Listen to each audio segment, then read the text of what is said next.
The European Cricket Series is proudly brought to you by HCL Software and Bizaway.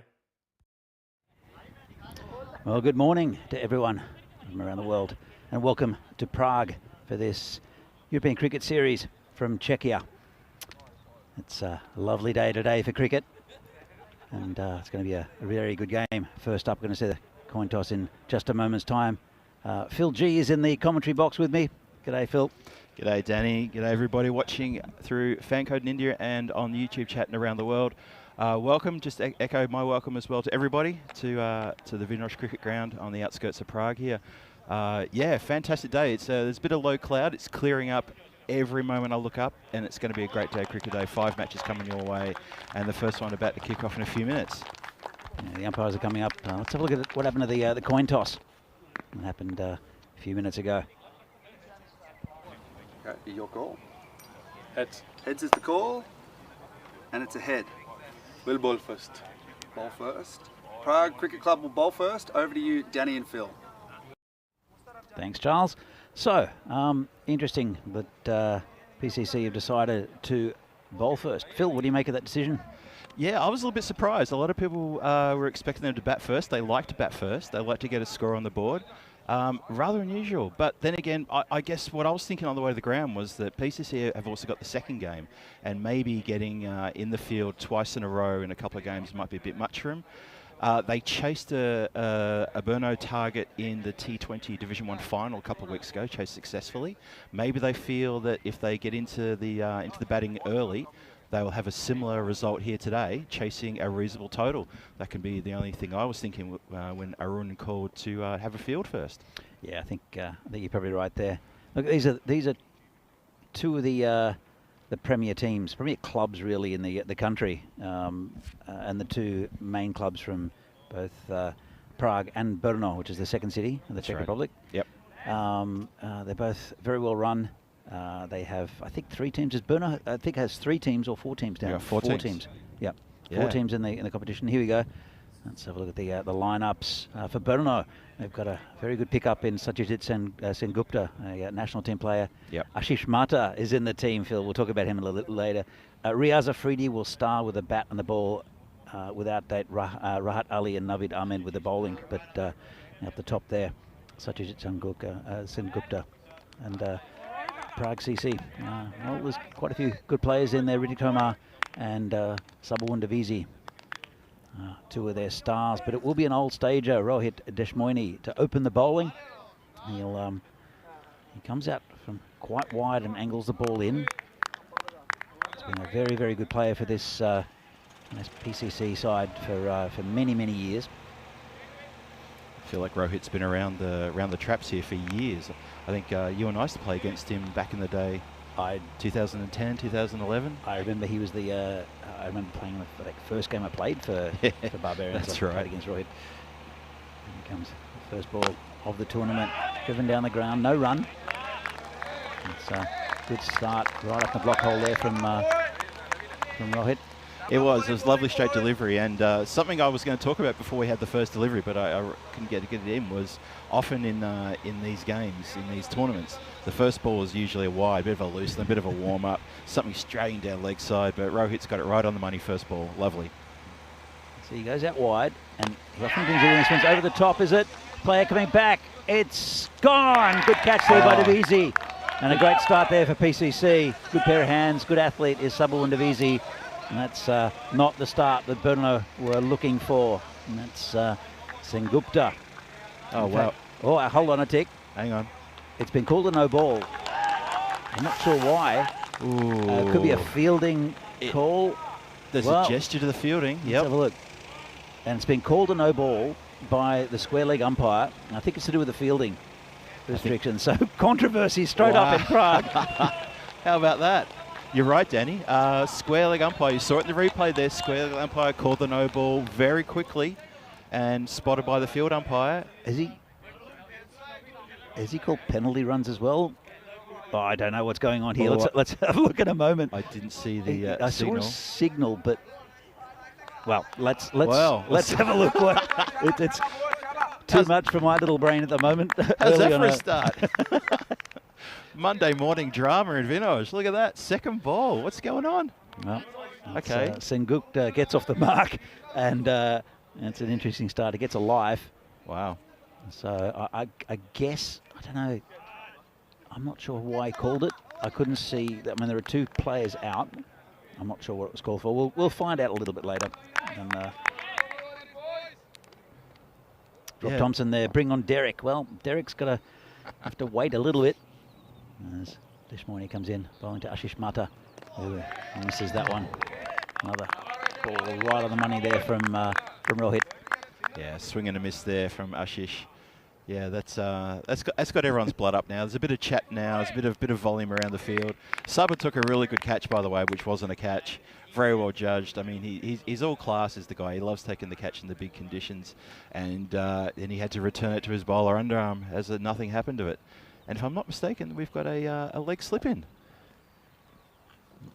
Oh, nice. Ooh. Nice little Alex Carey there.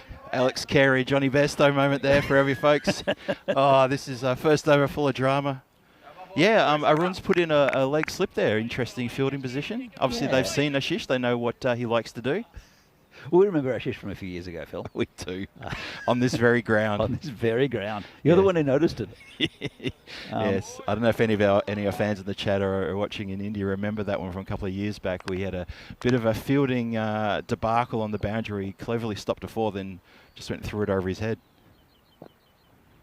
Comes for it again and just dab down, just a comfortable single there on the leg side. So, yeah. Good morning, Shobit Bache's in the chat, Phil. Shob, lovely stuff, Shob. Love to see you. Love to see you back out here in the middle one day soon, hopefully. Yeah, I spoke to him the other day. Yeah? He'll be coming out. Yeah. Oh, good, excellent. That's going to be fantastic. He keeps for Venerated Cricket Club. He's also works as the bar staff at the Down Under, which we'll be talking about quite a bit during this week. I think. As we do. Oh, thought he'd beaten him, but he hasn't. He's hit it onto the leg side. Good shot in the end there from Sengupta. It sort of turned him a bit there. I thought it might have gotten through his defences as well. I thought it got through him, but hit it nicely off his toes, just a single. And so not a bad shot. It's slow going from Burnlow at the moment, but you got to say it's some pretty good bowling from the old stager, Rohit. Yeah, he's had a good over. Bit bad luck with that second delivery being called no ball. It's hit over the top. It's beaten the fielder. It should run all the way, I think. And it will. That's 4 runs. This ground is pretty quick. It's lightning fast. We've seen it in the past that that it's pretty slow outfield, but we've had a lot of very, very hot temperatures in Prague. It's dried out the outfield. Looking very nice, actually. And should be full value for shots in this tournament for the batsmen. So Mata with the first boundary of the innings. Burnlow, 8 for no loss. Yeah, interesting first over that one. A bit of everything, a bit of eyebrow raising moments. No ball called on the second ball where Sengupta had skied one to Sabah just in front of us here in the commentary position. But yeah, just to get back to about the ground here, the ground hasn't been cut for about, well, we estimate about 3 weeks. Seriously, the ground hasn't been cut for 3 weeks, but look at it. It is like a plate of glass, and the ball will run to the boundary. You're going to get value for shots. Is it because we have had no rain? Because we've had no rain. Wow. Or any rain we've had in Prague for the last month has landed in Prague, and we have not had anything here. It's been dry, absolutely dry. And I can tell you that because Venki, who works alongside me in Czech Cricket, we've both been doing the grounds work up here for the last couple of months, and we've been commenting about how dry it's really been. Here comes the tank, Riddick Tomar, right on the money, straight up, just tucked around the corner, got a bit of bat on it. But no, in fact, he didn't. It's a leg by, I think. I heard a double noise there, Phil. Yeah, I heard something. Yeah, so, okay. But obviously, the umpire Pete Vincent, yeah, he's right. It's going down leg side, no chance of an LBW. It will keep a little bit low on this pitch, though, Phil. Yeah, the bowler really needs to bend their back to get a little bit of action. But when you see someone like Riaz Afridi bowl in the next innings, you're going to see a bit of that, I'm sure. But this sort of trundling medium pace, yeah, that sort of thing there. It's not going to get a lot of big bounce. Oh, that's a bit sloppy from PCC, allowing that one for an overthrow. No need for that. There's a few big names missing from this PCC lineup, and Burnlow as well. Yep. So true. No Dylan Stain. Also, Paraskari, who's done so well for the Czech national team, has moved away from the Czech Republic, unfortunately. So it's a big loss for both Brno and Czech cricket, the wicketkeeper, who's done so well. Once is hit in the air, player going back won't get it, and Charles come back for a quick 2. Oh, he's missed the run out, I think. Good effort, sort of, by the keeper. He tried to pat it down onto the stumps. That's Aditya Katawala who's there on the stumps for PCC. Let's have another look at it. Good throw in, and it's pretty wide. He would have been in anyway. Yeah, it was fine. The 3 players running back, though, for the catch, they ran so fast back, but they weren't really looking up. The ball ended up landing almost amongst their feet. Rather strange sort of effort there. Comes the tank again, and hits it down the ground straight to the fielder. No run. Yeah, no beast in the lineup for PCC. Yep, it's another big name missing. That's right. Of course, though, Arun Ashokan, the national team captain, is out there captaining PCC. And saw Naeem Lala, who saw last year. He lives in Poland and comes down to play PCC games because there's no ECN or no ECS in Poland. So he's got every right to come down, and he adds a lot to this team. Oh, got him straight through him. Bit of a lazy shot, and that's the first wicket down. And it's the tank Ritik Tomar who dismisses Satyajit Sengupta. Funny old shot from Sengupta there, wasn't it? Very funny old shot. It was straight. It bounced nicely. It didn't keep low. I think it hit middle stump, maybe about 3/4 way up. Let's have another look again at the replay. Pretty much just below the top of the middle stump. I mean, just a swipe across the line. Yeah, it's a funny old shot. Very funny old shot. Man, getting a little bit frustrated. Not hitting the ball as cleanly as what he'd liked. Yeah. So anyway, first wicket down. And Brno are now 12 for 1. Yeah, very happy little tanky there, getting a good get around from his PCC colleagues there to get the first blow against this team. One thing about the Brno Cricket Club and the PCC Cricket Club, PCC, that is the Prague Cricket Club, is they are developing into a very good, fierce rivalry now, as you mentioned earlier, that they are the premier top teams in the domestic league here, and the rivalry between these two clubs is growing every time they get together, and it's a lot of enjoyment to watch. It gets a little feisty, and it's really, really good to watch. And you know, PCC, they've been the kings in inverted commas of Czech cricket for many years, so it's good that they're getting challenged. Yeah, absolutely. Look, there's always been challenges from other teams within Prague, but Brno, there are a couple of teams down in Brno and a few regional teams around the Czech Republic now, which is great to see. Yeah. As Tomar comes in again. This one's driven down the ground. No run again. It's to that man, Rohit Deshmoini. So yeah, Brno. There's a lot of cricket going down in Brno. They've got a beautiful little ground down there. There's Moravians that play down in Brno, and also Brno Cricket Club have 4 teams now. Four teams, very, very well-run club. Yep. Some very talented players as well. Another talented player who's come in is Ali Kashif, who's he won't muck around. Ali, he hits the ball very, very cleanly and very hard, but often loses his wicket cheaply. So he'll often hit a couple of big sixes and then get out. If he can really get going, that's what Brno need. They need a partnership as we get into the third over, the final one of the power play. Yeah, Ali Kashif, he's the man he's taken the slogan "Go hard or go home" to heart, and that's how he plays. So we'll see something big here, or we'll see him trundle off and give another one of his players a chance at making some runs. There's Ashish Mata, who's facing another full pitch delivery now from Rohit, picked up by the tank down on the boundary. Only 2 players back. They're both pretty straight on the leg side. One at cow corner, one at long on. Yep. So there's a definite plan of bowling at the stumps. You can see here that's been pretty well orchestrated so far here from Deshmoini. Comes in against full, tucked away around the corner. Didn't get all of it. Just go down to square leg for a single.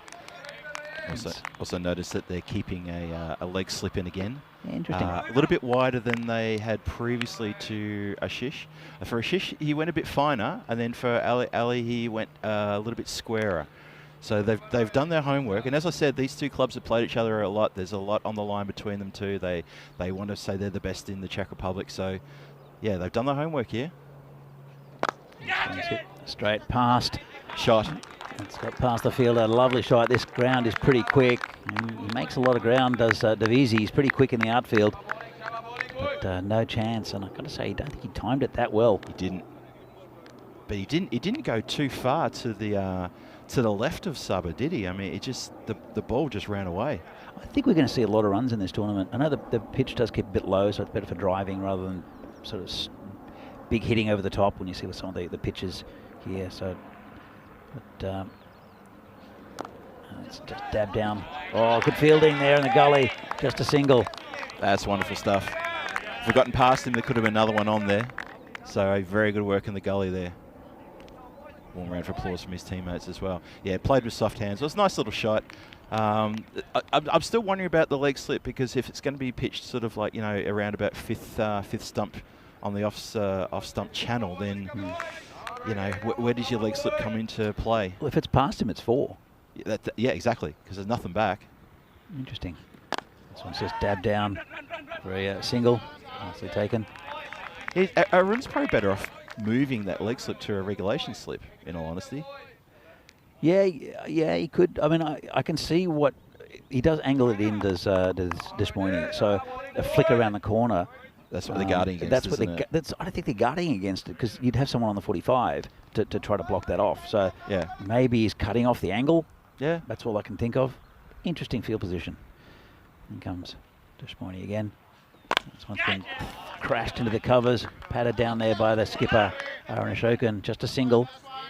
Again, not quite timing it. Yeah, you could hear that wasn't so sweet off the bat. If it had been, it would have been through the infield and definitely a boundary. Good work from Arun to knock it down, take a bit of speed off, and just keep it to 1. It's the end of the power play, and so 21 for 1, a little bit short of runs. I think Bernard had that life first at Sengupta, but he's the wicket. It's gone down, going to about 7 and over.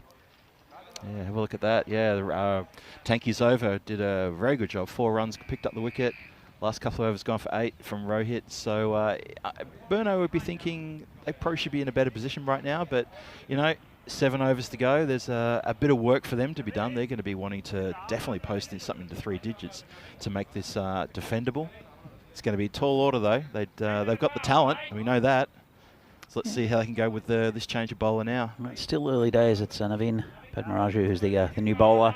He's been around for PCC for quite a while. If memory serves me correct, I think he lives in Slovakia and comes up and plays. Again, Slovakia is a country that doesn't have much cricket. So I think there were 2 Naveens. I'm pretty sure it's Padmaraju who comes up from Slovakia. Yeah, that's the one. Very good player as well. Good ball start. Lovely delivery, cramps the batsman. Look at that. It's been nothing out of the box from the bowlers. It's just been steady. Came in a little bit, but been disciplined. There's been, apart from the fielding no ball, which cost him a wicket, there's been no wides, no balls. It's been good and disciplined so far. Comes in again. Just patted down on the leg side just for a single. Yeah, Naveen he held back that one, just a little bit slower out of the hand, but easily tapped away onto the onside for a quick single.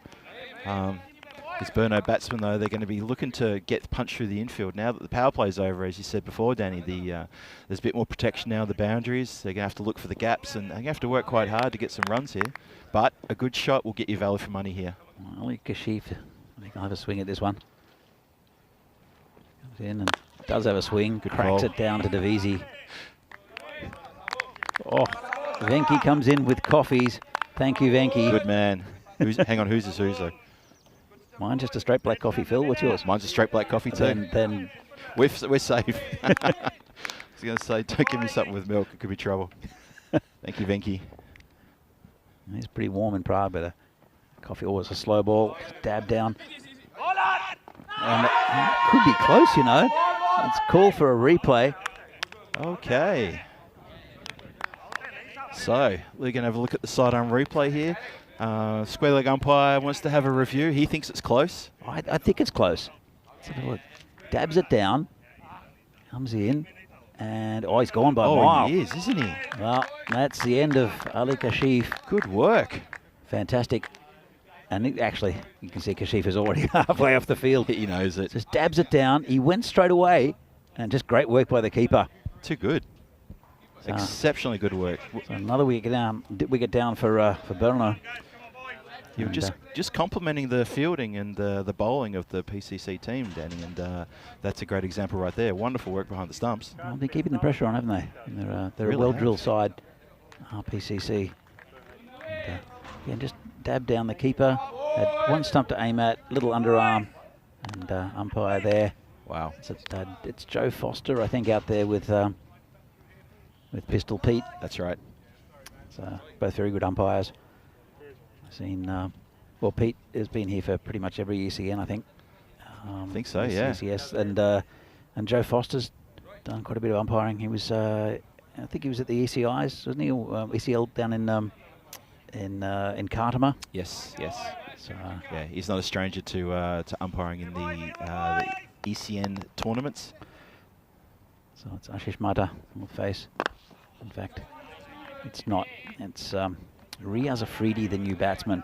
Ooh. He can hit the ball hard too. And you'll see him as a very, very good fast bowler is Afridi. Yeah, had a good look at Riaz Afridi in the PCC Run Challenger Cup a couple of weeks ago. Mm-hmm. Great fast bowler, but geez, he's a good hitter of the ball, clean. Just dab down to the no run. They're finding fielders at the moment, Belno. They are, aren't they? There's no risk taken with the shot, but you know, as long as you get it past the fielder, that's what they're not doing.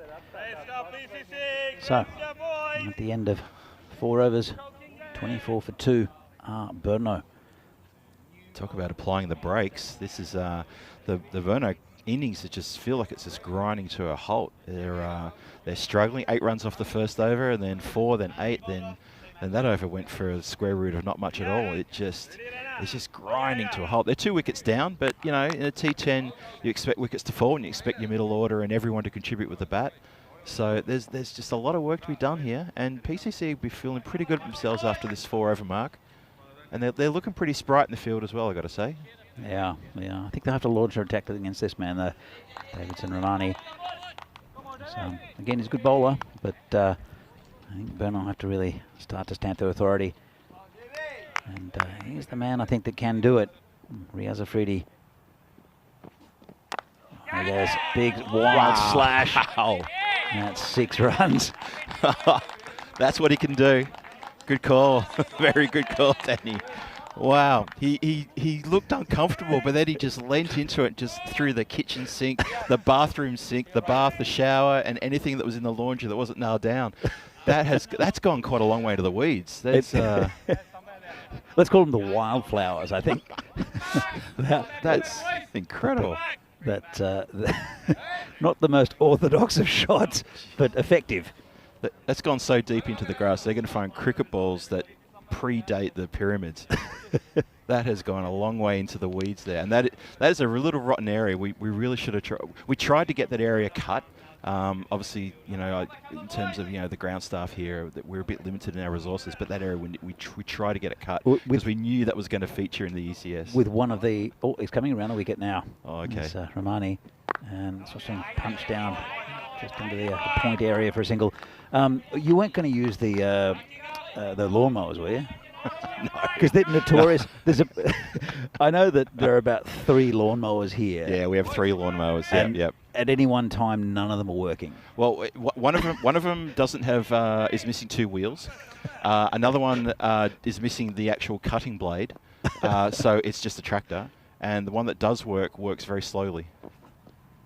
Well, this is one working. Oh yeah, no, it does work. It does work, and we use that one to sort of like, you know, sort of go around the boundary line. Yeah. But we're next to a golf course here, and I've got to give a shout out to Prague Golf, who are our neighbours, as we've partnered with them recently, and they've come over with their very heavy gear, and they're cutting the grass for us now. Ah, good. So it's wonderful that they're on board with us. Oh, it's turned around the corner. That's 4 runs. It's a clever shot. Yeah, a bit of a hoik, but effective. No one back there. And just a bit loose there from Romani. Can't bowl short, which is exactly what he did. And Ashish Mata It's another boundary. Yeah, the man back there was well, he was barely back there, but he was very square. So anything behind square was always going to be safe. And wasn't the prettiest shot, but it was a very effective shot, and he got enough of that 4 runs. So well needed from Burno there. They're starting to sort of pick it up now. They are. It's a very good over for them. This one is going to be called fine. We've got the angle around the wicket. It's always going away from the batsman. Let's have another look there as we see the Bombay Express on the front of the PCC shirts. And that's fine. Yeah, no problem. fine. Just kept on going away from him with the angle. Yep. That's also just a lack of foot movement from the batsman there. The bowler again, just dabbed down again by Mata. That sort of gully area. Of course, this field is spread a little bit, so there's lots of singles around. They wouldn't want the boundaries. In fact, it's a very good over there. 12, 13 from it. That one, so Afridi. Yeah, they needed that. Mata.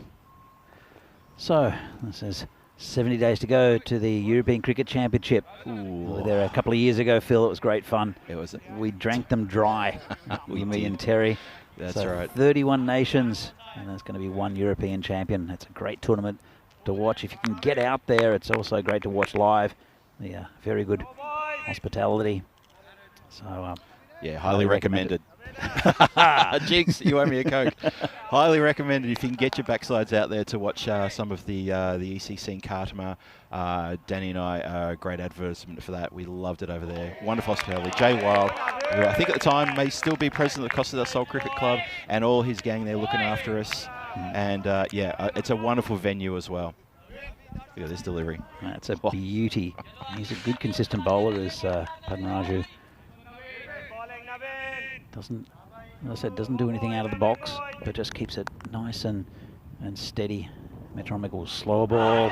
That's going to be a bit of trouble if he hits. Oh, gee, I tell you what. Where were you going? Where on even Afridi at the other end, he hasn't moved a muscle. He hasn't moved a muscle. He's still just leaning on his bat, arm on his hips. Just, where are you going? I don't. Looking at that replay,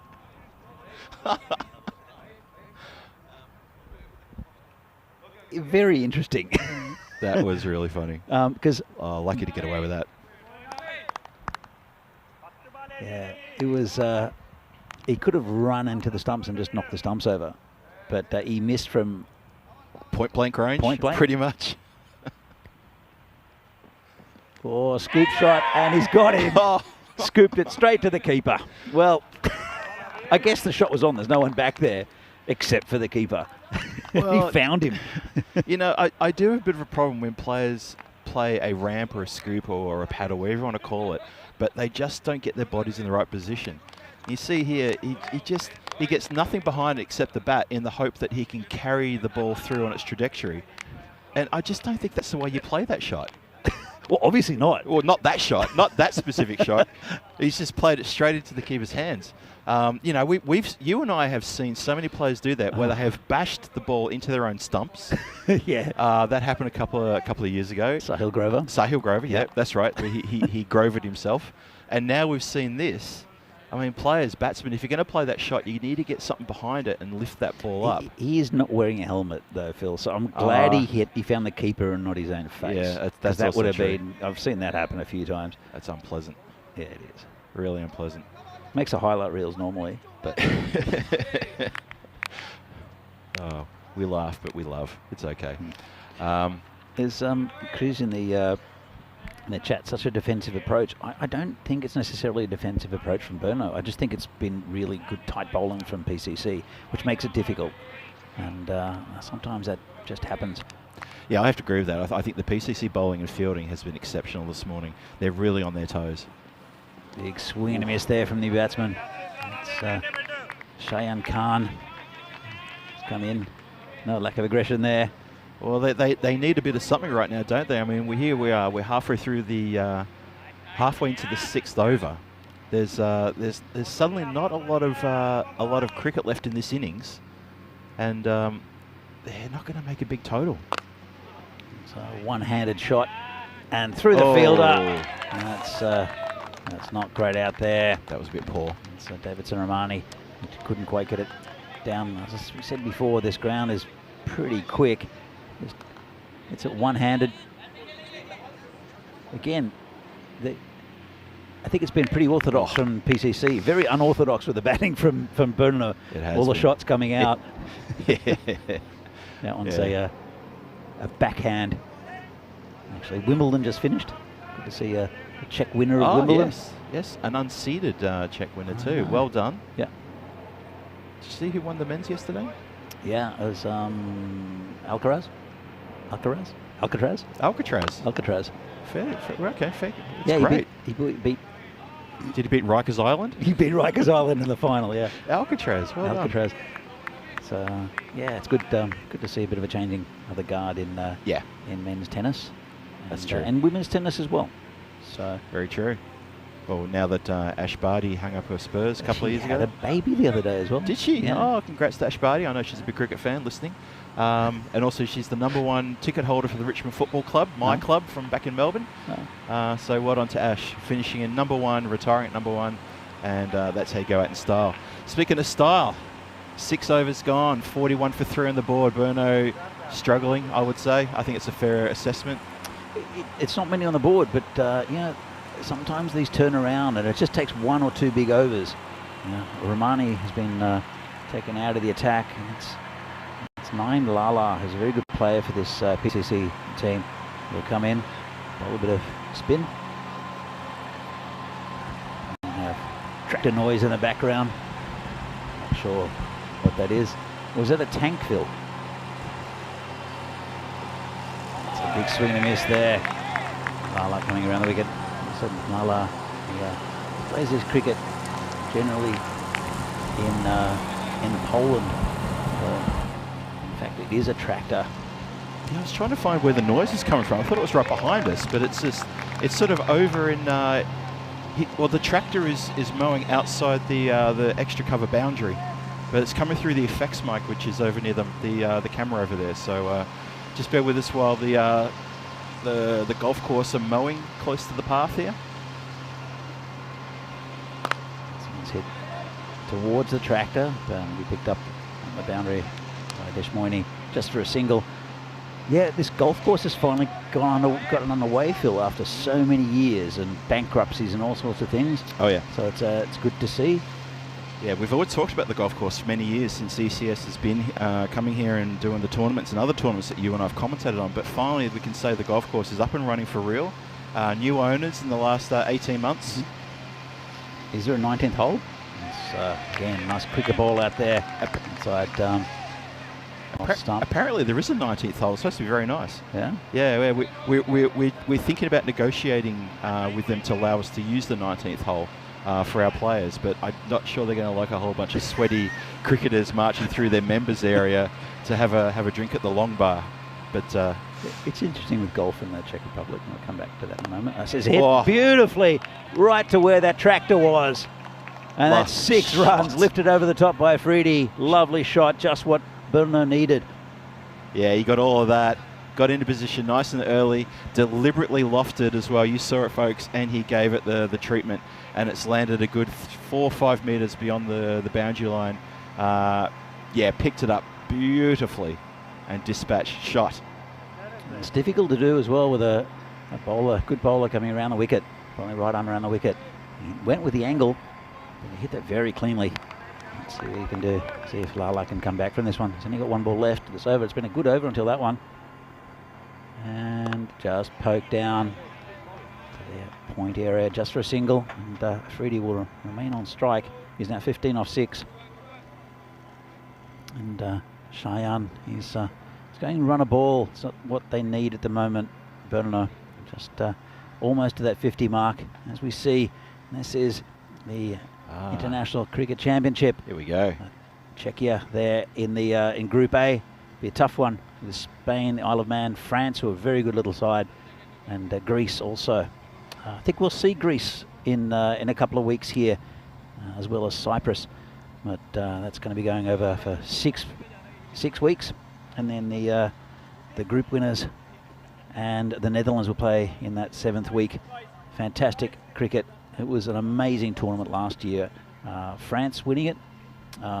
which I think was that. No, hold on. No, that was the ECL, wasn't it? That was the ECL. Yes, no, ECC 2022 was Spain, wasn't it? It was. Or was it Netherlands? No, I think it was Spain. I think it was Spain. I think it was Spain. I know that England play, or England 11 player. Yes. Big swing and a miss. Well, not really. That's big going to go away for 4. Yes, shot.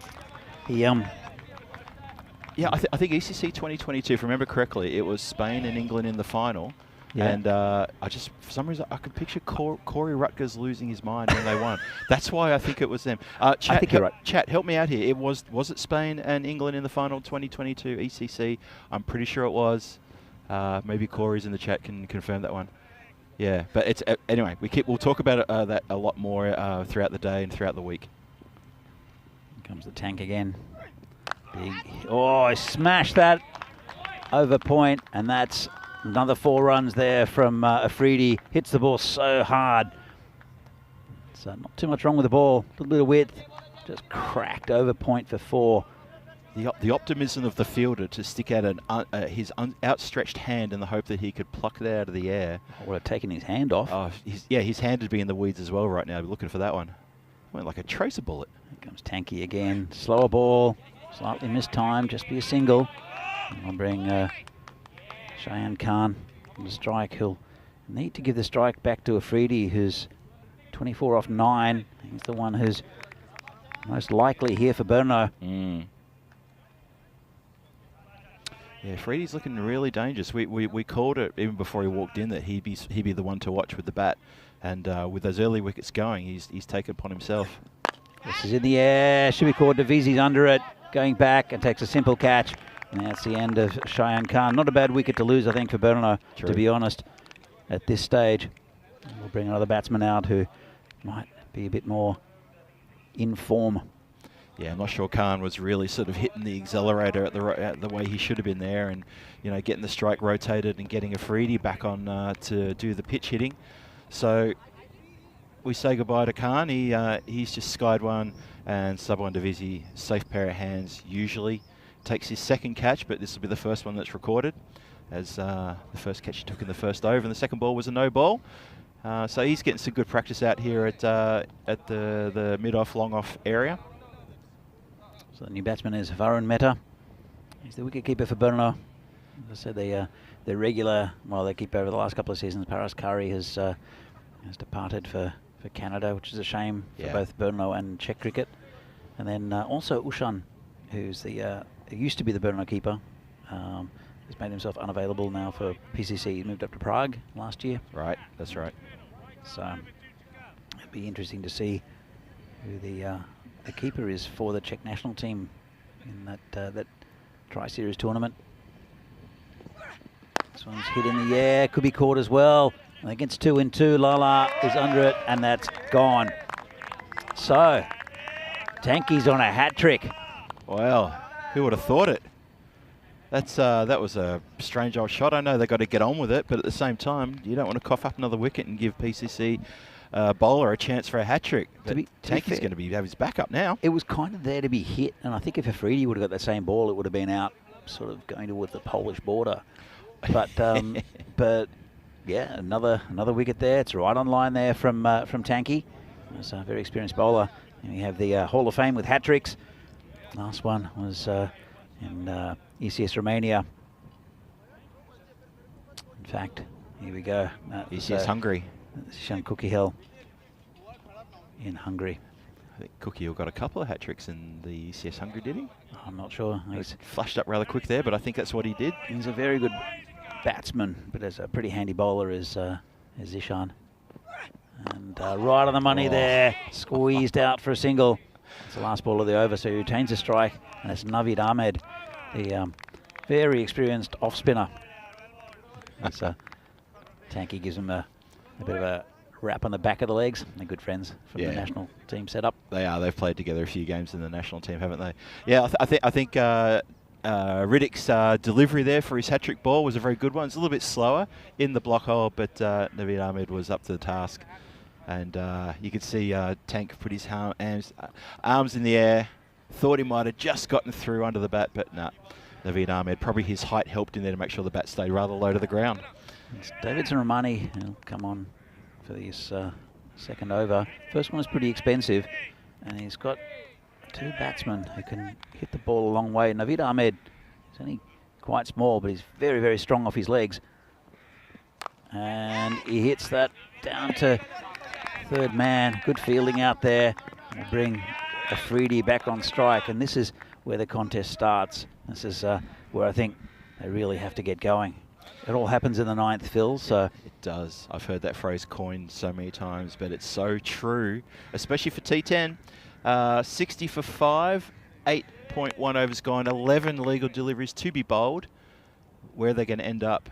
And currently they're looking at a score, what do you think, maybe in the 90s? Just? I reckon about 85.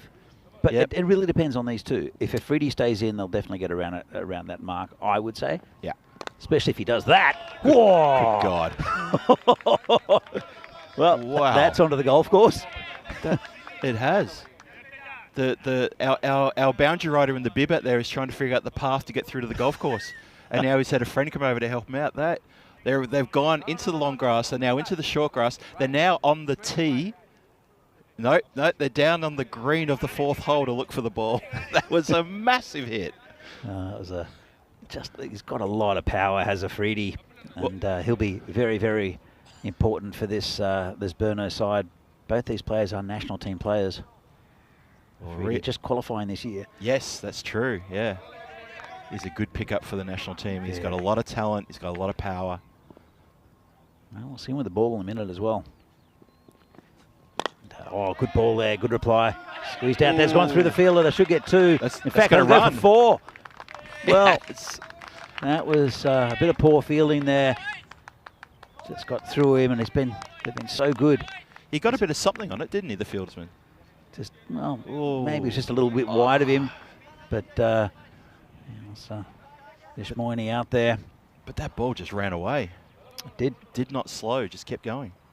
I think we'll see, as I said, quite a few runs. Good value for money shots. Yeah. For shots here. Good value for shots, I should say. For the batsman. Good bowling there by Romani. Good comeback. So one thing about Afridi, which I noticed in the couple of tournaments I've watched him play, is that he hits the ball hard. We've seen that. We just saw an example of that just before. But occasionally after he's hit a few boundaries, he'll stay planted in his crease and swing that bat. And, you know, it's just that thing of get to the pitch of the ball. I know it's a basic rule that batsmen should be following about get your feet in line with the pitch of the ball, but he can be stuck on the crease sometimes. Oh, then he does something like that. That's safe. Is it going to go for 4 or 6? I think it'll just roll over the boundary for 4. Yeah. There's no one back there. And I think he would have learnt that that's where he's hitting the ball. Dances all around the crease.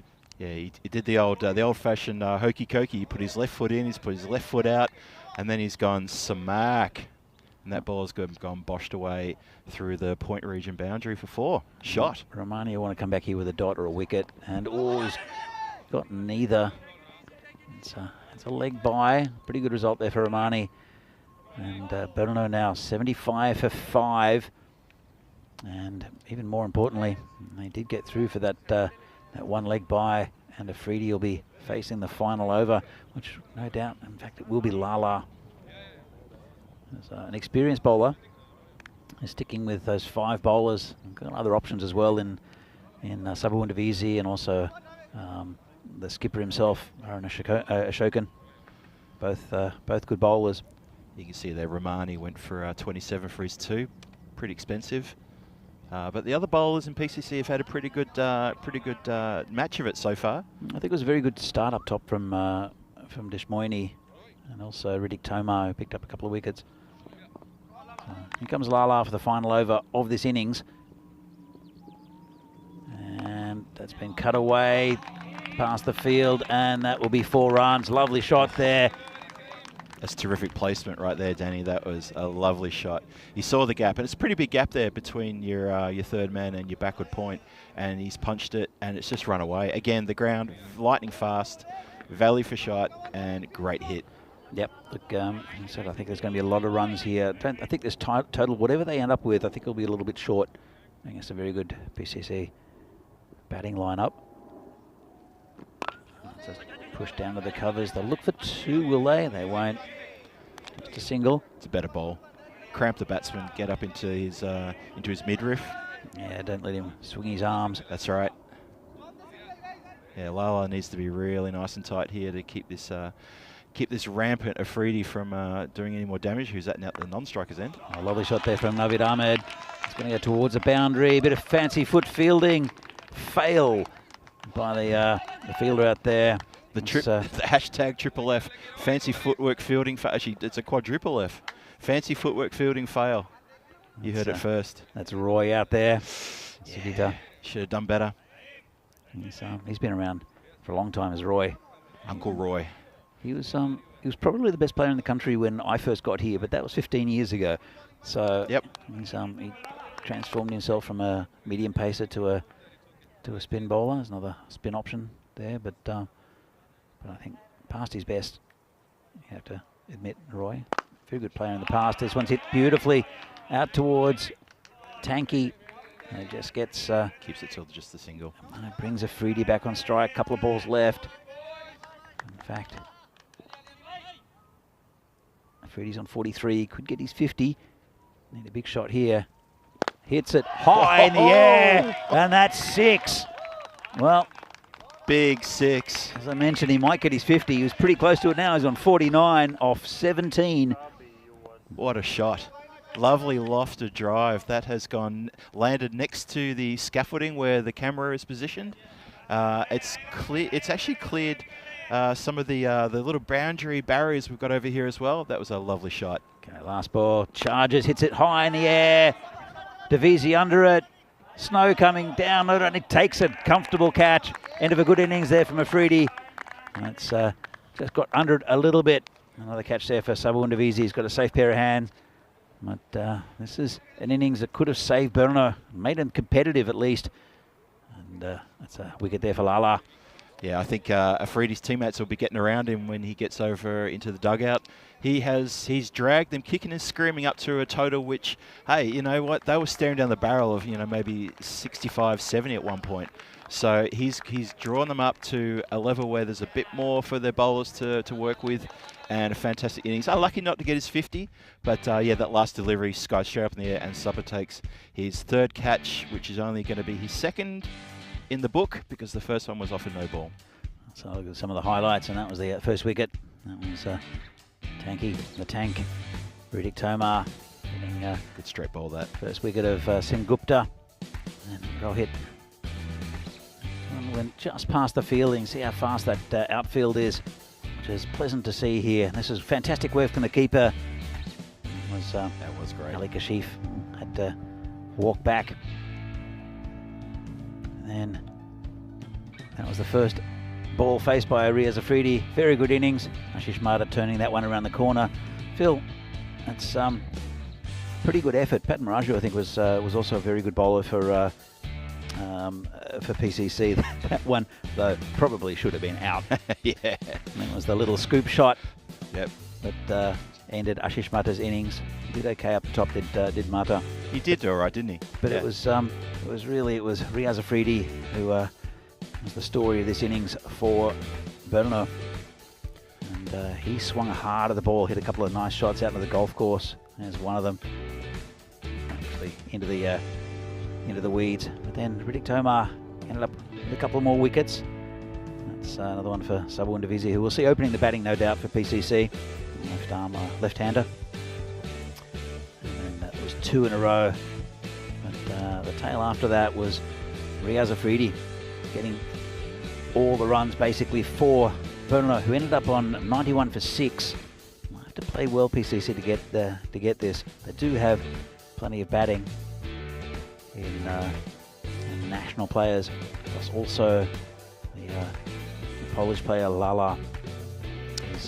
When he gets going, there's no finer sight, I think, in this part of the world than watching Naeem Lala bat. He's just, you can't bowl to him. And that was the end of the innings. So 91 for 6. Is it enough, Phil? Is it enough? In my book, I think they're short. I think they need to do more to push the PCC team. I'm not sure. For me, I would say no. If you look at that scorecard, Riaz Afridi and Ashish Mata. The two batsmen who really put the score on the board. The rest of the batsmen have to sort of have a bit of a hard look at themselves. They're going to come back for the third game later on today. Obviously, we've still got to play out this one, but when they get a chance to bat again, they have to do a lot better than that to make this competitive. I'm not sure it's going to be enough, but the score is there for them to prove me wrong. Well, they do have a very good bowling lineup to Burnell. Riaz Afridi, Rahat Ali, who's a fantastic bowler. Rahat Ali, great bowler. Yeah. Navid Ahmed, as we saw. Yep. Plus we have Ali Kashif, who bowls, again, strange sort of leg spin, medium pace. And also the old stager, Sandeep Tiwari, who no doubt opened the bowling for Burnell. Yep. So, Phil, 91 for 6. We'll be back in a few minutes' time in this Fan Code European Cricket Series game here from Prague in the Czech Republic. See whether PCC can get the 92 they need to win against Brno. These two teams will be right up there in the pointy end of things. It's only the first game of the tournament. And Phil will be back here in a few minutes' time to see the second innings of this game. Sounds good. See you soon.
The European Cricket Series is proudly brought to you by HCL Software and Bizaway.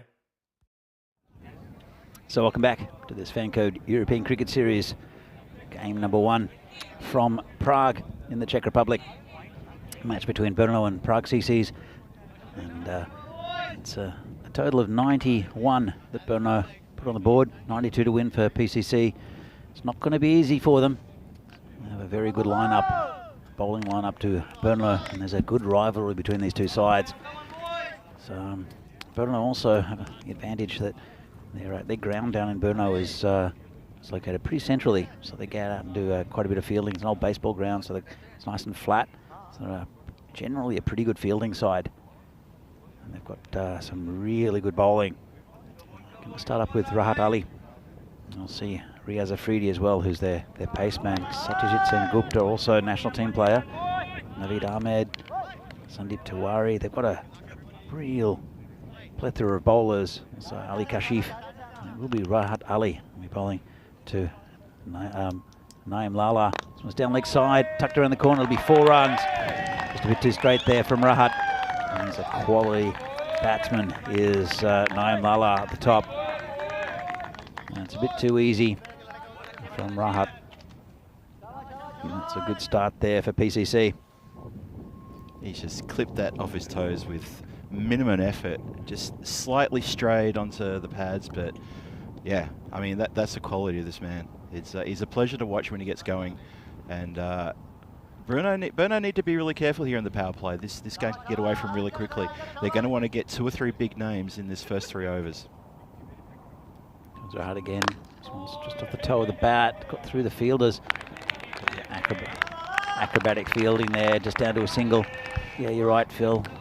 They really want to keep them down. In fact, interesting. Here's Lala, and it's the keeper, Aditya Katawala, who will open. He's been getting a lot of runs for PCC locally. He's a good addition to this side, and kept very well in his first innings. So, but then when you look at the lineup, you have the Tank Riddick, Tomar, Subwan Devizi, and Aaron Ashokan to come. It's a pretty handy lineup. Wow. You were saying? It was mentioned that Aditya's been scoring quite a few runs for PCC. Wow. He's just taken that off a length and absolutely hammered it over cow corner. It's still running. The ball's still running. It's gone almost all the way to the centre of the neighbouring pitch. That's a massive shot. Well, don't think we'll be needing Subwan Devizi and Riddick Tomar with this sort of striking. Tell you what though, these are probably the two favourites for this tournament. And yeah, definitely. If PCC can continue this and really have a massive onslaught to this bowling attack, they can prove a point here in the first game. It's a long way to go though. This one's been hit nicely over the top. That's 4 runs, is it? No, there's a player out there. I've got a man back, luckily. I did speak to the officials in the break, the first wicket that didn't go down, Sen Gupta. It was a no ball for fielding. There was a man back towards the third man area. It was out of the circle because the fielding restrictions are in at the moment. This one's hit down the ground. Just be a single. Chance for a run out. Oh, direct hit, but he was home. Well run there by Lala. Yeah, good early call there. Yeah, we suspected it might have been a fielding infringement because we couldn't see any other reason for a no ball to be called. But yeah, no, glad we got the clarification on that one. Yeah, second ball of the Brno innings, and yeah, the catch that wasn't a catch. It was a dramatic start to the game. Always good to see a dramatic start to game 1 in an ECS. It's a good start here for PCC. 13 so far. There's Rahat Ali over. And it's a better ball. In fact, it's not. It's called a wide. That's the first extra, apart from the fielding no ball, first extra we've seen today. So it's been pretty disciplined bowling. That one's, yeah, over the line. I think it's a good call. Yeah, we were talking in the previous innings about the PCC bowling as well as the fielding. It was very disciplined, very good, not giving anything away. And you're right, that's the first wide of the match. That's right, bowling again. And this one's hit over the top, and that's another 6. Well, you can see where he wants to hit. Yeah. And that's exactly where PCC had a player. And it would have been right down his throat. Yeah, it didn't clear the line by much, did it? But it's, you know, it would have been catchable for someone on the boundary. Well, fantastic start here. I mean, 250 games since a golden ball. So Wow. I'm not sure when the last golden ball was. It might have been Milan. It was a golden ball when I was commentating by myself. Yes, it was a really good game actually. Where he was caught over the boundary. You were commentating by yourself. Commentating by myself. Vinny was at Charles Crouch's wedding, who is here as the as a tournament referee, and surely there's been a golden ball since then. I don't know. Milan was a month ago. Well, I was going to say, we've had a few cricket series since Milan, haven't we? Yeah, I think so. Well, the 3 series last week. I mean, I guess 2 of them were international series. Oh, yeah, fair enough. Yeah. Okay. See, Vinny might be here in a few days. He's still recovering from Malta. We're doing 12-hour days. One of those days started at 8 in the morning and then finished after 8 because of a delay. So, and this one's new bowlers, Riaz Afridi. Looking for 2. They'll get it comfortably. It's Sandeep Tawari. In fact, it's Yug Warrior down there. And he's not the most mobile of fielders, is Warrior. That's one of the best names in world cricket, though. Yug Warrior. Yug Warrior. I love it. But, here's Riaz Afridi. Now, Afridi is a very quick bowler. He's just newly into the check lineup. And when he's got his back up, it's very, very quick. That's short. Still rising. And on this pitch, that's a hard thing to do. It's 1 for the over. That was a great delivery. But you know, hats off to the PCC batsman who just said, you know, I'll have a crack at that. Wow. That was a good delivery. Really bent the back. He's bowled a couple of short ones in this over. You see he's really bending the bat trying to get that extra lift. And but Lala was not afraid to have a swipe at that one. If he connected, it would have been glorious. But that's a good ball right at the block hole. Much better. This is an improved over from Burnlow. It's a bit of a disaster first up, but it was pretty good batting. And I'm sure that Rahat, who's the captain, will take himself out of the attack. It'll be interesting to see who he puts in there. Probably he might turn to Sengupta in the next over. Riaz Afridi.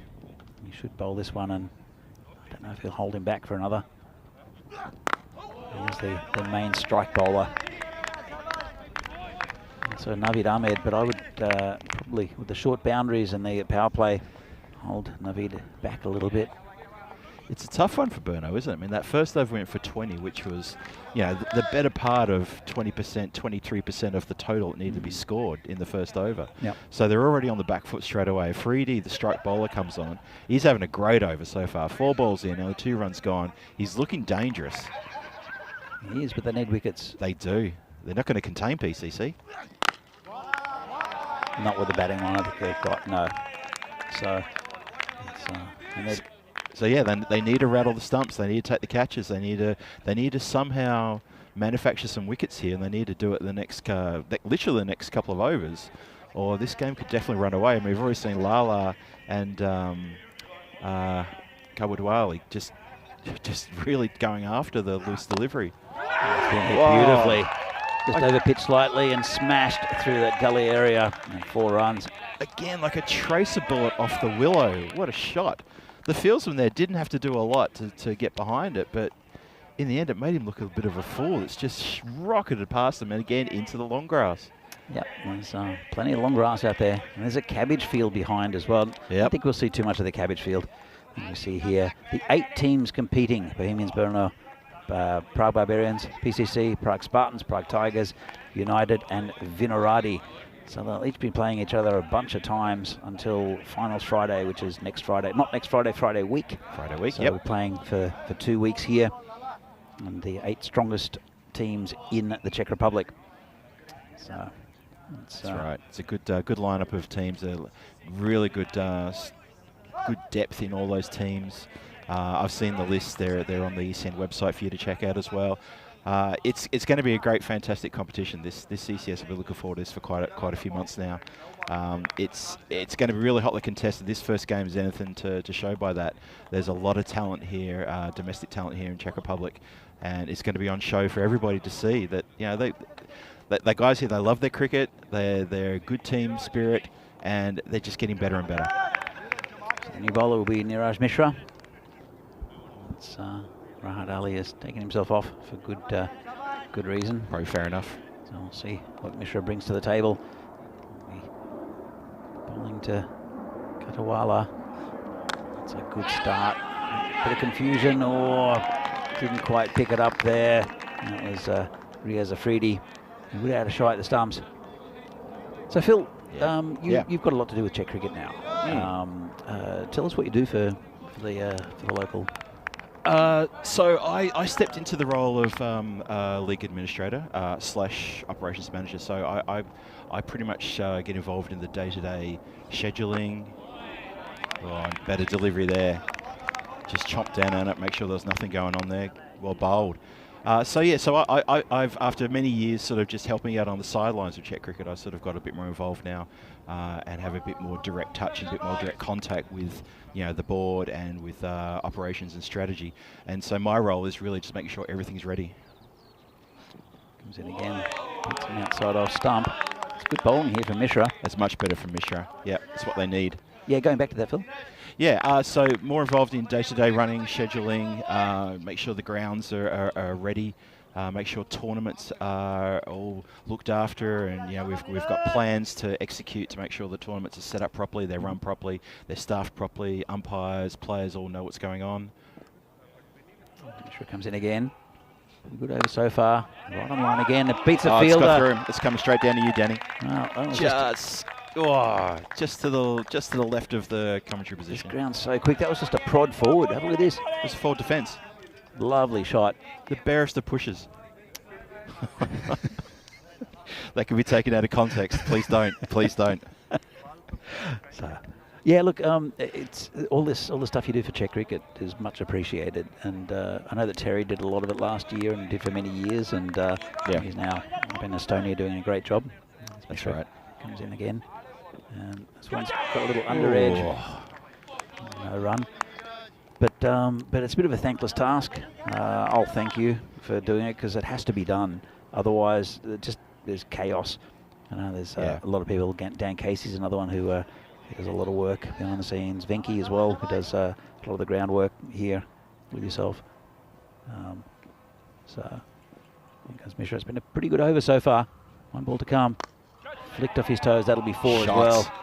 No, this ground's so quick. Look at that. Just keeps running away.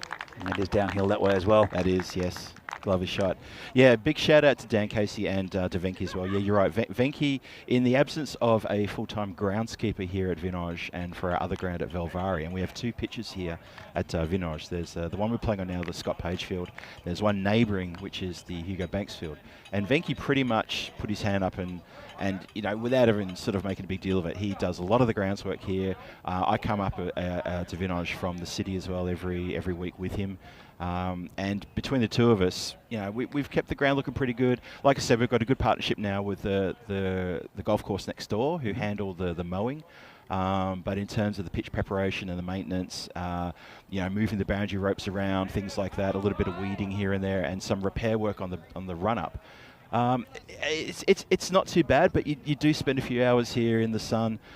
Sort of sometimes on your hands and knees, painting creases and trimming the pitches. But as you say, it's got to be done. In our recent T20 competition, just to give a bit of colour to what I'm talking about, we had 24 teams and over 500 individual players in our T20 competition. That's a lot of teams and players relying on literally 3 people to put together a T20 competition. Yep. And it was a good competition. It was a very successful competition. Everyone played a lot of cricket. And it was fun to put on, but it was a thankless task as well. But we do it because we love the game, and that's the same thing for the people viewing right now, whether they're on YouTube watching the Fire Fan Code. You tune in because you love the game, and you want to see you want to see people playing the best of their ability. Goes Singh Gupta. This one's hit straight down the ground. Yeah, field restrictions now eased. We're into the 4th over, and it was 35 for the power play. Pretty good power play there for PCC. Again, no wicket down. They're a third of the way. They're over a third of the way to the target. They're still looking pretty comfortable. The same stage. Belno were 21. Sengupta comes in again. Slower ball. This one's hit beautifully out to the fielder, who cops it right on the arm. Oh, I hope he's all right. That took a really nasty. It bounced and it just lifted and kept going even faster when it bounced on the ground. Yeah, Absolutely look at hammered. this. Look at that. Ouch. He had his foot on the rope as well, so did he? Oh no. Drop catch, do you think, Phil? That was smashed. Is that Naveed Ahmed out there? Yeah, I think it's Naveed. It looks like Naveed. He's a good fielder too, Naveed. He's just looking at his fingertips too. That was absolutely smashed. The half volley by Lala. Comes Sengupta again. Just a little prod off the slower ball. And it is Naveed Ahmed. Yeah, it is indeed. Pick it up. Yeah, it's just that little push, and the ball is running away very quickly through the infield. Sengupta probably lost a little bit of pace over the years. He's sort of coming in at a medium pace, I would say. I don't think he's ever been necessarily that quick. He was never express. He was brought into that tournament down in Gardama. So coming again, this one's just a bit too straight. And Lala puts that one away. In fact, it's Katawala who put it away. He's now 19 off 6. Just a bit straight. Yeah, just hits with the line. Look at that. Hits it very square, very safe. As I said, there's a lot of runs in this field, I think, this week. Just a lot of it along the ground. You don't have to take too many risks. You just have to hit it firmly along the ground, and you get value for your shots. But where Brno, for the most part of the innings, were finding fielders, that's exactly what PCC are not doing. They're not finding fielders. They're finding gaps and hitting boundaries. Can't see Sengupta again. Oh, this one's hit straight. Could be caught. And it's going to drop just in front of Riaz Afridi. And also Niraj Mishra. Just mishit enough to save him. It's brought Lala back on strike. Yeah, it's landed in front of and right between the two fielders on the boundary. And you're right, the miss hit saved him for sure. But then again, if he had it connected nicely, it probably would have gone into the scaffolding again. It was, Lala striking the ball very well. Like I said, his forward prods are going for 4. It's incredible. Wow, there you go. That's another beautiful shot. Fielded by Dan Casey.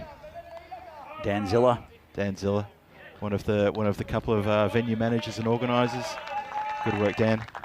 So, shot. PCC, they're looking very, very dangerous early in this tournament already. And it's the first game. Lots of cricket to come. And let's have a look at the graph. You can see it looks like a shark's tail at the moment. That's a bit what it's like, isn't it? Yeah, look, I mean, I think the first game must be so important for these two, because as we talked about before, it's a great rival between these two clubs. They're, in my opinion, I think probably yours as well, Dan, they're probably the two best teams in Czech Republic right now.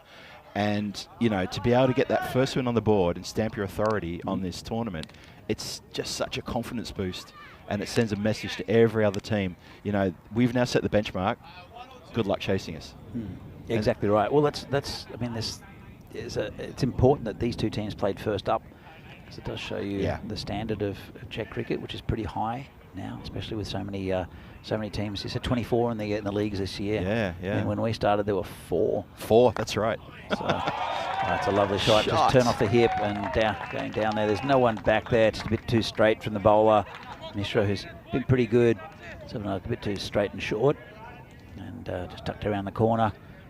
Comfortable shot there from Katawala, who's 24 off 8, looking pretty good. Lala 31 off 17. So these two. Well, there's a reason why Sabu Ndavisi is not opening the batting. It's because of the good form of Dita Katawala. Katawala's placement has been exceptional. Just in these first few overs, he's been incredible. Tucked around the corner, Uguaria. Look again. That's going to go all the way. That'll run. So again, too straight from Mishra. Just tucked around the corner. Uguaria, not the most mobile of fielders, but I think any other fielder would still not have caught that. No, I agree. Caught up to it, I should say. Yeah, it's again. I feel it's the placement of Katawala. I think he's that quality And you've seen it now in this innings already. What's he up to now? He's up to 28 from 9. Yeah, he's doing a great job here, but it's not the power of like a Lala, but he's just placing the ball. Well, and even that shot, there was no need to go crazy, hoik it, put the back into it. He just tucked it around the corner. So just pushed forward. The first ball he faced, he did smash halfway to Poland. So yeah, but I guarantee you that he didn't break sweat. No. But it's been an impressive start here from PCC. Really, it's only the innings from Afridi that have kept Burno in this game. He's bowling as well. This one's down leg side. It's going to go for 4 as well. Well, there's another 5 runs to the total. That's not what they needed. It was a good over first up from Neeraj Mishra, but he's just bowling too straight at the moment. Again, just a bit of hand stuck out by the keeper. Yeah, it's a shame. I mean, have a look, Danny. We're what 26 runs needed now, and we're not even halfway through the innings yet. It's turning a bit of a cakewalk. So we're talking about how Burno have got some quality bowling attack, but they're just not firing at the moment. They'll get their chance in game 3, and I believe again in game 5 later today.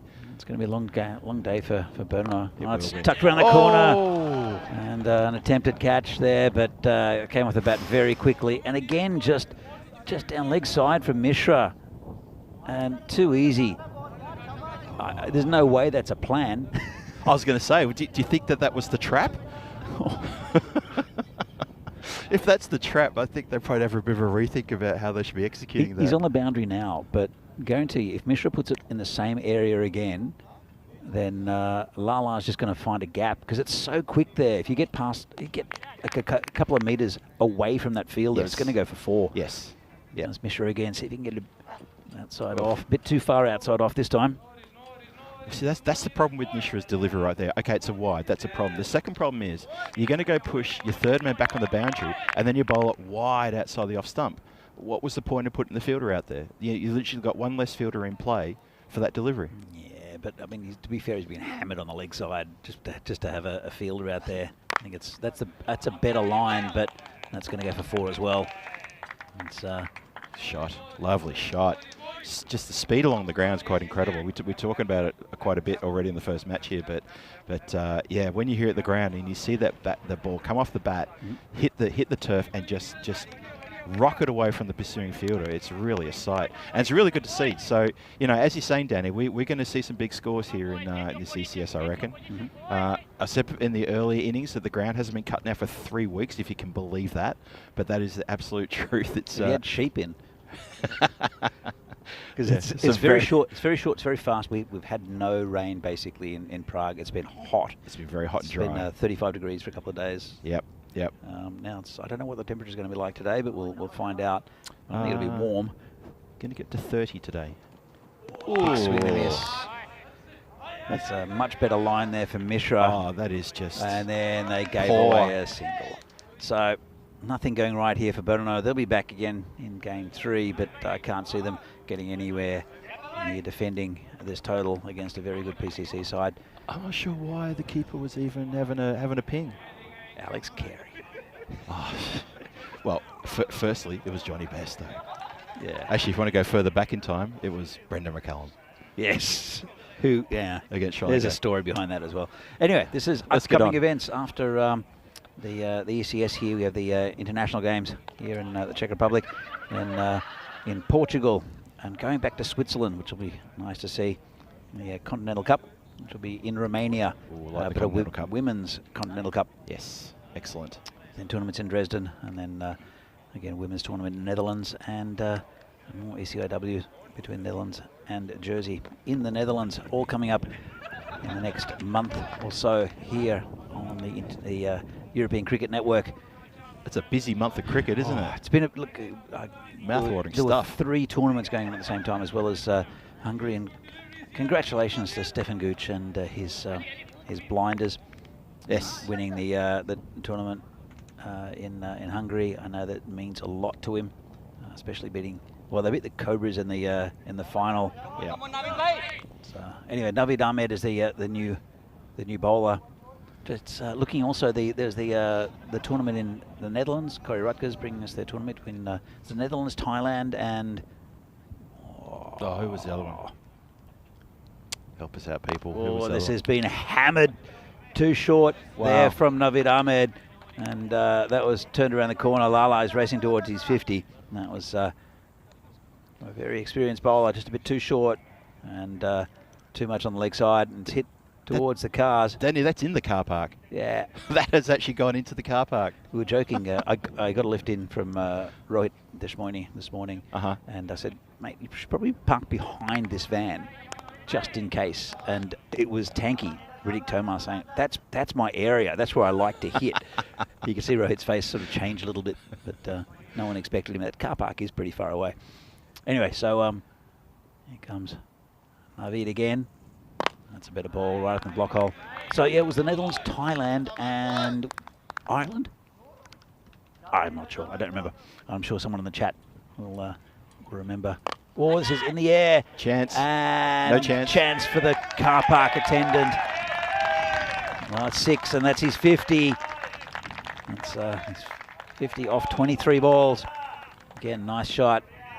And Navid Ahmed is, it's a good bowler, but with these short boundaries and lightning fast outfield, not that the outfield's really played into the sixes that Lala's just hit. It's true. So we're one shot away from this game being called early. Oh, and that'll be it. That'll be it. Well, short and sweet. Cakewalk.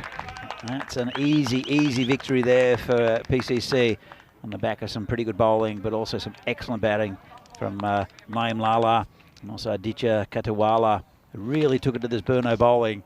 And that's a big win. First up for PCC, who are here to compete.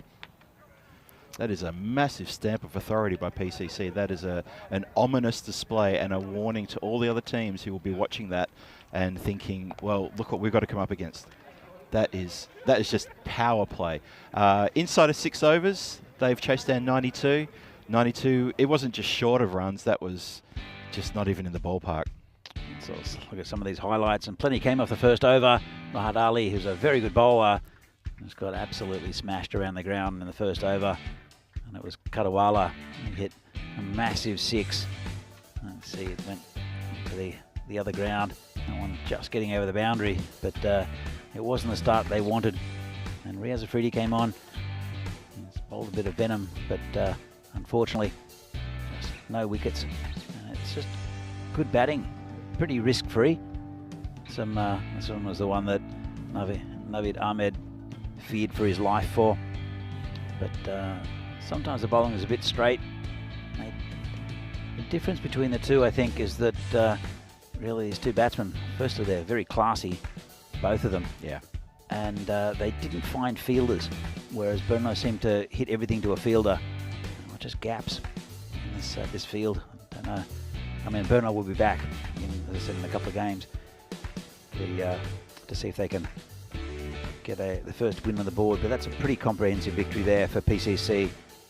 So it's a really good observation, mate, Danny. The difference between the two innings. You're right. The Burno batsmen couldn't help but pick out the PCC fielders, and we've just seen a fantastic display of PCC just picking the gaps. I was talking about the placement of the two batsmen halfway through the innings, and they just maintained that. Very intelligent batting, power when it was needed, and finesse when it was when they had the placement. Comprehensive win, and we've got the next match coming up. We've got the fantasy dashboard there. It's the Barbarians take on the Prague Cricket Club. Yeah, Prague Barbarians. We'll see again a few more familiar faces coming up in the Prague Barbarians lineup, and PCC want to make it 2 from 2 for today. You can see the scoreboard, and again pretty comprehensive. Lala 57 off 24, and Katawala 29 off 10. Extras, there are a few extras, but not really the story. So the story here, you see Rahat Ali going for 20. It's only, in fact, Riaz Afridi was only when it went under 15, 16. Incredible. Mishra, first over was pretty good, then got hammered. Sengupta and also Navid Ahmed, who are both national team players, just taken apart. 94 for no loss. just under 6 overs. Pretty big win there, Phil. Yeah, there's not a lot of heart that the Burno Cricket Club can take from that scorebook. But you know what? They're a quality team. They'll come back bigger and better than ever. We know they will, because they have depth and they've got a lot of heart, and they're a quality unit, as I say. But there it is. There's the summary. As you can see, as Danny's just said, look, Burno 91 for 6 after their 10. PCC 94 without a loss after 5.4 overs. You know, it was a cakewalk. It wasn't that difficult. Lala and Katawali just dominated. I mean, you saw it here. And if you just tuned in, you want to catch the tail end of that innings, I suggest you maybe scroll back if you're watching on YouTube and have a bit of a watch. It won't take very long. There's some powerful hitting by the 2 batsmen. A bit of bad luck from for the guys from Burno, but powerful stuff from PCC, who have stamped their authority on this tournament in the first match with a resounding victory by 10 wickets, and well played to them. So we're going to take a bit of a break now. The next game will start at 11:15 local time. Just remember that 11:15 is the start time of the next match, which is the Prague Barbarians against the successful Prague Cricket Club. That's going to be a great game. And we look forward to welcoming you all back very shortly. Wherever you are in the world, go get yourself a drink, a cup of coffee, some breakfast, a bowl of cereal, a sandwich, whatever you like, and join myself, Phil G, alongside Danny Hudacek when we resume the coverage very shortly. We'll see you soon.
The European Cricket Series is proudly brought to you by HCN Software and Bizaway.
And welcome back to the Vinosh Cricket Ground on the outskirts of Prague here in the Czech Republic for the ECS Czechia 2023, match number 2 coming your way momentarily.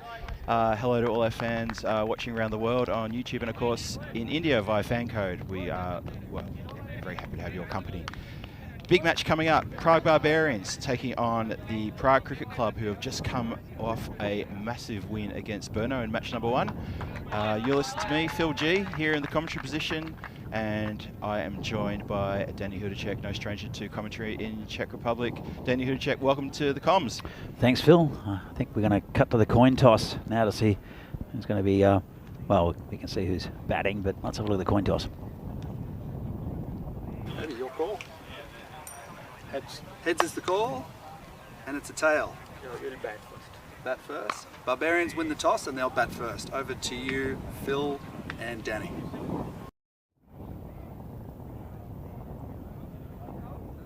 To have a bit of a bat against the PCC squad.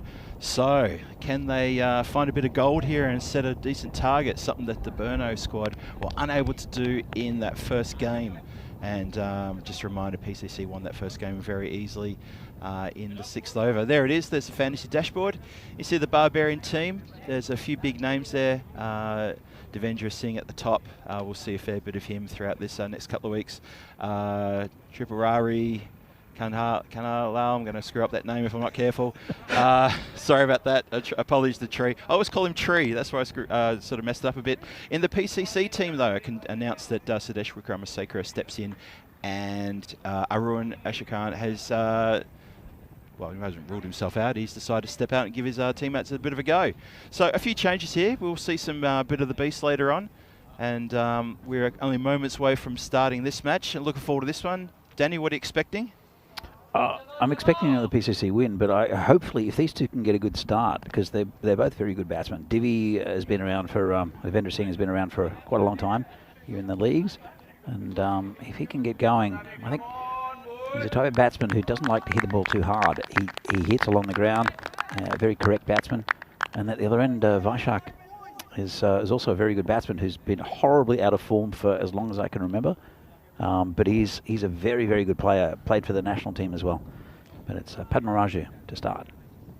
Bit of an early shout there. Jet looks like he's drifting down the leg side. And they get through for a leg bye. Signal there by the umpire. Let's have a look again. Oh, a lot of swing there. Yeah, movement, wow. Definitely going down leg, but that came in from a long way outside off, didn't it? He's a good bowler, is Padmaraju. He really thinks about his bowling. He adapts. He's probably one of the only the bowlers we've seen so far that really adapts to the T10 format, Phil. Likes to bowl a little bit short of length, uses his height well. And that one, just pitched it up and swung it a mile, especially in these conditions. Yeah. I mean, the breeze here does tend to go left to right, so he might have a bit of assist, but just that swing in was enormous this time of day. Comes in again, and there it is again. Well taken by the keeper. Definitely wide down leg side though. Couldn't control it that time, just started a bit straight. Yeah. And,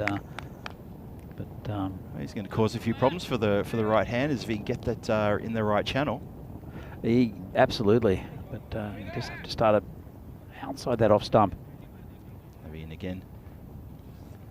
He started a bit too wide that time and it didn't really swing too much. So he's probably listened to our advice and he's gone a little bit too wide on the offside now. So just losing the radar a little bit there.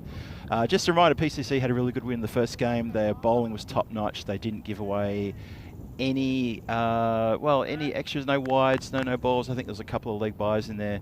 The bowling attack and the fielding was fantastic. I think there was one example of an overthrow. Moving in again. Oh, cut him through. Some of the fielders think they heard something. Bowler wasn't that interested, neither was the keeper in an appeal. I think it was just a bit of an ambitious shout from the outfielders. Good bowling though, cut him in half.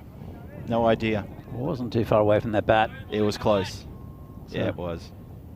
Jagan Everson, he's, as I said, he's not been in great form for as long as I can remember.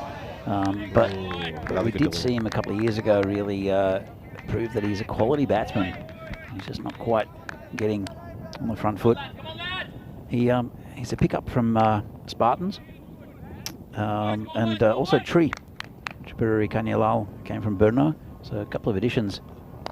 Swing pin, well, hit straight into the ground. So a few additions to this Barbarians lineup that have come in and to strengthen them a bit. They did have a bit of a schism last year where there was a big split in the club. That's right. Yep. And they lost quite a few players. They're rebuilding. They've lost Andrew Sim, who's been around for a while. He's left him and Jahanur. Just tapped away on the onside there for a quick single. They've got to keep the scoreboard ticking over. The Barbarians can't afford to get bogged down in these early games. Yes, Andrew Sim left the country, has he? I'm not sure. I think just hung up his Spurs. No, I think he's left. It's one of those things that players come and go. That's it. You know, I mean, this is a very different looking Barbarian side to when we were playing for Barbarians, Phil. That's for certain. Yeah. In again. Oh. Slow pie ball that was. Just a hey, batsman, get settled, have one of these. That was a bit of an ordinary delivery, wasn't it? It was very ordinary and got exactly what it deserved. Lovely shot there from Devendra Singh, and a pretty good over there for Prague Barbarians. And just when we were bigging him up, I think he tried too much then. did Padmaraju. It was not the greatest slower ball. Yeah, I was all preparing myself to talk about what a good start to the bowling attack it was there, and then how they've already got the Barbarians on the back feet. But that 6 releases a bit of pressure. 10 off the first over. Divi puts a pie over the fence, and where it should be, as far as I'm concerned. And it looks like it's our good mate Riddick Tomar now is going to march and work out his run-up for his first over. He had a very successful game in the previous match, picked up 3 wickets for a handful of runs, including 2 in a row. And he's now coming in. Bit short, hammered.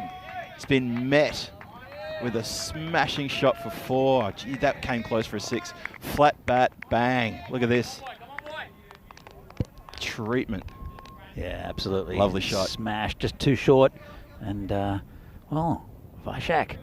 That's exactly what we've come to expect. Just hasn't been doing it consistently at all. In fact, he's been consistently not very good over the last year or so. But if he can pick up a bit of form, especially in this first game, it's so important early on to get the confidence up. And he's definitely a confidence player. He did play for the Czech Republic down in Kartama when we were there. Yep, and, that's right. Again, had a terrible tournament. But it's to do with confidence and just getting that ounce of luck. So it was a pretty good start there for him. Okay, they're just making sure they've got the right ball. Oh, the ball just come back. Yeah, that's what I've just noticed. It's taken that long for that shot for 4, that crossbat shot to come back. So Riddick's got it now, and he's charging in. See where he can come back with. Oh, lovely! Nice, boy, nice. Oh, what a ripper! Lovely ball there. Beating that side off stump. Good comeback. Oh, terrific comeback. Have a look at this, folks. Yeah, lured him into the shot.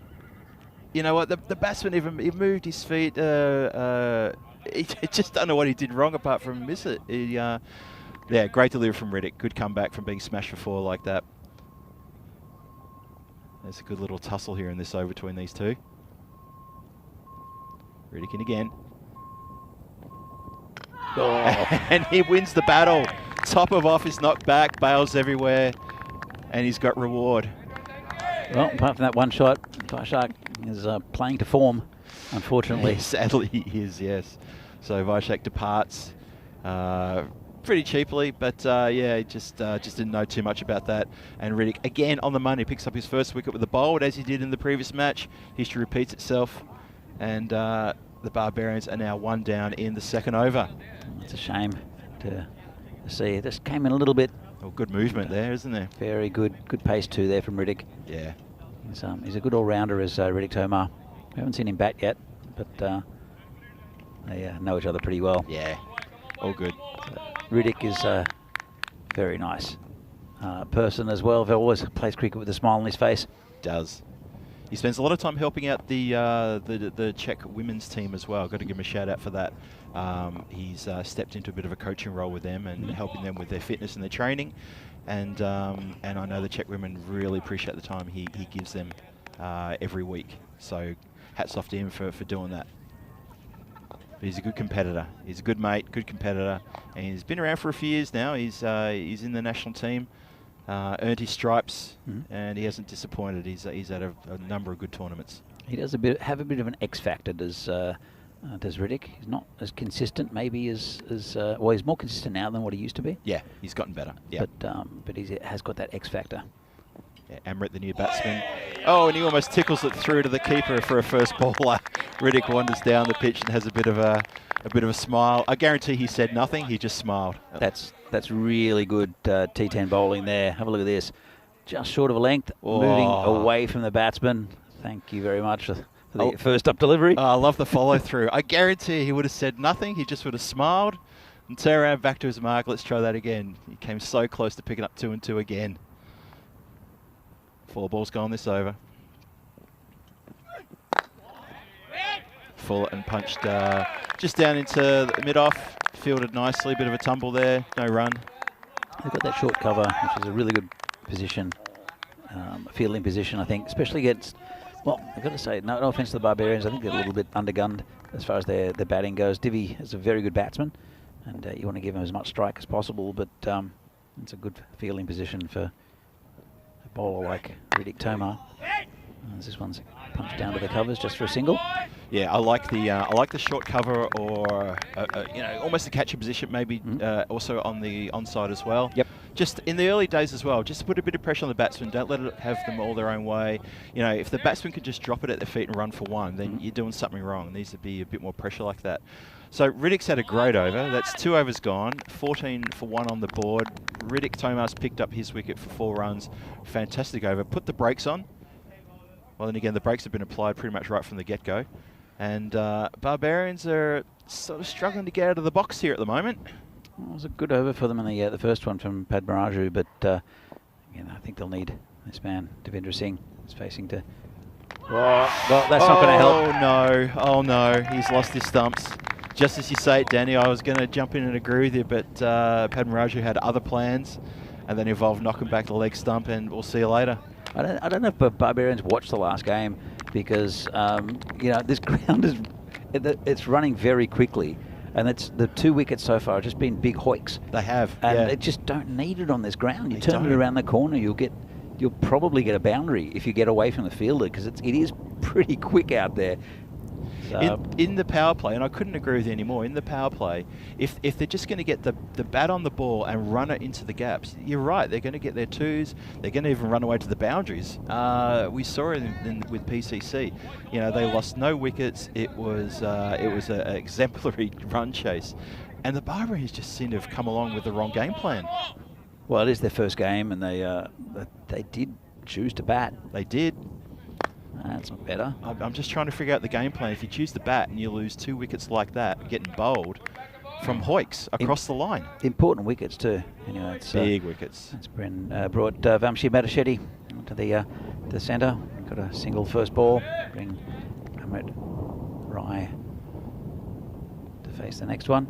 Radu comes in. Swing and a miss. Seen a few too many of those already in this innings. And the Barbarians have got a bit of work to be done now. They're 15 for 2. We're getting towards the halfway stage of the 3rd over, getting to the end of the power play. And they've got a bit of work to do to get a bit of respect to that scoreboard. Yeah, indeed. They're right there. Actually, come back to that in a moment. It's better. That's a punch to the covers. That's going to run away for 4. Lovely. Punch through along the ground, in the gap, 4 runs all day. Yep. Shot. Take that as an example. The rest of the Barbarian batsmen just hit it on the ground and it'll run for 4. That's all you need. I don't mind 4 a ball. It's pretty handy. Can take that anytime, right? Just wave hello to our photographer, and this is nicely hit through the gap again. And fancy footwork. Oh, tell you what, there was millimeters in that. I think maybe Joe's just asking to have a look at that. He's having a little chat to the mic. We'll have a second look at that. It's run pretty quickly. It's good have a look work out there. Yeah, no problem. Yep, beautifully done. Yep. Play on. Well done. Good stop by the fielder there. It's Tojo Thomas out there, I think. That was Tojo, yes. So, Padmaraju. Always changing to around the wicket. Yeah, it's his final ball of his spell. It's been an interesting one. Let's see what he can produce here. It's just clubbed down to the mid-off for a quick single. Cut off, no way it was going to get through as a miss-hit, and that's going to end Padmaraju's spell. He's 2 overs, he's got picked up 1 wicket, he's on for 17. Not a bad job. He got Hoyt for 6 off the last ball of his first over, which was a bit of a pie given to Devendra Singh. There's the standings. Obviously, only 1 game's been completed, so PCC sit atop of the of that ladder with a very healthy net run rate and 2 points. Burno, who on a bit of a hiding to nothing in that game, unfortunately. And plenty more cricket to come today, tomorrow, and through the rest of this week and next week. It's going to be an exciting T10 series here in Prague. So 2 for 22. Richie Benno, he'd be proud of us. 2 for 22. Cricket fans around the world tuning in will be saying that right now. And that's a really good thing to know. Best commentator for mine. Riddick in, and Riddick has been hit upward, but it's going to be caught. No, it's going to be spilled just inside the boundary line. Oh, the fielders, he's made so good ground to get to that. I think that was Tojo again. And it just dropped out of the hands, maybe hit the fleshy part of the palm and popped out. I think it's Naveen Padmaraju, actually. Oh, sorry, is it Naveen? Yep. But my mistake. But there's 1 player out there. We're still in the power. No, we're just out of the power play. Just out of power But there is play. one player on the leg side deep, and he picked him out, and he couldn't hang on to it. So Riddick Tomar, he's been drawing false shots from a lot of players so far today. Again, it's been smacked down to the ground. A couple of bounces to Sub-1 Divisi in front of us here, who fields nicely. Just keeps it to a single. Yeah, Riddick has, he's that kind of speed, is he, where the batsmen think he's got a chance because he's not express. But he's a clever bowler, though. He'll put it in the right place. He'll give it the proper length as well. Obviously, if he goes a bit short, he's going to get punished. But he's been around long enough to know not to do that. And he's picked 3 wickets up in the first game. He's got a wicket now. Right, he's not express, but he's not slow either. He's a good how do you call it, fast medium, I'd say. Yeah. He's he can, when he bends his back, he can push it through pretty nicely, and it's been a good spell so far. It's picked up that 1 wicket, but only 7 runs from his 1.5 overs so far. Yeah, he'll probably feel he should have had that wicket at the start of this over, but ifs and buts. Oh, this is in the air as well, but I reckon that's going to go out towards the car park. And the boundary rider has got a bit of work to do to go and fetch that one. And he's been clubbed aerial for 6. Massive shot. Well, I had a little invitation on it, didn't it? Little bow. It did. And the batsman was very quick to RSVP. It's not a good ball there from Riddick. And he's walking back again with a smile. Put his hand up to Sub-1 Divisi, and it's like, I know. That was rubbish. To the batsman credit, Vamshi got onto that pretty quick. He sighted it quickly, and he gave it everything. It was a lovely shot. Yeah, absolutely. So they needed that, Barbarians, just to pump the score up a little bit. So it's Tomar in again.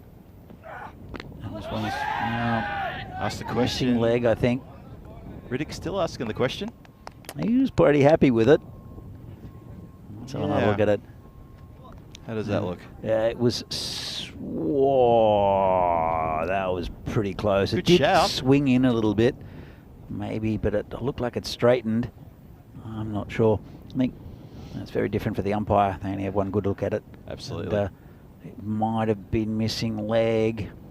Might have done a bit too much, you think? It's possible? It did a little bit in the air. It did a little bit in Good the air. shout, though. Yeah. Riddick again. Last ball of his spell.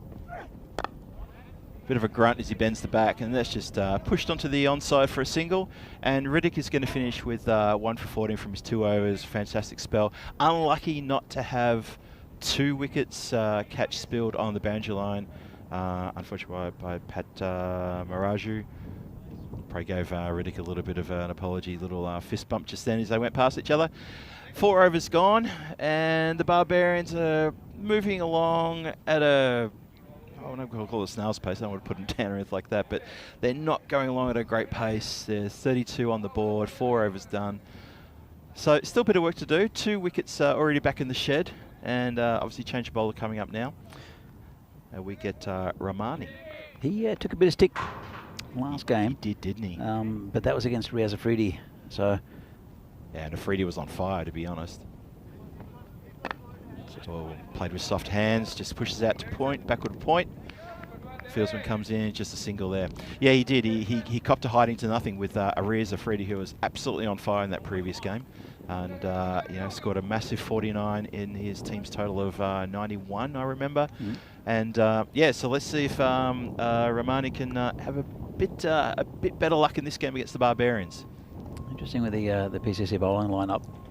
So Ramani comes in again. Whoa. Good pace there from Ramani. Good Where did lift. that come from? See the lift off the pitch.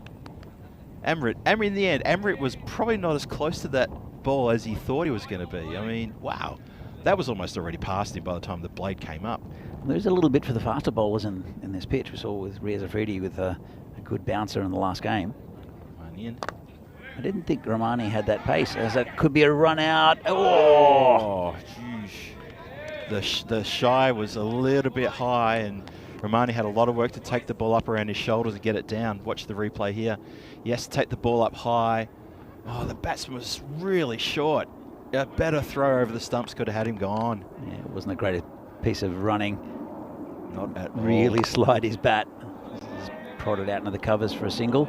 Yeah, they seem pretty happy to be just pushing these singles at the moment, and that's fair enough. The bowling, if it's nice and tight, you try to manufacture something out of it, you can end up in a little bit of trouble. So nice little push there. Keep that scoreboard going. Emirates been out there for a few balls now. He's got 11 from 11. So, you know, they'll be looking, the Barbarians are going to be looking at him to try to accelerate soon, and I mean really soon. Well, it's a bit uppish, but it's into the gap. Boundary rider out there. Slight little fumble. They're going to get a second on the fumble. Yeah, it's good awareness from the batsman. Yeah, and that was Tojo that time with just bobbling out of the hands. Might have slapped into the hand a bit too hard, but he's the boundary rider out there at a deep extra cover. Yeah, they just knows that little fumble, and he's quite far away from the action out there on the boundary. Well, Marnie just hits it down to the ground, and that very, well, it's more of a gully, isn't that field? He's not. I was going to call him a slip. Gully just fields it, holds it, and that's the end of the over. So Ramani goes for 5. He's going to feel better after his hiding he copped in the previous match. Good over. 37 for 2. And this is the ECI schedule coming up well, actually, this is the ECI Czechia schedule. So this is happening on the Saturday, 29th of July and Sunday, 3rd of July. 5 games on the Saturday and then 4 games on the Sunday. So Czechia with Cyprus and Greece in a tri-series of international T10s, and I'm really looking forward to this one. Mm-hmm. Yeah, it should be really good, and it'll be good to see the Czechs come out again in an international series. They did pretty well down in Austria, beat the Hungarians a couple of times, who were very good. Yep. Hungarians beat the Austrians, and then... the Austrians beat everybody. The Austrians beat everyone. Yeah. It was a bit like that, wasn't it? Yeah, that was a good series, though. I love this introduction of the ECI this year. It's a wonderful move from ECN. And now Spin coming to the attack. It's probably not out. I'll get a leg by out of it.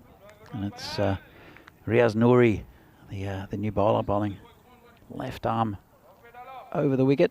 Don't think I've seen Nouri bowl before. This is an interesting little look. He's very cool with the shades. I like a bowler who bowls with the shades. Me too. I like our mate Niraj Tyagi bowls with the shades as well. Shout out to him. You will see him in action later on. It's a bit short. Comes around the wicket. It's punched into the covers just for a single. So that's what we're discussing also about what the Czech team needs. And there's not many left-arm bowlers here in the Czech Republic, especially not really many left-arm spinners that are available for national selection. And I think it's a little bit of a weakness in some ways for the Czech team. Well, that could be close. He's given him. He has. And he's happy about that, isn't he? Yes. The man with the shades.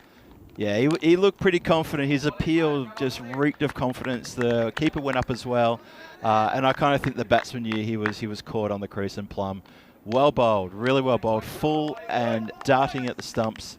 And that is one way to get wickets on this ground, almost guaranteed. Look at this.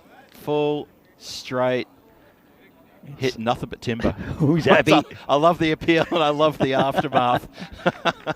It's always difficult coming around the wicket. Left armer coming around the wicket. He's angling it in. Yeah. He's bringing it back slightly maybe, but that was so full that it was hitting stumps. Yeah, yeah. It was a good decision from the umpires, but with that angle, it's a little bit tricky. Yeah. And it does put a bit of doubt in the mind, but no doubt in the umpire's mind that was definitely out. Yeah, we've seen it a couple of tournaments we've had this year already. We've seen that the successful bowlers are the ones who bowl full, straight in at the stumps, not necessarily Yorkers, but really full deliveries, and they're the ones who are getting the wickets. Anything short of a length was getting absolutely tanked in a couple of tournaments we've had in the last couple of months. So Nouri's in again. He's got his backup, but it's been hit into the gap. They're just going to get around and cut it off from cow corner, and a single there. Nice throw in. So yeah, Nouri's got his backup now. One more ball to come in this over, or a couple more balls in this over. It's been a good start. It's been a very good start. Oh, he's giving that some air. Oh, could be That's out, coming to us. Saba couldn't jump high enough, Balak, mate. That's come straight to us. Need to grow a bit taller, mate. Bit taller, Saba. Yeah, Sub-1 Divisi fielding in front of us here. He almost had the length. You're going to see him in the replay jumping really high, but yeah, he had to be about another 2 meters tall. That's come straight under our desk here. See, hopefully the only fielding I'll do all day. Never liked fielding. Oh! And he's got a second one. Quicker delivery, hitting off stump, peg back, on your way. That's a good response after being hit for 4. Nouri's got a couple. Look at that. You got hit for 6, Phil. Sorry, it was a 6. Did I say 4? You did say 4. Sorry, I was calling it a 4 because I felt that you'd fielded it, but inside the boundary. So I'm used to you fielding inside the field of play. That's probably why. You're right. That was a quickie ball. Good over there from Nouri. Impressed. Clever, clever. As I was saying, there's normally there's the PCC with the usual suspects, Sudesh and bowling, Arun, and they've got a good talented squad of players. In fact, Sub-1 Divisi is going to be the next to bowl. We've seen quite a few bowlers used today, but they've got such a batting heavy lineup. Oh, isn't he happy? So, look at that. Giving us a thumbs up. He's even shaking his head in disbelief. He's pumped up. Fantastic over. Great over. And we'll see him again back for another over later. I'm sure we will. We'll get a second chance. He's pinching himself right in front of us here, folks. That's why we're having a giggle. He looks so happy. I'd love to see a bowler with a smile on his face. Absolutely. I mean, unless you're the batsman. Well, you and I are both bowlers in the Barbarians, and we would love a wicket. Who doesn't? And you get a couple. Come on. So new bowler in. Divisi starts with a wide. Divisi is a good bowler when he's on a mission. And because he definitely, with both of the bat and the ball, loves to be the hero, right? And when he's on a mission, when he's given like, okay, we need to do this, we need to do that, like we need to get wickets here, he'll pump himself up and he'll generally deliver. But here, I don't know if he's the right bowler to go to. Maybe I'm being proven wrong. He's heard your words, Danny, and he's just bowled a ripper there. One thing I love about Subber is he loves to vary his pace. He'll start off with a few quick deliveries, and he has a slow ball which has almost no disguise to it. But he bowls it very, very effectively. That's the thing. He does it very well. That's coming down towards us. One bounce. Oh, nicely fielded there by Nouri just in front of us here. Got the body behind it. Was one bounce into his sort of around the shoulder area. Got bounced off the ground pretty high, actually. Yeah, so Subber, I always notice if he gets done for a no ball and there's a free hit, his free hit delivery will be a slow ball, and the batsmen aren't ready for it, and they have to make all the pace. It's clever. There's the slow ball. And it bounces twice through to the keeper. That's the slow ball I'm talking about. There is no disguise to it, but the batsmen have trouble picking it. It always happens. And he's really smug about that too. I was talking about that after. He's like, yeah, they didn't pick it. I got it past him. He's very proud of that delivery. That's exactly how he sounds too.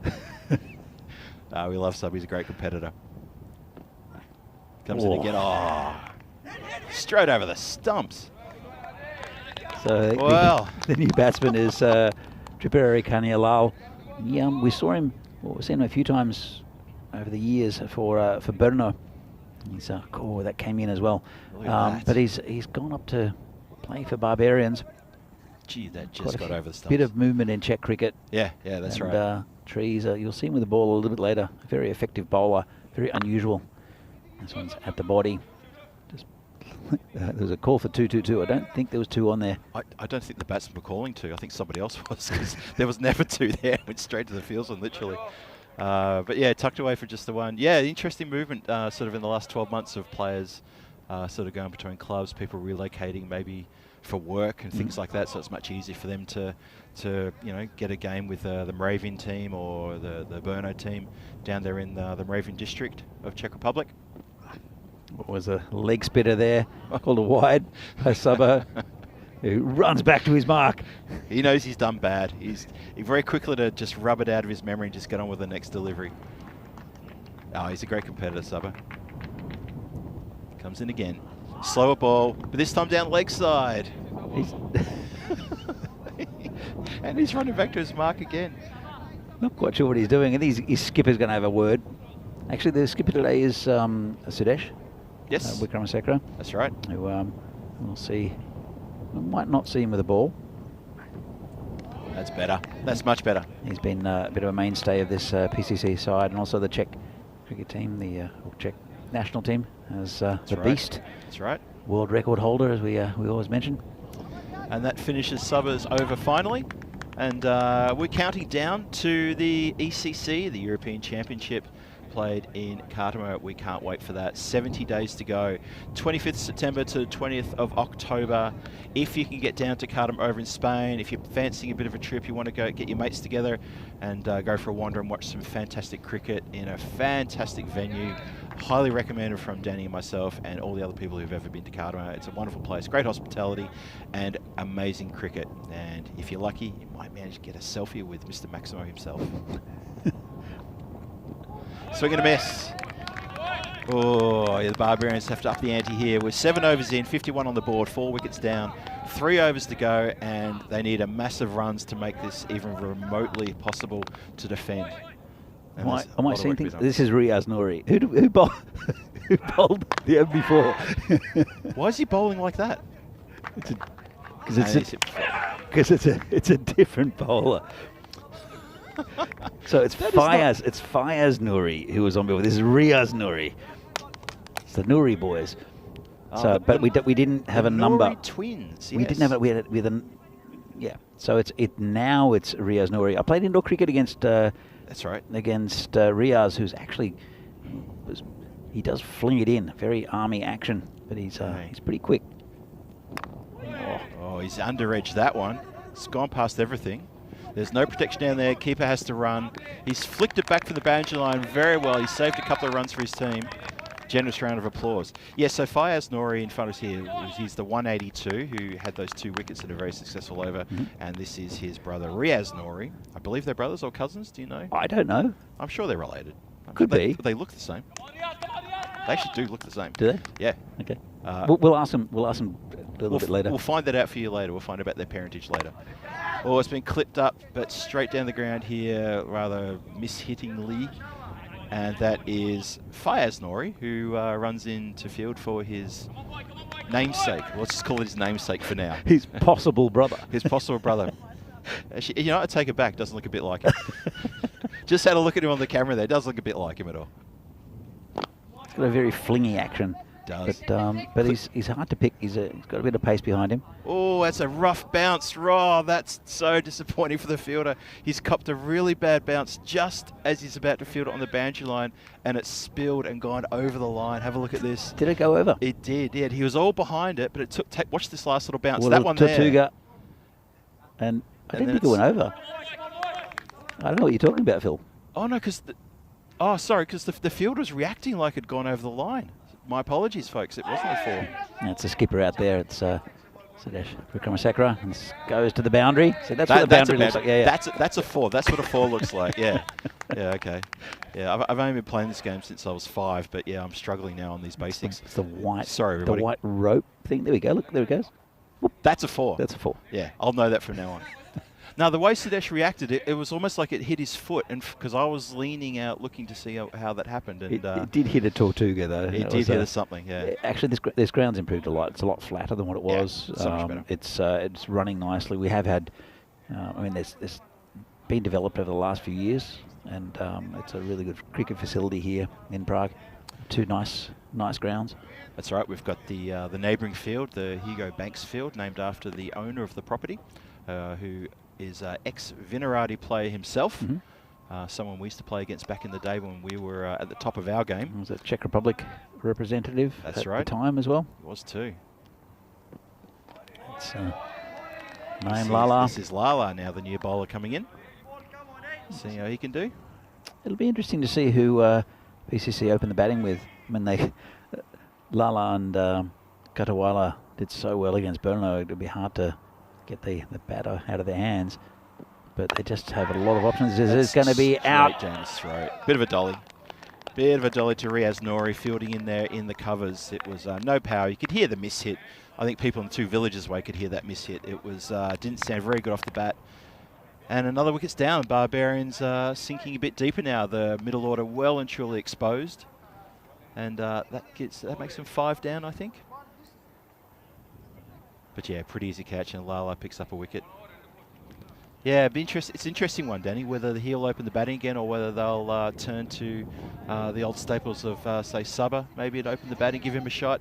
Yeah. Maybe it'd open with one of the other players who we saw in the first match. I mean, they're in good touch, Lala and Katawala, but then you don't want to get through the whole tournament where you've only had like 2 or 3 batsmen batting.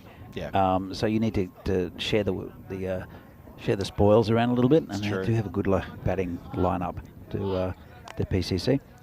So yeah, you do see that sometimes in tournaments where teams expose 2 or 3 batsmen and they dominate. Then they come against a team which gets rid of those 2 or 3 batsmen, and suddenly you've got these players who haven't got used to the pitch, haven't got used to the ball, the pace, the players, and it can end in trouble. That's been flicked uppishly through backward a point, and that's going to run away to the gap for 4 runs. Very needed 4 there by the Barbarians. Lovely shot. Clipped uppishly, but it was safe all the way. Yeah, the new batsman is Vishal Mane. It's a nice way to start out in the centre. Again, nothing risky about the shot. It was a little bit in the air, but away from fielders. But this ground is so quick. Always going to be 4 runs. Alone again.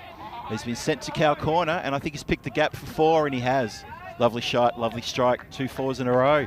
So the Barbarians are getting on their bike here in the 9th over, where it all happens. We all know that. And the score now pushes up into, I think we're into the 70s now. Lovely stuff. Yeah, it's, well, 72 for 5. A couple of balls left for Lala.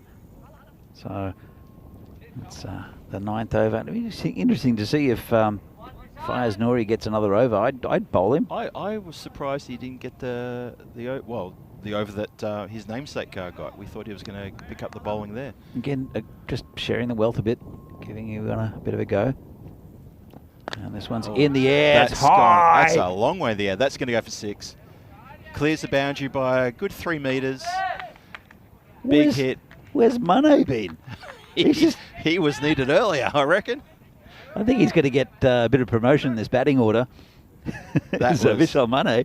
That was a big, tall shot. That was a danger to the aircraft flying overhead here when we're sandwiched between a couple of airports here, plus a military airport. And this is also the flight path for planes coming into Prague as well, so there's a bit going on up there. Swing and a miss. Good call. Yeah, good running. Very good running. Good call. which will also get Mane on the strike for the last over, which I think is probably the purpose of that quick run. Very quick call, good stuff. Good over for the Barbarians. Score now climbs up well into the 70s, so they're going to be looking at high 80s, I would hope, or anything they can get in this over. 79 for 5 after 9 to be precise, and last over coming up. So they'll be sharing the bowlers around, which is good. Yeah, absolutely, and it's a good thing to do. It's a club with a lot of depth, and of course, these players are non-professional. They'll come out, they've taken time off work, and actually will be Faiz Nouri to continue. Very good first over. Very impressed with him. So he's going to finish off. Oh, great delivery. So he's at a massive over where he's picked up a couple of wickets, and his skipper has thrown in the ball for the 10th over. Let's see if he can reward his skipper with a nice tight over here. Well, it's captaincy, I think. So, as I said, these players are not professional, so they've taken time off work. Oh, that's a lovely shot. That's been punched backward a point. That's going to run away for 4. There's no protection out there. Yeah. So and it's over 2 weeks as well. So there's plenty of there'll be plenty of rotations in players with all these different these teams. So it's really good to see PCC sharing the bowling, and we'll see what they do with their batting lineup. But, I agree. We've seen quite a few different bowlers in this game, but also in the last there were 5 different bowlers, and then I think it's a good move. Again, the captain is sitting this one out, Aaron Ashokan, and he's the 12th man for this game, and Sudesh Vikramasekara with a lot of experience. He's out there by himself out on the boundary. That's right. So Might see him with the bat a little bit later. Noreen again. That was unusual. It was rather unusual, wasn't it? Oh, what? Well, that was also unusual too. It was all sort of done in slow motion. I think the batsman had given himself out and was just jogging in the end. This was a very strange situation here. He was definitely watching the ball. He didn't like that run though. And that's it's Prem Nandivada. In fact, it's not. It's Mane. You can see why he likes to hit the ball hard. Obviously, doesn't like to run. Austin swatted on the ground, but the protection there, Riddick on the boundary line. A little bit of a fumble, but he stopped the ball getting past him, and just the 1 run. Oh, hello, no ball's been called, and a free hit is coming. Well, this will be interesting. And no ball for height, called by the square leg umpire. Yeah, that was a bit of a shocker of a delivery. I think maybe sweaty palms, sweaty fingers letting that one go. Big swing. And that's coming all the way for 6. Very straight. Lands at the base of the scaffolding. Lovely shot. Good strike. Well, they've pumped it up to a pretty reasonable score here. Pretty much what Burno got this morning. But yeah. But then again, PCC did get that total in under 6 overs. Yeah, it was 5 overs, 4 deliveries, I think, to be precise. Like 34 deliveries, yeah. So we could see a repeat of this. It's 92 for 5. 2 more balls to come. 100 on the cards here, but they need a couple of big hits. And that's gone straight through the field, and that's going to go for 4. Well, PCC, we praised their fielding in the previous match and even in this one, but that's absolutely gone straight through everything, that fielder. He got right behind it though, Phil. He got behind it, he just didn't get down onto it. He did everything right except stop the ball, which I think is kind of critical to really judge it as a good fielding attempt. And Nori now, last delivery. That's uppishly punched through towards point. That's going to bisect the field. That's another 4, and they get their 100, and they will finish on 100 runs for their 10 overs. So they've actually come good. The last second half of this innings, they've really piled on a few more runs, and it was needed. And there's a bit of extra for their bowlers to bowl at in the return innings, which is going to take place in about 10 minutes' time. Absolutely. Like Vishal Mane. I mean, he's come in at Mane. He's coming in about number 7. Yes. And just absolutely blitzed this bowling. He's done well, hasn't he? Well, see some of the highlights of this. Most of the highlights will be with PCC. Yeah. Oh, there was the pie. That was an absolute pie, Phil. Yep. There was the lovely crossbat shot for 4, which we thought might have gone 6, definitely for 4. And then the wicket started tumbling, and Riddick was hitting the timber with consummate ease, and he was a very happy bowler. Another one hitting the stumps. Another one hitting the stumps. That was the same one, I think. And the PCC looked like they were on here to keep the Barbarians to score around about sort of 60-odd. And then the arms started getting a bit freed. Good fancy footwork by Lala on the boundary there. And then there's a bit more lusty hitting, a few shots down the ground. That drop catch, which cost them a few runs as well. And then things started going. Wonderful appeal. Nori's over was exemplary. He picked up that LBW, and then he had a almost a catch from Subba, and then a lovely bowled as well. He had a wonderful over, did Nori. That first over of his. Got 2 wickets and really put the brakes on. The Barbarians were really on a hiding to nothing there. And then, as you say, they started picking themselves up. The middle order started to get their act together. A few things went their way. And, yeah, a few of these clips. A lot of runs pushed. Obviously, that was a clip straight to the play for a catch. They were getting a lot of their runs backward a point into that area there. There's one. And there's another shot down the ground. So they started building the runs again. Mane, we've got to thank him for putting a fair bit into that. He's come good at the right time. And getting the Barbarians up to 100, good score. Not a great score, still probably a bit short of what this PC squad can do. A few more highlights coming through. They've done really, really well there to get to 100. Yeah, and yeah, let's see how things pan out for them. Yeah. What do you think, 100? I think it's a good score. Yeah. I mean, look, it's Vishal Mana who's come in and he's at 32 of 10. It's to really pump up that score. It's good effort from, as you can see, from Amit Rai as well, the 20. Yeah. And then Madashedi with 10. Everyone else in single figures. Everyone got runs, which was good. But it's really, look down the bottom, Vishal Mane. He's come in, scored 32 off 10, and has given them a shot. Really I don't know. I mean, PCC have got such a strong batting lineup. Yeah. But a few early wickets might put a bit of pressure on them. That's right. See here, Fires Nuri with those 2 wickets was expensive in the last over. Yeah. And then wickets also for Padmaraju and Tomar and Lala down the bottom. And as we said earlier, PCC used 7 bowlers, which is a really good way of sharing it around. So we'll be back in a few minutes' time for this second half of this second game between Barbarians and PCC. See you soon. See you soon.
The European Cricket Series is proudly brought to you by HCL Software and Bizaway. And welcome back to the Vinosh Cricket Ground here on the outskirts of Prague. The beautiful sunny Vinosh Cricket Ground here. The early morning cloud has completely lifted. It's a beautiful blue sky. Just a couple of wisps of white cloud around. You're here for the run chase. PCC chasing down 101 runs against the Prague Barbarians. Thank you for joining us. I'm Phil G, looking after you in the comms today. Alongside me is Danny Hudacek, who is also known as the voice of Czech cricket. I used to have that moniker, but I'm quite happy to hand it over to him because he is here all the time. What do you mean? What do you mean? That used to be my phrase. I used to be called the voice of Czech cricket. Really? Yeah. When? I gave that my name. You gave yourself what I name? gave myself that name 2 years ago, and it's stuck ever since. Okay. I think it was about 2 years ago I gave that, and I remember you just looking the other way and thinking, yeah, right. So anyway, welcome back to Vinosh. That's what I'm trying to do. So welcome back. It's a run chase here. PCC 101 off the next 10 overs. Barbarians have got 100 on the board, and they did very well to get to 100. At one point, we thought they'd struggle to get 65 or 70, and they've done really well. And it's going to be the same batting pair to open.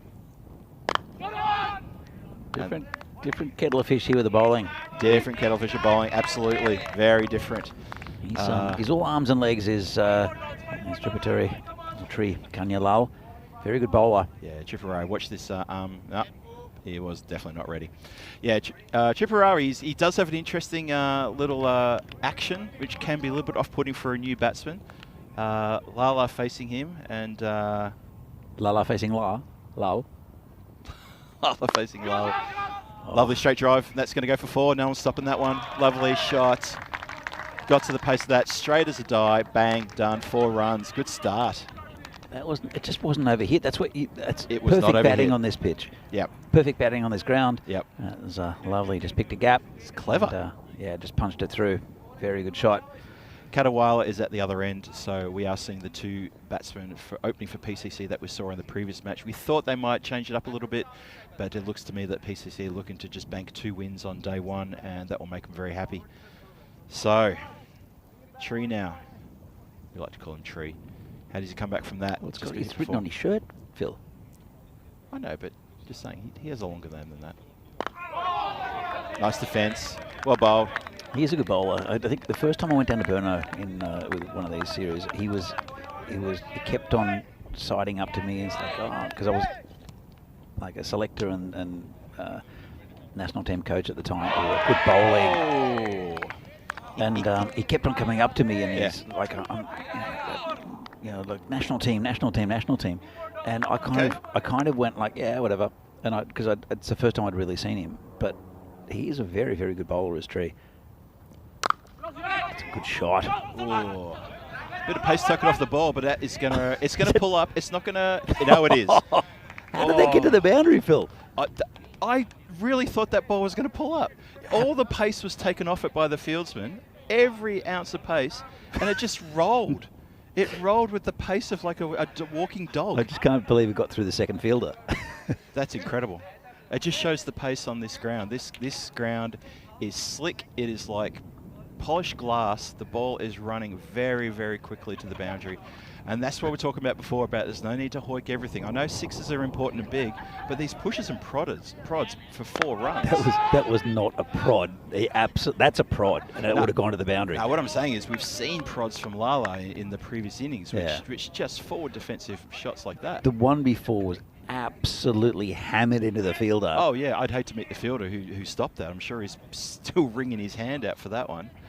Just a reminder, 251 matches since the Golden Ball. Will we see one today? Will we see one this week or in this tournament? I hope so. And just a reminder, they're the rules. Pretty straightforward stuff, really. And you can see the stats there about how it's gone. It's even Stevens in 2023, the bat and ball 5 each. Well, might see a decider here in this series. Always good to get a Golden Ball. Oh, we've had a couple of good ones. We have. One United against one of the PCC teams. They had 2 of them in the series. United. The first one they kind of botched a little bit, and then thought about it. As we see, the new bowler coming in. It's Amrit Rai. And the bounce, just gotten over the fielder and just gone away for 4. Couldn't do much about that though. But yeah, you're right. As you're saying, those golden balls, that second golden ball, UCC were they understood it, they got it. And I remember the fielding team were very confused as to how they made it. Because was it Shaimal Joshi who was? Shaimal Joshi was at one end, and I can't remember who it was. Is it Abimanu? Could have been, but I remember I think it was Shaimal had the presence of mind to run that second one, and he was running to the non-danger end. It wasn't actually. Shaimal didn't really know what was going on 100%. He just knew that his partner said run, run. But what happened is that it was the last ball. It was the golden ball. Hit it out to sort of Point Gully area. Yep. They ran one. They ran one. Yep. And then the keeper took the bails off and started celebrating. Yeah, he broke the stumps. Yeah, and he celebrated. And yes. then they just went, well, okay, let's run another one. That's a good shot. It's been punched out. That's going to run away for 4 through a vacant cow corner. This ground is so quick. It's slick, isn't it? I saw someone in the chat describe it as slick, and you are bang on correct. It really is. So he took the bails off, and they were celebrating, and that's when Shaimal Joshi ran to the other end. Yes. And they won the game. Yes. It was amazing. Because the run out didn't actually happen because the player was in. He'd made his ground. Yeah. So broken stumps, and they didn't know what to do. Well, that was an interesting delivery. It's not going to help their defence. And that's gone through for 4 buys. It's gone through everything. So anyway, going back to this game. Yes. Sorry, folks, getting a bit nostalgic there. So it's they started with spin from the 2 opening bowlers, and Tree is kind of a spinner, and Amrit Rai, and trying to get the pace off a little bit, but it's been no risk cricket here from PCC. Yeah, they've started very well again. Oh, what on earth was that? Let's put all the pressure on. Oh, good fielding. The final fumble where the ball came out probably saved him from accidentally giving away for 4. I think he did that on purpose, though. I think he did. Have a look. It went through the fielder. Look at this. And Tree out there. A lot of experience. Stays away from the boundary. Just flicks it back. Yeah, very good fielding. Oh, good work, Tree. Oh, that's hammered. Well, again, it's hit the fielder. He's looking a bit ginger there. He's wringing the hands. Those tracer bullets are going to leave a mark. Tell you what, though, it's the leakiest cover area I think I've ever seen. It's so true. There are so many licks in that cover. That is ridiculous. That region is just absolutely dripping. Well, there's the standings, and if things keep going the way they're going, PCC are going to go 2-0 up here, and they're going to feel pretty good about themselves. This game is turning out to be almost a carbon copy of the previous match against Burno, and the Barbarians are going to have to really lift their game to try to stop the rot here. Well, they're going to have to do what Burno couldn't do, is take wickets. They've got to take wickets because you can't contain them. Considering the batting to come as well, but these two up the top, Lala and Katawala, are both very, very good and in form. So 2 overs gone, 27 on the board. Tree for his second over. And they're going to need something here. You're absolutely right.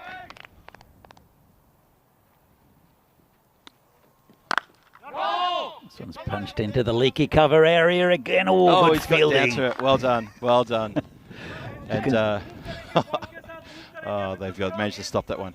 So let's say a brief hello to people in the chat. I saw Helix in the chat, my old mate. I saw Keanu, it was his birthday actually just last week, Keanu Nolan. So mate, happy birthday for last week. Unfortunately, I don't have Pavel Florin available to wish you happy birthday like I did a couple of years ago. Saw Nick in the chat, and we'll just let this delivery go. Clipped very nicely into the gap there. That's going to run away as well. 4 more. Again, not too overhit, just lovely placement and a nice clip shot for 4. PCC having things all their own way. We saw, who else in the chat? We saw Rod Thompson. Rob Thompson, Dave Bodnaracek. Dave. He's never in the chat. He's very quiet in the chat, is Dave. Yeah. G'day, Dave. I know you've been screaming for us to mention your name, so we'll mention you a couple of times. Dave's in the chat. Dave is always in the chat. Talking about eggs earlier, and now he's hopefully talking about cricket. Oh, that's been skied straight up in the air. I don't think there's any opportunity for anyone to get to that except for the boundary rider. Yeah. And that's a big 6. That's a big 6. He didn't really get all of that. I mean, it was almost in slow motion the way he clipped that one. Enough of it, though, Phil. Enough of it, yeah, but he didn't get it. He wasn't like he was trying to hit it to the car park. I mean, you watch this. He just swivels, boom, enough. But he centered it enough, so yeah, on his merry way. Partnership is now 38 from 15. That's incredible. Lala on 28 from 11, having it all his own way pretty much. 38 for no loss, and we're only 2.5 overs in. There's a question from Keanu actually about Czech cricket. I think you're probably the better one to answer this. Yeah. So Phil G and Danny H. So it'll just be a tick. Yes. So he's delivering. Oh, nice forward defence. Lovely stuff. How has Czech cricket been tracking since the last time ECS was there? Well, they were just over a year ago, I think. It was a year ago. Yep. So what's some of the differences with Czech cricket, do you think? I'll just answer that after this delivery from Tree. Nice punch down into his point. Big shout of no. Changes in Czech cricket. Well, we've had a lot of change, I guess, behind the scenes. I guess that's the biggest change. And with that has brought sort of a new vision, a new strategy, and I guess new ideas to how we want to sort of build our infrastructure and support the game for all the players. Tree in again. Oh. Oh, he's almost pulled it off on the second attempt. Hit with power straight to the fieldsman who knocked it up in the air, and he's just lost sight of it. Lost sight of it? Well, no, I don't think he ever saw it, Phil. Hey, he got his hands up for the catch. It popped out. He spun him round. He's almost got it on the second bite of the cherry. Well, he saved 3 runs. I think that's probably because that was absolutely smashed at him. And it's looks like it's Vaishak out there who's a really good fielder. Look, I guess there is an argument there for he was protecting himself as opposed to taking the catch. He was definitely going for the catch. I accept but that. I think all he just saw was this white blur coming somewhere in his vicinity. Because that was hit with authority. Power play done, 39 on the board, 3 overs gone. It's a similar to the last game, isn't it? It really is, yeah. So keep going with differences with Czech cricket. Because there's one that I want to mention in a minute, but I think unless you mention it first. Well, I was going to sort of push the one of the strategies, which is youth development here in Czech Republic of cricket, and obviously. When we mention that, in the same breath we talk about Catcher, the cricket academy run beautifully by Chris Pearce and Renata Pearce as well. Obviously, he's his missus. Nice and smack down the ground, straight to us, just along the ground for a single. Sorry, that was Amrit, the new bowler, coming on as well to complete his to start his second over, I should say. So yeah, I think that the involvement of youth has been a really big thing for the Cricket Academy, and it's been a massive success as well. They've had their bumps, they've had their fits and starts, and I'll continue that after this ball because I think it's a very important point I just want to make. Amrit in again. It's similarly just punched down the ground just for a second. Oh, that's a nasty bounce, but Tree got behind that, and oh, I tell you what, that bounce, he's shaking the head. That was really close. Amrit again. Cross bat shot that's straight out to the field. So he's taken one into the body, but got his body behind it.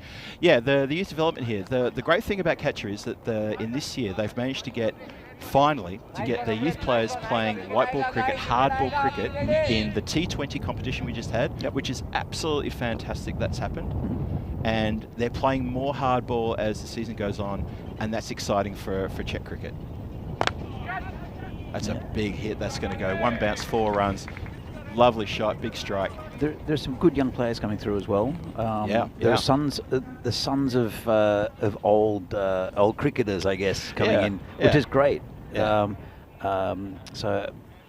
Alfie Solchek is Alfie there. Solchek, yes. Good fast bowler. Also, in this tournament, we're going to see Danny O'Connor. Yes. Looking forward to seeing him and Henry Wood, who are 2 youngsters who are going to be playing for Vinarati Cricket Club. And especially on this ground, I think they'll do pretty well. They're very, very correct cricketers, and I think will be part of the bright future of Czech cricket, of having local youth players who have come through the system, because there is now a good system. There is a very good system here. Yeah, So- you're absolutely right. I wanted to mention those 2 players, and thank you for mentioning that too. So I would say to the chat and to the people watching around the world, the people, our friends in India watching on Fancode, everybody, please tune in for the Vinny Raider games where we see these guys play, because it's going to be very exciting, real exciting for them, and also for the whole cricket academy and how we've nurtured that, and how Chris and Renato have done such a great job on that. Punch down the ground, 1 bounce. Oh, that's a tough one for Tree, but got his body behind it, very well fielded. Stopped a certain boundary there. It's an awkward bounce. He's taken 1 to the body there. Really good work. Just to finish that off, yeah, Chris and Renato have done a fantastic job in the academy, and this is the fruit of their labour. And I'm really excited by seeing a couple of yous playing in this ECS this year. Yeah, absolutely. The other good thing, the women's team is really starting to develop into a competitive side. Yeah. And again, really good work from behind the scenes from a lot of people with the women's team. Yeah. So the other thing that I've noticed, and I'm noticing from afar, because I don't have that much to do with Czech cricket now anymore, but I'm still keenly interested in what's going on, is seeing a lot of teams coming from different regions. I know that Ostrava played in the T20? In the T20, which is Yes. great. That's my father's hometown, so Okay. it's nice to see Ostrava come in. And there has been talk of Ostrava over quite a few years, but they finally made it into the tournament. So it's a pretty long journey to Prague there. But there's also Česká Budějovice, Pilsen. So We've got a few from down in the Moravian area, like the Moravian Cricket Club, and of course Brno, which is sort of in the southeast of the country. Moravian, great wine district here in Czech Republic. Shot! Bosh! There's some more work for our man in the green bib. it's still going. It's still going. That's going to go over to the road. Danny, it's still going. New balls, please. Okay, on the chat, you can't see how far that's gone, but that has gone. That's gone further than like it's gone another field. That's gone further. off almost off the property. That's ridiculous. It was a bit of a gimme though. It was a terrible gimme. It was. It's like, here you go. But just hit this. But the power behind that. Honestly, the man who's picked it up, he is a good 180 meters away when he picked it up. He's now coming back in now. You know what? If you called out to him with a megaphone, he still wouldn't hear you. He's that far away. That is incredible. The bowler just got smashed there as Kunal Mohite. Oh, welcome out to the centre. First delivery of his first over in the ECS. Bang. It was rubbish though. It was a full toss. Oh my God, what a hit. Oh, let's see how he comes back from that. That's a better ball. Okay. We'll just walk through for a single. Just mentioned that that 6 also brought up the 50 partnership in 25 deliveries, 53 off 25 from these 2 batsmen, and these guys work very well together. PCC again having all their own way. Yeah, well, 2 from 2 today. I think I'll have a rest after this. See them again later in the week. Oh, it's been punched nicely. Yeah, Vaishak there just putting a hand down, stopping it. So just a single. So yeah, the Barbarians still searching for that elusive first wicket to try to get some pressure back on the PCC batsmen. It does look to me that these 2 have really settled in now. 55 partnership inside of 5 overs is going great guns when you're only chasing 101. Short again, and that's into the gap. 1 bounce, 4. Just not the right kind of bowling here. You're going to bowl short here, you're going to get punished against these kind of batsmen no matter what. Tell you what, Phil, when we see PCC batting first, I don't know what kind of score they're going to put on. You know, I would love to see them bat first in the next game because I'm dying to see how they go. It's going to be... I mean, okay, it seems that it doesn't matter who they're going to play against. They start with these 2, and if they lose their wicket, as you said before, the names, you know, you got Arun, you've got Saba, you've got Riddick, you've got the Beast, all these players with enough firepower to really just take a game away from a team within a matter of minutes. Yeah, absolutely. And yeah, for them to, if they can bat first in one of their games, they opt that. I hope I'm here on comms for that because I'm going to be excited. That's going to be really something else, and I reckon that's going to be great cricket to watch for everybody around the world. So Tree went up and gave the bowler a bit of encouragement. Let's see if that worked. Comes in again. Oh. Well, That's a bit of finesse. How about that? Let's have a look at this. Just on the big backlift, and then just finesses it in outside of the gloves of the keeper into where a first slip may have had some impact on that, and it's run away for 4. Can't put fielders everywhere though, Phil. You certainly cannot. I tell you what, though, Clever. There's such a difference in playing this game in July, because we've started. Someone thought it might be like fun to start in May a couple of years ago. Oh, if you remember please. that. I when do. it was rainy and we had 4 people holding the tent down at one stage. Yes. it was difficult. It was ridiculous, wasn't it? He's got him. He's got him. There's the breakthrough. PCC lose their first wicket of the day. Well, it didn't really bounce very high, and it's caught him plumb in front, according to the umpire. And he's on his way. Out of nowhere. He's having a chat to the umpires, and he's nodding his head. He's a very good umpire there. That's Joe Foster. Yeah. I think that's fair enough. Had no doubt, and there's no doubt in that. What's he?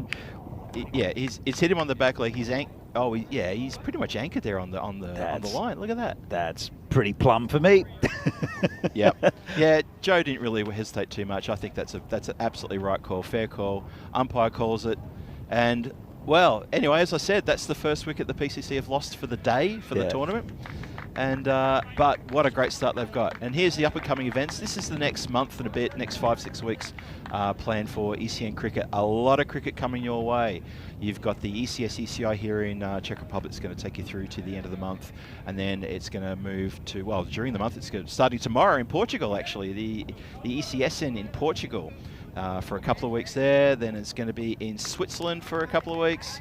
The ECN Continental Cup, that's going to be massive there in Romania. Love the Continental Cup, great tournament. Germany, Dresden, I might actually pop up to Dresden again, have a bit of a view on that when they play in mid-August.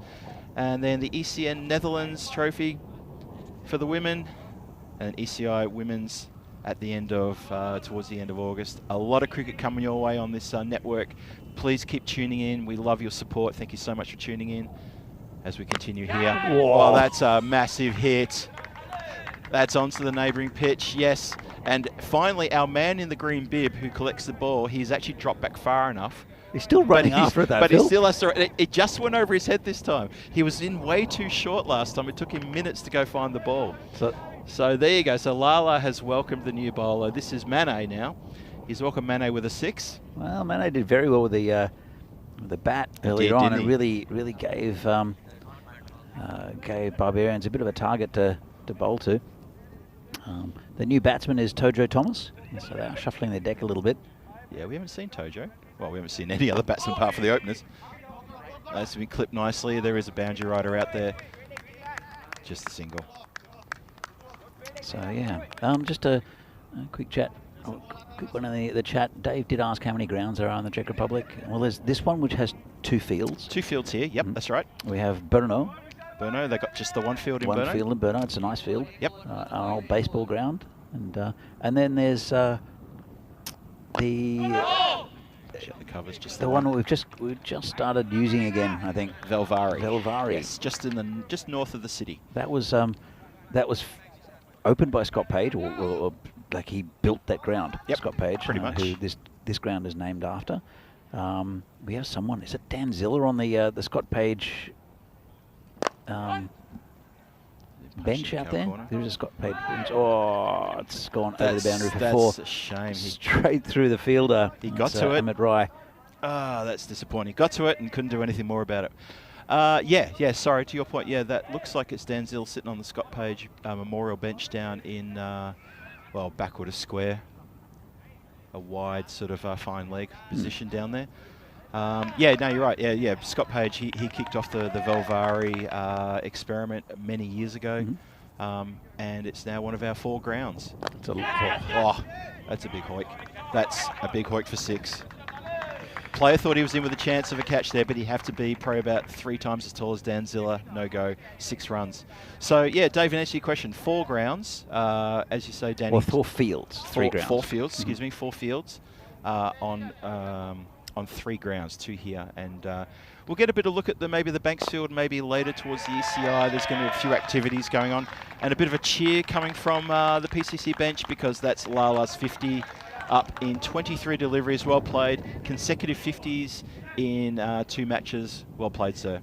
Raise his bat. Very well played. Very well played. He did the same thing last year. Came in again from Poland. We knew a little bit about him, and then he just looked class. And then towards the end of the tournament, he faded a bit, and it wasn't quite the same batsman. But it's exactly how he started the tournament. It's probably a little bit more fluid even last year, but it's been fantastic from Naeem Lala so far in this in the first 2 games of this tournament. He's barely put foot wrong in these 2 innings. He's barely given a chance to the bowlers. He's looked quality all the way through. I mean, they're not chasing a big total, so there's that. So he hasn't been put under the pump too much. But this kind of play, you know, I thought Tree was going to run in harder for that one. I thought Tree was going to get there to come through for an overthrow. And that ball is proving a little bit slippery. It's a bar of soap today. It did smash, and like Tree didn't go for the catch. He stopped the boundary. Yep. Right, and then look at this. Is it Vaishak? I couldn't see that. It is was Vaishak, I think. Yep. The old bar of soap. But it did smash into the shins of the bowler as well. Yeah. And then that's when they decided to go for an extra one. And then Vaishak doing an Ashish Mata and throwing it backwards. Oh, Ashish will hate to hear us talk about that again. Shot. Shot. That is a lofted cover drive that just got nothing but air. All air time. That's crazy. How much power he gets. That has gone a long way. That's wow. Well, yeah, between the tents, in the dugouts. Tim Kluger can't get Lala out. Well, that's pretty right. You're pretty right there, mate. You've nailed the problem in one. They can't get him out. He's in deeper than a tick on a warm summer's day. He is absolutely stuck. Oh. Actually, it is tick season here. I shouldn't make jokes about that. Oh, yeah. Very nasty. Some friends went for a walk the other day, and they were covered in ticks. That's not good. There was 6 ticks between them. That's awful. Comes in again. Just tucked around the corner. Nice bit of finesse there, and it's going to run away for 4. Just no effort. Just tucked away. Just perfectly correct way of just going bang, leg glance, hip off the hip. It is slightly downhill. It's probably the fastest part of the ground, but yeah. This ground is lightning. It really is. This year, I mean, as I said, like in the past, we've had the criticism of this ground, even though it's a lovely ground. It's fairly new. It was laid probably 3 years ago. That's right. And so it's improving all the time. But it was also that we had a lot of rain before tournaments and during tournaments, and the ground was very soft, so you wouldn't get value for your shots. This time, it's like concrete. It's really hard, this ground, really. Oh, catch. Catch. Someone called catch. Optimistic. No one's catching that. You know what, I tell you what, you feel pretty rotten as a fielder when the ball goes within, say, about 10 metres of you and people are saying catch and they give it a look. And you're thinking, you do realise that was a tracer bullet. You do realise that, right? And by the time I realised I had to go fetch it, it was over the line in 4 runs. That went like an absolute bullet. So it's 3 runs needed from 20 deliveries. I don't think we're going to get it to the end of the 7th over. I don't think we're getting Gus the next ball, Phil. It's got to be done on this ball. I'm really looking forward to the rest of this tournament because there's going to be a lot of runs. It's incredible. This is great batting from Lala. Slow ball. And he finishes with a 6. Great way to finish. Lala, take your hat off, mate. Well done. That partnership was 41 off 11 deliveries. That's ridiculous. And Tojo Thomas hit 1. Tojo Thomas responsible for 1 of them. But he'll forever tell people I was part of that partnership. I contributed to that partnership. That is a dead set. Who was it? Ben Stokes and the other English player who survived the Australian onslaught. I don't take any ago. notice of English players, Phil. The guy with the glasses, the spin bowler, who was absolute. Well, I'm not going to say there's a lot of English watching today. Anyway, PCC dominant, rampant, and they run over the Barbarians. They have a 9-wicket victory inside of 7 overs. This was an incredible display, and we're going to see some highlights here of some of these boundaries that were being carved away. And unfortunately, some of these little badly missed fields and a few near misses and just a bit of ordinary sort of outfielding by the Barbarians. Again, there was 1 chance. Well, there was no chances given. It was just 1 wicket. No chances. Practically no chances. Yeah, it was pretty much all their own way. Oh, there's Tree with a bit of fancy juggling on the banjo line. He was here in front of us. He's a good mate of ours. And yeah, just effortless shots. And then power like that bang. Just protection, try to get the catch. Then there's that sort of shot, bounce for 4. Openers almost had it their own way. Lala pretty much had his own way, I think you have to say that. And then, that lovely little finesse shot. That was probably my shot of the day. Just turned a big upper back lift into just the most easiest clip for 4. And then the wicket fell. They got a wicket. But it didn't matter, because after that wicket, they then turned on 41 runs in 11 deliveries. And suddenly, the game's over. Yeah, well, they much deserved victory as well. They're dominant again with PCC. They're going to be very hard to beat in this tournament from evidence. The first 2 games, and there's still quite a few players that they can put into this side. Not that they need it, but there's still a couple of batsmen that aren't here, including, Arun Ashokan. Yeah. There's Sharan as well. That's the thing, isn't it? They haven't put together a full-strength team in these 2 matches yet. It's been a very even team, but not a full singular team. So there's the dashboard for the up-and-coming match starting at 1:15. You got the Burno squad back for a match against the Barbarians, and obviously Burno, who were dealt quite a bad loss against PCC, will face against the Barbarians, who had an equally demoralising loss against PCC. So this will be an interesting match. A lot to play for here for both teams. Well, both teams will want to win. Absolutely. Here's the scoreboard. So 72 off 28, not bad from Lala. Not a bad effort. Kadiwala again continuing his good form. 27 off 12, and a nice little contribution there, 1 off 1 from Tojo Thomas. Bowlers, that's a bit of a disappointing display of the bowlers, isn't it? It's tough going on this ground. It's really tough. Where do you bowl to these guys? And especially because all you need to do is just prod it, and it's going for 4. Yeah, the opening bowlers started right. They went for about 10 per over, which was the run rate required. But the next string bowlers that came along just got absolutely taken to the cleaners. I kind of felt for them, to be honest. I mean, going at 26 and over, one of those bowlers there, the last couple of overs were just so expensive. Yeah, and before you know it, game's over. Pretty brutal. But there are quite a few good teams in this competition, and we'll see these 2. Burno and Prague Barbarians. I saw them earlier in the day. That's right. Won the last game with the Barbarians, and Burno played the first game. But next game's going to be starting in about 35 minutes time. 34 and a half minutes time. 34 and a half minutes time. It's an early finish again. What can we say about that except for go and grab yourself a bite to eat. People on the chat and watching through Fancode in India, we love your company. Thank you so much for sticking with us. And we'll sign off for now from a very sunny and warm Vinosh Cricket Ground here in Prague.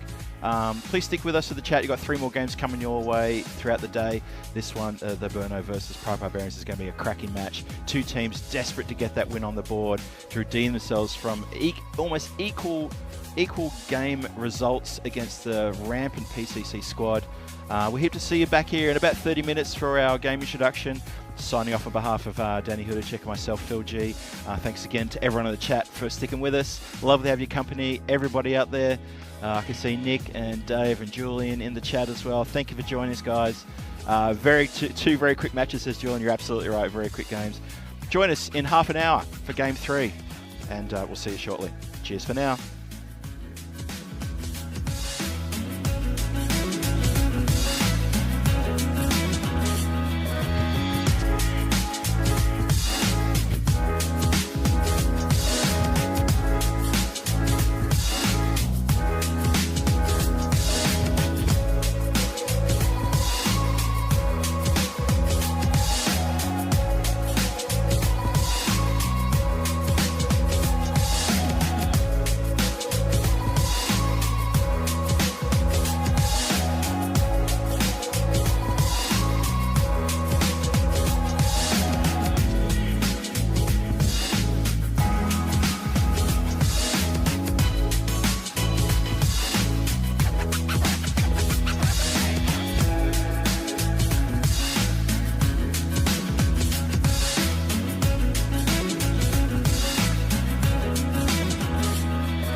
The European Cricket Series is proudly brought to you by HCL Software and Bizaway.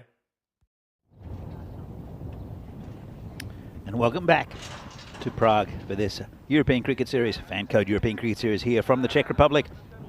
Third match of the day between Brno and Prague Barbarians, both playing earlier on and both getting hammered by the mighty PCC, Prague Cricket Club, who did it pretty easily. This will be an interesting contest though, between two sides who'd love to get a win on the board. For the Barbarians, it's their second and final game of the day. Brno, their second of three. They'll be up against Vinaradi in the final game of the day. So very similar lineups for both teams. We're going to be going to the coin toss in just a moment to see who gets to bat and bowl first.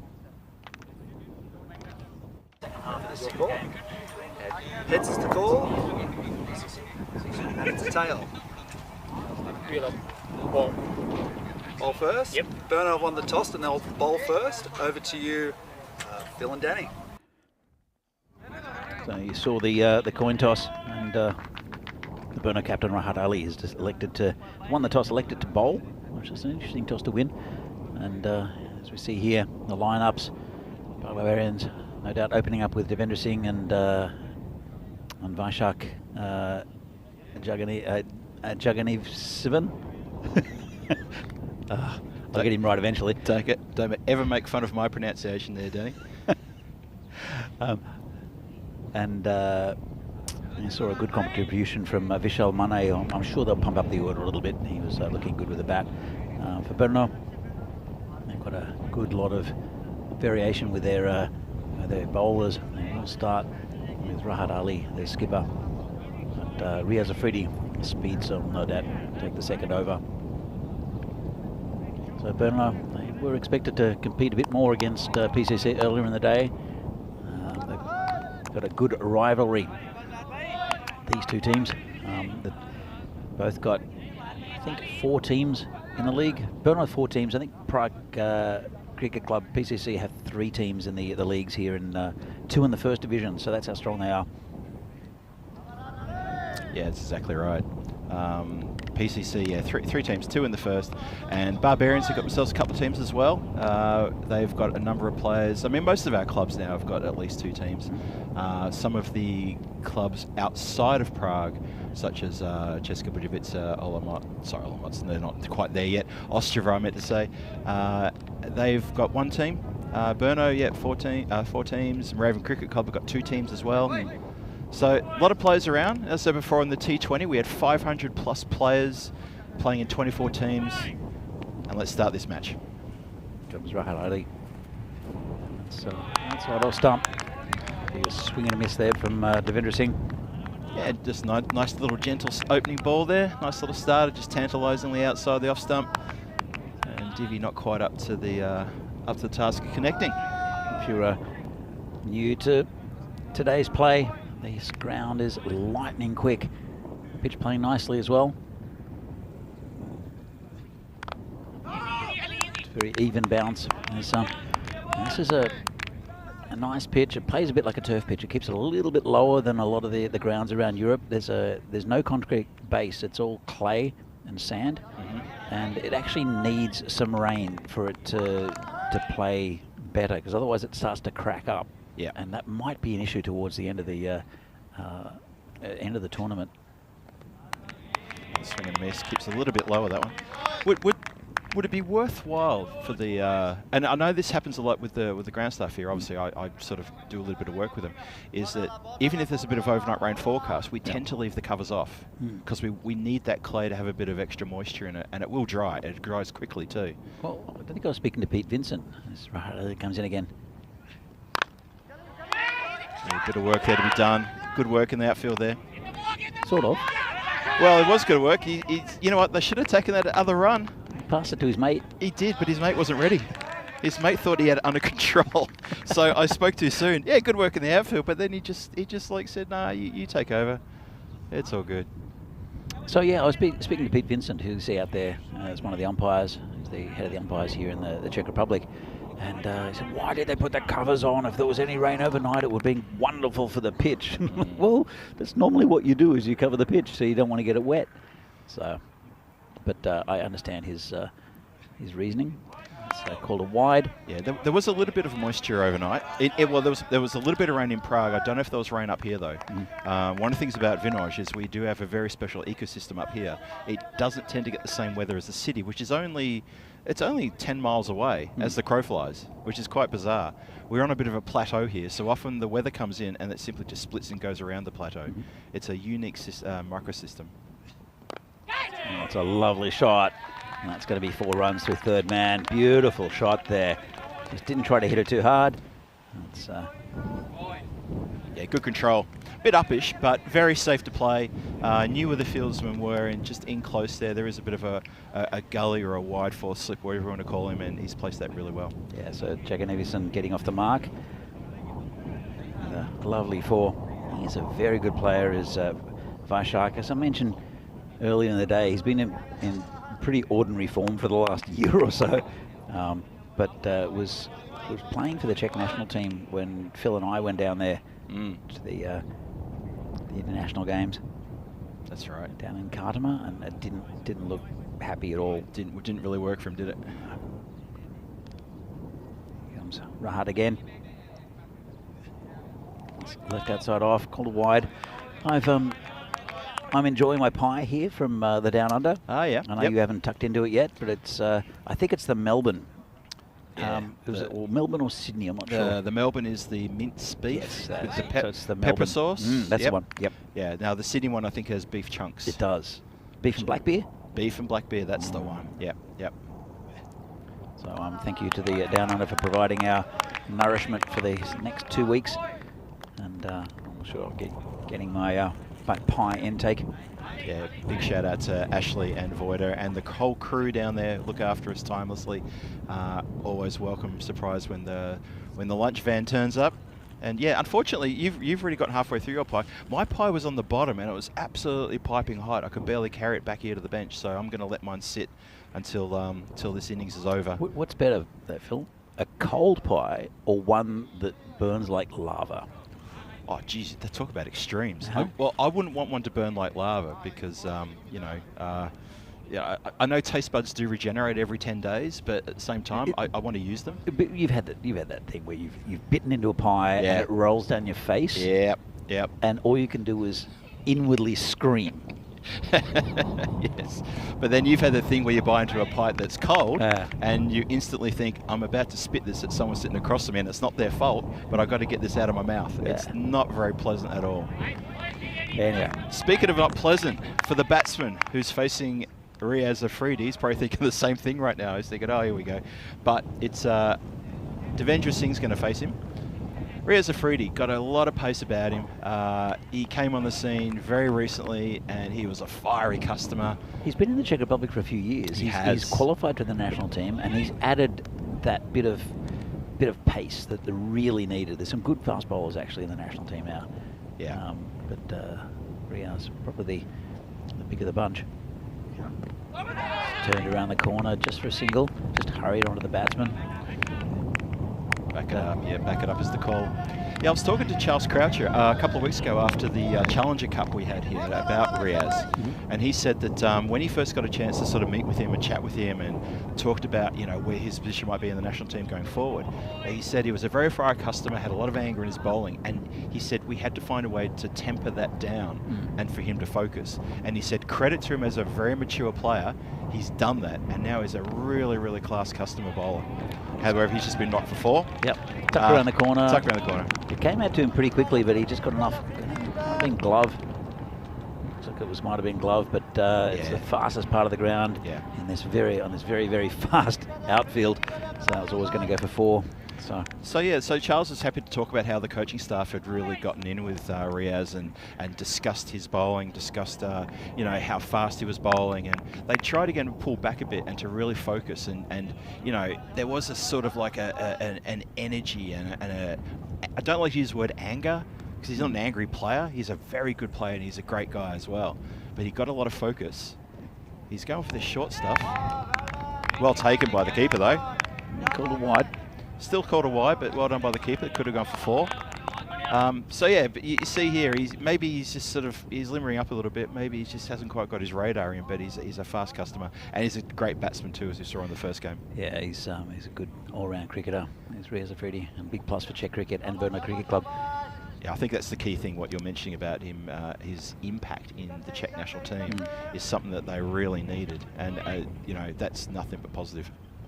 Yeah, it makes other players. Oh, it's going to be 4 again. Streaky. That's all right. But I tell you what, it went like a bullet again. Watch this come off the bat. 1 bounce. Just inside the line, though. That was a thick outside edge. Can you imagine outside edging this for 6? It wasn't far It away. wasn't in the end, far was it? away at all. I mean, the boundaries are 50 metres here from the centre of the pitch. So, you know, they're not big boundaries, but yeah, it's a fair effort. But that's the carry that that Riaz Afridi It's a pace nice has. shot. It was a pretty safe shot. There's no one down, no one back there. There is a third man now, but yeah, no one really in catching position of that area. Oh, it's a full toss. It's been punched out, and it's going to be 4 again. Ooh, this ground's so quick. Suddenly this over's starting to prove a bit expensive. It's just using the pace of the ball. It's actually very good batting from Vaishak. Very As I said, he's been in poor form for the last year or 2. Really not living up to what we know he can do. He's a good batsman. He's talented.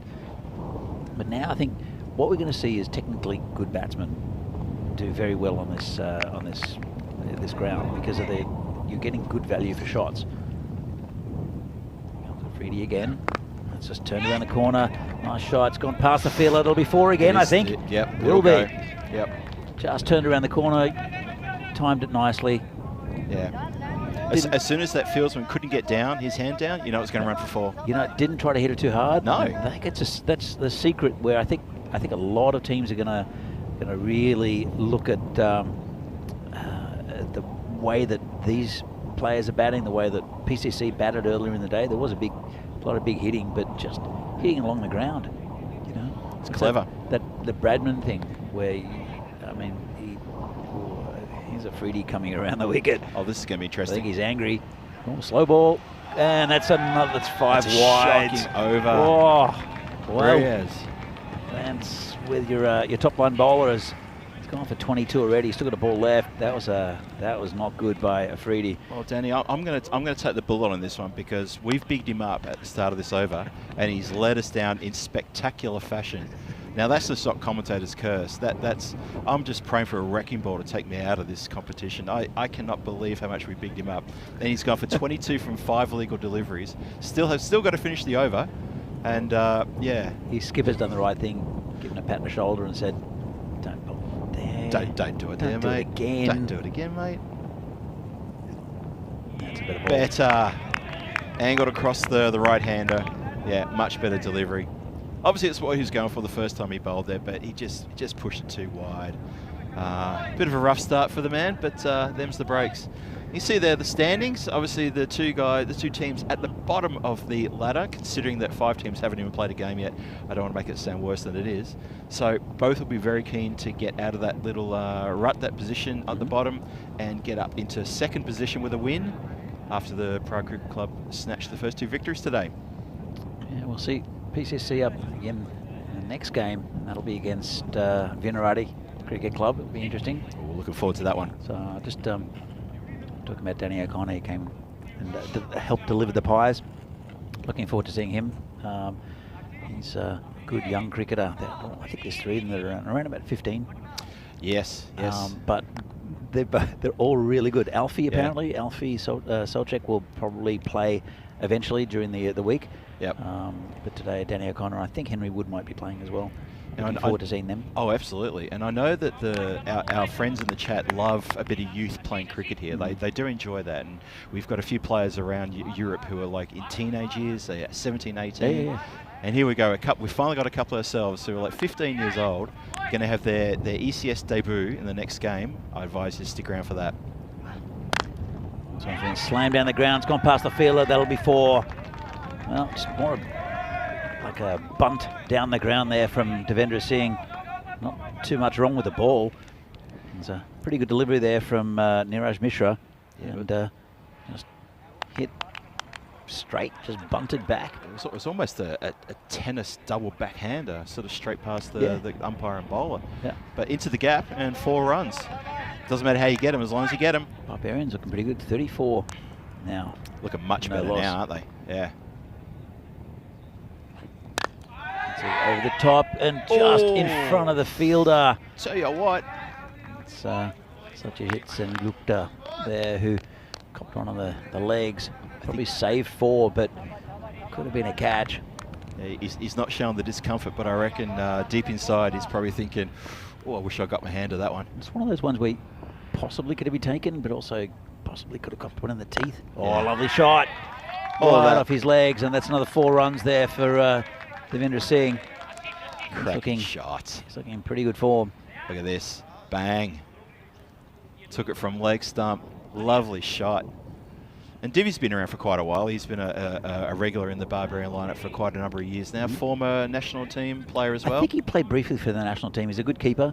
And Yep. so I think he briefly played for the national team. He's there or thereabouts. I believe so. I believe do you remember a game, I'm sure, where his keeping was on display. I think it was the first time I saw him keep, actually, and I was in a national team game. But, yeah, he's been around the traps now for a little while. Yeah, I think there's issues with this ground in the past where you didn't get value for shots. As we come back. Oof. And he's range. the type of player, he doesn't hit the ball necessarily that hard, but he'll time it pretty well. And with this ground, I think it'll suit him. I think it'll suit a lot of batsmen who we haven't seen in the past in these tournaments. We haven't seen them get big runs. I think we'll see big runs from them, but correct runs rather than trying to hit like to the next Next village. the next village. That's exactly right. Again, nice shot and good pick up and throw. Good fielding. It's It's better. very good there. Yeah. Devendra played in the Challenger Cup. I've talked about Challenger Cup a little bit now. It was 3 weeks ago, sort of a PCC run invitational T10 competition over 3 days on a weekend. Yeah, probably about three or 4 weekends ago. We had teams from Singapore, from United Arab Emirates, from Poland, from Germany, a few around. Who won that tournament, Vinny? Sorry, did I say Vinny? You called me Vinny. Thank you very much. Appreciate it. Vinny's team won. Yeah. The Maximo 11 took out the Challenger Cup. Absolutely just creamed the competition. Oh, they had a few decent players as well. They had a couple of He decent recruited players. pretty well. Pavel Florin was here, I saw. Pavel Florin was here. Yeah. I got to meet my hero, Pavel Florin. Didn't he play a scoop shot? He played a scoop shot out of nowhere, and it went for 4. And you could see the field team genuinely their shoulders slumped when he played it, because he came in high up the order. He came in like number 4 or number 3. Like I think it was like first drop. Yeah. Vinny just went, Pavel, go and have some fun. And like, I think it was like maybe his 6th delivery face. He plays a scoop. He played it perfectly though. Yeah. It went for 4, and the fielding team were genuinely shocked. And I leapt out of my seat and I was just screaming. It was absolutely hysterical. It was a really funny moment. Even Pavel, biggest smile on his face. I think 2 balls later, Vinny retired him. I think he pretty much went, you've had enough fun, mate. Get out. Come on. I can't make you the star. Come on, off you go. So Did Riaz Afridi played for him? yeah, Riaz Afridi played for the Yep. Maximo 11. He had a great tournament too. Really good tournament. I was mentioning Divi. He had a great tournament too, though. Oh, it's Slow ball. too far on the leg side. And it's Sandeep Tiwari, who's the bowler, has been a mainstay for this Burno side. He's been a good bowler for them for many years. So Yeah. you want to keep it. He does have a very open bowling action, does Sandeep, and sometimes will stray down leg. You don't want that on this ground.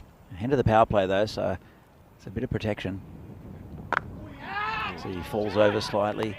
It's a good ball. So it's a bit of a struggle to get it online. He does well. That was a good delivery. That really cramped the batsman up there and couldn't do much about from just chop down on it to keep it out. Really good ball. He's probably lost a few yards in pace as Sandeep, but he's still a very good bowler. Didn't bowl in the first game, which was interesting. So Yeah, yeah, true. and who else did the Maximo 11 have? Because of course, Vinny kept, because that's Yeah. what he wanted to do. Of course he does. Yeah, he kept. And he kept well. I think he averaged 1 stumping per game. Yeah. There's one thing that Vinny will not stand, and that is having a game where he's keeper and he doesn't get a stumping. Yeah. He will not tolerate that. But I was calling a couple of his games, and yeah, he was sharp behind the crease, behind the wicket. Who else do you have in his lineup?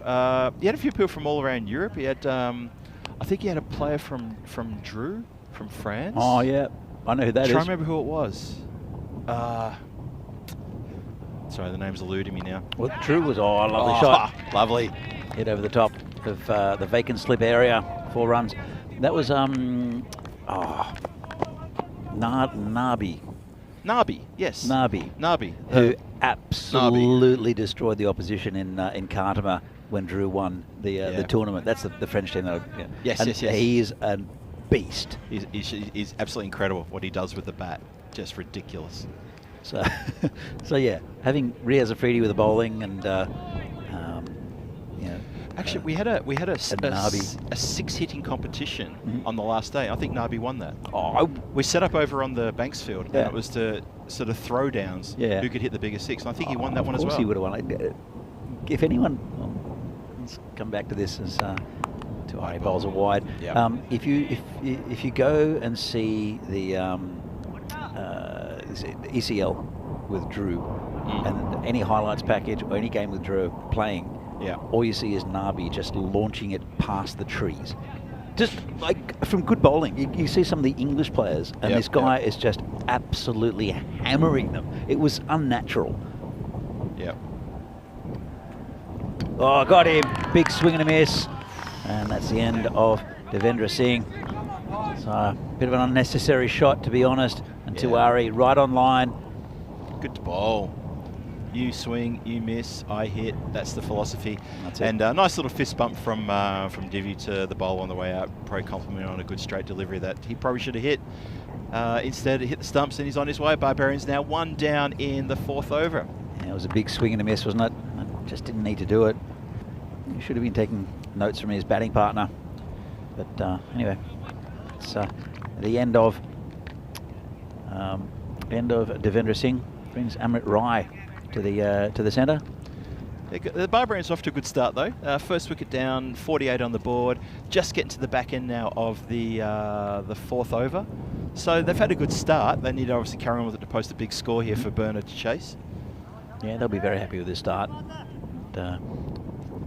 Vaishak, if he stays out there, he's looking pretty good, is Vaishak. 23 from 10. I said he hasn't been in great form, but he's starting to find it now.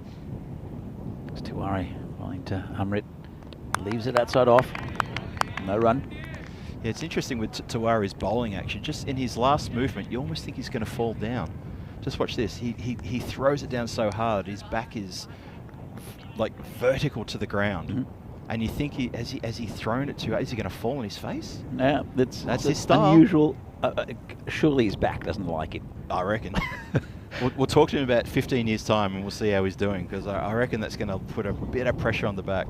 Keanu's, I always wonder how much longer for the likes of Nabi to be able to play for France. I know there's issues with France, and part of it is that you have to, unlike a lot of other countries, because the stipulation to play for the national team is you've got to be there for 3 years. But the French government said that if you're representing France, you have to have a French passport.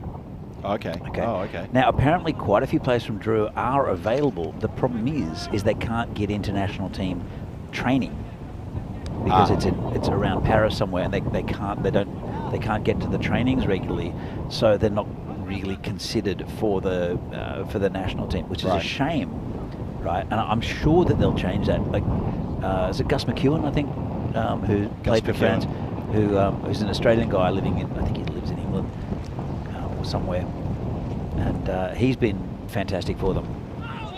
Because this is dribble down the leg side, and that's going to be 4 leg buys, is it? 4 leg buys, single buy, Pistol Pete. Yeah, just a little flick, got past the keeper, stuck a foot out. So that's the issue with France, which is a shame, because if you put Nabi in that team with McEwen, right, France have got a fantastic bowling team. Absolutely. And their fielding, they put a lot of pressure on batsmen, and they would, I think you add Nabi and a couple of the other Drew players into that into that team. Oh, it's got to be close. Doesn't like it. The umpire, which is the important one out there, looked very close from where I was. Let's have another look at that. What was wrong with that? It's maybe down leg, maybe. I think it did a bit. Maybe. I don't know. It looked pretty good to me. I'll just leave that one there. I reckon it did a bit. That's all I'm going to say. Yeah. Pete's got the better view. He does have a better view. I totally agree. So it's just put it past the bowler. Yeah. So yeah, good question, Keanu. And I think that there's a lot of European countries sort of, you know, have these little sort of bureaucratic issues they're trying to work out, and the players want to work it out, and they want to represent, they want to play. So it's something that's still, you sort of feel like there's a lot of moving parts still going on. There's a lot of sort of things happening. But obviously rules are rules, Whoa. and that's massive. Well, oh boy, that's big. This is, when he's in good form, this is what I remember from Vaishak's batting. He just picked that up, very quick hands, Wow. and absolutely smashed it. Lovely shot there from Vaishak. And in fact, they used to be teammates at Spartans. At Spartans. Yeah, that's and right. They both changed camps for different reasons. Yeah. But Vaishak is now a Barbarian, and Satya has moved down to Burno. Well, he's playing for Burno at least. Playing for Burno, that's right. Yep. Yep. So they know each other pretty well. Well, Vaishak just proved that. Good slow ball. Yeah, there you go. Good comeback. So yeah, France, I think, are a very impressive side. They're young as well. The Mungal brothers, excellent bowlers. Also have a little spin bowler that Vinny calls Mr. Universe, who I don't remember. Oh, what's his name? I only remember as Mr. Universe. Yeah, I had a chat to them actually. I met quite a few of them down in Milan because they were playing a Tri Series. Yeah. This one's hit down the ground, and I spoke to them in French, which was great. That's cool. So I had a chat to them at breakfast, and then we chatted a little bit at the ground and stuff. And they're lovely guys, really, really nice team, well captained as well. And they pride themselves on their fielding, as we see 70 days to go to the European Cricket Championship, which will be fantastic. You'll see the Czech Republic in week 1 against quite a few interesting teams, including France. So that'll be very, very competitive, that game. So yeah, you've got 6 groups of 5. All the winners going through to the finals week. Yep. Massive. And Netherlands will be in the finals, so there'll be 6 teams in the final week. Yeah, really good. Looking forward to that one. Go down to the ground. Go down to Cardiff Oval. If you're in Spain already, you have no excuse not to go. If you're in the neighbourhood, get down there. Yeah, absolutely. I don't want to hear otherwise. If you're not in the neighbourhood, move. Look who's in the chat. Who's in the chat? Terry. Terry Ufus. Love to see you in the chat. Oh, actually, speaking of the chat, I did see Eric Walker was in the chat earlier. Sorry, Eric, we missed you. Our buddy from the Barbarian days. Yeah, the token West Indian, as he calls himself. Oh, I got a lot of time for Eric. It was great catching up with him a couple of weeks ago too, watching the Ashes. Yeah. And now Terry's in the chat. Good to see the old names popping up. I know that Terry still has a keen interest on what happens in Czech cricket. He's been associated with us for so long. His legacy lives on. That's going to be called a wide. Yeah, bent the back a bit and just lost a bit of his way. It's interesting, Danny, you mentioned you were in Milan talking with the French players in French at breakfast time. I wish I'd been there, because my French when it comes to breakfast is not bad. Not bad at all. I can say croissant and I can say café au lait. That's not bad. And I can probably say, how do you say hello again? Bonjour. Yeah, that's it. Yep. Okay, so I got 3 things going for me. Whoa, that's really gone high. And oh, no. It's been missed by the keeper. Honestly, he never looked set, and he never looked like he was going to take it. He made the call, made good ground to it, and unfortunately, he just drop catch there, Varun Mehta. You're right, Danny. He never really got settled in a position. He's moving all the time, and he just was not in the right place. I'll tell you what, though, the wind really has picked up here. It has picked up. yeah. In all defence to the keeper, the wind has picked up. You can hear it coming through the effects mic probably. It sounded very gusty suddenly. It's going to be called a wide again. Yeah. Don't even know why the batsman even bothered flashing the blade. He's only going to stop a wide from being called if he connects. There is a bit of coverage out there on the boundary, but you know, if he can get something fine, if the bats get something not so square, it's going to go all the way. So maybe that's why I had a bit of a flash at it. Not a lot of movement in the Burno fielders at the moment, I've got to say, Danny. I'm a bit worried for him. Yeah, I want to see a bit more spark. Oh, there's some spark. There you go. Ask and they shall receive. Oh, what a great delivery from Tuari. Again, he's hit the timber and he's hit middle stump. You swing, you miss, and I hit. There you go. Bada bing, bada boom. A wonderful delivery to a batsman who's just looking to get on with the job. And Barbarians lose their second. Great delivery. Look at that. Yeah.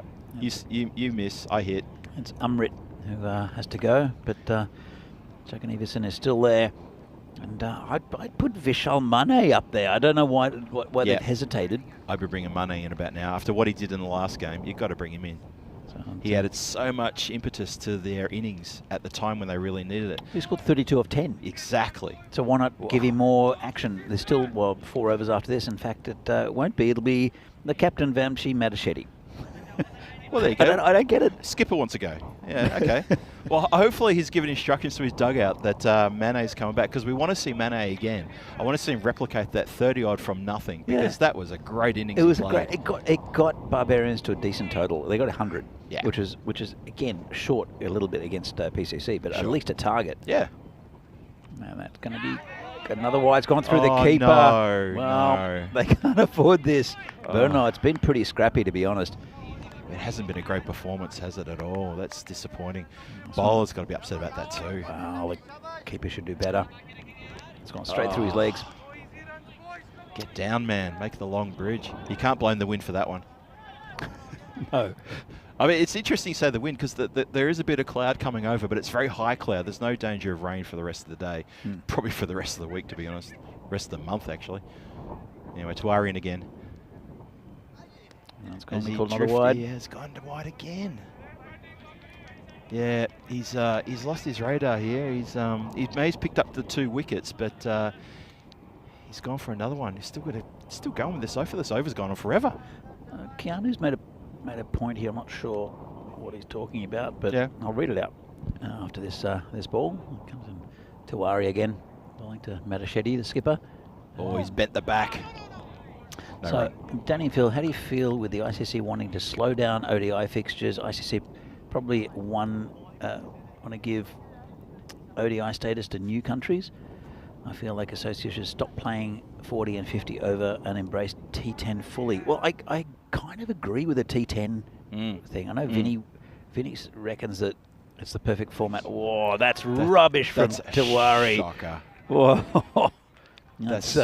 This is an expensive over now. This is a long over too. When he bowls, he falls over. So in his technique, it's difficult to get it online, and he just missed that one badly. Well, at the moment he's releasing delivery, his head is starting to come down to the ground, so he's not even looking where the ball should be going. But he's been bowling like this for years. It's such a strange. It is. It looks so uncomfortable. Yeah, and it looks like in knee buckles, and when that happens, then you get deliveries like that, unfortunately. So it's called a no ball free hit. And it's gone leg side again. Oh, they're looking for one. Oh, it could have been close there, and that would have been great. In fact, I think Vaishak is limping, so I don't think it's the greatest result. He does look. He's a bit ginger there, isn't he? You definitely want to get him on strike though. But there's only 1 ball left in that over. So we're almost there. Is that the desired result for Prague Barbarians? Let's have a look. Tuari coming in, final delivery. It's been done on the leg side by Vaishak. Just a single. That's a pretty good result. Bringing him back on strike for the next over. So an expensive one there. Took a wicket to Tuari, but it was pretty scrappy. It's really scrappy stuff. That over took forever. And you're right. I think Vaishak's looking a little bit uncomfortable out there. I did notice a couple of overs ago, he propped a little bit after taking a quick single, but that was obvious there that he was in a little bit more discomfort. But he's leading the charge in the innings here. He's on 32 from, 18 balls. So he's doing all right for his team. Hopefully he can stay out there and take him through to the end of the innings. There's still 4 overs to come. We're 77 for 2. 4 more overs to come. Get back to Kanu's question. I think it's a really good. It's an interesting conversation piece about the future of cricket and what's being done with the associates. And, you know, my personal opinion is that obviously this is probably a popular one as well. I don't feel the associates get the credit that they deserve. I think that they need a bit more focus and a bit more love from the ICC. I do agree with the shorter format of the game for the associates. Because you look at, say, the current T20 map. I mean, look at how good, you know, the Netherlands are doing, how good, you know, even teams like Afghanistan, how well they're doing. Spain, I mean, what Corey Ruckers and our friend Alistair here has done with the Spanish team recently. You know, really, really good work. And we've got some real talent in Europe, proper talent. Absolutely. Well, look, especially in shorter formats. Let's come back to this. Naveed Ahmed is their new bowler. It's just that one just a little bit quicker. Probably lucky to go with a bit of a short one there, but yeah, it was definitely pushed through quicker. Might be too much time to chat between deliveries for Naveed. And again, nice ball outside of stump. So Vinny reckons that T10 would be the perfect Olympics format. I kind of disagree a little bit. Really? But at the same time, why not have two formats? You can have T10 and T20. Well, you have the 100-metre sprint, you have the 200-metre sprint. Exactly right. You know? So yeah, I why think not? T20 is more universal, but I know that there are a big swing and a miss there. In a minute, Navid's going to get on the stumps. He's going to get a wicket here. You know, he's getting a bit of annoyed with himself as Vashak. He's doing pretty well though. 32 at the moment, and this shot. There you go. That's Lovely been hit over the top. Shot. You're right. He was getting annoyed. He thought, I've had enough of this outside off stump rubbish. Let me just put this one down the ground. Lovely strike. I'm really happy. Vashak's one of the nicest people in J cricket, and I'm so happy that he's starting to get a bit of form and really to display what he can do, because it's been pretty miserable for him for the last year or so. Yeah, this is redemption for him. Love it. Oh, that could be close. Yes. Well, he's hobbling. Just when you big him up. And he's hobbling as well. I think he's definitely damaged that leg, because as soon as it hit the pad, he hobbled a little bit. Yeah, we bigged him up, and look, he's gone LBW. Naveed Ahmed gets one on the money, and he's on his way. It's a good little innings, though. It was a great innings. 38 from 23, I think it was, in the end. Really, really good stuff. Clean hitting. Lovely clean hitting. Have a look at this again. Yeah, not much doubt with that one. You can't really do much with that, can you? Yeah. You wouldn't want to review that. You feel like a bit of an idiot, really. I've seen worse reviews. I have seen worse reviews. Yeah. Okay. So anyway, it is Vishal Mane who's coming in next. He was the one who, in the last game, if you missed it, he scored a quick fire 32 off about 10 balls. Yeah. And coming down, we're coming in a little bit down the order as well. So he's got about 3 overs to go to again pump this score up. 83 for 3. They'll be pretty happy with this stage. At this stage, Will Park Barbarians, they'd like to get about the 120 mark. But again, how much batting do they have left? We know that Mane can bat. So we saw evidence of that a little bit earlier. But yeah, I think the 20 over is 20 over still the competition now, which it's a little bit different to this. This is so compressed when you watch it, and it's great. It's a great format, and 1 over can turn things. But they're still with 20 overs, even though it seems slow, as we see. This is the there we go. European Cricket Championship. Look at that. From Monday, September 25th. Only 70 days to go to October 20th. 6 really good groups there. You look through those, and there's some very tasty matches that are going to be played there in Cardamom. Some really good teams as well. Oh, fantastic stuff. We're really looking forward to this one. Yeah, we played with 5 teams in the previous couple of years, haven't we? But this is the first time we've had 6. Sorry, groups. This is the first time we've had 6 groups. Well, just adding more countries. Love it. Yeah. So this is down leg side, called a wide.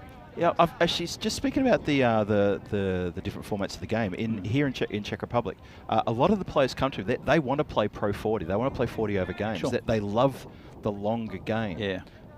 As a spectacle to watch, the stamina to watch it. It wouldn't work obviously in an Olympic format for me. No. It has to be much shorter. It's got to be 20 or 10. Yeah. And I kind of side with you. I've always preferred the T20 for something like that. I think. T10's got its place. I don't know if it's Olympics. try it out, as you say. Try both formats. What's the harm? There's a perfect opportunity to I mean, cricket should be in the Olympics. I think so.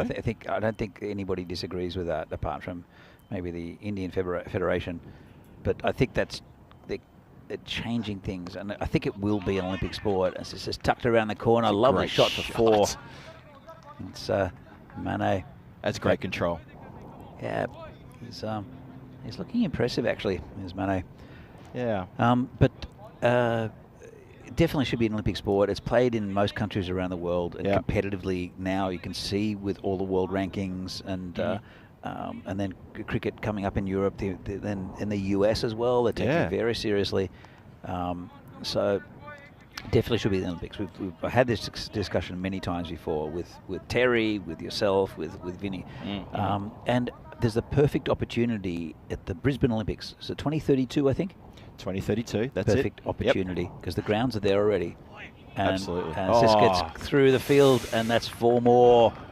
This ground is so quick. I don't know if the fielder really had a proper opportunity to get that. Let's have another look again.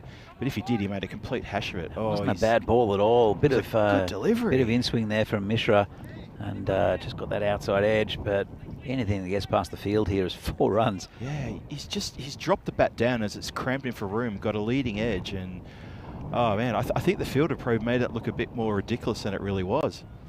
Yeah, but no, I agree. Brisbane, perfect venue for it. They got the grounds. It's a great place to play cricket in Brisbane as well. So if you're going to showcase it, do it there. Yep. You know, it's 9 years away. The planning's all can be all done. It'll be a wonderful spectacle. I think if they do settle for a T20, but Vinny wants the T10 to go in there. Of course he does. Of course he does. He helped to invent it, sort of. He probably wants to commentate it as well. I'd like to too. I'd love to commentate that. Get a trip back to Oz. Why not? Well, that's it. I could. Oh, it's slightly across the line. Yeah. But got away with it. Just a single. I could almost do it in French. Really? Almost, yeah. I could do it in Melbourne speak. We don't really have a language in Melbourne, but it's a much cleaner and better enunciated than the northern states. I think, to be honest, though, if it does go to the Brisbane Olympics, there'll be a few cricket commentators in Australia, a few more than there are in the Czech Republic. I think there will be, yeah. Oh, swing and a miss. Good delivery. So yeah, that would be fun. But no, hopefully the ECN, ECS will go to France soon. I know that there are issues, but I'll definitely put my hand up for that one. I think it'll be fun. And I could chat to players as well and find out information. But that's what I really like watching the French team, is that they all speak in French. Yeah, yeah. On the field, which is really here, allez les gars, and stuff like that. Just which is I really enjoy. I think it's really good, and shows that like when the game is definitely expanding in Europe, but also it's anyway. Totally agree. That shot clock's looking pretty light as well. Ooh, yeah, I didn't notice that. Oh, this one's got through the keeper again. And that's going to be 4 more buys. Well, gee, the keeper's having an absolute mare in this game, isn't he? He's having a shocker. Yeah, there's been quite a few that's gone down there. Oof. I think you need the old backstop. Do you notice under you see got the stronger together sign down the back there? You notice there's wood been placed underneath the barrier. I placed them there yesterday just because I thought a few balls will get through. Yeah. There's been more balls hitting that wood than anything else. It's been incredible. So I'm quite glad that happened. This one's slightly mishit. Now look for 2. Well, one of them's gone for it. Should be a run. Oh, good backing up there from Afridi. Terrific backing up.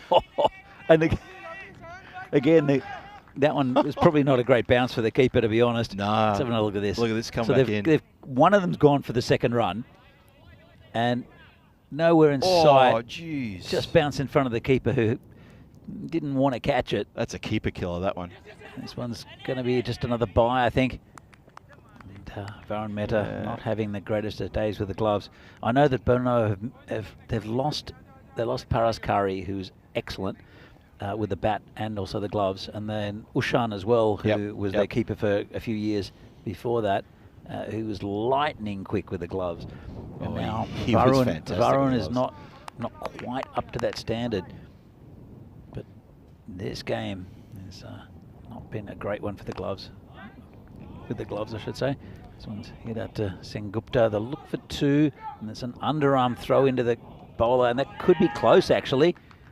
Could you be run out from an Under Armour? Yeah, Really? I think it was a nice take from Naveed Ahmed. Can have a look. I think this is out, to be honest. That's, there's not a lot of movement from Shetty. Let's look. They're running. Ball comes in. Taken well. That's grounded now. And He's just safe. home. Just. I think that's when the ball hits here and he's in. I think he's just over So the line. not And out. his bat's grounded as well. Good to refer it. There's only 1 frame in it, so well done. Yeah, that's okay. Close. Dave has just said that Dan Weston has told him that the ECS is coming to France in April 2024. So I'm looking forward to that. You'll get a call up for that, I'm sure of it. I hope I will. I'm sure there's enough ECN people listening into us right now. Very interested in going to France. And I've demonstrated my French speaking skills, so I might have to call up with you. You'd be great at breakfast. I'd be fantastic at breakfast. Fantastic. Yeah. Yeah. How do you say black coffee? Café. Noir? Cafe noir. You just say cafe shot.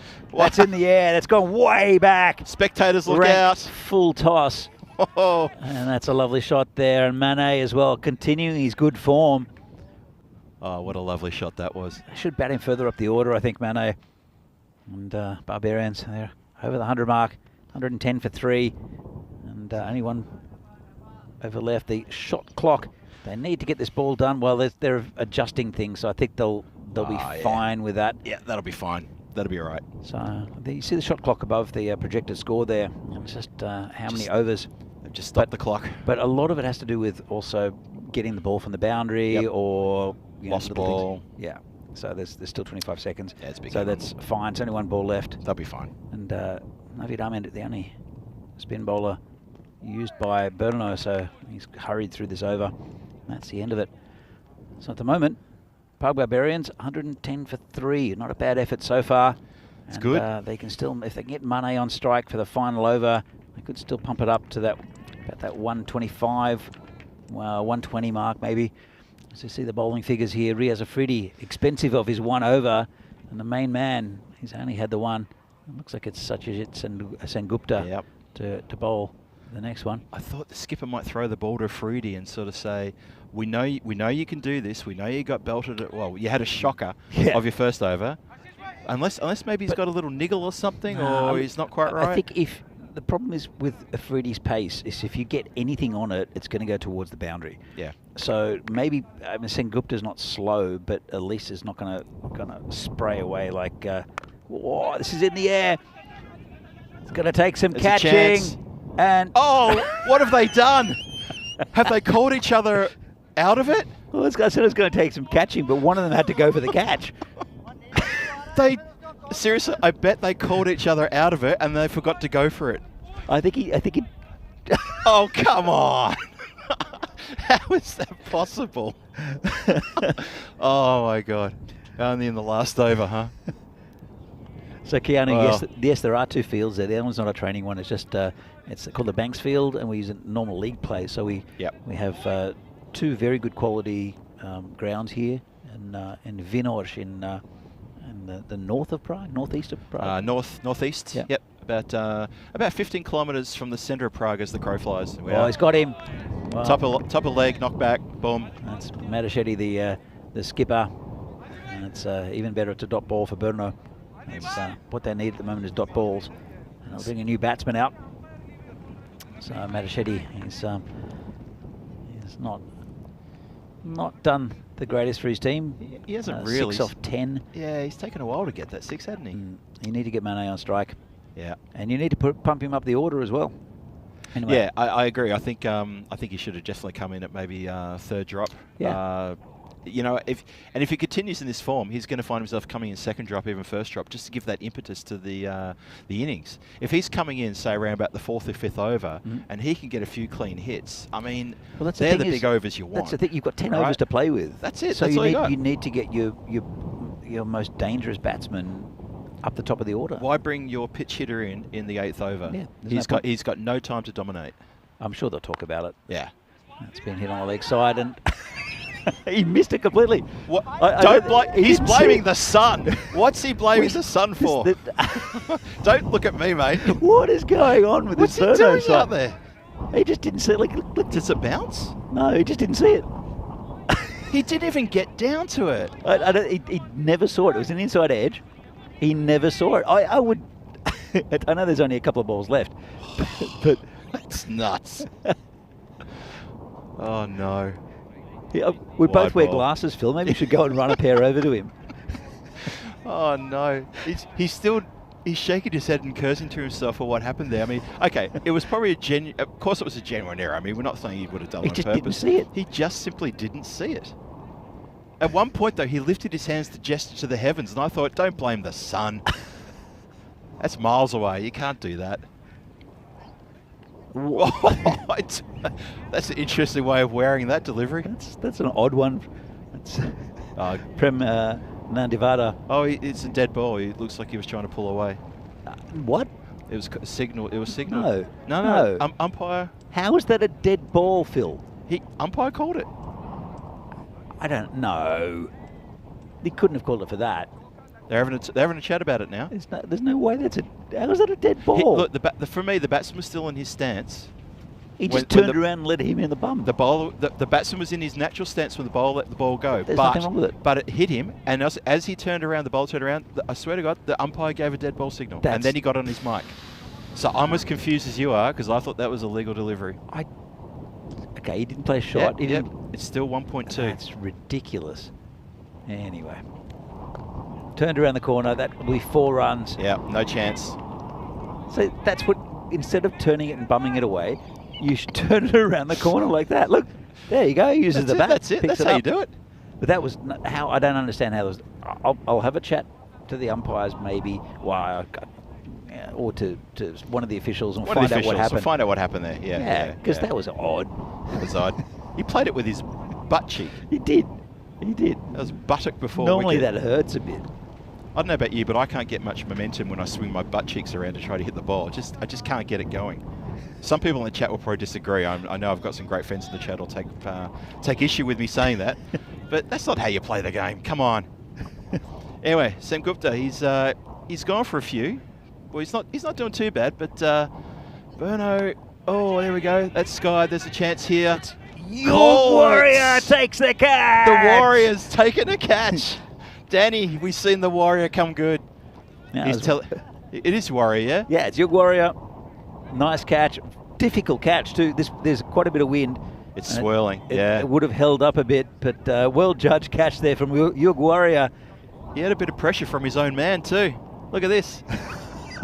He almost took him out. Good catch. When you've got your own man coming in to try to take it from you. He wanted that all the way into his mitts. He absolutely wasn't going to spill that. That was a good catch. We haven't seen many wickets in this tournament yet. Oh, that's my catch of the tournament so far. Yeah, and definitely tried to take him out. Definitely, yeah. I actually thought the fielder coming across the top was going to snatch it from his hands and say, "It's all right, Warrior. I got it, mate. You stay the Warrior. I'll be the hero." He's having a bit of a laugh at it. Every hero needs a Warrior to help him out. Yeah, Singh Gupta takes another wicket. And should have taken another one. That's the weirdest swing you've ever seen. Yeah, it's going to be out. That's a run out there for it's Tree. Tree goes for a duck. Goes for a duck. A golden duck, actually, Phil. Golden duck. Derrick. We haven't seen the Derrick yet. We haven't seen the Derrick, have we? Golden No. Derrick. But that was a funny old swipe, though, from Tree, wasn't it? That was, he lined up that sort of the ridiculous, whatchamacallit, ramp shot. So, and then, there you go, Derrick. He's walking back with 2 players, which is a bit odd, but it is the end of the innings. That's it, yep. Pretty good innings there for Park Barbarians. Have a look at some of the highlights coming up. So, this match started with a flurry of runs off the bat of Devendra Singh and his counterpart. And they were looking the goods in the first couple of overs. There was a lot of runs being scored, a lot of edges. They took after Riaz Afridi, but they didn't have to hit hard. They were just getting the edge. And obviously Afridi didn't do himself any favours with deliveries like that, wide of the stumps. couple of hits down the ground into the gaps. Boundaries galore at one point. That was a massive hit for 4 that way. That was great into cow corner. These edges over the top, Danny, they were yielding runs, so many runs down behind the keeper, it wasn't funny. They can't set a field for that. And then a few wickets started falling. Tawari got amongst the wickets. Little edge there. Another edge behind the keeper. The keeper had a bit of a mare today. I've got a feel for him in this match. That was the one that was launched into the next, over the next pitch, literally. Massive shot. Tawari again, hit the timber. Good bowling from Tawari, by the way, too. Got to give him credit, kudos for that. And the Barbarians went along. They went along at a very steady pace. They got up into the 100 by the 9th over. They'd done really, really well. The Burno team, I just felt that there wasn't enough pressure from the fielders and from the bowlers. They were getting away with a bit too much there. Agreed. Burno, they're a very good side. Got a good bowling attack, but it's just, I think the fact that Riaz Afridi, the top line bowler, was went for 22 off that over. Yeah. That didn't help when you've got your number one man getting, like, it didn't really get smashed. It was just loose. And a lot of those runs were just those loose balls that the keeper just couldn't get. So yeah, he was getting edged, and it was he just got taken apart, mate. And it probably shot his confidence. It probably shot the team's confidence a little bit. I've got to say, it was pretty good batting from the Barbarians. So there's Warrior's 122 catch. for 6. That was a good catch by your Warrior. This was There's ridiculous. Tree. They got the run tree out. swipe. Deservedly got run out. Yeah. But 122 for 6. Do you think it's enough, Phil? I do. I think that's a good score. I think that could be defended. Look, Burno got every opportunity here as the music blares through our headset. Every opportunity to chase that down. But it's a good score. It's the biggest score we've seen in the first innings so far. Let's see how we go. We're still trying to work out what a pass score could be on this ground. Burno got the firepower. We know that. So have they got enough runs on the board? You have to join us very soon, and we'll find out what it's going to end up being. So we saw the score book there. Really good innings from Vashak Jaganith. Come on. Spit it out, Danny. Spit it out. Vashak. Devendra Singh at the top, and also again that man Vishal Mane coming up with again. So 17 off 8. Jaganevison on 38 off 23, and 17 off 8 again from Mane. Devendra 15 at the top.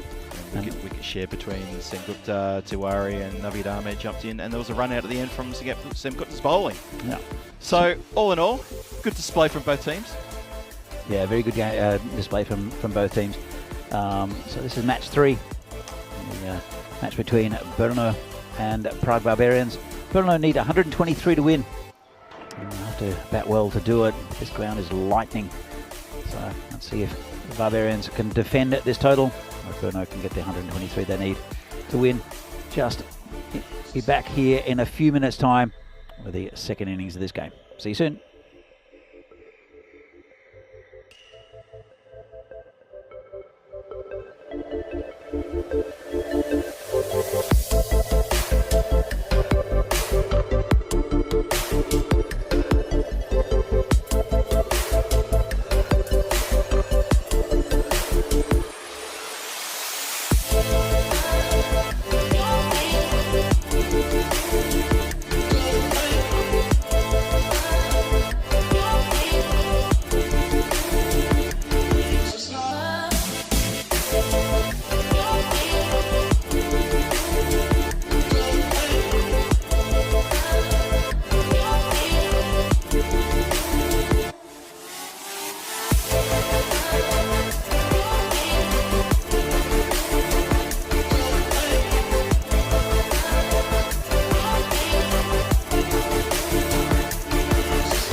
The European Cricket Series is proudly brought to you by HCL Software and Bizaway.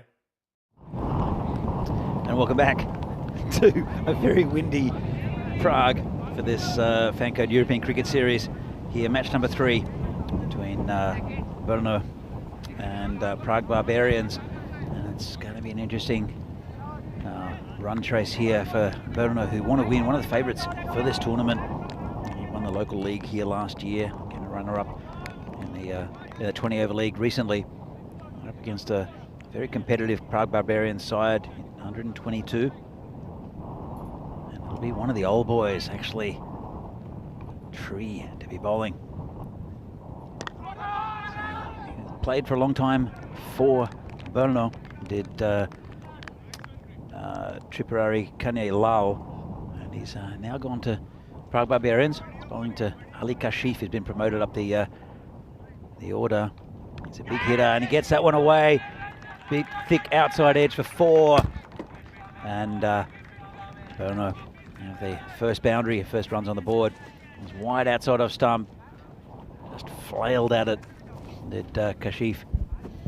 I think that ball hit the effects mic at the camera down there at third man. That was the thump you heard coming through the camera there. That wasn't Danny giving me a knock on the head to wake me up or anything like that. That definitely hit the effects mic down there. By the way, it's such a Sengupta who's at the strikers end, not Kashif. And this one's over the top again. That should be 4 again.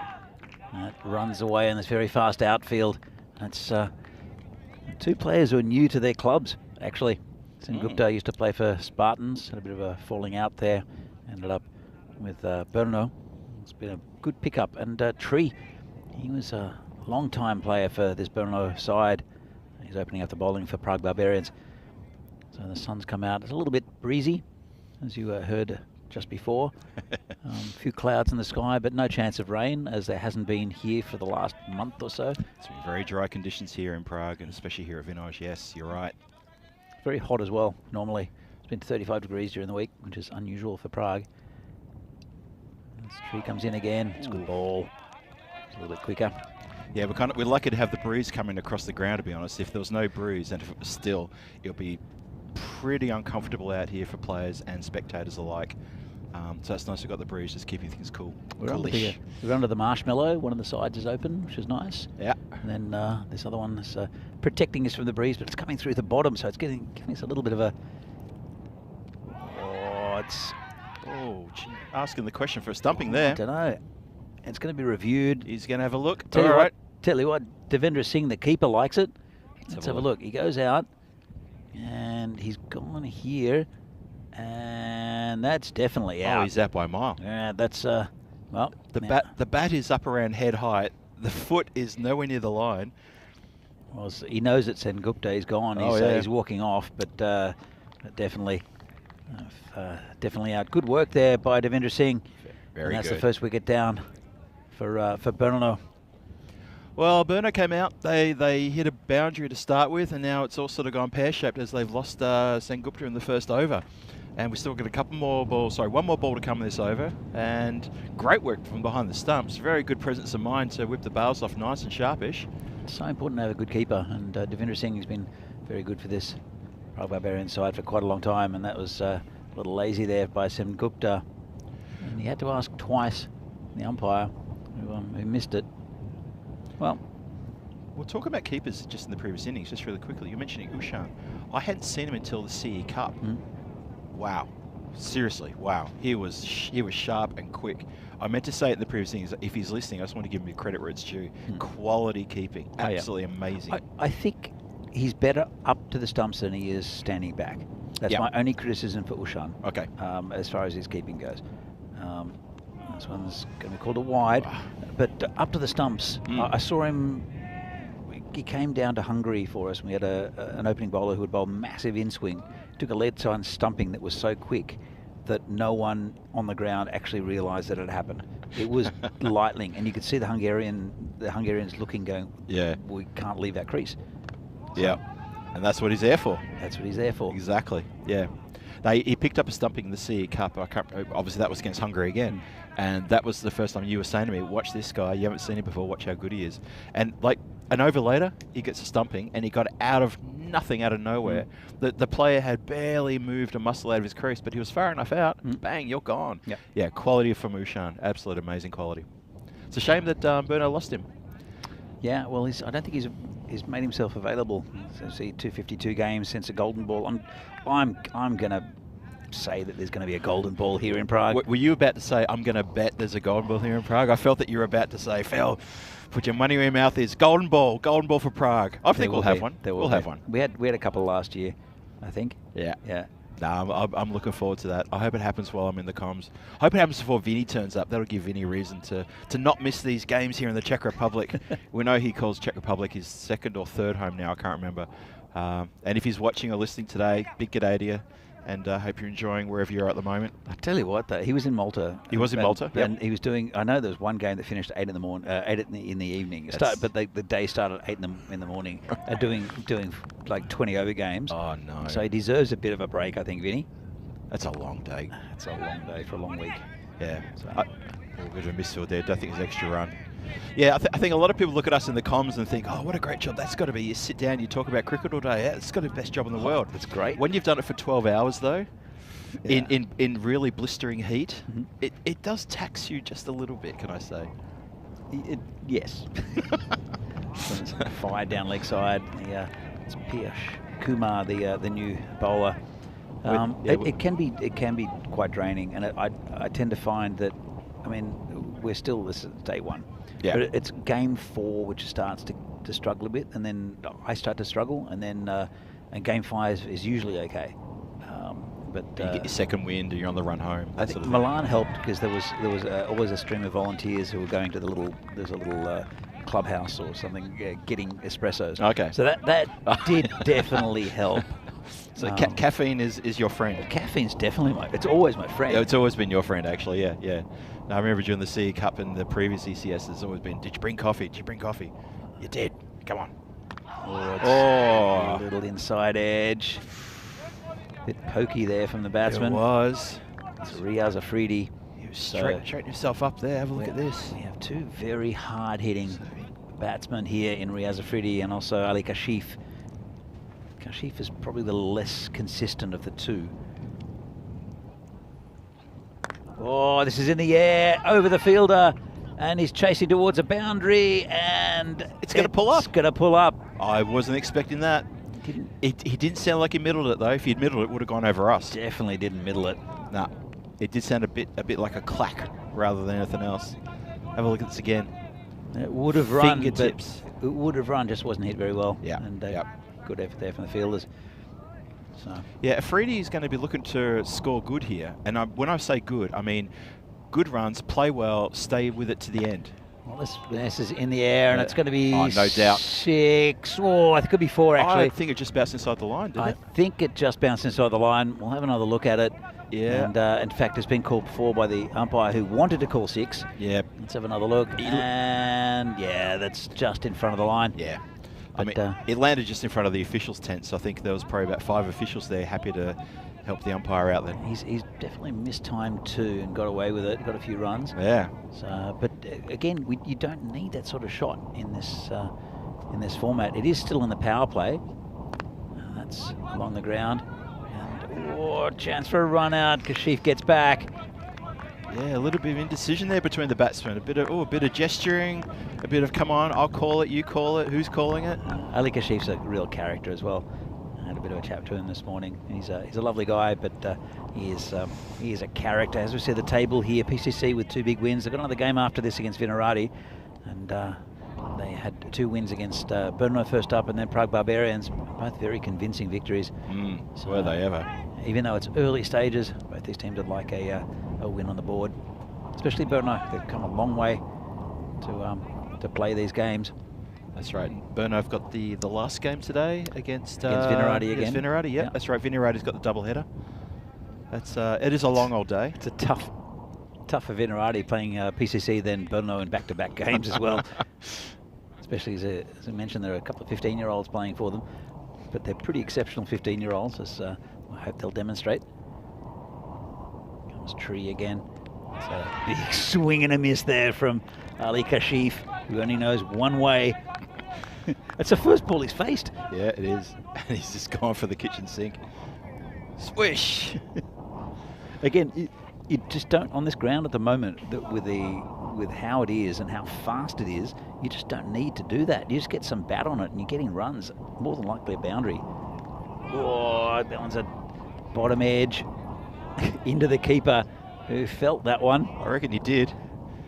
Oh, it's going to need a bit of cold spray sometime soon. There's no teammates going over to give it a rub though. Let's have a They're- look at this. They're short and few in between. Oh, inside thigh. Inner thigh. Yeah, that hurts still. That's all right. And Kashif, it's going to be out, is it? Trouble. It will be. And Trouble. Not a great shot there from Ali Kashif. And that's another wicket down. And Burno, the wheels are starting to fall off. Yeah, that was And a silly shot, wasn't it? Well, that's the way he plays cricket, unfortunately, for Yeah. Burno. Go hard or go home, and unfortunately he's going to have to get on his bike and go home. You keep playing shots like that, you're not going to get caught up for the last game. That was not on at all, cramped for room, and he couldn't get over the infield. The infielder had to run in to take the catch. Phil, That's how little he got on it. Phil, with the fielder who took the catch, is he wearing it? Is it a floppy or is it a cowboy hat? I'm not quite sure. Hang on, where's he gone? Has he gone back to his position? He's out of cover. What is that? It's probably a floppy, but it definitely looks like a Oh, cowboy hat. I think the wind is maybe pushing it up, so it looks like a cowboy hat. Could be. It's got to be an old school floppy. It has to be. Got to be an old school floppy, doesn't it? We might have to have a chat with I'd love to see someone We've got to try to feel get in a cowboy hat. We've got to try to get a zoom in on that, because that could be the cap of the day. We'll have to start awarding people for outfits within the parameters of the instructions of what they're supposed to wear, of course. You mentioned before about Vinarati getting the two games at the end of the day against PCC and Burno. I'm glad they're not upset the person who gave them the schedule. Yeah. who wrote the schedule for this particular tournament. Would that be you? That's 4 runs out on the leg side. That may have been me, and I'm glad I didn't cop too much from any team about the scheduling. So Keanu's let the cat out of the bag a little bit. Has he? Said that PCC have elected to bat first in the next game. So let's see how many they can get, because this could be a long day for Vinarati. Oh, that's going to be. Well, we wanted to see PCC bat first in the game, and we're going to get our wish. Yeah. And Keanu there with the crystal ball. Don't know how he's found that out. It's probably printed all over the ECN website. That's probably how. Well done, sir. I've got no problem with the game being given away. Oh! Well, Tree's got 3. And Three for Tree. 3 for Tree. And he sat him down on his moneymaker as well. Oh, that's massive. Well, Tree, he's as I said, he's moved from Brno to play with Prague Barbarians. Let's have a look at this. And he's a good bowler. And just sat him down. Sat him down. Boom. That's on his keister. Shane Khan. And now this run chase is looking less likely here for Brno. That's just not good batting. I mean, good bowling. What have they not seen? They've been here all day, have Brno. They've seen that players hitting along the ground are getting good value for shots, and we've just seen a couple of shots that have just been horrific. Well, that's the thing. They've watched, as you say, Danny, you're exactly right. They've watched the Prague Cricket Club chase down a score of 92 and 100 or 101 effortlessly without going the bosh. Yeah. Without playing sacrificing your good wicket. cricket shots. I mean, there's a difference in caliber between the batsmen. Sure. But you should be able to apply what you've seen to make it a successful run chase. I'm not sure where they were when instructions were handed out on how to chase this score. Close to another one. Really good spell there from Tree. He's a very, very good bowler. Is Kanya Lal ends up with 3 for 14. And Brno, well, it's pretty much exactly the score they had earlier on against PCC. Yeah. 21. And I think it's all in the hands of Riaz Afridi, who can score very quickly. But let's have a look at that. 10, 7, and then 4. Have a look at that. It's not gone the way they've wanted to at all. Tree has gone through this top order like a hot knife through butter, and Bruno looking completely out of all sorts here. They're looking, they're really not playing well at all today, Brno. Granted, they probably don't have a full-strength team. They're missing a couple of names. Still, though, I mean, you look at the lineup. You've got Sen Gupta, who's a national team player. Riaz Afridi's batted fine, but still at the same time, it's the, you know, they're one of the better teams in the country, and it's just not looking good for them at all. And the Prague Barbarians, I mean, they've gone through tough times in the last couple of years, and they're looking actually pretty good. Yeah, this run rate's starting to climb quite dramatically. That's Although wide down leg side. Deliveries like that will help, though. So Yeah, Prague Barbarians were 40 without loss at the same time, as a comparison. Yep. So anyway, Piyush Kumar to continue. He's bound to Riaz Afridi.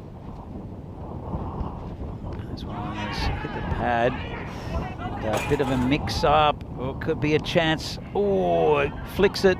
They'll look for another one, and they'll get another one. So, would have been interesting if he'd hit the stumps, though.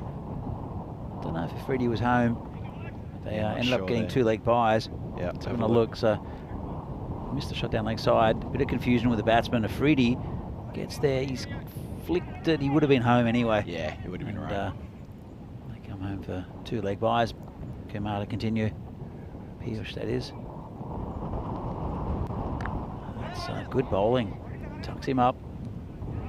Just down to third man for a single. We'll bring the keeper, Varun Mehta, on strike. Varun's not a bad batsman. Danny, it looks like we've lost the banner at the far end of the ground. Looks like the wind has claimed another victim. Have to have words to the grounds, the volunteer groundskeepers about getting that stuff together. So he's got him. He's being given. Well, that one went. Well, I'll have another look at it. It was very full. Obviously, the umpire had no doubt. It was very full. Missed. It was probably crashing into leg stump. Let's have another look. But there's another wicket down there for Berno. There we go. So he comes pretty close to the umpire, and it's quite straight. I think that's. You can see that leg stump, and the umpire obviously thought it was crashing into it. So another wicket down. Yeah, it looked straight to me. It looked alright. Looks like a good decision. Actually, of course, the batsman will probably not agree with that one, but that's his prerogative, and he's the batsman, of course. And yeah, look, I said it a few minutes ago when they lost their third wicket, but they're in all sorts of trouble, and I'm not sure where they go from here. I mean, Afridi can't rescue them. They still need 100 runs. So I'm not sure how they're going to rescue them from here. Naveed Ahmed comes in, the been around for a while. Naveed, clever batsman. This is definitely the partnership for me. It has to be here, right? Naveed is a good batsman. He's got a good level head. He can hit the big ball on the leg side mainly. He does flick it. He flicks it for 6, and I've seen that. Oh well, no. He's not flicking that for 6. And that's another wicket there for Kumar. Oh, no. And played all around it. And now they are in all sorts of trouble, Berno. Oh, wow. 25 for 4. Yug Warrior, the next batsman, out. 25 for 5. For 5, sorry. Yep. Yes. 25 for 5. Naveed Ahmed gets a golden derrick. That's not good. And Piyush Kumar's on a hat-trick. Hat-trick time. Piyush. He's just bowling. He's bowling at the stumps. He's bowling at a decent pace for a spinner type bowler. I don't really know what he bowls. Medium pace, spin. It looks like a medium pace, and he's trying to give it a bit of a rip. And his first over was good. He didn't have success in the first over, but he was very containing. I think he got hit for a 4 and a couple of 1s and 2s. But he wasn't too bad. He's still quite economic. But suddenly he's got 2 and 2. He's up for a hat-trick now. He's taking on the Warrior. The Yug Warrior. Well, Kumar on a hat-trick. Here we go. I thought maybe the skipper might bring the field in to try to encourage a hat-trick here, but instead he's keeping everyone in their normal positions. I think it's a good move. I think, honestly, I really think that Kumar's going to do the right thing. And it's got to be close. Oh. It's got to be close. Not out. And umpire. Oh, tense moments here in Vinaj. Oh my goodness. Piyush is disappointed, but it's dot ball. Let's have another look. And what do you reckon? Hit him a bit high as well? The ball almost went. Maybe a bit high. Look at the ball. Almost hit the stumps. It did it. How unlucky is Piyush Kumar? It dislodged the bails. Well, oh wow! What an over. Oh, fantastic bowling from Piyush Kumar. And unlucky maybe not to get a hat-trick. Yeah. Obviously the umpire wasn't convinced. Yeah. He was way back on his stumps, was Yug Warrior. Might have hit him high. Possibly high. Possibly high. It rolled back, hit the stumps, didn't dislodge the bails. So let's look at it. This is a good comparison. Oh, wow. Now, yeah. Burno have lost those 4 wickets in the last 2 overs. They are way behind the run rate. And unless Afridi can pull something out of the bag, it'll be Amrit Rai will be bowling to him. Well, they still need 98 runs. They've got 6 overs to get it. Yeah, It's, and we know Afridi is a bit of a freak with the bat. We know what he can do. I think if he gets going, then there's a possibility. But they're going to need 2 big overs right now. They'd need 2 big overs. I totally agree with you, Phil. Just to relieve the pressure. Yeah. And that was a good ball. So great delivery.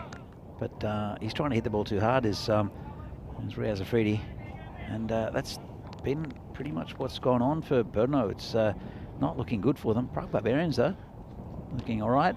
And this one's just patted down. Bring you Warrior on strike. Yeah, this is Amrit Rai was the new bowler who's come on now, and well, I haven't seen much of Warrior batting, so I'm not sure what to expect from that unit. Whether he's a big hitter or whether he's one who just nurdles the ball around. He's played the last couple of series. I don't remember him batting much though. I don't remember him batting. No. So the name rings a bell. Obviously, yeah. That's a great name. We had Nems Magazine as well. Nems Magazine. That was a good name. And gets that away on the leg side. It might go, well, it's going towards the fielder out there. It'll just be a single. Yeah, nothing more than a single. Well, he clipped it quite nicely. There was a gap in the infield. He went through the gap, got it out to the boundary rider. Yeah, hit it on the ground, which is nice. Gives the strike to Afridi, who's the man in form with the bat. Haven't I've just said man in form, which means he's probably going to lose his wicket right now. Well, he was in form in the last game, but this one he chases a wide one. You don't have to chase those, though. Yeah, but he does want to get bat on ball. He does. That's his granted. His main aim is to get bat on ball in a vicious manner, which is he does a lot. But here we go. And this one's hit back to the bowler. Good bowling here from Amrit. Smart bowling from Amrit. Cramping up the big hitting Riaz Afridi. You give Riaz Afridi some room, of course he's going to go the tonk. So good to cramp him up like this. Miss hit slightly. It should go It'll to run the away. boundary though. Yeah, good shot. Very fast ground. The wind's going that way as well. Yeah. So that's 4 runs. Bit streaky, but that's exactly what they need. They need a lot more of this to Burno. It was a good shot. It was short. He saw it early and he's pulled it behind square. I don't know if I'd call that a good shot, though, Phil. Well, it was dodgy inside edge. It was a good shot because he got 4 out of it. He got 4 out. The result was good. The result was better than the execution. Well, he saw the short ball. He didn't connect properly, but it was the right shot to selection. be fair, he tried to hit it into the village and he mishit it and got 4 out of it. Yeah, but as we keep saying, Afridi, he knows one way. That way. That's high in the air. That's Tree gonna coming go back. all the way. And he's not going to have a chance of that one. That's 6 runs. 6 runs. He would have to have dived into the hard ground to catch that. So I'm not going to keep my friendship with Tree over Kelton. You keep yelling that out. Yeah, that cleared the boundary by a good 4 or 5 metres. Tree was never in play on that one. Well, still in trouble after 5 overs, halfway mark. And they are 38 for 5 as we see the ECI, International Cricket Internationals here in Czechia with Czech Republic against Cyprus and Greece. That's starting on Saturday, the 29th of July, and then played until Sunday, the 30th of July. I know the Czechs really want to win that little tournament on home soil. And Cyprus and Greece, we'll see what they come up with. Travelling a long way. Looking forward to that. I haven't seen Cyprus play, but I've seen Greece play, so I'm looking forward to that one. Mm-hmm. We get to host them here in the Czech Republic. That's fantastic. So yeah, end of the ECS, go straight into the ECI. Slightly mishit by Yug Warrior, he's lumbering towards the. That's not. Oh, I didn't see there was a player there to back it up. Lucky. That was possibly the slowest single taken by any batsman ever. There from Yug Warrior. He was on the back foot when he started, though, Phil. He was. To be fair, just it's that shifting the weight from the back foot to the front foot. In the time he took to do that, the player had already got the ball, already let go the shy at the stumps. So he's probably got to work on that part of his game. But it brings Afridi on strike, and that's the important thing. That is a very good single. And this one's hit hard, and that'll be 4. No stopping that. Good shot. Well, it wasn't too far away from the fielder, but had absolutely no chance. And Mohita, we saw last time, he got a wicket in the last game against PCC. The only wicket that has fallen for PCC so far was taken by Mohita. And, but he did get smashed for 6 off his first ball in that last game. But that's what Afridi needs more of. Again, it wasn't as cleanly hit as what we've seen from Afridi. But he got, again, the desired result. Mohita, they're coming again, bowling to Riaz Afridi, who's 23 or 15 now. Oh, this is hit a long way. Wow. That is absolutely a hammer. It's just come down. And it came down, what, 30 metres behind the boundary? That is easily 30 metres behind the boundary line. That is monster. We've got a couple of little structures here next to the scaffolding. It's cleared that. The players sitting there waiting for the next game didn't even notice that it went over their heads. That was massive. I've never seen a hit that big here on this ground. That's huge. That was absolutely massive. Oh, that's what he can do. Opens his shoulders on a ball like that. Well, they'll need a lot more. Mohita, the victim this time. And I still think he can hit them cleaner than that, though. Oh, gone! That's Too it. good. That's the end of Afridi. Great take there by Devendra Singh. Good bowling, and Mohita gets his man. And Riaz Afridi not happy with himself. Again, charged down the wicket. And a really good take there by Devendra Singh. That's great work. That's it's another stumping for Divi. Let's have a look at this. And he's taken it. Oh, good speed. That wasn't taken in front of the stumps, was it? I don't think so. I think He took it up high, but I don't think he was in front of the stumps. I think that was okay. Well, it's been given out, and that's the main thing. Yep. And the umpires do look for that, because if of course the ball's taken in front of the stumps, because it looked like he hit the ball from side on. If that makes any sense, because that's not really a side on camera. Let's have another look. Here we go. So he's definitely missed it. He's taken it, and I don't know. Because he takes it up high. Yeah. We're used to seeing keepers take it low in front of the stumps, but because he's up high, you've got to make that quick judgment of is he adjacent? When he took the stumps, I'm sure Vinny would be analysing this being a keeper, right? But it looked like he'd hit, like his gloves were in front of the stumps when he went sideways. Anyway, doesn't matter. Stands as stumping. That's the end of Afridi. It brings out another good batsman, though, in Ashish Mata. He'll join Yug Warrior, who's 2 from 4. Yeah, Ashish Mata in the first game today, he wasn't a slouch with the bat. I think he second top scored with a good quick fire 20-something. So he opened the batting as well. And he opened the batting as well, yeah. He did all right. I mean, wickets falling around him, and he did all right. So he's not slack. He's got a lot of work to do, though, with Warrior. And 6 overs gone, and it's getting steep. And I'm saying that to be friendly. You can see what a very good keeper can help you with in this in cricket.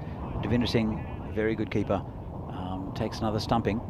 Yep. Whereas I don't think that Varun Mehta had the best of days with the gloves. He didn't have a good game. So good innings, it does. I mean, it's such an important role, the keeper position. So. Yeah, I mean, Divi with his 2 very quick fire stumpings there like that, the presence of mind to note what that player's doing, what that batsman's doing, and to be onto it in a shot like that. And even that stumping before, he had to take the ball quite high up and bring it down quickly. Yeah, really good work. And I agree with you completely. I mean, you can never underestimate the value of a quality keeper. And you saw in the previous innings, as Danny's explaining with Burno, that their keeper had a real complete nightmare over an innings. He was just not on song. So anyway, from the chat, Keanu thought that was out. So well, if Keanu calls it out, that's good enough for me. That's good enough for me. He's got a good eye. From the birthday boy from last week. I think it was Wednesday last week with his birthday, and I obviously had the Facebook message, and because I was away last week, Keanu. That's my excuse. I forgot to send you happy birthday message, but I've done it now. Look at this scorecard. Look at that. It's pretty ugly, isn't it? That's really ugly. It's all in like 3 ducks. 3 ducks. There's a 29 and then not much else. Anyway, jeez. I still have batting to come to Bernardo, but it's looking like a tough task. Extras is the third top score. That's not good at all. Yeah, I'm not sure what they can do from here. I don't think they can. Well, they need 18 and over, and that's almost a point of no return. Almost. It's pretty close. I know mathematically it could be done. The fact that they lost 6 wickets as well. I know that Ashish Mata is a decent bat, but that's a lot of runs off each over consistently. And strange old and shot. they will not be happy. They still do have another game at the end of today, do Brno. And at the start of it was a bit of a toss up to see. It's going to be a little bit high. It was a bit of a toss up this morning to see who would get the better of between the game between PCC and also Brno. And Brno not at the races today, unfortunately. Not at for all. them. So it's called a wide from Amrit. Yeah, just not their day today, unfortunately, and it's tough when you got 3 games and it's not your day. I mean, 3 out of 5. So they'll have a rest, regroup. I don't know if they've got extra players to get a change of players in, maybe a couple of fresh faces, fresh legs. Well, on the other hand, PCC are there waiting for the next game. They're just watching this game now. You can see Arun and the skipper just leaning back on a chair. This one's been hit nicely, straight to the fielder who drops it. Oh, he's just dropped it at his feet though, unfortunately. He's cut off the runs, which is just as important, I think. Totally. Never quite judged it well. Yeah. There's Mohite out there. It was key that he didn't let it get through him though. Yeah, Have a look at exactly. this. Saved a couple of runs. And it was always on the move, never set for that. So, Amrit, I don't think you'll mind too much. Bowling to Yug Warrior. And it's a full toss, called a wide. They'll run a single. Called a wide, so they'll get 2 for it. Be re-bowled. I think that might push extras now up to the second highest scorer for the Brno team. Sengupta got 8. Oh, I think that we're up to 8 extras then. Yeah, okay.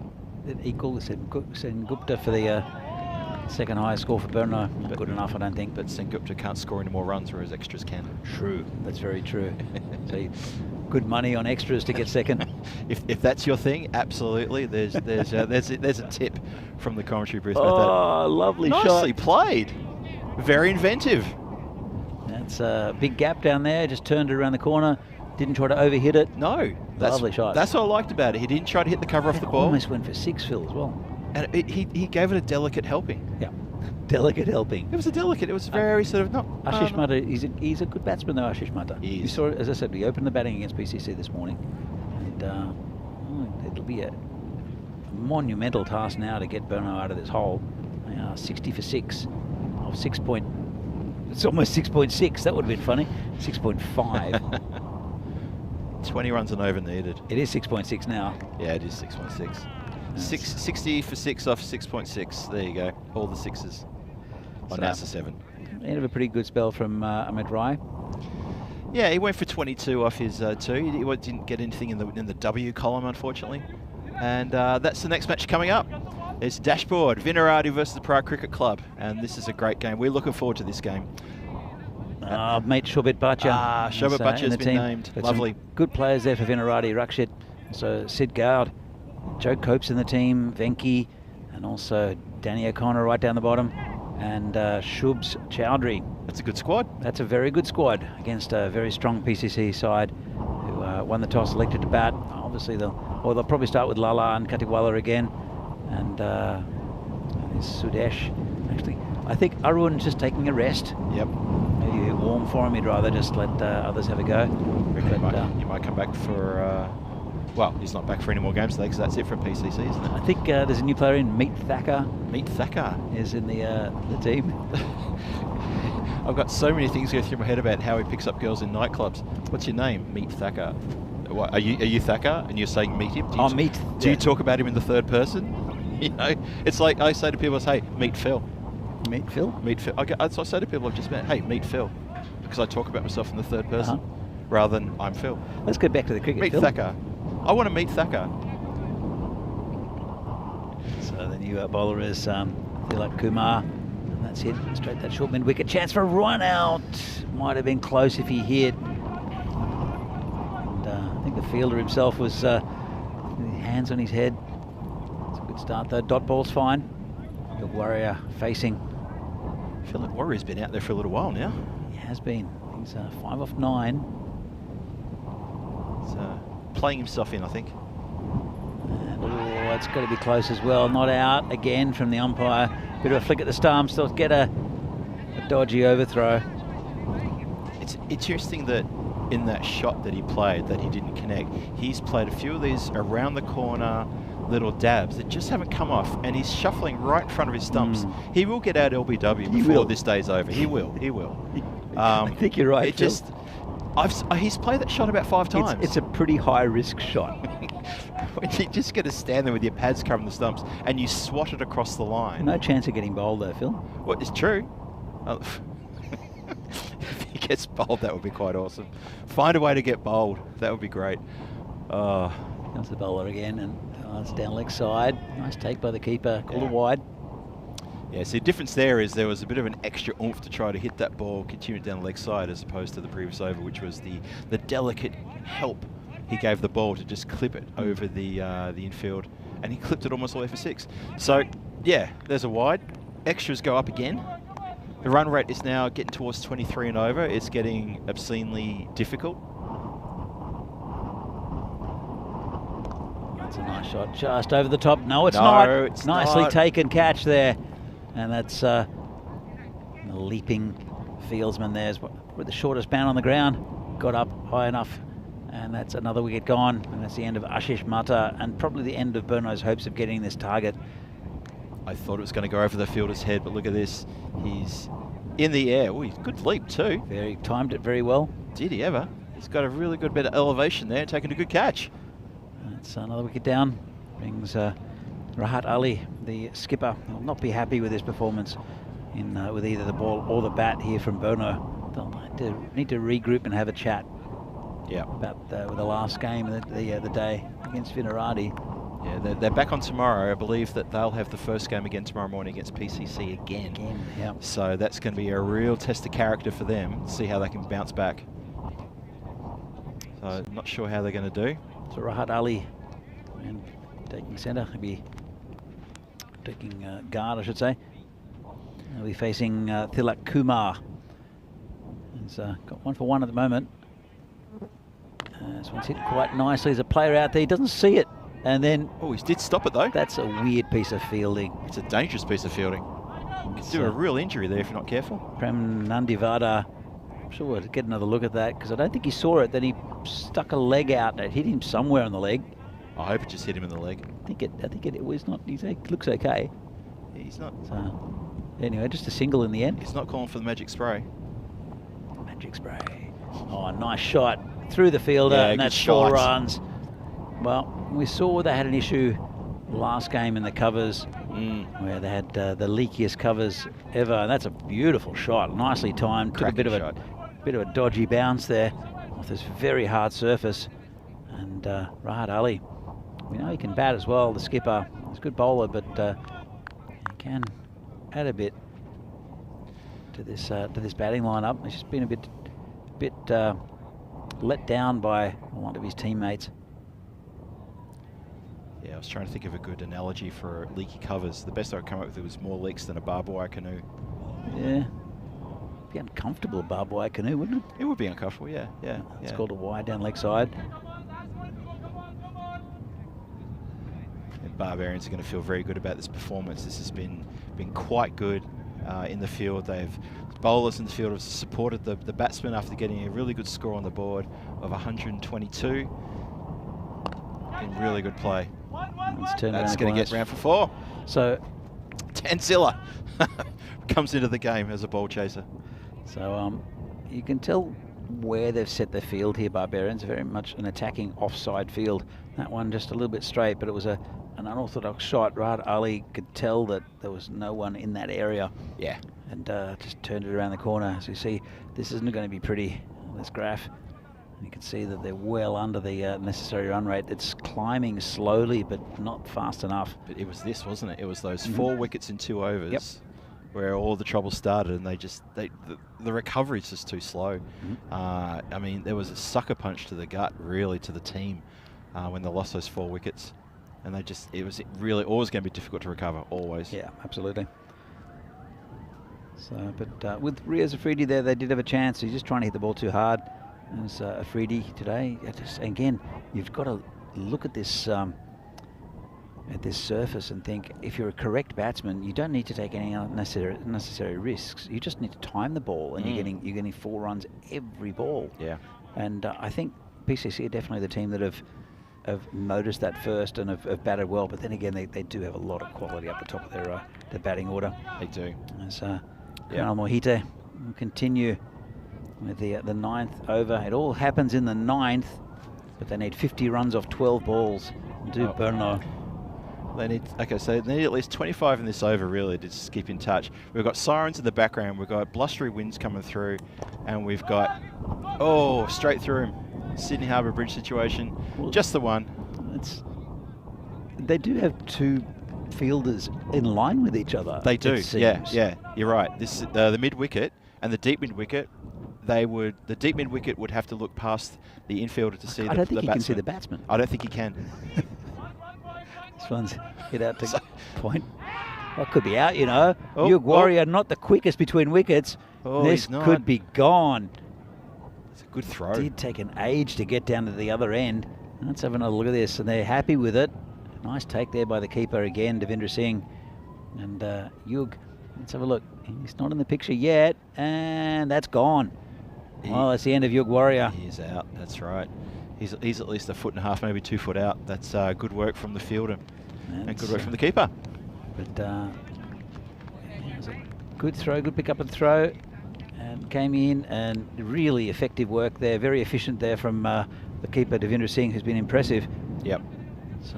Well, the Barbarians have really taken every advantage here, and they've really, they've played so well in this in defending these runs, these 120 odd runs. I've got to say, I think that they've bowled well. I think the field placements have been clever. Yeah. Burno just haven't been up to scratch to challenge that target. I tell you what, it was a very good spell up top from Tree.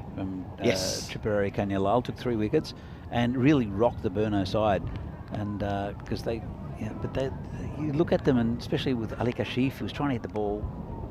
He's trying to hit it to Poland.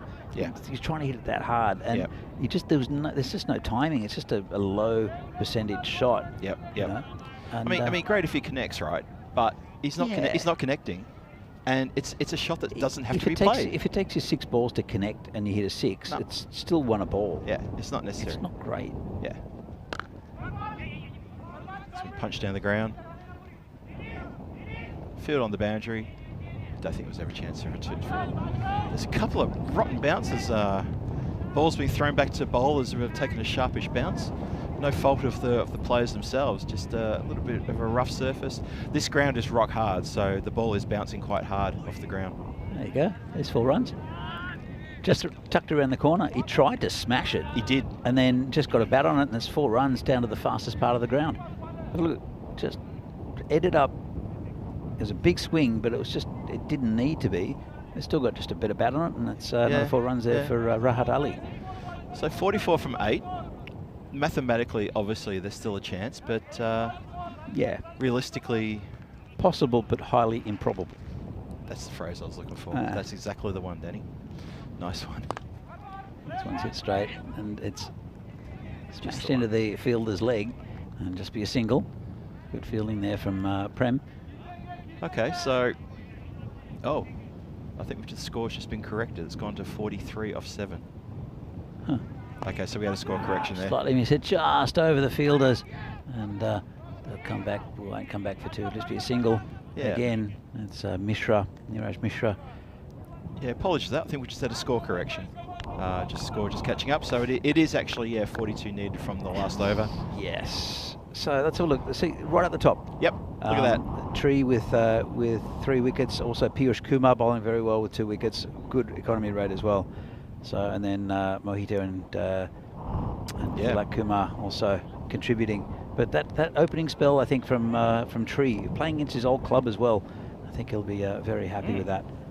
I don't know what went on. I might have a chat with Tree a little bit later to see why he's decided to play for Barbarians. Yep. But he was a valued member of the Burno side for a long time. So Tree and Piyush Kumar at the top there, bowled out their two overs allocation back to back. Yep. First 4 overs, all sorts of trouble for Burno. And like I said before, it went through the top order like a hot knife through butter, and they've never recovered since. Yep. Afridi gave a little bit of a scare in the middle there, but one man can't take on 100 runs on his shoulders in the middle of a T10 innings. He just can't. And this is what happens. So Barbarians should see out this over quite nicely and for their first win. It's up-ish, but it's going to land safe. You can't quite find it, that fielder. The cover, he's been in the covers. It's is that? Salman Ali. Salman Ali. Oh, this is going to be out. Well, what's happened there? I know. Hold on, maybe not. He's knocked the stumps down now. I think that's got to be out now. Hang on. What's happened there? So the bails were off. Did they get blown off? No, I don't think so. I don't know. I don't know what happened with the bails. But I mean, surely he's knocked down the stumps with the ball, so that should be out. I think. Let's have another look. So there's a bail off. The ball goes this way. They try to go for a run, never on, right? And he's knocked the other bail off, right? And then the batsman's realised, hold on, he's got to take the stumps, so he knocked them over. I mean, you should pull them out of the ground, but you can't pull it out of the ground because there's nothing to. You know, so I'm not sure if he has to lift it, but he's gone, I think. Okay. So that's logical. There was a bail dislodged first, and then he did knock the stumps over. Even though he didn't pick it up with the ball, if that makes any sense. But definitely out. There's no doubt that he had connection with the ball when the stumps were knocked over. He couldn't pull them out of the ground because they're not in the ground. Yeah, because you're exactly right. Because when you have the 3 stumps, 3 pins in the ground, if it's already been disturbed, you have to lift up the stump out of the ground, ball touching the stump, and there's your run out appeal. You're coming back to that. That was a terrible piece of running. That at the end of the day, forget what happened just then. That was a shocking piece of running. It doesn't really matter in the end because Barbarians are going to win this game against Burno. They're going to probably bowl them out actually. Yep. Still, well, maybe not. There's still another 5 balls left in this game. A plastic bag running across the field as well now. A good win here for Prague Barbarians. He's delegating his Piyush. Piyush has delegated the catching. He's missed again. The catching of the plastic bag has been handled. And it's been put Well done. rope. There you go. Well done. Yeah. The way that they delegate, you get that ball. He's delegated the same thing for the plastic bag. That's for you. All right. Let's finish this 5 over. balls left. And that's going to be called a wide. It's going to get past him. That's 5 runs. Well, they'll need a lot more of these. Keep bowling those and we might have a game on. Oh, no. It should be called a no ball, actually, I think. Has that hit the edge of the pitch? Have a look at this. Sure, if it's the edge. Yeah, just on the edge. It is a wide. Of course, if it hits the actual edge of the pitch or off the pitch, if it hits a turf, then it'll be called a no ball because we're playing on a synthetic surface, not a grass surface. Yep. But also it does. It's a clear no ball. It's not a wide. No. So, all right. So Rahat Ali is 15 or 7, batting okay, and he's going to be facing Tilak Kumar. He's still got 5 balls left. And big swing and a miss. Called a wide again. Okay. They're edging closer. Burno. From what we thought was mathematically impossible now, they are edging closer. This is now 35 or 5. 35 or 5. 7 off ball. 35 or 5. It was 36 or 5. They keep this up at this rate, they're going to need 5 or 5. Well, it's better. Dot ball. The question was asked for no apparent reason. There was really no effort in the appeal. I mean, we all know he knew. Have a look at this. Just came in quite a bit. Came in a lot. Look at that movement. It's going to miss leg stump, but it wasn't as bad an appeal as what I first thought. Stuck around the corner. It's got a leading edge. Yeah, but just be a single, I think. And they look for 2. Divi takes another stumping, does he? Another run out? No, he doesn't. And again, it was a good throw in. They've been pretty impressive here, Barbarians. Not sure they won't really need to have 2 runs there. That was Surely just comfortable with the 1, right? Have a look at this. Here's the replay. He's home. He's home. Yeah, comfortably. It's all good. It's almost beer o'clock, I think, Phil. Oh, I wish it was. Still got another 2 games after this. I'm looking forward to it, seeing Vinarati play. Oh, yeah, yeah. But I could do a nice little IPA right now. Who do we have to talk to about that? Probably me, right? Yeah, probably you. This is wide a bit. Oh, it's Oh, another no. 5 wides. Oh, no. Well, they're creeping closer. The game that refuses to lie down. That's what this game will always be known as now. The game that refuses to finish. This could be a long over. Oh, we've had a couple of long overs. Afridi's over in the previous innings. That took forever to get that 22 up. And now, well, Kumar, it's always been a bit expensive, but it's still 20. Well, it's now 29 off 3. Yeah. But I don't know, another 5 of those, game on. But yeah. Surely not, Phil. Surely not. But hey, this is cricket. Anything goes. I know it all happens in the 9th, but obviously everything happens in the 10th. Big swing and a miss. Better ball there. Yeah, finally. Big wind up, all for nothing. That's a shame. in the chat, there's a bit of discussion about the about that. Yeah, so Sebastian Strong says you can't pull the stump out, so what else to do? One bail was still on, so it was knocked off, and then Crooms just turned up with another swing and a miss. Just have to demolish the stumps. Demolish the stumps. Good description, Croom. Well, that's what happened. Yeah, I like that, Croom. Like it. I think Keanu was mentioning a cold one as well. It's that kind of day. It's the last ball. This one's hit over the top. This should be 4 as well. Bit of a Bronx cheer. And it's been stopped. Oh, fancy footwork on the boundary. The game that never ends. It's still going. And that's it. That's the end of the game. That's game. So and we're going to have a look at the replay. It was a good effort in that cowboy hat. You know, it looks more like a cowboy hat now. Yeah, it's fine. Yeah, it's fine. It's probably a floppy hat, but it looks like a cowboy hat. It's a cowboy hat from now on. Okay. And it's a good win there for Prague Barbarians against a very good Brno side who really weren't at the races. It was a good innings, 122, the highest we've seen so far in this in this tournament.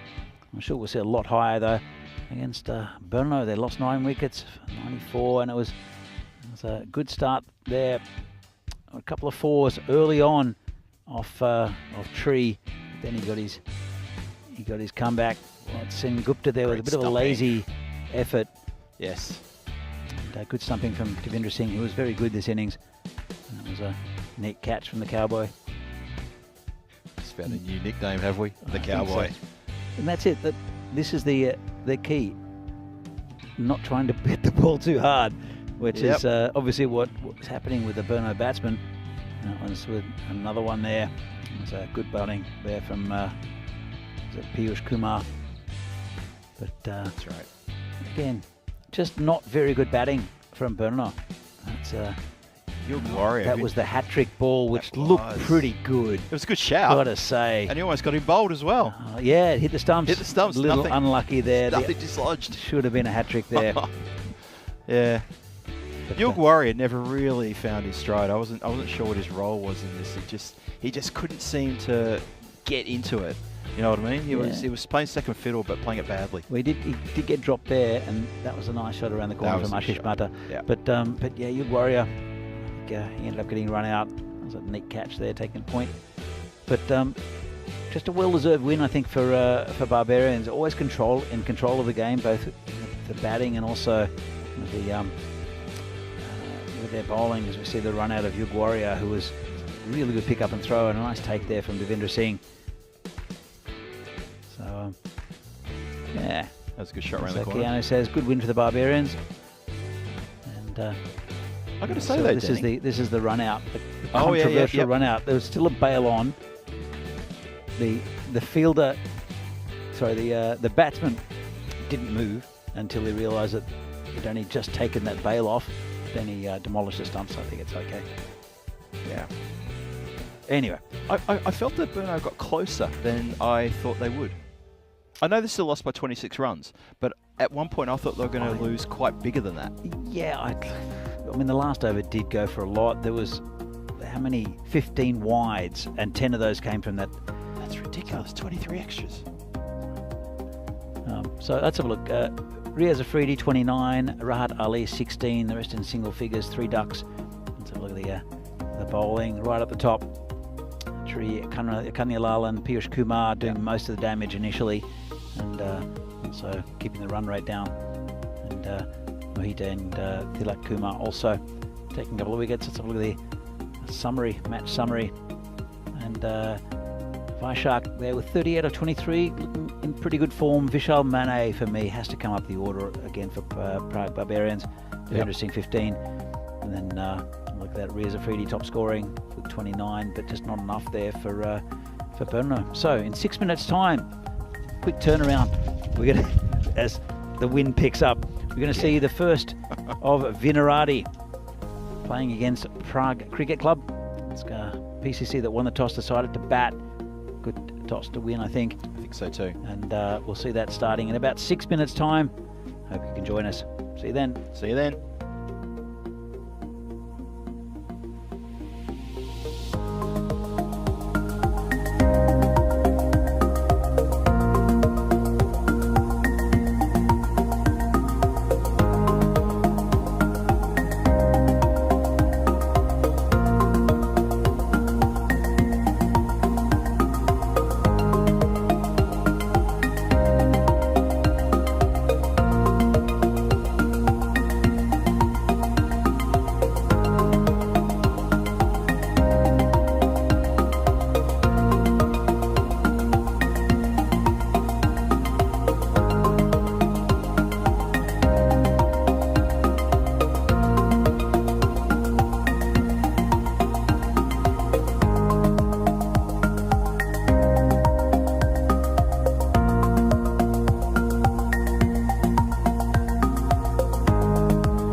The European Cricket Series is proudly brought to you by HCN Software and Bizaway.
And welcome back to Vinoj after just a rather short break. And there's some lovely footage there of some of the tourism aspects of Prague on a lovely tourist tram that does a bit of a circuit around the city of Prague. And if you're thinking of visiting, or if you have visited and you've done that, you know what I'm talking about. If you're thinking of visiting, put that on your agenda. It's a lovely way to see the city at a leisurely pace. And it is a beautiful city here in Prague. And obviously any visitors to Prague are always welcome to come up here to Vinoj and join us during any of our cricket tournaments or our weekends of cricket. Always great to have international guests coming in. And welcome back to the ground now.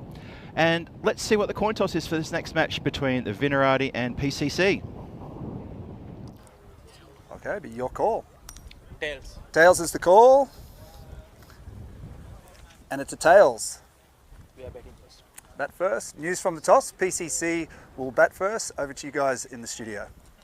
And thank you very much, Charles. So, PCC win the toss and they want to have a bat first.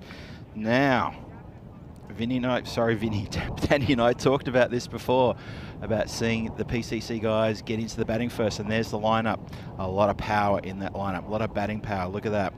You've got Lala, Kadiwala, Sudesh Wickramasekara, Riddick Tomas, Sabuan Divisi, and even those guys at the end there, Nori, Meet Takar, Tojo Thomas. There's a lot of batting there. This could be an amazing exhibition of batting in T10 if the PCC gang get going against Vinarati, who have got a pretty good bowling lineup. That's a good squad. They've got Joe Cope comes into the side, led by Venkatash, who's a really good mate of mine, who has done a lot of work here to get this ECS up and running as well. Shobit Bhatia behind the wickets there, wonderful player. Danny O'Connor, the youngster Danny O'Connor, we mentioned him before. He's only 15 years old. Be great to see him get a bowl. Give the world a bit of a chance to see what talent's coming through the ranks here in Czech Republic. Looking forward to seeing that sometime in the next maybe 20-30 minutes during the next innings. This is a big game. Vinarati and the Prague Cricket Club, great rivalry. There's these Prague-based teams, I've got to say, they've got a wonderful rivalry between them. They've all got a reason to have a bit of a rivalry. It's very healthy. We're a very friendly group here up in Prague, as much as also the guys down in Brno as well. We love having them come up to Prague. And this is going to be a cracking game, I reckon. Prague Cricket Club, 2 big wins to start the day with. Very good wins. Comprehensive, have to say. They've only lost 1 wicket in their batting throughout the whole time.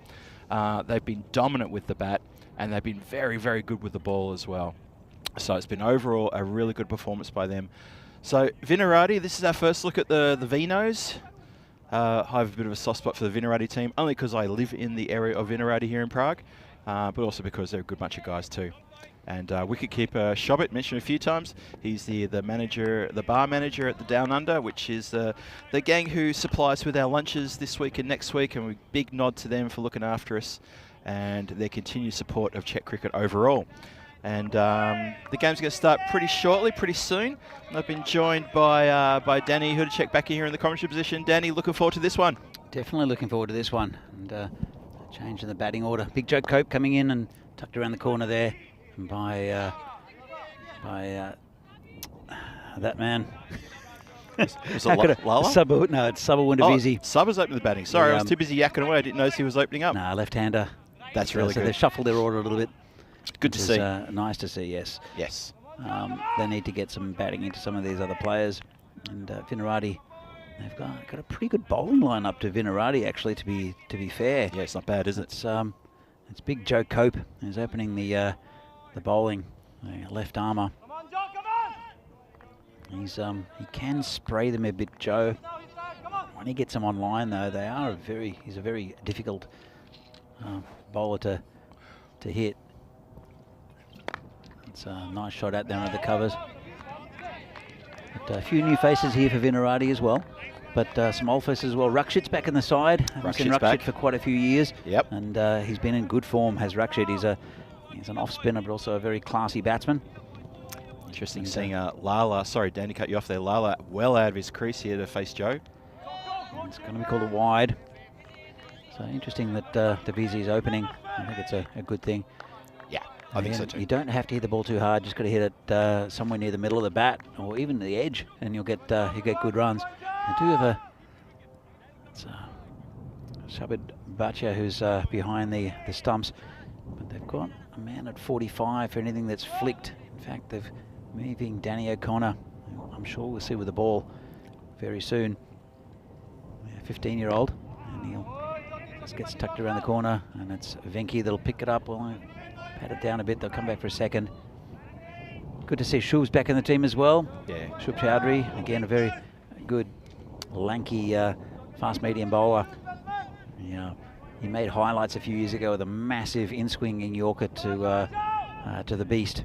And I can't remember who it was. Was it Ashwin that commented on it? It was one of his heroes that tweeted about it. Oh, it's a good ball. Wow. Joe Cope getting quite a bit of lift there. Lift out of nowhere. I was speaking to the beast, to Sudesh Kamasekara just earlier. He said that the players are really enjoying playing on this pitch because there's more bounce and there's more carry with the pitch, but also getting good value for money off the good value for shots off the outfield. So they're really enjoying playing on this. But then I don't know, Lala just copped that one from Joe. He uses his height very well, does Joe Cope. That's wow, good work there from Shobit. He did well to get a bit of glove on that, didn't he? He does spray them a bit sometimes, Joe Cope.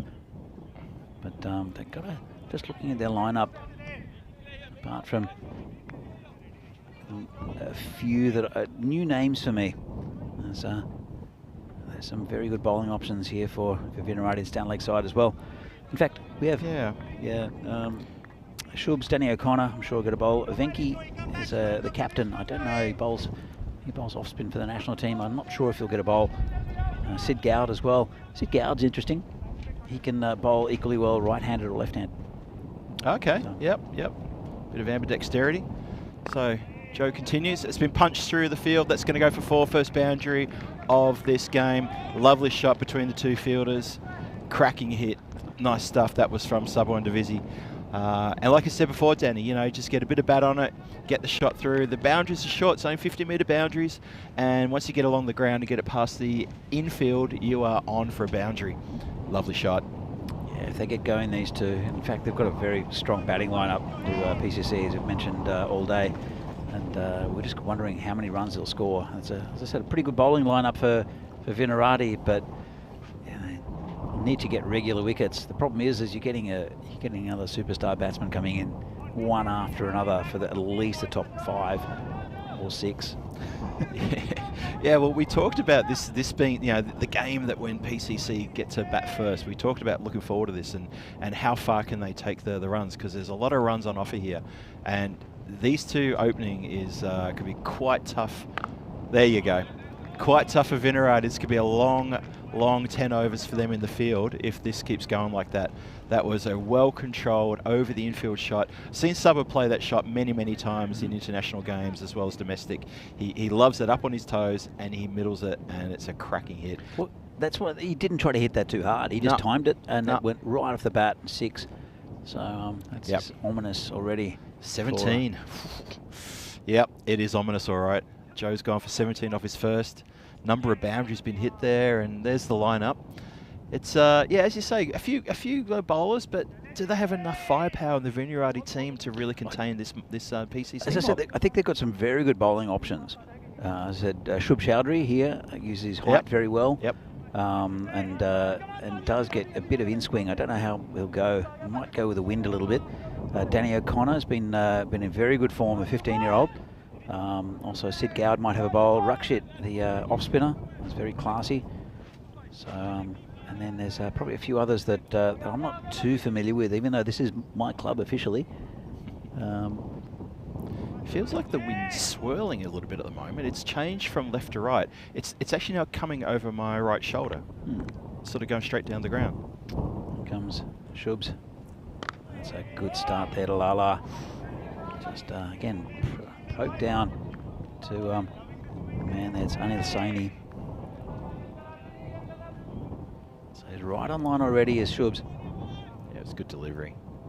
He's a tall man. Needs to keep it really tight against Lala. It's good by the umpire. Yeah, okay, there you go. Maybe they want Lala chasing these ones. Oh, I don't know. But if he gets an edge, it's going to go for 6. That's just inside that line. That's a pretty good delivery. Bit of pace there from Shubs as well. Yeah. Nicely taken by Bhatia. Okay, Shubit again. Oh, he's got something on that. He has. Wow, they've dismissed the danger man Lala, and they are up and about now, VCC. Didn't see that coming. Not part of the script, Danny. Not part of the script indeed. Not at all. But a nice thick edge. You could hear it from here. You did, and, yes. Really nice take by Shobit Bhatia. Yes. And used his feet well. And let's have a look at Another look at this. Bit of a late swing, was it? Maybe not. And a nice take by Butcher behind the stumps. But, It looked like it just straightened down the line, and he just had him flashing. that was obviously the area they're targeting. And, well, this will be interesting. Tanky is in next. Riddick Tomar for his first taste of ECS batting this year. Well, he was until last year, I think he switched to PCC, but he was a Vinarati player for many years. He was indeed. And well-loved member of the team. He's always very positive. But I'm sure there'll be a couple of little words here, especially from the keeper, Shabit. I'm sure he's having a chat to him already. I reckon right now he's having a few words, yep. And I'm sure they're all just like, how you doing? Haven't seen you for a while. Love to see you again. Have a good game, mate. I tell you what, though. I mean, I think Riddick's a very good batsman. I think a short ball into his ribs. Yeah? Soften him up? Soften him up. That's what I would do. But Yep. then again, Shubs has got that line and length outside of stump. Nice. There's no one back on the boundary, though. There is a man, probably it's gully or maybe a whitish fourth slip. Yeah, I was going to say I'd call that a fourth slip, although he's just moving. He's moving around now, so he's keeping us guessing. Yeah, I'd call it a fine gully, almost a fine gully fourth slip. It's more a fourth slip, I think. I'm saying that's going to be not good. It's going to be called a wide finally. Yeah. So That's a shame. He's undone the good work. But there's a definite plan there from Shubs Chowdhury to target outside off stump, getting these batsmen to play at it.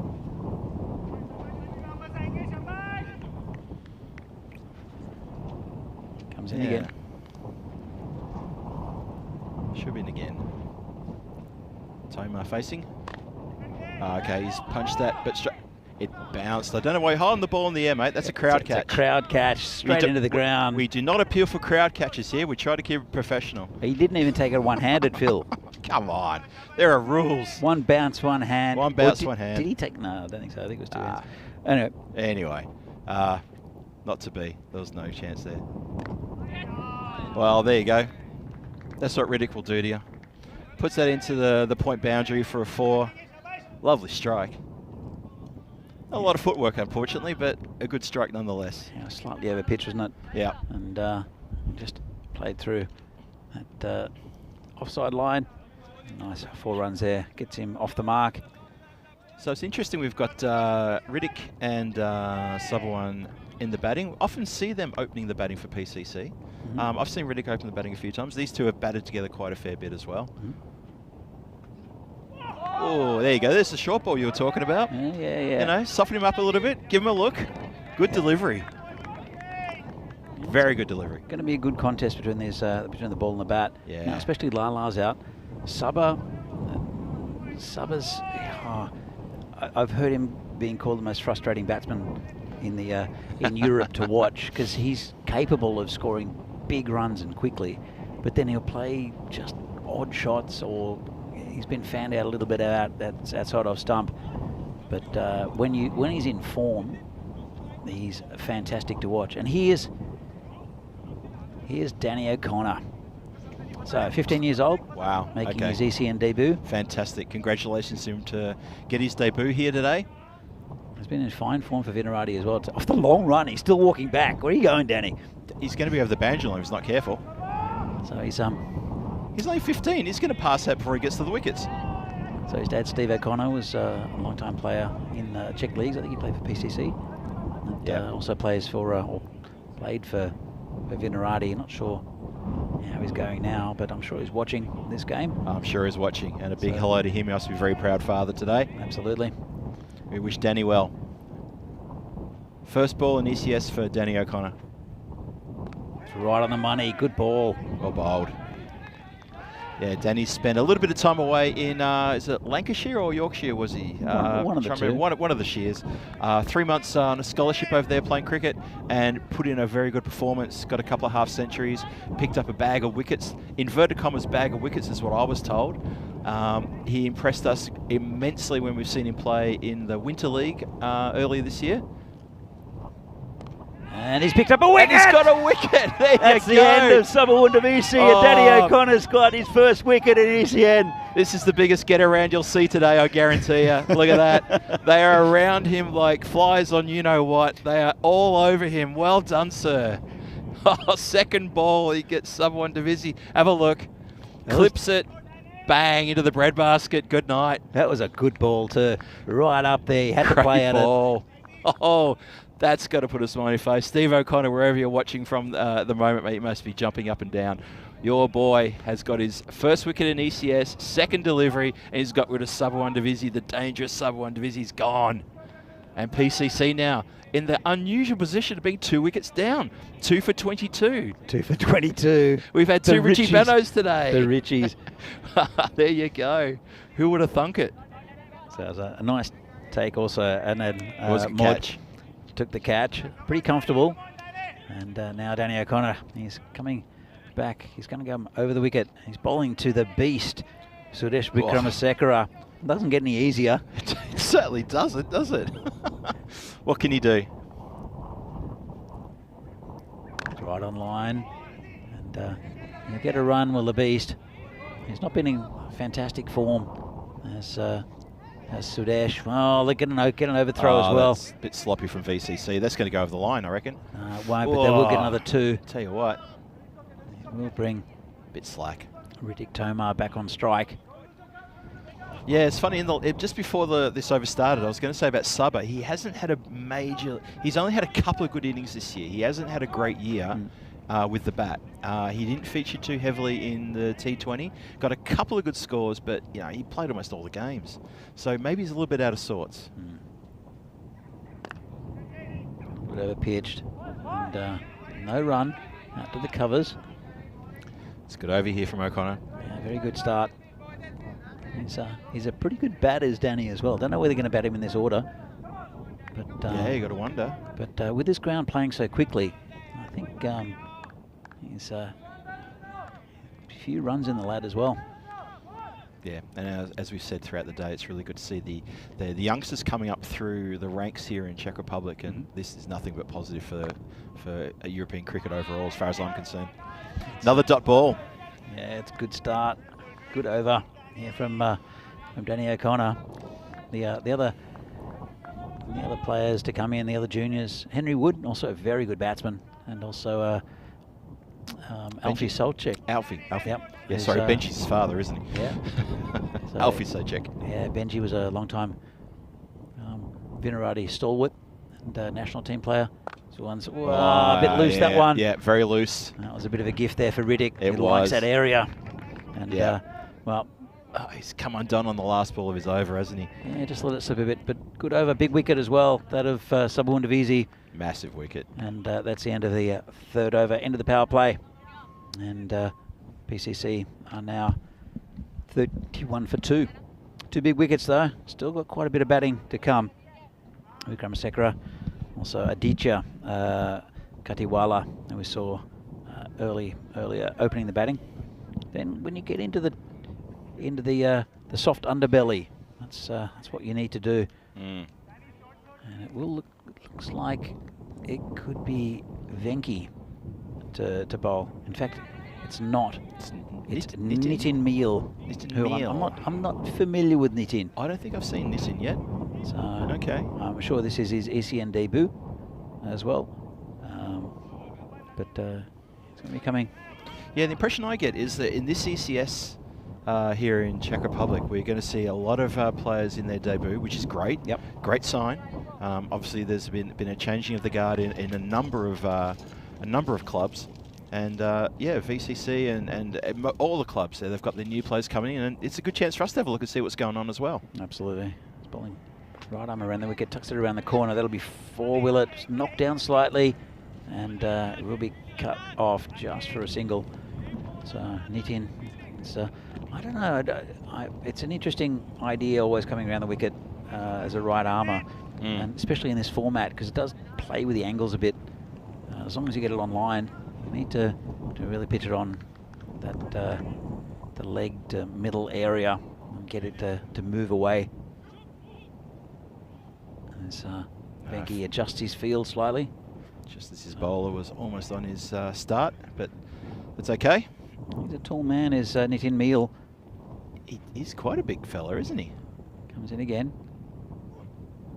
Oh, bit of a pull shot in slow motion there, wasn't it? It was. I couldn't tell what was going on there. It was just a bit of a languid sort of attempted pull shot at a ball that really wasn't. It probably was there to be pulled, but he was in nowhere near it. Riddick's got to move his feet a bit more if he wants to get into that sort of mood. But yeah, having a look at Nitin from this angle, he's a big unit. He's letting the ball go from quite a height. If he's going to bend the back, he's going to get some really good lift off the deck. He comes in again. Oh, the swing and a miss. What's going on there, Riddick? So maybe this angle is obviously working for the man. Yeah. I thought maybe they might want to play with the idea of putting in a gully or a fourth slip with this kind of angle, and with Riddick trying to hit across the line like that. They've got a man at third man. He's pretty wide though, so it's not a bad position though, is it? It's a pretty good position. It's a pretty good position, especially with the angle. Yep. I think it's that's fine. So yeah, Nitin in again. Oh, he's drifted down leg though, unfortunately. The danger of drifting down leg, and of course that ends up as a wide. I don't know how the balls end up all the way over there though. That was quite weird. I think Shovit was trying to throw it to a fielder to relay it back, and it just got a little bit away from him. So it's interestingly poised now. We're beyond the power play. As I said, PCC in unknown territory here for this ECS. They're 2 wickets down. One more wicket could make it interesting for VCC. Wow. That's not going to happen that way. That's gone all the way for 6. That's a great shot. That's cleared the boundary by about 4 or 5 metres. Lovely shot. And Tomar's got his boundary this over. Yeah, just over pitch there, full toss, and that was got what it deserved, that ball there from Meal. Yeah, just lost his way there and put it right in the slot, right in that hitting arc for Tomar. We've seen Tomar play that shot time and time again and getting 6 time and time again here in Vinoj. It's bread and butter for him for all day. Yeah, you can't really afford to do that, because these are short boundaries and they're powerful hitters, both these men. So we are waiting to get the ball back. That did go quite a long way, actually, didn't it? It's Sid Gowd there, who we'll see with the bat. We might see him with the ball as well, Sid. He's a very classy batsman. Is he still opening the batting for VCC? I'm not sure who's going to be opening, but probably him and Rakshit, I would say. Yeah, I always remember Sid as an opening batsman for a VCC, so we'll see. We'll see soon. Oh, there you go. Bit of work for the the ball chaser. The ball chaser turned around to chase the ball before it got over his head, and he realised what he'd done. He put his hands on his head because he thought, hang on a minute, I have lost sight of the ball.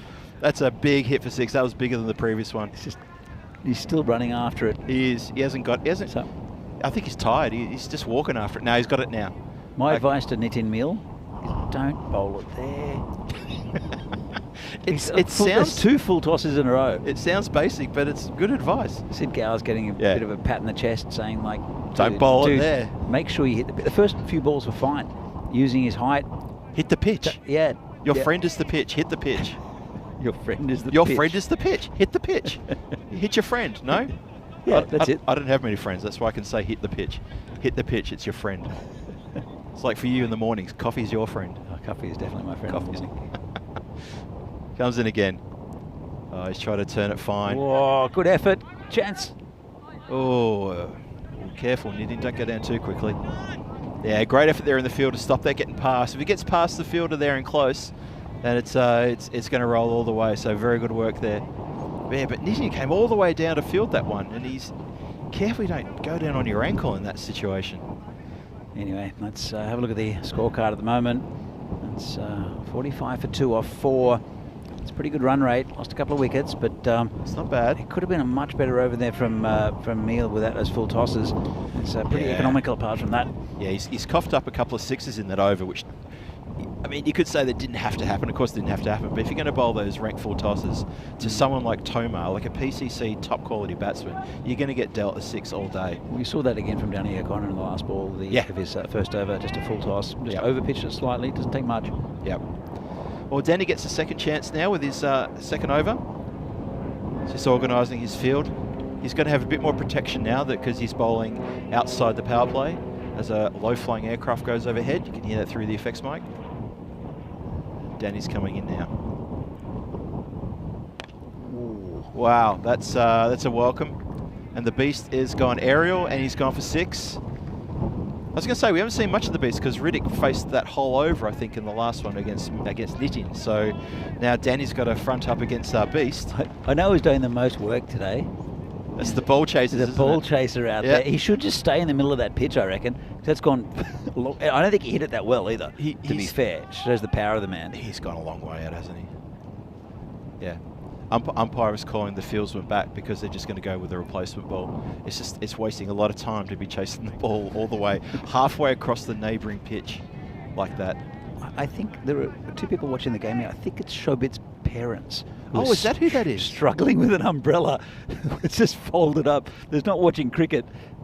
Oh, they better watch out for Beast here. Oh, he's flicked it and one bounce to the fielder. Isn't that funny of the Beast? It's almost like a block, but it's a flick, and it goes aerial for 45 metres. That was pretty close to Joe Cope. It wasn't far away, was it? Again, it's one of those weird things that you see some teams hang back and just block the 4, and other teams, some of the better fielding teams, they'll launch themselves forward to try to take the catch. And I think that's one thing that could improve definitely in Czech cricket is the fielding. For sure. Totally agree. O'Connor in again. Oh, good ball. Oh, that's better. Probably didn't get up as high as Riddick was expecting, but that's good good in the channel bowling from O'Connor here. Yeah, it is. Good line and length. It's described as a lovely dot ball by his captain just then. Any dot ball's a good ball in my book. Good support, good noise out there in the Vinarati team. That's what they're always known for. Good chat. And it's in the air, could be out. Caught. And put it down, unlucky. Just grasped it. It's a great effort there. That's what I was saying before, is sometimes you can go for those catches, and other times you should just stop the boundary. And that time, it's Venki Magashayam, the captain, trying to give Danny another wicket. It was a miss hit by Tomar. He wasn't too far away from it. He got hands to it. O'Connor in again. Beast gives it a little in the charge. Air. Oh, it's in and out. Oh, no. That's almost had the big scalp of the Beast. Muhammad Nabil out there. And unfortunate, because that was just scooped up. Look at this. Just scooped straight to the player. Not much pace on the ball, really. Unlucky. He's causing all sorts of havoc here as Danny O'Connor. Still won't get his man. It's been punched through. It's going to go for 4. Backward a point. Nice shot. Along the ground. Danny O'Connor's... I wonder what he's feeling right now, seeing those 2 catches go down. The 2 big players escape him, and his bowling is now done. He's done his 2 overs. He's picked up a wicket. Well done to him for that, but he's gone for 21. A couple of loose deliveries sort of undone him a little bit. But he had those 2 catches put down. Venki's catch a lot harder than the previous one. But Beast is lucky to still be there. Absolutely. As we have a look at the countdown to ECC 2023, 70 days to go, 30 teams, 6 groups, 5 per group, massive tournament. This is what you want to get around. This is going to be a massive tournament. And they are the reigning champions, Netherlands, plus the 6 group winners in championship week towards the end of October, end of October. That's going to be a great tournament. Yeah, looking forward to it. And as you can see there, the Czech Republic playing in the first group. It'll be a tough one though. Spain, Isle of Man, France, and Greece also. We'll see Greece in a couple of weeks here. That's right. Playing the international tournament. All those are kind of a bit of a warm-up to see form and see a lot of the players. And the new bowler coming from around the wicket, Sid Gowd.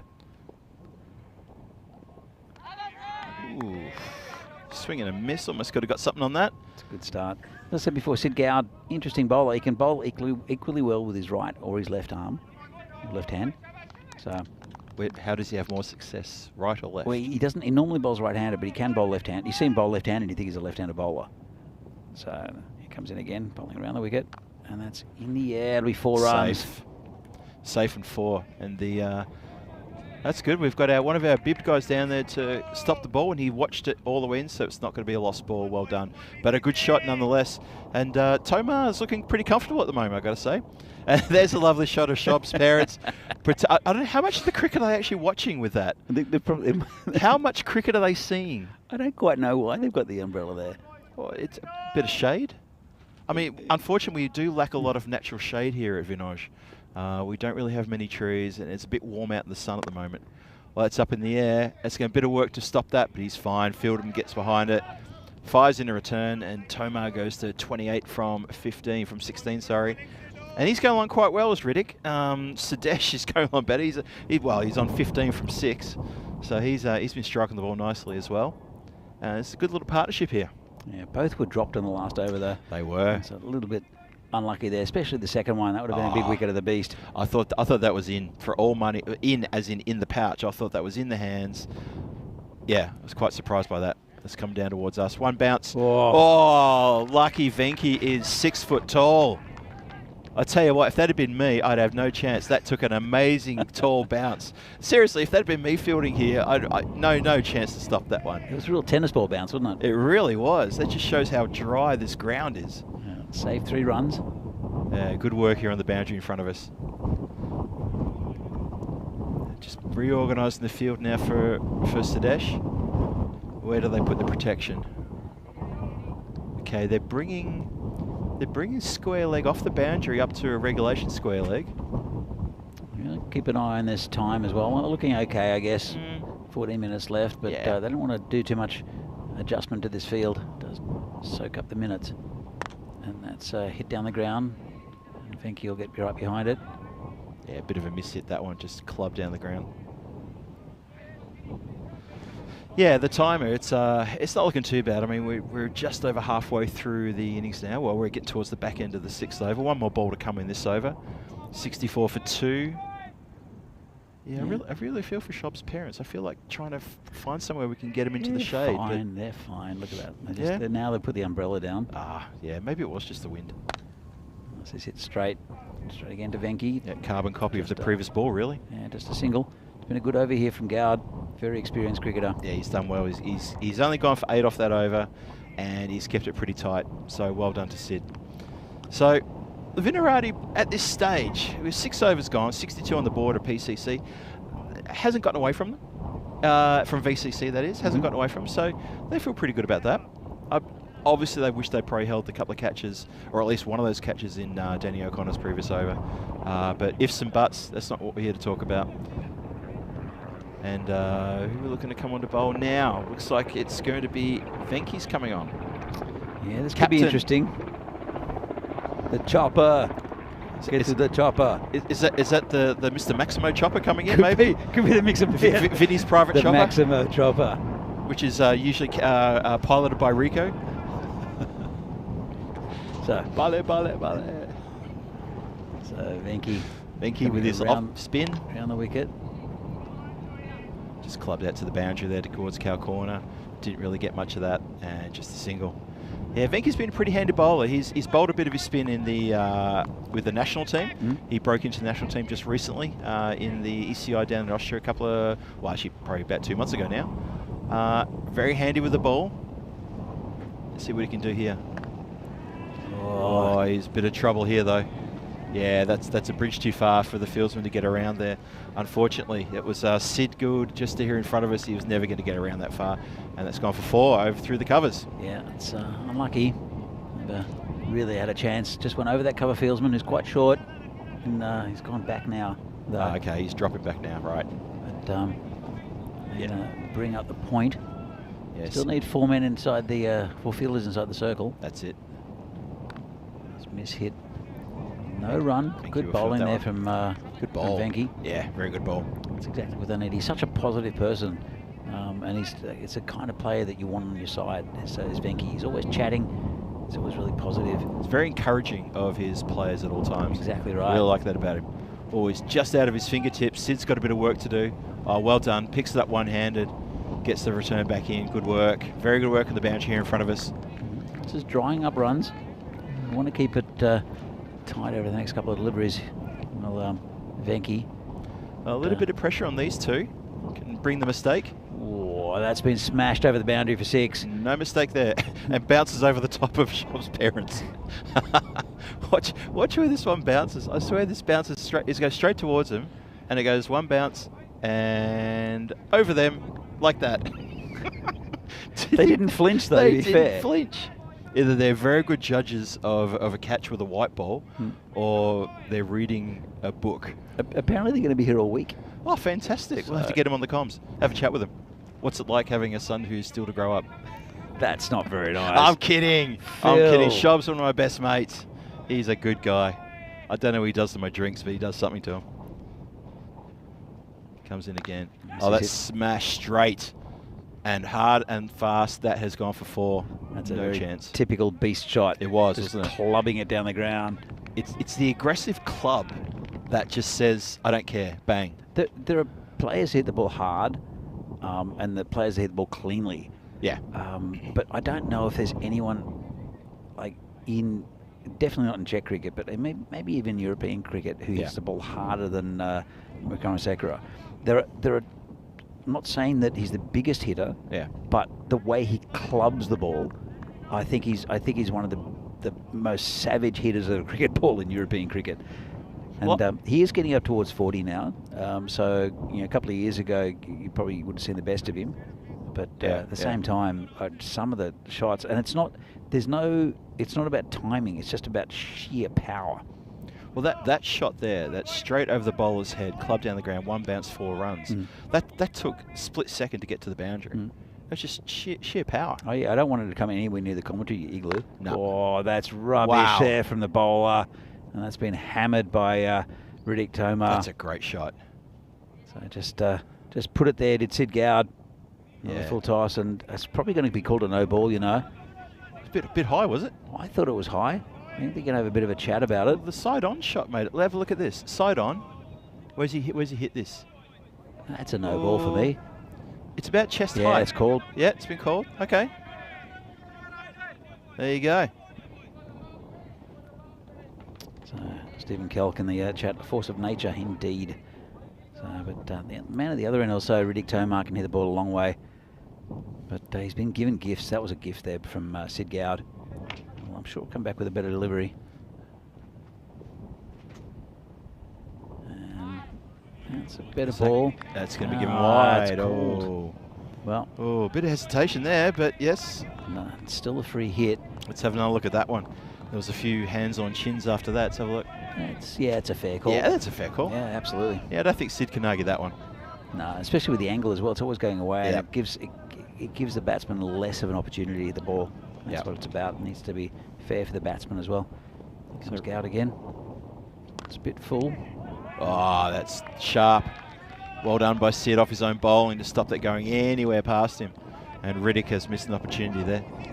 Again, it was a good ball, though. Well, low full toss, better than the high full toss he had earlier. It's a bit wide as well, but still over pitch there from Gowd. Comes in again. And same result. Yeah, Tomar looking up in the air. Yeah, he's wondering, hang on a minute. I was middling these a few seconds ago. What's happened? He's on 40 not out. He's done really well to get to that score. He's hitting the ball cleanly. He's only faced, I think it's 23, maybe 24 deliveries. Just let me get a reminder. Okay, 23 deliveries for his 40. Voice is in the air. It's high. That's a chance. It's going to take some catching, though. Oh. And never going to... Never looked like it for a second. That's Shubs out there.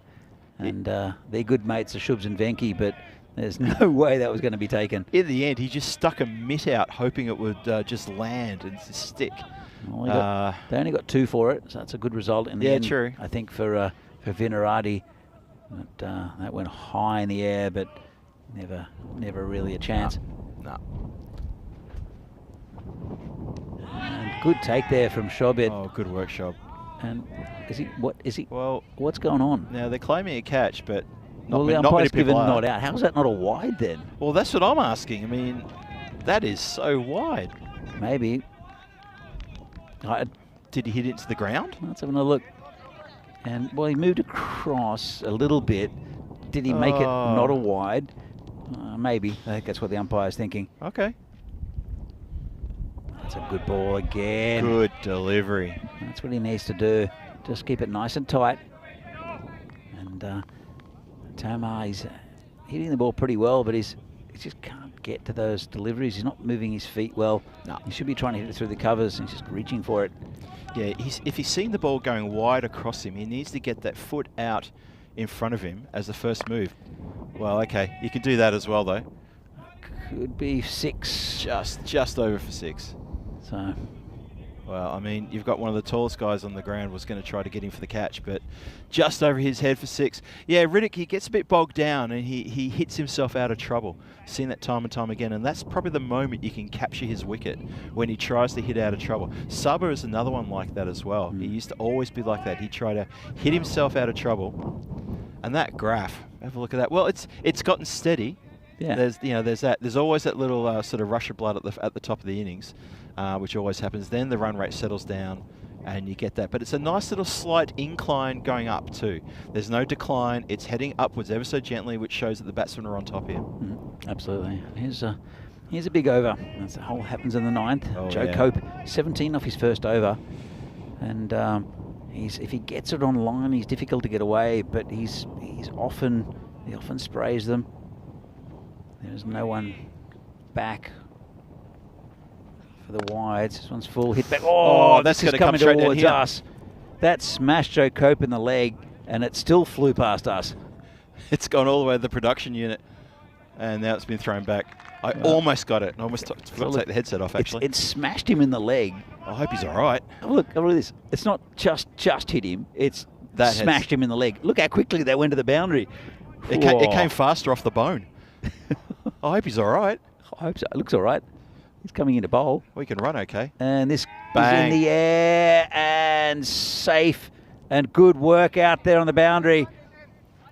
That's Wow. really good. Saved 2 runs. Really good Nitin Meal out there. Interesting shot from Beast. He just seemed to pop it up, knowing that the fieldsman was not going to get him for the catch because there's no protection on the boundary, square on the boundary. I think he cramped him up a little bit. I think it's a really good effort there from Nitin. I think he's done really well, yeah. And then comes in, jumps in. He's nowhere near the line. No, Yeah, he's good. good effort. Yep. Lovely stuff. Joe Cope is bowling to the Beast again. That Whoa. is clubbed for 6. Well, Yep. that's another one for our little mate with the high-vis jacket. What a good shot that was. And clubbed, yeah. Not much backlift, not a lot of follow-through, but all power in just that movement and momentum. 88 is the partnership from 38 deliveries, Danny. Check that out. It's pretty good. That's insane. That's really something. Both of them were dropped as well. This one's been smashed out to the boundaries. Good fielder out there is Nitin. Got a good arm. Got that back in rapid fire, didn't he? End up putting a bit of pressure on Beast to make the single in the end. It was a good throw. Interesting to see who they'll end up with. I think probably it will be Shubs. Oh, it's a full toss. Didn't time it though. Could Not be at called a all. no ball. It was a bit short, watching square leg. No, Don't know if it's going to be reviewed. Square leg Well, looks... he's talking about it. Yeah, I think maybe Pete's having a chat. I think it's he's a no asking. ball. He's but asking. Let's have a look. And it's it's pretty close. Just above the waist, I reckon. It's pretty Where close. it's Yeah, I about think here. it's coming down. It would. Oh, That's a tight one. I think probably I a think no they'll ball. let it go. They're going to let it go. They're going to let it go. Yep. It was coming down. It comes down from a great height from Joe does. Cope. Yeah. Okay. Okay. And it's been clubbed again. That's going to be 4 again. And It's just getting a bit easy. Joe's bowling is not... no, there's no. The problem is that there's no one to cover that on that side of the field. No. And all it is just hitting through. Like just a little bit short there from Joe Cope. And that's the end of his spell. 35 from it. Pretty expensive. And Yeah. I think Shubs will be the bowler to wrap it up. Only 5 of his first over. But these two have definitely got their eyes in. Well, this partnership's now worth 94. And you don't often see 100-run partnerships. You do see them sometimes in T10, but it is a rare beast. And speaking of that, I wouldn't be surprised if they get it. This has been a fantastic partnership from these two. Well, you know what? Like Shubs is a very good bowler. Yep. You He had know, a good first over, didn't he? and it takes a couple of dot balls or a couple of wickets here, and then 116 is not a great score, considering what we expected to happen. Oh, this has gone through the fielder. That's going to run. It's going to run for 4. That's And it has. That's a little bit poor there. That's a bit silly. Yeah, that's a bit tough on the bowler, because he's probably going to ask the question of, look, there were 2 of you. You could have raffled it. You could have actually sat down and raffled it before you chased after it, and it went through both of you. Waved it past. Yeah, like they were escorting it to the boundary on your way there. Yeah, that's a bit silly. So the partnership, as I make it, is 98. They came together at 2 for 22. Oh, that's a no ball. Wow. And that's going to be a 50 there for, well, it was for 50 already for Riddick Tomar. Cop that. Now he's on 59. 59. He had 53 with that last shot. Sorry, Riddick, didn't see that, mate. Yeah, called a no ball. Yep. And that one is a big no ball. It's all becoming unravelled for the bowlers here. A tight over. A tight over of 10 or under would have got about 125, 126, which is very achievable. Yep. Now with that it's 1 ball effectively, because that's a no ball. Yep. There are 10 from it. There's still 4 to come. Still 4 to come. Yeah, and Still this first 5. one's a free hit too. There should be 5 to come, I think. Oh yeah, it's just it's just changed. 5 to come. You're right. They've just adjusted it. Shubs has to, well, he's got to bowl this one well. He might bowl a slow ball, but it's a free hit, and it's a good ball. Wow. Very good ball. And he's got. Oh, he has. He's got him in the bread basket, I reckon. Bit of an apology there from Shubs. I'm sure they're good mates.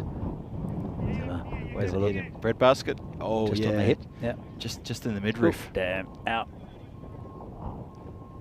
Yeah. No, he's all right. Anyway, Tomar 59 of 31, batting really well, and Vikramasekara looks like he might get a 50 if he can get the strike. It's a lovely shot. Wow. Smashed through the extra cover for a 4. Lovely strike. Just shuffled down and went crack. Got to say though, is this enough? So even if they get, say, another 10 off these next 3 balls, yep. Is this enough? 141. We know how quick this pitch is. We know how quick the outfield is. It is a high score. Yep. But at the same time, is it enough? I think PCC have got the bowling attack to hold VCC back. I think that's possibly their weakness. BCC's weakness? Yeah, is the bowling attack. Their batting is... Their strength. Oh, 100%. Strength. 100% agreed. Yep. But we'll see, because there is some good batting in the Vinarati side. So... We'll see. We'll see. And the batsmen will take the chances because they're going to have to. That's it on the leg side. Should be just a single. Joe Cope out there. Very, very sportsmanlike for Riddick to bring Sadesh onto strike, don't you think? He meant it, really, Don't Phil. you think? Really? Basically, he said, look, mate, you need 5 runs for your 50. I'm going to give you 2 deliveries to get it. I don't think he's too worried about his 50. I'm sure he'll try. I'm sure he'll smash it for 6 here. I'm sure it's coming into Sadesh. He hits it along the ground. Just be a single. In fact, they'll look for 2. They're running hard. They won't get it. Nah. And yeah, on the overthrow. Oh, that's poor. Oh, it's poor. I mean, the throw-in, granted, the throw-in was awkward because the bowler would have to get low and take it on the half volley, and we've seen half volleys fly up into the faces of people. So the bowler had to be a bit evasive there, and that got through him for an extra overthrow. Last ball of the innings. And that's 4 runs, and that's his 50. Just tucked it around the corner, very easy, right off his hip. It was almost like the story that we knew how it was going to finish. You know, you watch the horror movie, you know that the villain's not quite dead, and then he is dead. That was what we saw here. We called it. We said it's going to happen. Sadesh gets his 50 off the last shot. He's showing well, Riddick there's a 51 of 18. It's pretty good going. I guess what he can say to Riddick is, look, mate, I got mine at a better strike rate than you did, but still, great partnership. I love Danny O'Connor's just gone and shaken both their hands. And Ronnie's had a little chirp and said, like, I got both of you. Yeah. Because I had you both. Yeah. It's just my fielders couldn't complete it for me. Yeah. That's the only reason you're still there. That's why you get 50. But by the way, well done. Well done. Anyway, so that was the first wicket there, Shubs. Nice wicket. Man. Really nice take there from Shobit Bhatia. Used his feet well. Yep. And a few quick wickets. This is Getting some nice batting. And this is Danny O'Connor with his first wicket. Oh, Nice, yeah. comfortable catch. Yeah, and a magical get around with all his players, all the teammates getting around him for a big cheer. Well done. But it was all PCC from then. Went from 2 for 22, and they carried this all the way through with a 100-run plus partnership, Danny. Yeah, look, there was a few too many full tosses. There was some good bowling in that as well, to be fair. And Yeah, this yeah. was Venki put in the catch down. It was a tough one. But this next one, Yeah, this is the one, it was just chipped to him, and that would have been huge. Game changer right there. If you think about it, Sudesh hit 51 off 18. Yep. I mean, look, 18, yeah. to be fair, there is still some good batting to come in the PCC lineup, Sure. but you can't afford to drop any of their quality batsmen. You know, Yeah. so it was unfortunate, and we'll move on. But then we saw some big hitting from. This was absolutely clubbed down the ground. Yeah, we saw some real lusty hitting mid innings, didn't we, from these two? And then when they really got into their zone, when they were into their 40s, these two were just unstoppable. It was incredible. And that was the one off Joko's shin. Oh, yes, Sure, yes. he's feeling that. He's going to show us later, Just I'm came sure. down to us. Yep, you'll have a lovely little mark Didn't there. show any pain though, Big Joe. No, he was had still had a smile on his face, albeit maybe a grimace. I don't know, but the pain kept going. For Vinarati, as they were being carted around the ground, there's a lot of runs being scored by these two at the end. And VCC, I felt they dropped their shoulders a little bit towards the end there, but 250s. I disagree. I don't think they dropped their shoulders at all. I think it was. I don't think PCC will necessarily be over confident with this total. 138. Really? Yeah. Look, this is it's a ground where if you bat well, you can score runs. You saw Barbarians hit 122, and they didn't really hit the ball that hard either. Yeah. You know, Yep. with the amount of hitting and how hard they hit the ball and how many sixes they got, you'd expect the score to be around the 150 mark. Yeah. So Okay. Yeah. Okay. so I think it's going to be a competitive chase here from Vinarati. They won't want to lose too many early wickets, and if some of the big guns like Sid Gowd and Rakshit also get going, I think they've got a decent chance of getting close to this total. The only reason I say I felt they dropped their shoulders was there was a few snafus in the field which could have been handled better, and I felt that there was just a little bit of nervousness there, that's all. All right, we'll be back in a few minutes' time with the second half of this game between Vinarati and PCC. See you soon.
The European Cricket Series is proudly brought to you by HCL Software and Bizaway. And welcome back to Vinoj for the run chase here in this match number 4 of Vinarati Cricket Club versus the Prague Cricket Club. And it's a score's been set for the Vinarati team. They need to score 139 in their allotted 10 overs to take the chocolates and to take the win and to push themselves up the ladder here in this ECS here in Prague on day 1 and to get a first win for them in their first match. They'll be hunting that one very, very voraciously. PCC on the other hand, they can feel pretty confident. They haven't had to defend a score yet in this competition, but they bowled pretty well this morning in their first 2 matches.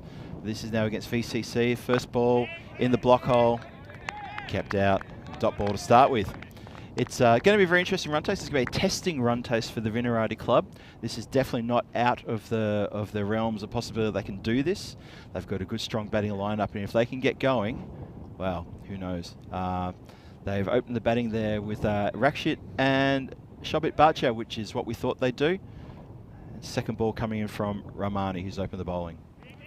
He's let that one go down leg side, taken, and a wide given. And Danny, interesting run chase coming up. Yeah, Rakshit's been in good form for PCC. I was speaking to Venki earlier, saying Rakshit was the one who was getting a lot of the runs for Vinarati. But Shobit Bhatia, Sid Gowd is probably the class batsman in this lineup, and a couple of the new boys as well. I'll have a look how they go, but they do have a little bit of batting. And well, nothing there. Must have flicked a bit of pad. I think so. Yeah, he's just indicating there the umpire. Didn't sound like anything woody from here, that's for sure. Oh, the bat's a long way away from the ball in that replay.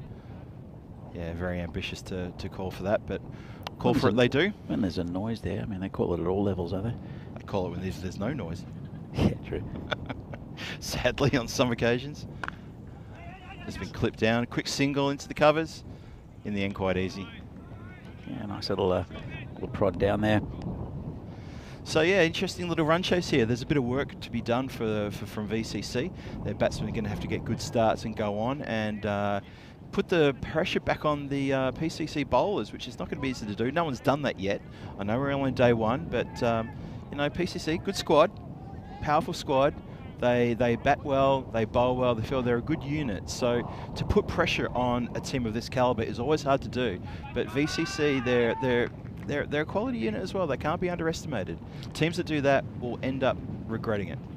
We've got a right-hander, left-hander combination as well. Oh, not anymore. Well, that's the end of that one. Shobit, just looking over to see what his parents think of that.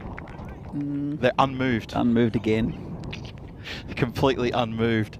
And poor old Shobit has lost his stumps. It's a pretty good ball first up. It's a great ball first up. He's going for a quack. He's going for a golden. That was his first ball he faced, unfortunately. Yeah. Look at this. Golden Derek. That was a beauty. And, possibly played around it a bit. Did Shobit. So anyway. Oh, that awful sound of the stumps being hit on your first delivery. You think it took me longer to pad up for this than I've spent out there in the middle. Yeah, you've psyched yourself up. It's so depressing. It's happened to me before. It's happened to a lot of us. And as I trudge off, I do think it took me longer to put the leg pads on than I spent out in the middle. This is ridiculous. What do I say to my teammates? Yeah, watch out for that guy. He moves the ball. Yeah, he moves it in the air. No, he doesn't. That's just a straight one that straightened down the line and took your off stump. Yeah. So Sid Gowd comes to the crease. Well, I've got to say that's been good bowling here from Ramani, who, when his first over of the day was very dodgy, and then ever since then he's bowled with good pace and good aggression and good accuracy, as you saw there. Yeah, he's definitely gotten better as the day's gone on. It's a beauty first up. Oh, what a ripper. Cut him in half almost, and Sid didn't know what really to do there. Just a loose little attempted prod, and the ball had already gone past him. For me, this is a big partnership for VCC. They've lost an early wicket, and they need to settle. They need to get a decent power play. They don't need to go extravagant. This is down leg side, called a wide. But Sid Gowd is definitely the class batsman in this lineup. He's scored a lot of runs over many years for VCC, for Vinarati. Incidentally, Vinaradi is a nice leafy area of Prague. We both live in Vinaradi. Actually, is it Vinaradi still where you are? Yeah, I'm still in Vinaradi. Yep. But across the street, literally across the street from me, that's Vorshovica. Yeah, likewise. Prague 10. Likewise. Yeah. We're both on the boundary. So quite amazing. It just means our rent's higher. Sadly, it does. Yeah, it's a strange thing that both our streets are the demarcation of Prague 2 and Prague 10. So 253 matches since the last Golden Ball. We're all counting that down. We're looking for the next Golden Ball match here in Prague. We're hoping it's going to happen. It could happen today. It could happen in this match. Stay tuned to find out. That's a long time between drinks. Oh, stop with the drinks, Phil. Stop with the drinks. You keep mentioning how you want a cold one. Oh God, I mean, like, especially as it's going to be a long couple of weeks. Yeah. And I could just imagine that the first beer after the day's play will be very nice and cold and won't last very long. It'll be a quick beer, that one. It will be a quick beer. Very quick beer. It'll be the best one of the day as well. Best one of the day, yeah. Yep. I don't know, unless you want to start early in the morning and sort of go from there. that has never worked, though, has it? Never really a good sign. It's never worked. We tried that in Cardamom, and they had to go and order more beer. Well, Kroom just said, any Rico-style duck impressions? No. No, absolutely not. I can categorically tell you no. And if you think of starting it, there could be trouble here in this commentary tent. We're not going to go there. Not going to go there at all. No. That drives me a little crazy. That's a definite reach for the mute button when I hear Rico do that. I like his commentary, and he's a lovely guy. He is a top bloke. But the whole quacking thing, it drives me nuts. I don't need farmyard noises. I just don't. You know. I mean, where do you finish it up? Moo. I told you we don't need farmyard noises. Oh no. Yeah, we start feeling the commentary for all these, cow impressions and horse neighing, all this sort of rubbish. It can get ugly quickly. What noise is aardvark, mate? Aardvark? Yeah, aardvark. Aard. they used to be called varks. That's why. Punch that to the covers there for a quick single. Keanu just asked where Bohemians are from. Well, the Bohemian from Bohemia. They're from Bohemia. This is the Bohemian region. The only team not in actually all the teams we'll see in this tournament are from Prague, which is in Bohemia. But Bohemia is the sort of the western part of the Czech Republic, and Moravia is the eastern part. Eastern side, yep. But then right up the north is a small area called Silesia, which sort of goes between. I think it's just Poland and the Czech Republic now. It used to be a bit of Germany as well. Yep. So there are 3 different regions, but Bohemia and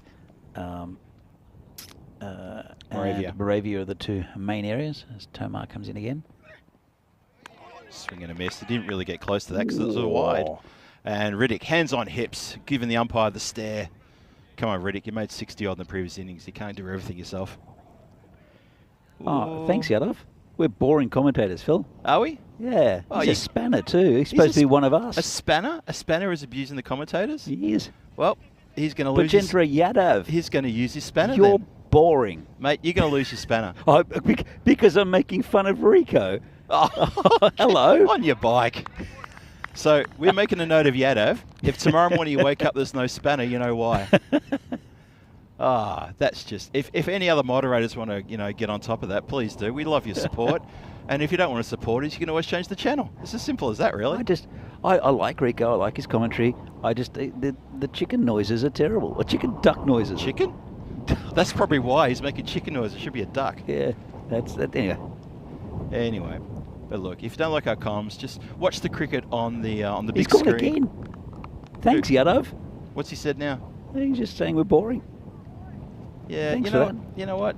I might have putting a call into Dan, see if we can get Yadov's spanner taken away. Anyway, let's get back to this game, and it's Riddick Tomar.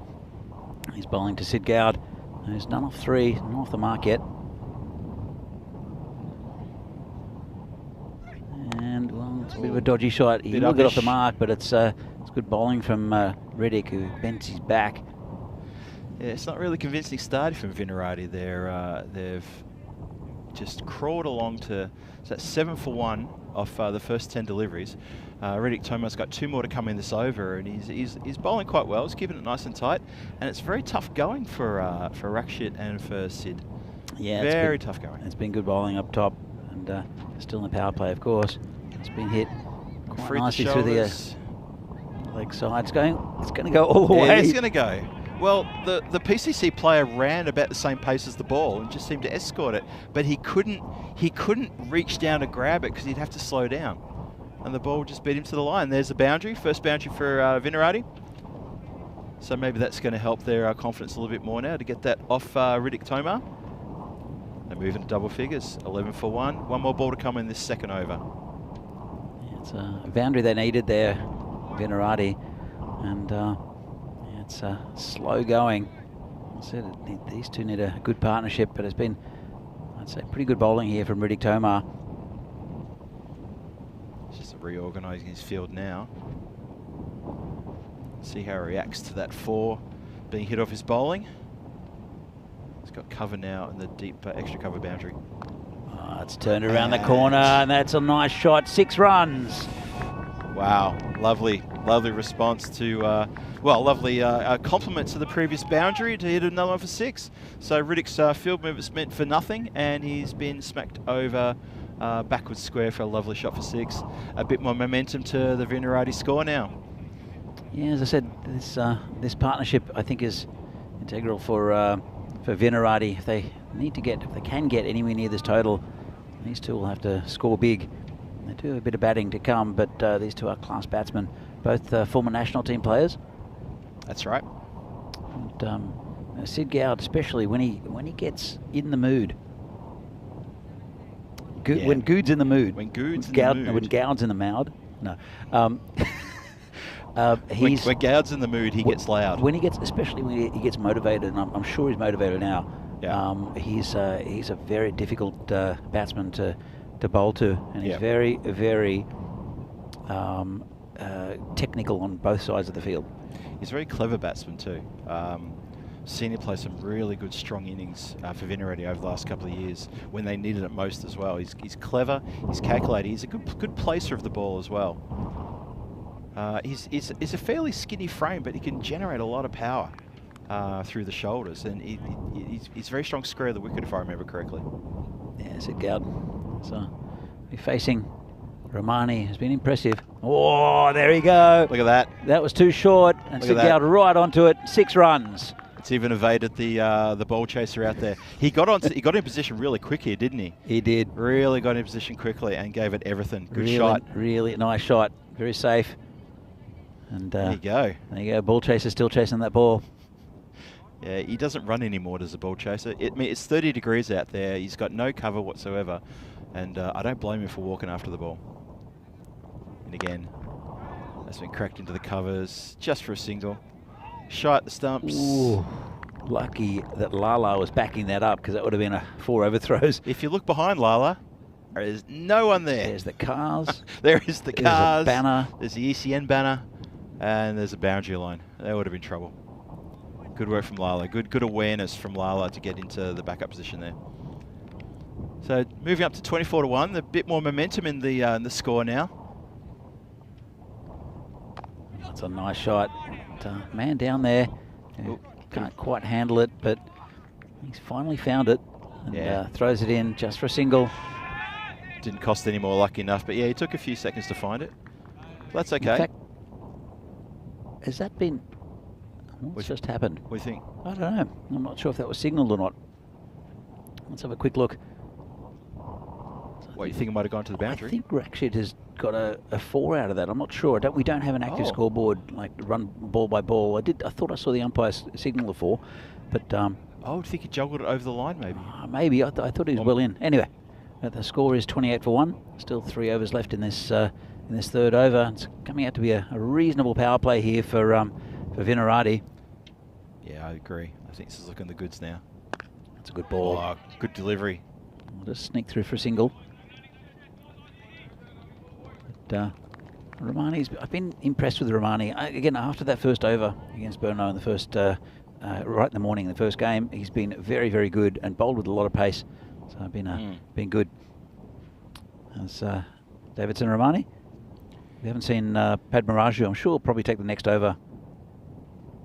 Yeah, Romani's still got 2 more balls to come. Bit of ankle fielding there. Yeah, I hope Joe Cope's all right after copying that one from the Beast. That went right off his shin. Yeah, actually, really wanted to wander over and see who's got the ice pack on or something. That's dangerous there from Romani. Could have gone over on the ball. It's such an instinctive thing to do as a bowler or feels and shove the foot out. But if you wear it on the ankle bone, forget about it. It's tucked around the corner, and they're calling two. They won't get it. That's picked up there. It's, and that'll be the end of the third. 31 on the board, 1 wicket down. Power play done and dusted. Yeah, well, it was a pretty reasonable power play. I think PCC were ahead at the power play, but going 10 and over. Well, the last 2 overs have gone for 14 apiece. That's not bad. The first one was a good one, though. Yeah, it was. That was Romani's first over, gone for 3. Yeah. That wicket of Bachu as well. So Rakshit, I'm doing okay. It's 18 off 10. Sid Goud, 9 off 7. And it will be Riddick Tomar to continue. There you go. Interesting comparison. Yeah, look at that. PCC 31 for 2 at the same stage. There you go. So Vinaradia are well and truly in this. Don't worry about that. They have to just keep it up and keep up momentum. And, well, who knows where it can end up. Look, everyone will say, look, this is a lot of runs to get against this bowling lineup. Let's see how it plays out. Over by over. Tomar in. Oh, gets a dodgy edge. Streaky edge. Go for 4. Into the tall grass. You won't mind that at all. That's a safe shot in the end because there's no one back there. That's right. And they may struggle to find that one. That's into the area where you don't want to be sort of feeling with your hands, that's for sure. Oh, there you go. You mean snakes? Yeah, snakes and ticks. And We do have snakes, and we've got a lot of ticks actually in the homeless in people. the Czech Republic at the moment. A few homeless people down there as well, maybe. I don't know. Just got to be careful down there. You never know what you're going to find. Another potato. Another potato. Another white. Actually, I think they're cabbages this year. Are they? I think so. Yeah, I'm not sure. No, They look you're like right. cabbages. Yeah, and it's not a potato field anymore. No, it was. They do look like cabbages. You're right. Well, someone might pick up a cabbage. Tomar in again. It's a bit straighter, but still to that. At Fieldsman out there, he's getting a fair bit of work in the deep there at third man. Those edges are coming thick and fast. No pun intended, but they really are. Pun intended, Phil. It's a cricket joke. For those who are unaware, that's pun city around here at times and can get a little silly. It's quite punny. All right, Riddick Tomar still wicketless. It's a bit expensive as well. Big attempted hoik there by Sid Goud. Bit of a charge. He's getting a little frustrated, and well, they've come back for 2. Throw was better. He might have been in trouble. Yeah, Rakshit going to that end. I thought Rakshit was in trouble. There was like just a moment, but then the ball sort of almost went mid-pitch, and everyone breathed a sigh of relief. Rakshit was a member of the Czech team that went to Malta to win the Valletta Cup, the first Valletta Cup. Okay. So that was a good effort from Rakshit. He contributed. Actually, Sid Goud was there as well. Both these players were in that Malta side, or the Czech side, to face Malta, and got into a bit of trouble there. Sid Goud. What are you doing, Sid? Tomar saw him go. Well, if you're going to play the ramp and you start getting in position for the ramp before the bowler's made his mark. Yeah.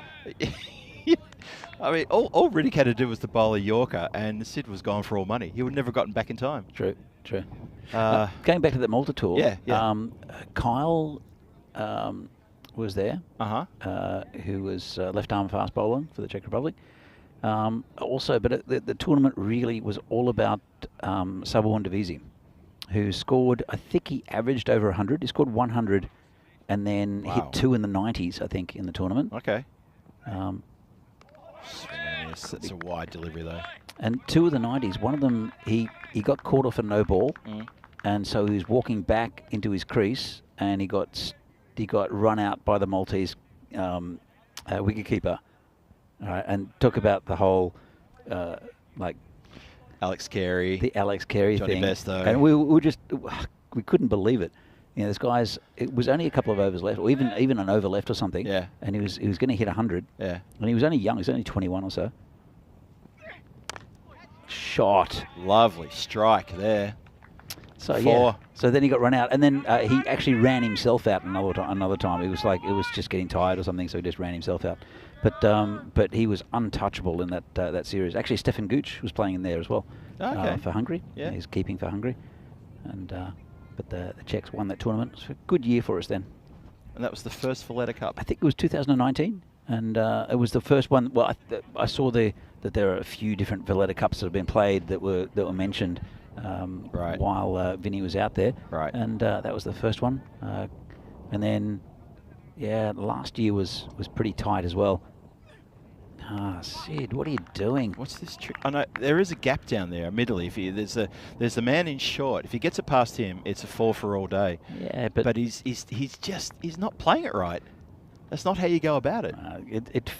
Tomar saw him coming again and followed him again. So I got to say it's good bowling from Tomar, but he's gone for 26 off 2. Yeah. And so, don't know about the high percentage shot. Let's have a look here. And at the same time. Okay.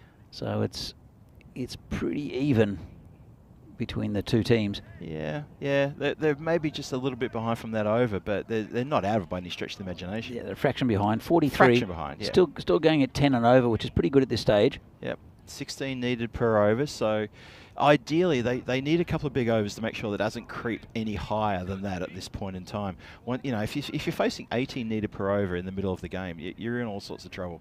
It's very hard to maintain that kind of intensity.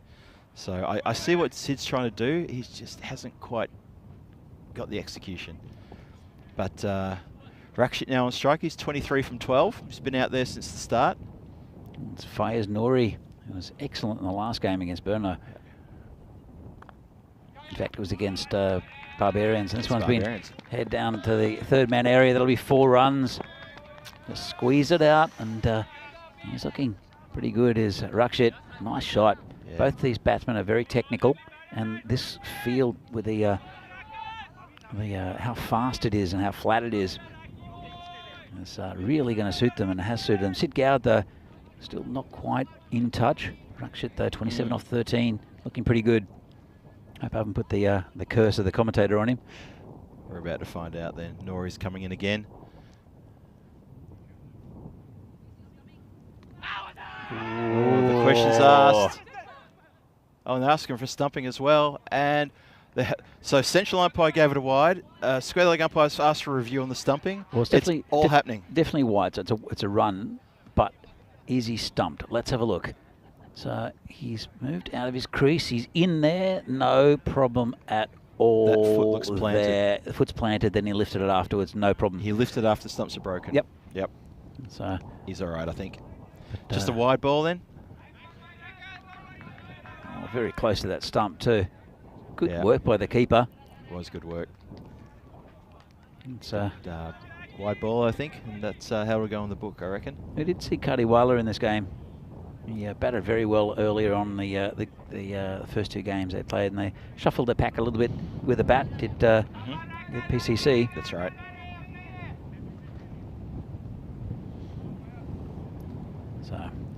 So, we did establish that the 2 Noris, Riaz and Fayez, are actually brothers. Yes.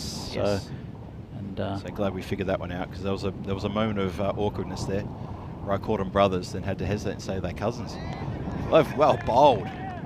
Yeah, I've been impressed with his bowling. That first over against the Barbarians. Yep. Took 2 wickets. Yeah, 2 wickets. The wind's picked up. A bit of dust coming around. Wow. Yep. And the bales have fallen off. Oh, wow. That is a lot of dust coming across the ground right now. It's difficult conditions. It's just a big gust. I think it's just died down again. Phil just about to lose his water bottle. We're okay with monitors, I think. Yeah, I think we're okay. The banners have been propped up during the lunch break to make sure they don't fall down again. But that, ugly gust of dust coming across the ground there. Nora to continue, though. That's tucked around the corner. That'll be 4. That's going to run away. Shot. Lovely shot. This ground's so fast. It's 50 partnership up, too. Saw that, yeah. 50 partnership up. Lovely stuff. That's what us. Oh, no.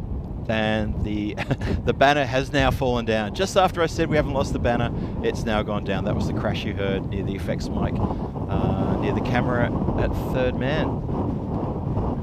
So, gee, the wind here, if you've watched ECSs or any tournaments here in Vinoj in the past, you know the wind here can be its own character. It really is. Get out to the leg side, just be a single. Yeah, you got protection out there. So as I mentioned before, it's if these two stay in, they've got a good chance here. Vinarati, they still need 86 off 32, 16 and over. That run rate creeping up. But yeah, again, it just takes a couple of big overs to turn that round a bit. But it's very good bowling there again from Nouri. Clever. Yep. Yeah, really clever. Oh, that's a bit lazy. That's not clever. Don't know what happened there. Nouri himself got a bit tangled with the ball being thrown back to him or something, and they snuck through a run. I've got 12 so far for this over. It's I guess there was one tucked around the corner, and then the one down at the third man. Yeah, So just a little fumble there from Nouri. I'm not sure how he got in a bit of a mess there. comes again and got away with that one. Did he ever? Sid Gowd trying to launch that into the cabbages, and just a wide. Now that is a shot we see often here in at Vinoj, and that often comes off and it's put over the bench and over the shed into the car park. Yeah, definitely got away with that. So it's just prodded out to the covers, short cover, just for a single, end of the over, and Vinarati 57 for 1. Target is 139. Halfway there. Well, halfway in terms of the bowling, not halfway in terms of the score. Up and coming events. So there's a fair bit of cricket on for the next 5 or 6 weeks, as you can see there. After the ECS here in Czech Republic, you're going to have the weekend of the ECI, something to look forward to there. Greece and Cyprus being hosted here by the Czech team. Starting tomorrow, ECSN Portugal for going for a couple of weeks. Starting at the end of the month is ECS and ECI Switzerland, as the show moves to Switzerland, Central Europe there again featuring in August. We've got the ECN Continental Cup, the Women's T20I. That's going to be in Romania. That's going to be a fantastic tournament. Looking forward to that one. And then pushing later into mid-August, ECS ECI Germany in Dresden, and then the Women's ECN Netherlands versus Ireland, T20I, a competition in the Netherlands in mid-August, finishing with Netherlands and Jersey, again Women's, the 22nd of August. A lot of cricket coming up, a lot of women involved in the cricket as well, which is wonderful to see, and a lot for you cricket fans out there to get your teeth into. So a lot to enjoy. Hope you're enjoying the coverage here live from Prague with myself and Danny here on comms looking after you throughout the day and throughout the next few days. You'll be joined later in the week, hopefully by Vinny if he can get here. I'm sure he can. And the stump's been knocked back, and there's a wicket for you. The partnership has been broken in emphatic style. There you go. That is, well, you said Padmaraju will come back and have a bowl, and he did. He's got a wicket first ball. He's been impressive. I think he tried too much in the second game with his spell, but he was very good with the earlier in the day. Was Padmaraju definitely the pick of the bowlers for PCC for me, and that one came in a bit, and Gowd tried to hit it. Yeah. He's not in the greatest form. I think probably it's a good wicket at the right time there for Vinarati, to be honest. Sid Gowd, he's a quality batsman, just not really getting going, and Rakshit at the other end is doing pretty well. Well, we'll see. Rakshit's doing all right, isn't he? 32 from 16. Anil Saini is the new batsman. We'll see what he can do to this PCC bowling lineup. Only 2 wickets down, so plenty of batting left in the sheds here for Vinarati, and I think giving Rakshit the strike would be good. But Padmaraju is a very good bowler. I think, as I said, the pick of the bowlers for PCC this morning. It's a bit short, and just a single. Watched it onto the bat. Yeah, Saini was almost a bit caught on the back foot there, and I think Rakshit was the one who had to call him through really quickly. Yeah, it was a good call, but he wasn't really aware. I think sometimes it takes time for batsmen, especially this is his first innings, his first game. Tucked around the corner. That'll be 4 again. Clever, very clever shot. Got it past the fielder who was in. So Saini's it's been a big partnership. He's waited quite a while out in the dugout there. True. I think he got a little bit caught in his head. Just hit the ball down and had to be reminded that they still need to run by Rakshit, who now moves on to 36 off 17.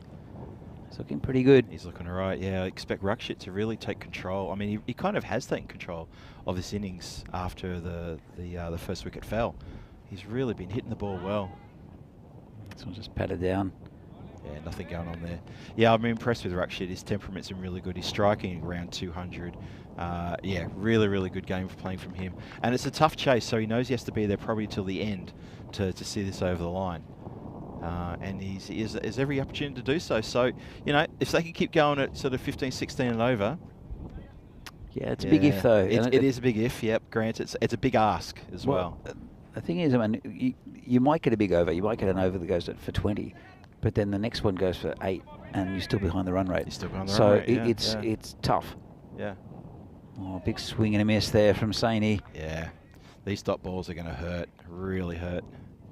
Especially at this part of the match now, where we come. Well, that's the 6th over finish now, so we've only got 4 overs to go, and dot balls here. Just every dot ball will push the run rate up every little bit more every time there's a dot ball. It's going to be tough going now. It's getting towards that point of no return. That 18 and over now. It's gone up to 19 and over required for Vinarati, and I think they'll be competitive in this tournament. Yeah. But they're facing a very good side in PCC. They'll be playing again after this against Brno, who has struggled today. And is the beast will come on. That's what I was just gesturing to. It was like, yeah, look who's coming on now to make things easier. Yeah, he's slowed down a bit, the beast, but he's still very consistent, very good bowler, and can bowl with good pace if he needs to. And he comes in. And got him. Well, that's the end of Rakshit. And I think the end of Vinarati's hopes for a victory here. Bit of a loose shot, no real idea what he was thinking there, Rakshit. I'm not sure where he was going or what shot he was trying to play. And Beastie just put it straight on middle stump. It was good bowling. That's it. I mean, what else can you say? Poor old Rakshit, though, he's anchored the innings up until now. We just gave him a little praise for his strike rate and for the fact that he was getting on with the job. So I really feel for him, but it was a tall ask, and it's going to be even taller now for the Vinarati team to try to come good. It's at Adnan Mod now, I think, coming in.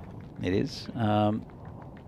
So I haven't seen Adnan. So this will be a first look at him. Now, as I said, there's a few players here who I'm not very familiar with Vinarati. Yeah. And so it's a good first sighter for them. As we see, like it's expanded so much, the cricket in the Czech Republic. There's always new players coming in, which is really good to see. You know, like we played a few years ago. It was a few years ago now. That was a few years ago. Yeah, I played for a little while. But all the old stages are moving away. Oh, that's a lovely placed shot over the keeper. Placed to perfection, Danny. How can you say that with a straight face? Look at this. Oh, he's placed that perfectly, hasn't he? To see if the wicket keeper all the way ends up there. Very acrobatic by the keeper. It was. Just trying to let his fielders know I did go for it. I did a star jump. I almost had it with my star jump. Beast in again. Oh, lovely shot. Lovely shot off the legs, just maybe off the hip, and 4 runs. That went very quickly, middle of the bat. Have a look at that for a lovely glance. 400 strike rate's not bad. Not the first it's two not bad, balls. Yeah, it's all right. You take that. You'll need quite a few more to get to this total. Man in the chat saying too much pressure on Rakshit. I think you're right there. Yep, I'd agree with that. Yep. But you know, if Adnan Mod can continue in this fashion, then we could have an upset. But he's going to have to maintain this all the way to the 10th over, which I don't know if that's possible. But you know what? I say that, prove me wrong. Let's see, Beast. How does he come back from being hit for a 4? Usually comes back with a little bit of venom, doesn't he? He has in the past. Yeah. In the past, sure, and I accept your point that maybe he's just gone off the boil a bit. Let's see how this one goes. A little bit quicker. What do you reckon? A little bit quicker? Good line and length there. Yeah, just a bit quicker there. Right line and length, absolutely. He was lightning when he first came to the Czech Republic, and he was seen as a bowler, not a batsman. But it's hard to believe. Well, I mean, I'm not saying you're lying. I'm just saying it's very hard to believe, considering what we've seen him do. Yeah, true. Oh, he's always a decent batsman. Ooh, did he just cop that in the face? That did get up, didn't it? But yeah, definitely a bowling all-rounder. And but again, as I said before, he probably hits the ball harder than almost any player in Europe And I've seen some big hitting. Yeah. Oh, it's a big swing and a miss there. It was a strange old slow swing, though. Even if he'd connected, I don't think we're really gone very far. He does seem to have one shot, though. He plays it adventurously. He does. He doesn't have a lot of variation in his shot, but that brings us to the end of the 7th, I believe. And let's have a look at the schedule for game number 5 today. We've got the Burno team taking on Vinaradi in the last match today. And let's have a look at the squad. How do they look to you? About the same as what we've seen before? Yeah, we've got Sengupta, Ashish, Afridi, Warrior back in the again, still in the Burno squad. Tawari, who was very impressive with the ball in the previous match. Looks about the same lineup for Burno. There's a new player in, Abdul Muiz, coming in for Vinaradi as well. Yep, yep. Not sure who's dropping out. Anyway, it's Padmaraju. Bowl, and again, big swing and a miss. Funny old swing, isn't it, though? It's, well, Adnan Mod, he's hit a couple of 4s. Yeah, maybe he's hit a couple of 4s, and now he needs to sort of keep going. Just, wow, there you go. That's the definition. Kept going. And that has gone over extra cover boundary for maximum. Lovely strike, hit through it. Lovely hit. There was zero protection out there as well on the boundary line, so he had every confidence to go aerial.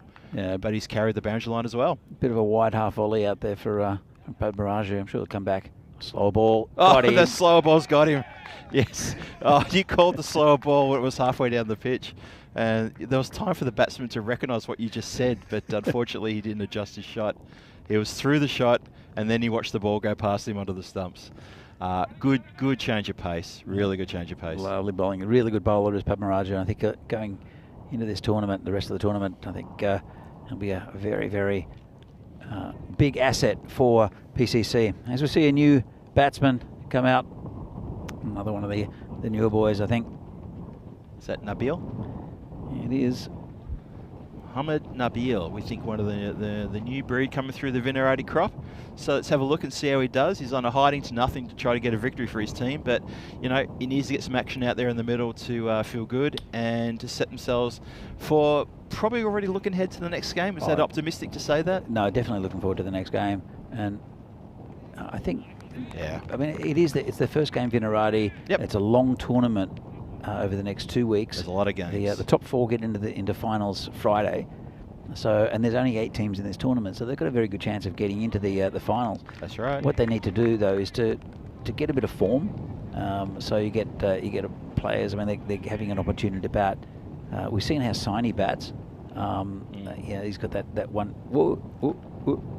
Dead ball here. I think that the wind picked up again. Maybe a bit of dust in the face. But yeah, Vinaradi, I think they've got a very good bowling side, and PCC. Yeah, I've got to say that Danny O'Connor got those 2 drop catches. One of them with one of the beast, I think, really cost them, and it wasn't a difficult catch. Yeah, I think for me that was the one that probably hurt the most. I know Riddick went on to make more runs, but getting a beast out like that at that level. He got 50 off 18, Phil. Beastie did. That's why his drop catch to me is the one that hurt the most. Yeah. That's exactly the reason why. And I and also it's also seeing his back as a fieldsman. You just feel something a bit like we got rid of him. Yeah. We don't have to worry about him now. To be fair, there was other good batting to come for PCC, but it is a big wicket. It's always the biggest wicket to get Beastie out. Because he's just been such a good performer throughout the years here in the Czech Republic. Yep. Everyone knows him. He's a lovable guy as well. He's a really nice guy is Beastie. He is. And yeah, no, I totally agree. I felt for Vinaradi that could have been a bit of a shift in momentum. Let's hit into the covers. Just a single. And everyone's gesturing at something. The fielder was like, why aren't you backing it up? I wanted to have a shot. I don't understand. Yeah, that's exactly why you would have a shot at the stumps at this stage of the game. It's exactly what he said. Riddick Tomar. He's pretty competitive. And Beastie gets another one. That's Beastie's answer to Riddick. That's why you don't have a shot at the stumps, mate. Let me take care of it. That's why you don't have a shot at the stumps. They're having a big laugh about it now. Good wicket there from Sudesh. Bowls a straight one again and gets the wicket because these guys are just swinging for the rafters now. And yeah, the timber is disturbed in emphatic style. It's Anil Saini who played his shot again and again failed to hit the leather. Yeah, he's going to have to find another shot, isn't he? He's going to have to find something else. Big Joe Cope now coming in. He's not limping, No. so No, that's he's a not good sign. Well, he gets to face the beast. He's got to try to hit. Aha. He's got to try to hit Beastie in the shins now. Bit of revenge from earlier in the innings. How is Joe at batting? I don't think I've seen much of his batting. I don't remember. I've seen him bat indoor, Yeah. but we're all rubbish at indoor. Hmm.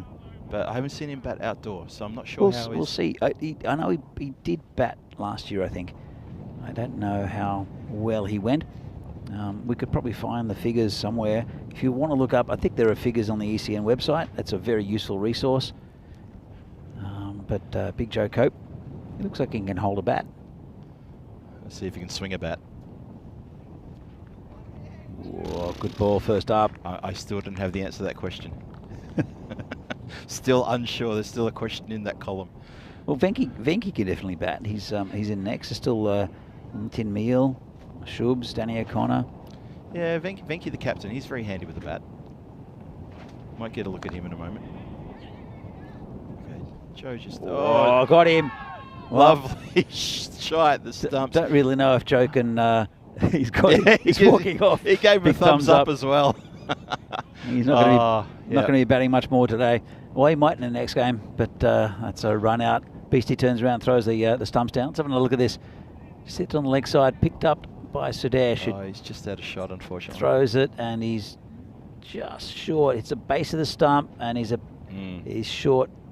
Yeah, he's a good foot and a half short, I reckon. Sliding the bat nicely, but that's another wicket down. That's Joe Cope. So, be interesting to see who they put in. I'd like to see Danny O'Connor have a bat, but it's not going to be. Not yet. He's listed coming down to number 11, but he's a very good batsman as Danny O'Connor. Well, this is Nitin Meal. Mm-hmm. Yeah. Yeah, I'd like to see Danny to get in and have a bat. But, well, the thing is, though, we've still got, what are we? We're 2 balls and 1 over away from the end of the innings. There's 6 wickets down. There's still every chance we might see Danny O'Connor bat.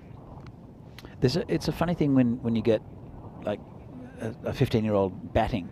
Because as a bowler, it's squeezed out for a single. As a bowler, you want to think, well, do I go full on at this kid? Yeah. And it doesn't mean that you're a fast bowler, but you think, well, but Danny's a good batsman. He is. He's a good batsman. So I wouldn't hold back at him because I think you'd see it sail over your head. Yeah, you can imagine going. How do you feel going easy on a youth player, only for him to hit the ball back over you for 6? That'd be horrible. It's not a good feeling. No. No. And believe me, your teammates will remind you about it. I'm looking over the dugout to see if I can see if Danny's got the pads on.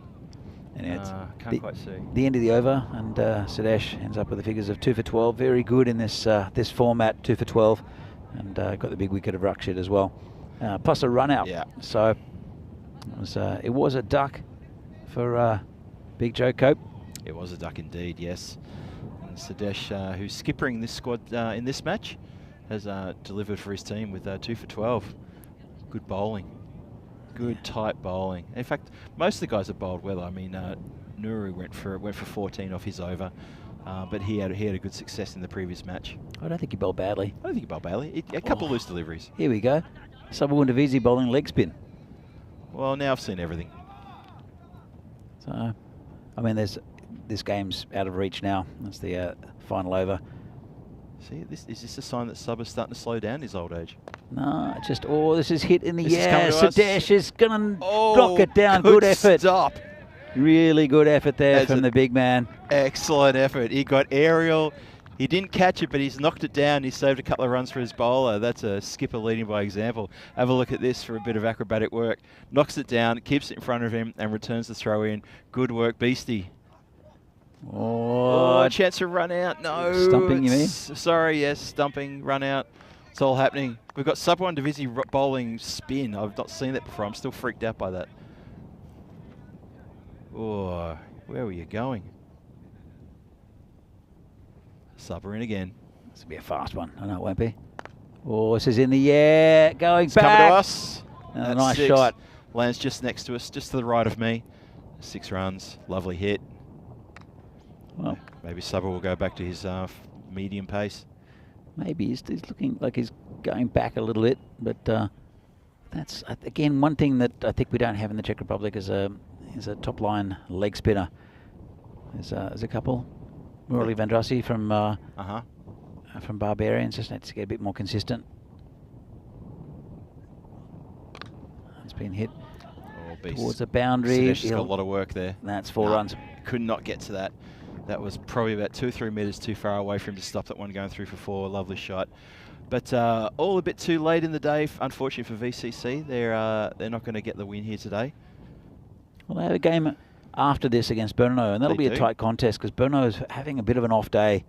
They've had 2 quite. Well, the one against Barbarians was pretty bad, I've got to say, especially for a quality team. So I'm sure they want to try to bounce back with a win and go back to Brno, which is quite far away.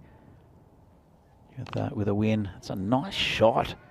Lifted over the top of Gully, and that's another 4 runs for Meal. That's a good shot from Meal. So these 2 guys here at the end here, they're opening their shoulders a bit. They're trying to get into the batting.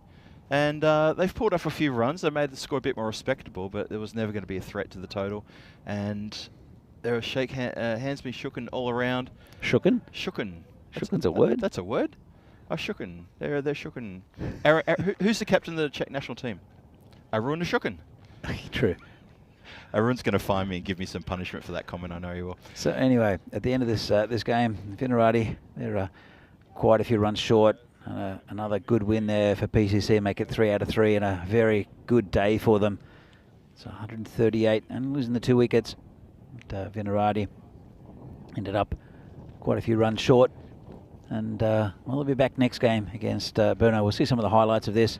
I'm sure the first highlight we'll see is probably, I think, would be that wicket of Shobit Bhatia. Probably would be the first highlight. I think you're about right there, mate.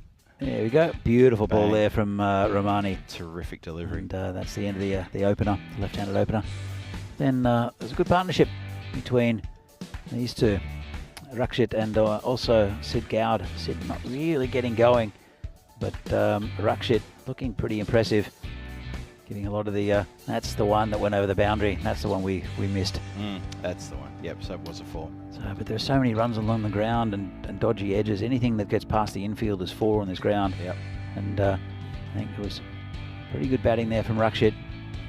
Then he lost his partner Sid Goud, and that was didn't get anyone else really to help him along the way. A good little contribution towards the end, but there we go, with Rakshit losing his wicket to the Beast. Yeah, that was disappointing for Rakshit, because I kind of felt the pressure was really getting on his shoulders at that point, and had to go for it against Beast. Always tough. Bit more lusty hitting though in the towards the back end of the innings. The slower ball from Padmaraju. Slower ball does the job. Very good bowler. He's Padmaraju, I think. He is. He's done well today. And Beastie got another one, another bowled. And there was a couple of clips. There's the run out from Beast. Sudesh hitting the stumps and affecting a very good run out. Then there was a couple of last minute little flurries from the batsman. But it didn't affect the final outcome of this, which was a win to PCC. 3 out of 3. As you said, Danny, 3 out of 3 for PCC. They'll feel pretty good about today's efforts. They'll be top of the table, obviously. And Vinarati, a few bright moments there, but just not enough to get a win. Yeah, exactly right. And you can see why PCC have won so many domestic tournaments, and they're the current champions of the T20 league. They're a very good side. So, it was a pretty good game in the end. Yeah. It's flashes of quality from Vinarati, but PCC, even though they lost 2 wickets this time, there's still a lot of batting to come, and never really in any danger. I thought they'd get more runs, to be honest, but yeah. And if that catch had been held, and it wasn't a difficult one for for one off Sudesh, could have affected things, because you would have got new batsmen in. Again, we saw Adichie, the keeper, blast the attack, the Brno attack, and also the Barbarians attack all over the place. So there was still him to come, plus otherwise Tojo Thomas, still some Padmaraj, who's a fairly decent batsman as well. So it's not it's we can't say that cost Vinarati the game, but it might have affected the way or the number of runs that PCC would have ended up with. And Vinarati ended up 97 for 6 with some good hitting at the end for Nitin Meal, and it'll be a good It's a pretty good run out for them. I think they've got a good bowling side. Yeah, and I it'll think be so. an interesting game against Burno coming up next. As I said, Burno a bit fragile today. Yeah. Really got hammered against PCC in the first game. Yep. And then went down to Barbarians, who again, probably in the same range as Vinarati, about that sort of second tier. Yep. Yeah, Burno and PCC probably above them in quality. But definitely, it's going to be a very interesting game, I think, between Vinarati and Burno. Both teams will want to win. Yeah, it's funny you mentioned the drop catch, dropping Sadesh when he was in the teens off Danny O'Connor.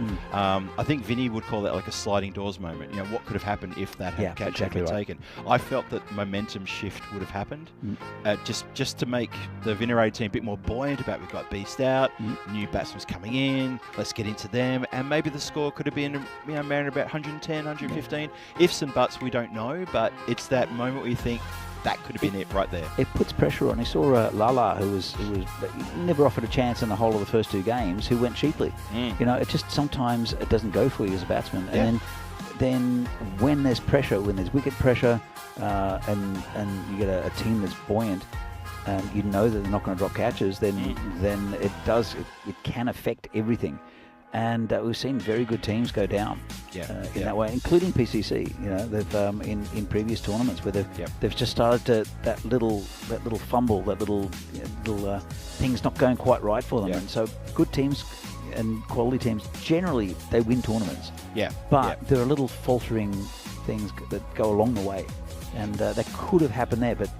That was that. You're right. The sliding doors moment. Yeah. Is it safe to call that sort of situation you describe sort of like the Jenga effect? You get a couple of those blocks out, which are the big stable ones. As soon as you do that, things can get quite shaky for the rest of the team, and anything goes. Well, that's it. And batsmen do panic again. They can. You get uncharacteristic shots from very good batsmen, and it doesn't take much. It takes one ball. You know, it doesn't have to be the best ball in the world, but. You know, as you can see, there were quite a few bowls in the last few innings, and as we see the scorecard come up, and most of the runs up there from Rakshit, Siddharth good, Gold there, and Mohd with a good little contribution, also Nabil. Anyway, this is the Vinarati scorecard. We're going to have a quick look at the bowling. So best of the bowlers there. Ramani again very impressive. Padmaraju as well, and then Sudesh Vikramasekara picking up a couple of wickets for going about 6 and over. So interesting game. Really only one side in the end. But I think it'll do well for Vinarati for their run out, and it'll be an interesting game next against Burno. Burno and Vinarati coming up next. I can't wait. I can't wait either. See you soon. See you.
The European Cricket Series is proudly brought to you by HCL Software and Bizaway. And welcome back to Prague for this European Cricket Series from the Czech Republic. In between match between Brno and Vinaradi, match number 5, final game of the day, and both teams are winless. Brno going down to PCC in the first game quite convincingly, and then a little bit of a shocker, I think, against a very plucky Prague Barbarian side up against Vinaradi, who again had a tough time against PCC, Prague Cricket Club, who are the quality side in this this tournament, and they're proving it already. So we're going to go to the coin toss and see what happens with this. Well, with the coin toss. Here we go. Okay, but your call. Yeah. Heads. Heads is the call, and it's a tail. We're gonna bowl fully. Bowl first. Brno will bowl. Over to you guys in the studio. Thanks, Charles. It's a bit of a stretch calling this a studio, but it's all right. So We'll take that. This is kind of a studio where we are right now in the bubble. So back here with Phil G. Into the final game of the day. Important one for both teams. And it was Brno who won the toss, selected to bowl. We'll see. Well, they've got a good bowling lineup. Both these teams, I think, have good bowling lineups. Sengupta, also Riaz Afridi. Zafridi, He's yeah. got a bit of stick in the last game. Rahat Ali, also Navid Ahmed, and Niraz Misha. But Rakshid and Sid Gold up the top. Mohd Adnan. And we saw a good little cameo at the end. Nitin Mir, I'd like to see him up the order a little bit. I didn't see Venki, the captain, bat himself, but he's a fairly decent batsman as well. Intriguing game. Brno losing their first 2 games. They will want to win this game against Vinaradi to, well, not to keep themselves in this tournament. It's a long way to go. As we see a lovely shot of the Zamek in the background, which is like a manor house, I guess. They've got their own beer over there too. Apparently it's a very nice one. They got their own beer now. Yeah, they've got their own beer over there now, their own label. Really? Apparently it's really worth having a crack What are we at. doing here, Phil? I don't know, but we've got to so go over there. Close. No, I'm not. I've dropped an email. I've dropped an email to marketing in Czech Cricket, and I've said we need to get them on board as sponsors. Can they deliver? They're not far. They could wheel the barrel over, wheel the keg over, couldn't they? So anyway, I know there's a reason why we're talking about beer, because it has been a long day. It's pretty warm. It's cooling down a little bit, Yeah. but not out in the middle, because it is Riaz Afridi. He'll bring the heat, and he'll be bowling to Rakshit. And they'll want early wickets, will Brno, and they'll want to keep the runs down as well. It's such an important game for both teams to get a win here. Very important. Here comes Afridi. And Oh, it's in the air. It should be out. That's Caught trouble. and bowled, and that's gone. First ball. Well, Oh, hurried him, no. and Rakshit is hit it straight in the air, and that's a big wicket early on from for Burno. Riaz Afridi gets one first ball, and that's a golden duck there for Rakshit. That's first ball of your innings. Is that a special duck? I know this conversation has been pinged around ECN chat for years. I know there's a platinum duck. There's things. I mean, what's the diamond duck? Diamond duck is you get out without facing a ball. So, Right, okay. for instance, if you get run out and you haven't faced a ball. Okay. And we do have one. There's a diamond derrick. We have an animation of a duck. Yes. I reckon someone in the chat's going to let me know if you go out on the first ball of an innings, the duck is called something extra Is special. it a platinum? I was going to say it's called a royal duck. Could be a royal duck. Maybe it's a royal duck. I know there is a name for it. But the diamond duck has been shown. It was first shown in Milan, actually. When you were calling it. When I was calling That's right. Yep. Here comes Afridi again. And well, it's a brave man facing him without a helmet. You are very brave, sir. There's Nabil. Better man than me, that's for sure. I think I'll just sit here in the tent and just go, what? It's so now it's by law. I don't know when it's coming in, but by law you have to. If you're playing cricket, you have to wear a helmet. Yeah, I thought that was coming soon too. Yeah. I think it's a great sort of promotion by the ICC. I think it's the right thing to do. Well, it's nicely dabbed down the third man. Ooh, took a bad bounce there. The fielder looks like Ali Kashif, I think, down there. But first runs for Vinarati. But yeah, I mean, I grew up and no one wore helmets, but I saw a lot of people get hit. I'd been hit a couple of times, nothing too serious, but yeah, you just get a top edge. It's too easy. It can happen so easily. I'll tell you a story about the guy I used to play with in a minute. Not the guy who played in Hungary. Nope. Good. Oh, nice shot over the top. There's a man back there though.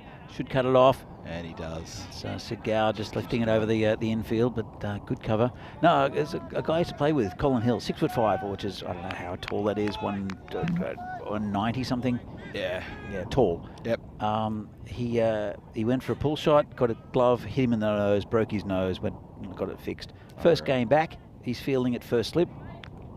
No, Keeper really? goes for a catch, knocks it straight into his face, breaks his nose again. No.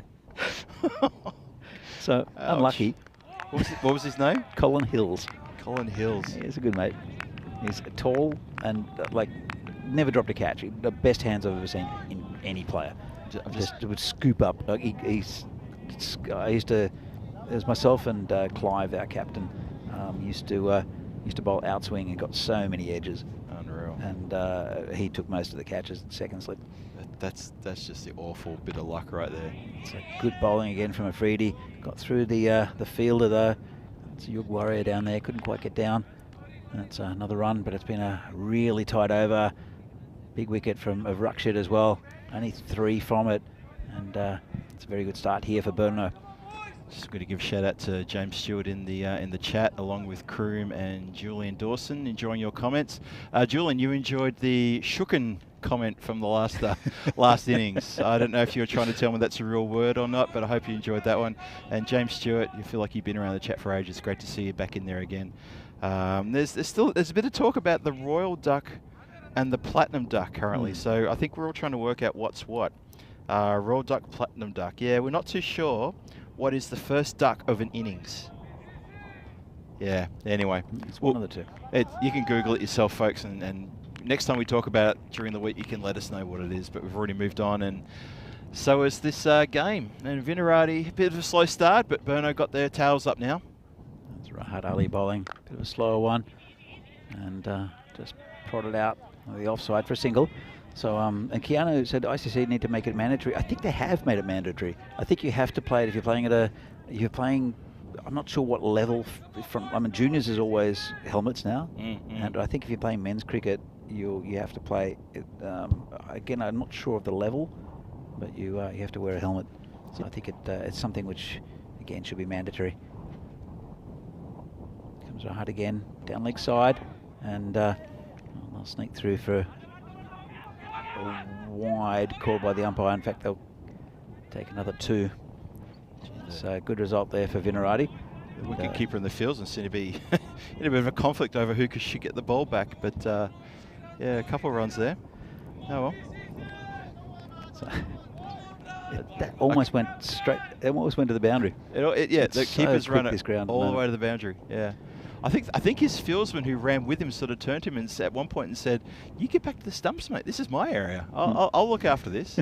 I'm going to throw it to you." So here comes Rahat again. Bowling to Sid Gowd. Just flicks it around the corner. That'll be 4 runs. Nice. Lovely shot. Good placement. There's so many runs in that area. It's just gone underneath the Scott Page bench there. But anything too straight like that, just a little flick, doesn't try to overhit it, and it's 4 runs every time. It's so quick in that part of it's so quick everywhere on this ground at the moment, but especially with the breeze, and also there's a slight slope down there.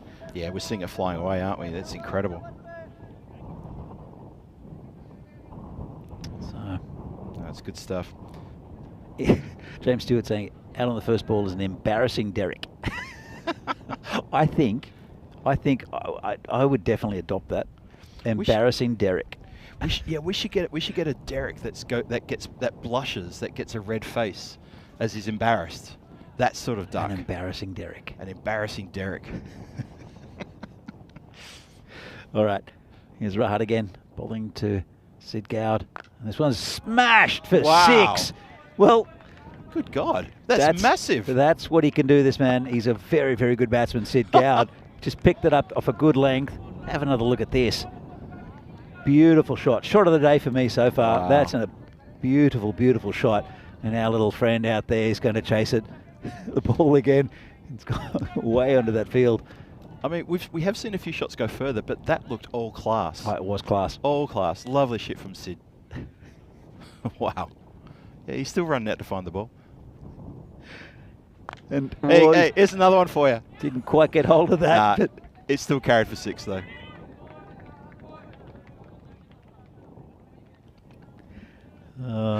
Yeah, and our ball chaser has suddenly seen another one. He's reluctantly gone, oh no, got to go get that one. He should set up a little chair out there, I think, because it's definitely going in that area. He should start recruiting helpers. That's what he should do. He should start getting his mates on board. He should get Shobit's parents are there. I think Shobit's. I don't think, to be honest though, they haven't moved. There's no way they have help. not moved a bit. But, no. I say what? He should get their chairs to move back and they can help him. I don't think that he's being paid enough by Czech cricket to. This one's dodgy inside edge. I don't think our ball retaining friend is getting paid enough by Czech cricket to subcontract. Don't think so. Yeah, I'll let contract out this work to someone else. It's too hot out here and I'm running too fast. Yeah. Can someone do it cheaper for me? Send me your quotes. It is a long, hard day for these volunteers we've got around the ground doing this sort of thing. We joke, but they're doing a fantastic job for us chasing the balls and making sure that the game stays on time all the time. So a question from Man in the chat, and not just a man, but man. Right. What are the dimensions of the ground? So, Phil, dimensions of the ground? It's oval, and the boundary line is 50 metres from the centre of the pitch all the way around. Mm-hmm. The inner circle was reduced from 30 yards. Yeah, Joe measured this yesterday. Brought it in just a little bit. Okay, I thought it was 30 yards again from the centre, because it used to be from each stump. It used to be from each stump. Yeah, you're right. That got changed. That's a Vinny innovation. Yeah, it's now from the centre, so that's been redone. Yeah, you might see on the camera a few green spray patches. That's where the old 30-yard from the stump used to be, and now the white dots represent 30 yards from the centre of the pitch, which is the ECN measurements now. Yep. Yeah. So the boundaries are quite short. 50 metres is not very far. Whoa, that's knocked his hat off. No, has that collected him? I think it's got him. It has, I reckon it's got him. So he's got a smile on his face. It did hit him, and again, that's... Has it just given him a glance, I reckon? Don't know. There's no such thing as a glance from Riaz Afridi. He wants a drink of water. Let's have another look at this. And yeah, it's... Oh, that's from Afridi as well. Yeah. Oh, it has. That's collected him quite nastily. So, honestly, there we go. Now he's got the helmet.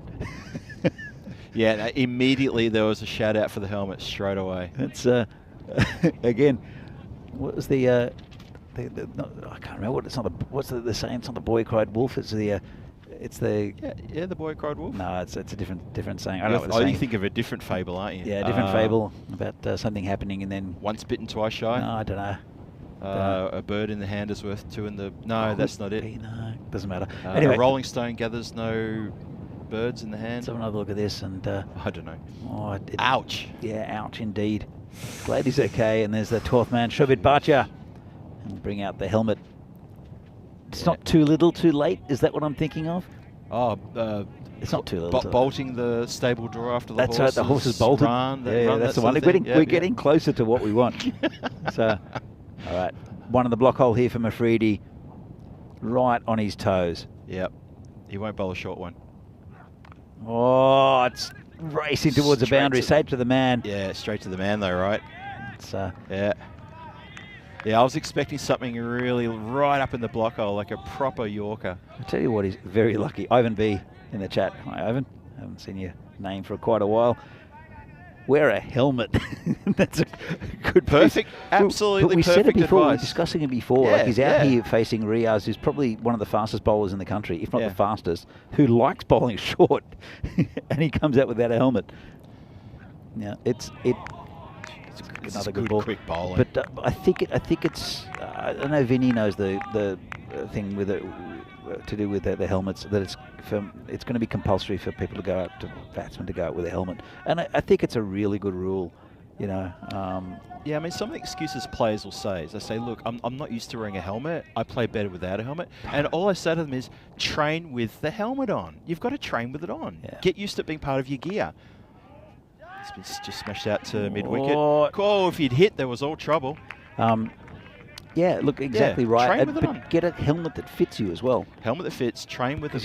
If you order a helmet online, you can buy a cheap helmet. You don't want to buy a cheap helmet. No. It's like getting a cheap tattoo. You can't order them online, though. No, thank God for that. It's like, I don't understand. Like, I got this tattoo for, not that I've got tattoos, but why would you get a cheap tattoo? You've got a tattoo. What are you talking about? I do. You got that one you showed me of Mother Teresa on your butt. What? No. No, hang on. I'm thinking of something else. That's all right. Sorry. Hang on. Did I say that? I think that. That's gone for 4. Shot. Oh, lovely. All right. Maybe he's getting a bit of confidence back now after the early scare.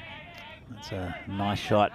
And it raced to the boundary. I think it's Ali Kashif out there. Had no chance. No. But just to finish that conversation about the batting, if a batsman's going to wear leg pads and gloves and a box when he goes into the nets for his practice, he wears a helmet as well. That's all there is to it. Well, get used to it. The nets we have in Prague have got a little unpredictable bounce. You get the occasional one that'll fly up, and you don't want to get hit by a ball, especially in the head. It's really not pleasant. I've been hit in the head by a cricket ball. It's not fun. Oh, lovely shot. And that's going to be 6. Yeah, that is. That's been sliced away off the edge for 6. Shot. Viniradi's starting to get a bit of momentum now. Well, just using the pace there. Really nice shot. Just dangle the bat out, and it's all the pace coming off of Freddie's bowling. And Nabil now, he's taking his revenge. Yeah, it looks to me like the batsman's slowly working out how to play a Freddie. He goes what? But they're taking. Don't use your face. Yeah, don't use your face. Don't use your butt, as we saw in a previous match. True. You use the slice of the bat and angle it and let the pace of the ball just carry. You know, I mean, PCC have done it. Now these guys are doing it. It's Barbarians did it.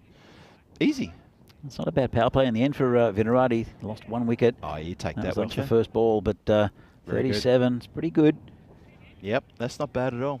So interesting. It is Ali Kashif. We haven't seen him bowl today. He's coming off a longer run. And the helmet's been replaced with the cap. Oh. Well, he's less likely to get hit. Sid Gowd is still wearing a helmet, isn't he? Yeah, I think so. Sid wears a helmet. But it is Ali Kashif, and he started off as a bit of a leg spinner, a bit of a mystery leg spinner. And now it's sort of medium pace, uses his height well, does sometimes, you'll see. He's an unusual bowler, and but quite effective. Okay, this will be interesting then. Interesting time. So three done, 37 for 1 on the board. Vinirati looking to really keep pushing this this momentum that these two batsmen put together for the last couple of overs. They've done quite well. Good partnership. It's been left outside off stump, called a wide.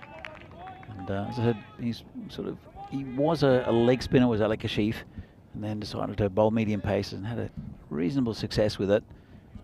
Does give them variation if you bowl leg spin, but I don't think he got it as consistent as what he would have liked. So he's gone to just medium pace.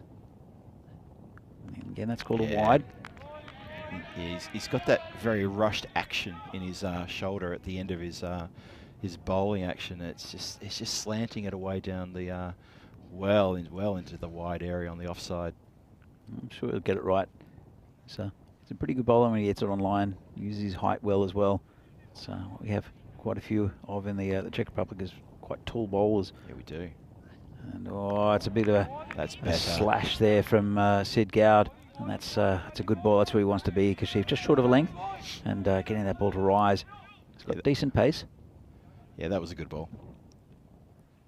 So Sid Gowd is 19 off 8 at the moment. Nabil 15 off 10. It's a good little partnership. So 39 at the moment, this partnership. Slower ball, hit over the top, and that'll be 4 runs. What is it going? It's slowing. Just going. It definitely slowed. That was faster this morning out there, but that definitely slowed up a little bit. Must be all the rain we've been getting, Phil. Must have been the dust storm we had earlier, Danny. The dust storm has left a bit of dust on the ground. It slowed the ground up. That definitely slowed. You could see physically how that slowed up from where we were sitting. Or maybe Sid just didn't get enough of it. Piyush Bagel in the chat. We'll see, I think, I'm not sure when, the next couple of days, Piyush. Cannot trust the field. Throws are inside edges for that matter. Helmets are a must. You mean for fielders? Soon ECN should bring up a rule. I agree. I think it would be a good rule for ECN to bring in compulsory helmets, even with spin bowlers. I think, but this one's been slightly mishit, but it's still going to go for 4. It's going to go into the shed almost. So quick that part of the ground. But yeah.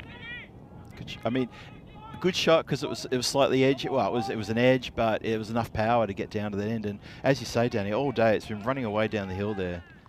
Get past the infield. There's a 4. Yeah, there's so many runs available on this ground, and we'll see. I'm sure we'll see some teams exploit that better than others. Because it's really tough. It gets past the infield, it's 4. As long as you hit it firmly, you don't have to take too many risks either. And it'll happen. There'll be one team that'll go, I think we'll bat this way. And I don't think any of the teams, PCC have just had quality batsmen at the top of the innings. I don't think any other team has really exploited that yet. It's a fair comment. It's over the top again. Good that shot. Should be 4 again. That'll run away. And it will. Nice shot there from Sid Gowd. He's very good at that, playing that just over the top. Yeah, second time we've seen him play that recently, that inside out over the cover shot. He's pretty good at that, and he's collected another boundary. When he's going, Sid Gowd, he's a fantastic batsman to watch. He's pretty correct, but he still will be adventurous when he needs to be, and it's a 50 partnership up of 21 balls. That's good timing, isn't it? Very good timing. VCC looking quite comfortable at the moment, I have to say. Yeah, don't put the curse on them though, Phil. No, that's all I'm saying. Just looking comfortable. I've learnt my lesson today. I've had a couple of mares, absolute shockers. One's going to be wide.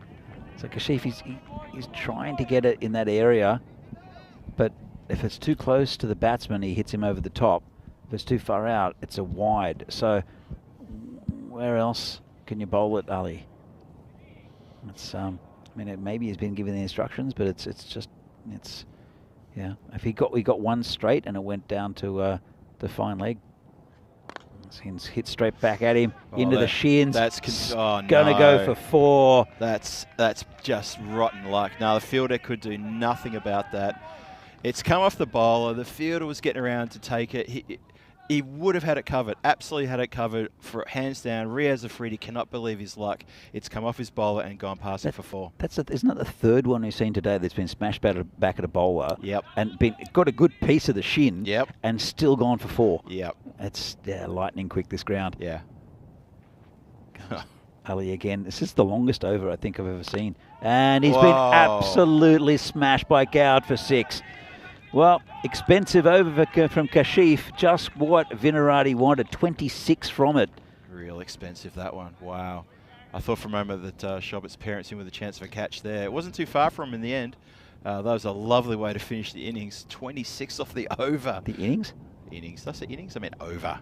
Sorry, I'm just getting a bit keen, getting a bit thirsty. It's a great way to finish the over. And have a look at that chart. That is climbing ever so nicely. Lovely sort of incline all the way. A little bit of a flat moment there, but then it picks up again. Just saying, Piyush again, saying yesterday one of my players got hit by a throw, deflecting from the edge of the terturf helmet helped him a lot. Yeah. Look, you know, agree. We don't want to see players getting injured. And that's horrible. We saw as a United player a few years ago who went to hospital in the first game they played. And he was a good player as well. And I'm sure Piyush will remind me of who it was. I know Vinny remembers. But he played no longer part in the tournament, but it could have been a lot more serious as well. So we want good competitive cricket. We don't mind aggressive cricket, but as long as the players are safe, you know. And, you know, with the grounds as well, you will get the odd rough bounce because, again, this has had no water on it, the surface. But it's still a lot better than what it used to be. Yeah. So, anyway, let's get back to this game.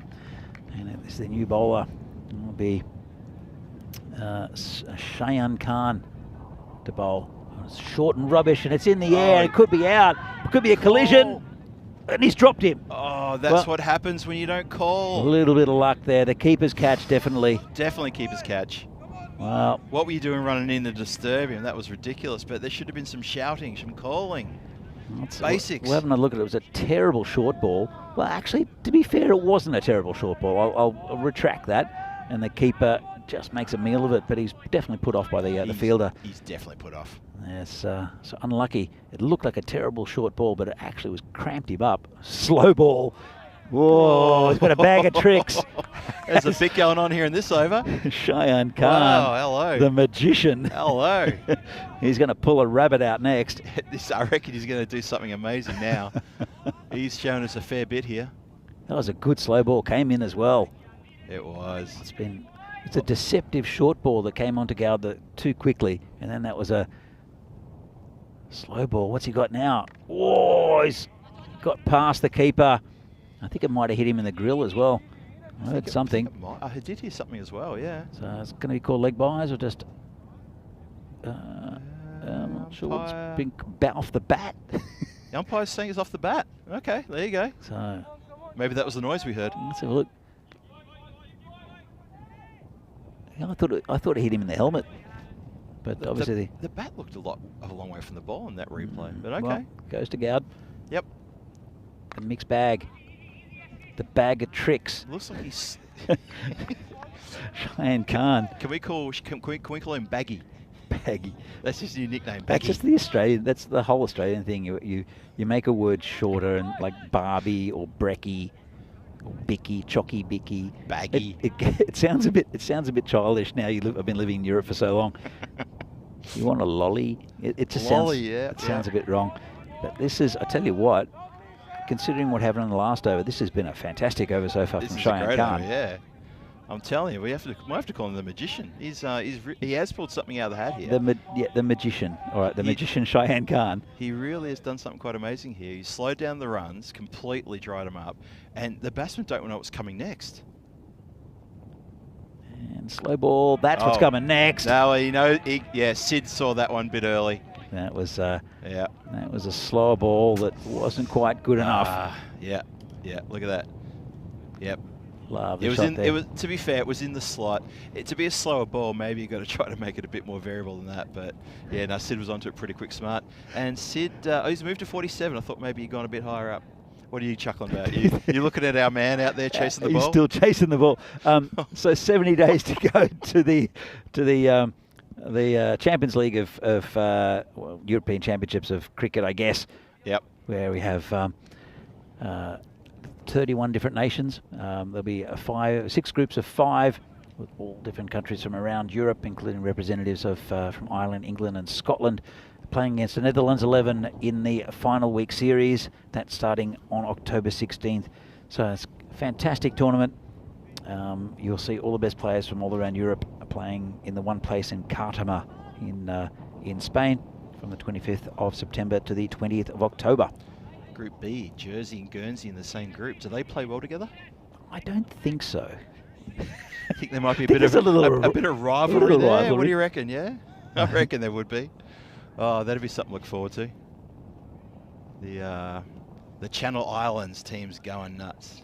Yeah, here comes Naveed Ahmed, come in and just poked out to a point just for a single. Yug Warrior does the fielding, bring Sid Gowd back on strike. And Gowd 47 off 17, going pretty well. Did get a life in the last over. Sure did. Last one's hit straight and hard. That's and six. That's his 50. Well Sid Gowd 50 off 18. Really good innings here from Sid Gowd. He did captain the side a few years ago before Venki took over, and he is a quality batsman, Sid Gowd. Yeah, he's had a lovely cheer from the dugout over there to our left. Very happy about that. Good boundary. Sorry, that was a good 50. Lovely boundary too, by the way. Lovely straight shot for 6. Wonderful stuff. And he's anchoring this thing, and he's taken them to a good score. Absolutely. He waited on that one as well. He just waited and waited. And he's faced a lot of Naveed's bowling. Yeah, I reckon he has.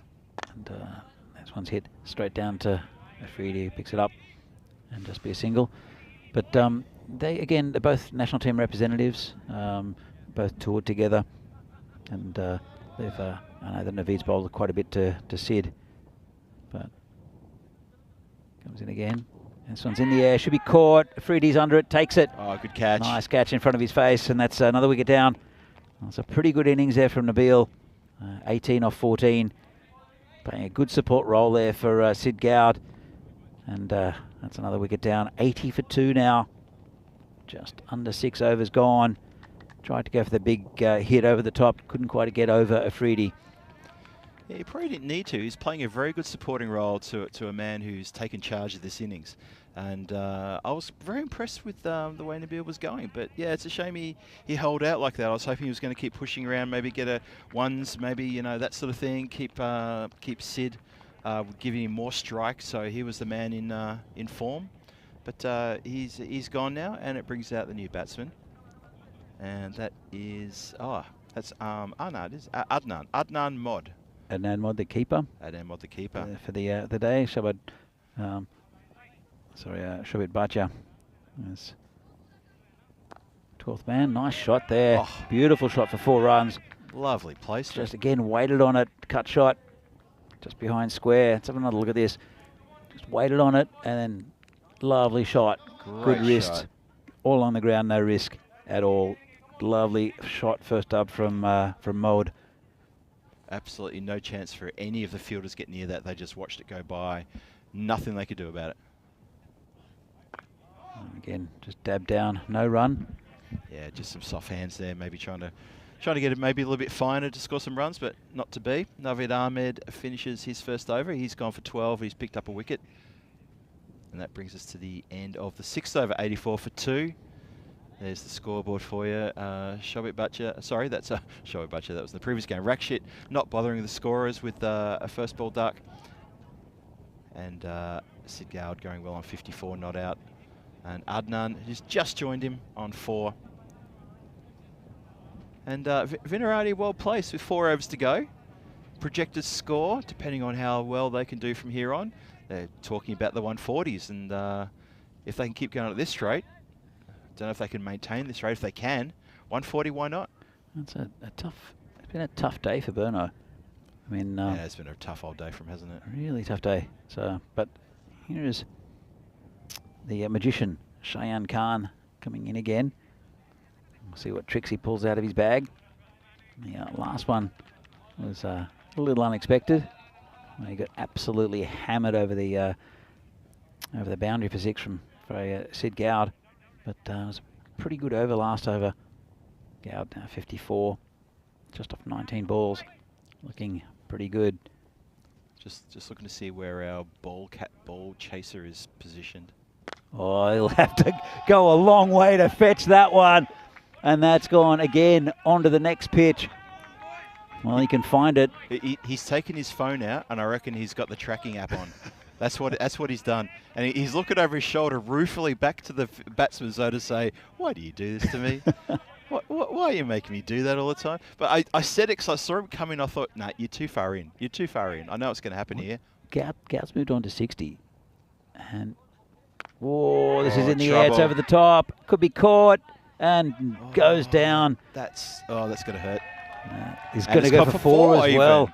Wow, That's not great out there from Neeraj Mishra. No. So it's a difficult one. He didn't quite know whether to come forward. Finally made the decision and should have stayed back maybe. They need this wicket of Sid Goud though, and he's had a couple of chances, but he's made them pay. Could Goud go on and get 100? We haven't seen many hundreds recently. I think definitely not in Prague. Well, he's batting around 300 at the moment. He's absolutely seeing the ball like a watermelon. About a bit of luck though. This one is in the air. It's high in the air. There's no way he's taking this. And is that gone for 4 or 6? He's picking his fielder. Batsman's saying 6. I think it landed on the rope. Let's have a look. I think I saw the rope go. There we go. No chance for the fielder. And just in front, I think. I think just where. Maybe I didn't see the rope go. And I'm sure the fielder had the best view of it as he's watching it sail over his head. I thought it was quite funny. The batsman indicated 6. Of course they did. Comes in again. And, well, this is going to be 6. No. Oh, just for a moment, the fielder, he set himself like he was going to catch it. He's picked his fielder. He's picked his fielder, has Sid Goud. He has. He knows where he wants to fit this one.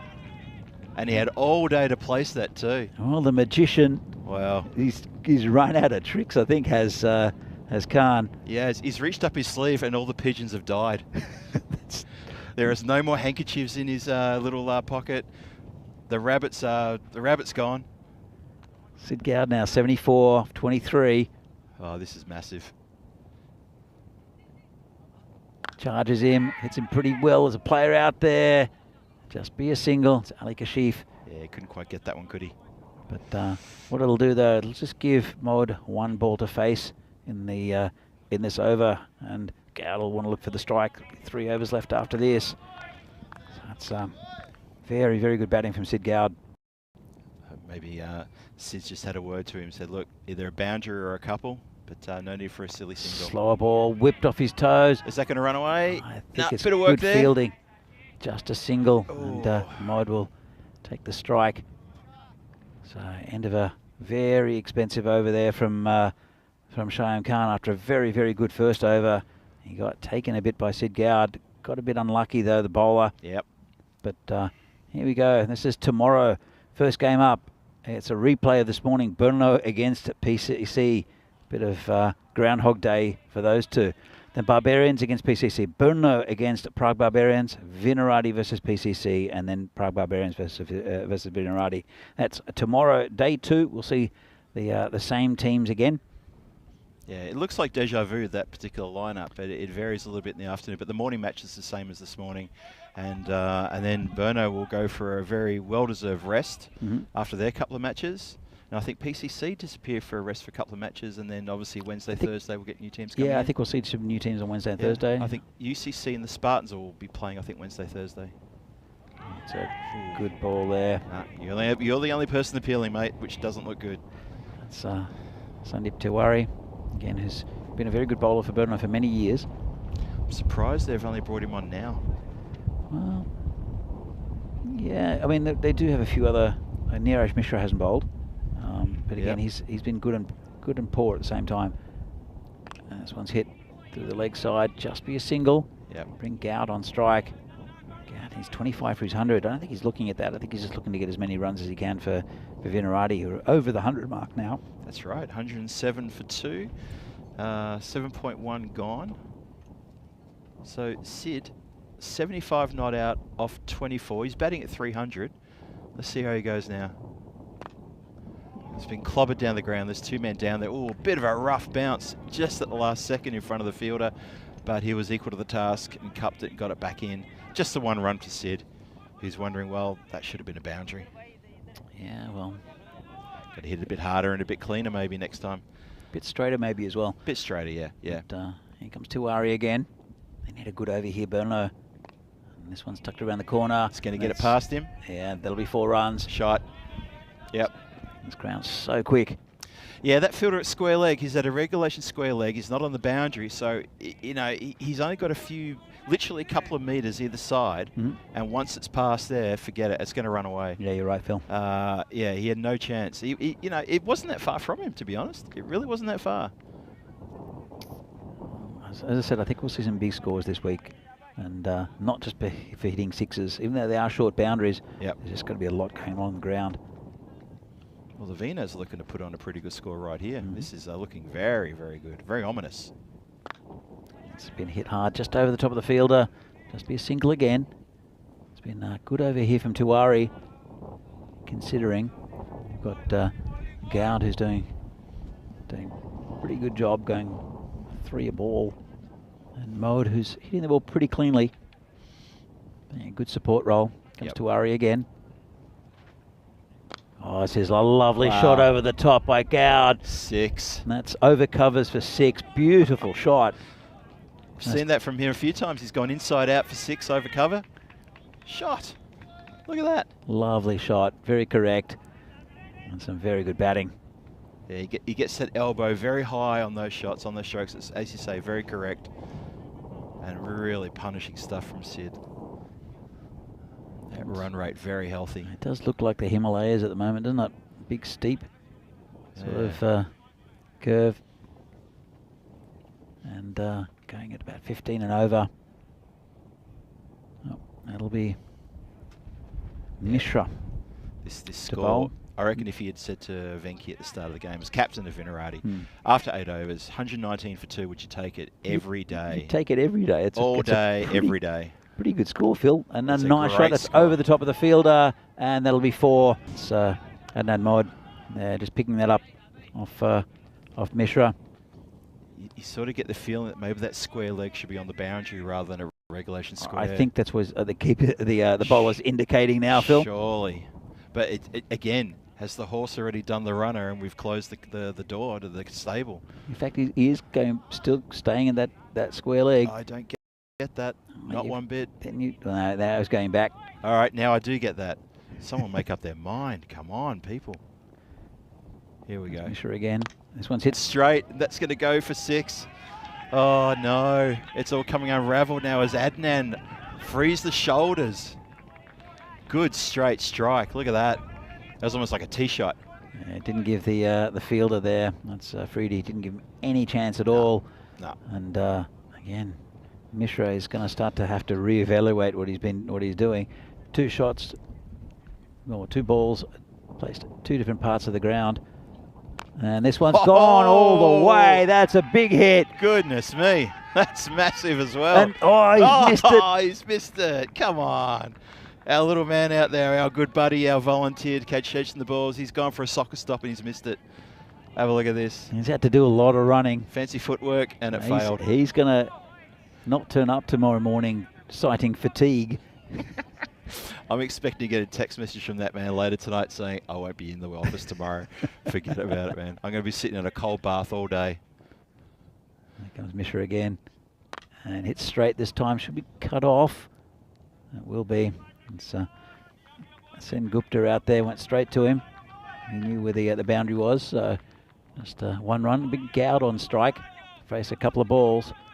That's probably not the best thing for Mishra, because Gowd's been going great guns. Partnership 56 of 18. And both equally contributing. Yep. Sid off only 7 deliveries though, and Adnan off 11. But that's a great partnership. This one slightly mishit. Just be a single, I think. Just slightly into the gap. Bit of Picks it work. up. Oh yes, Sid was keen for a second for a double there, but even when the throw came in a little bit rough, they possibly could have done it, but you know, you get run out off a bit of dodgy field and you're going to feel a bit silly. So it's been a long day for Burno. They were here for the 9:15 game. They've been here. That's a 3rd game of the day. They'll have to do it again tomorrow as well. It is a long one for him. It's been hit on his pad there by Mode. And that's the end of an expensive over 18 from it.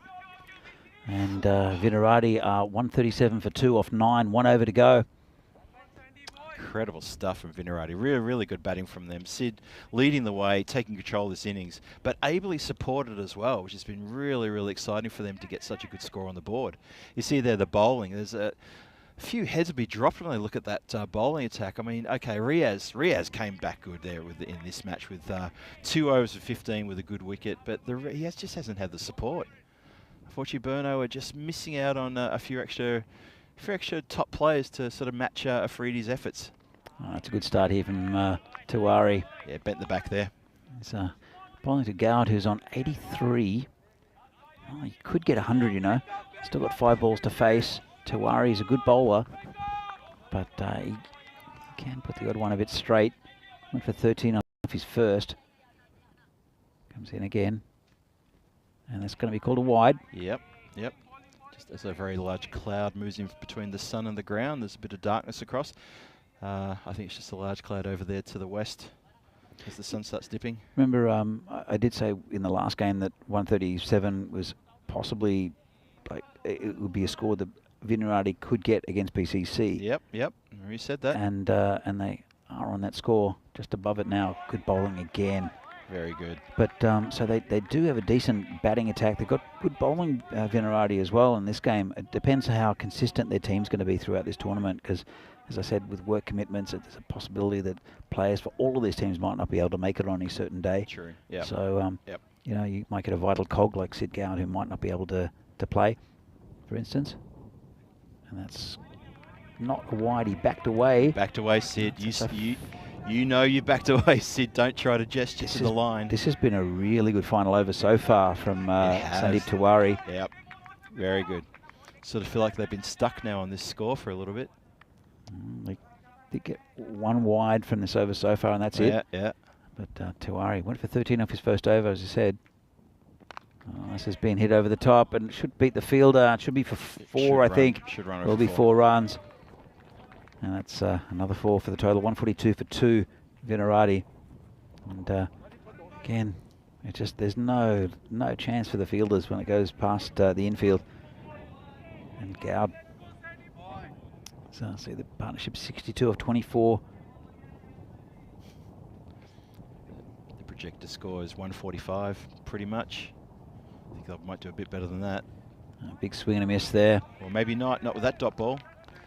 Sid once again looking incredulously back at the umpire to say, "Are you kidding me?" I don't think there's anything wrong with that. I think it's just good bowling from Tiwari. I don't think there's a thing wrong with that. Considering what's happened before, and he did have 13 off his last over, I think this has been a really good final over from Tiwari. See if he can hold together the final ball. Comes in and Gowd hits it in the air. That should be caught. Sen Gupta didn't want to go for it. Well, there's going to be a run out. Someone's going to get run out. And I'm assuming it's not going to be Sid Gowd, that Mode was the one who left, even though he did lap him. Yep. I think it's Mode that's going to be out. It'd be a shame if Sid Gowd was given out there. But he did go past him. He didn't leave his crease. He didn't leave his crease. I think that counts for something. So I think we'll see in a moment. But well done. Sid Gowd, 87 off 31 for Sid Gowd. And Adnan Mode, 28 off 12, a very good contribution. And 142 for 2. Vinarati and Burno are going to have to bat well against a very good bowling side in Vinarati. We'll see some of the highlights in just a moment. But Sid Gowd is definitely the man of the moment. And this is the first ball. Rakshit gets one off the toe end, and an easy catch there for the bowler. So Riaz Afridi, and then it was the Sid Gowd show. Pretty much was, wasn't it? Yeah. Fantastic hitting. So some very correct shots. A lot of running around for our ball chaser out there. That was the one that was a little bit the nasty shot ball, wasn't it? And Muhammad Nabil opting for the helmet after that one. Did okay, he contributed. But, as you can see, nothing quite going to hand for Burno. A little bit unlucky in some ways. A couple of drop catches. But also some very good batting especially from Gowd, but also from Adnan Mode.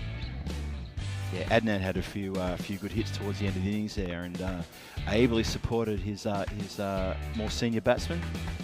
There's another Shin one. That was off Ali Kashif. This one, another big 6. And Shobit's parents getting the line of fire. That was a drop catch there by the keeper. Again, that was another huge hit. But all in all, very good effort from Vinarati. It was the 50 for Sid Goud. And then the catch there, really taking a comfortable one. That was Nabil's wicket, I think. But and then that was Anand Mohan who came in, and nice little cameo at the end. We'll see the scores in just a moment. But Sid Goud, again, another drop catch. This one going for 4. It's just wasn't their day at all. Was it for Burno? I know there were a couple of players that are going to come into this side, but their heads must be down. Yeah, that's got to be soul destroying. As you said before, you play the first game, you play the third game, the fifth game, you just get carted to all parts of the ground like this. With the exception of Riaz Afridi, I thought the bowling in places was okay, but not enough places. I think Tiwari's last over was really good. I think Cheyenne Khan's first over was excellent. Yep.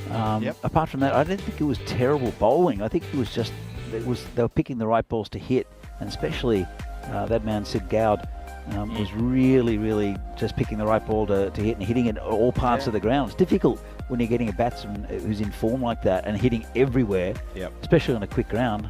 88 off 33, fantastic innings, and well supported by Muhammad Nabil, 18 off 14, and Adnan Mohd there, 28 off 12, 8 wides as well. Let's have a look at the bowling figures. Won't be pretty, except for Riaz Afridi, 2 overs for 15, 1 wicket off that first ball. Apart from that, Sandeep Tiwari, who bowled very well, went for 9.5 and over, everything else over 12, including Ali Kashif with 26 off his over, and Rahat Ali, normally very reliable, 22. Neeraj Mishra also 18 off his over. So, we'll be back in a few minutes' time.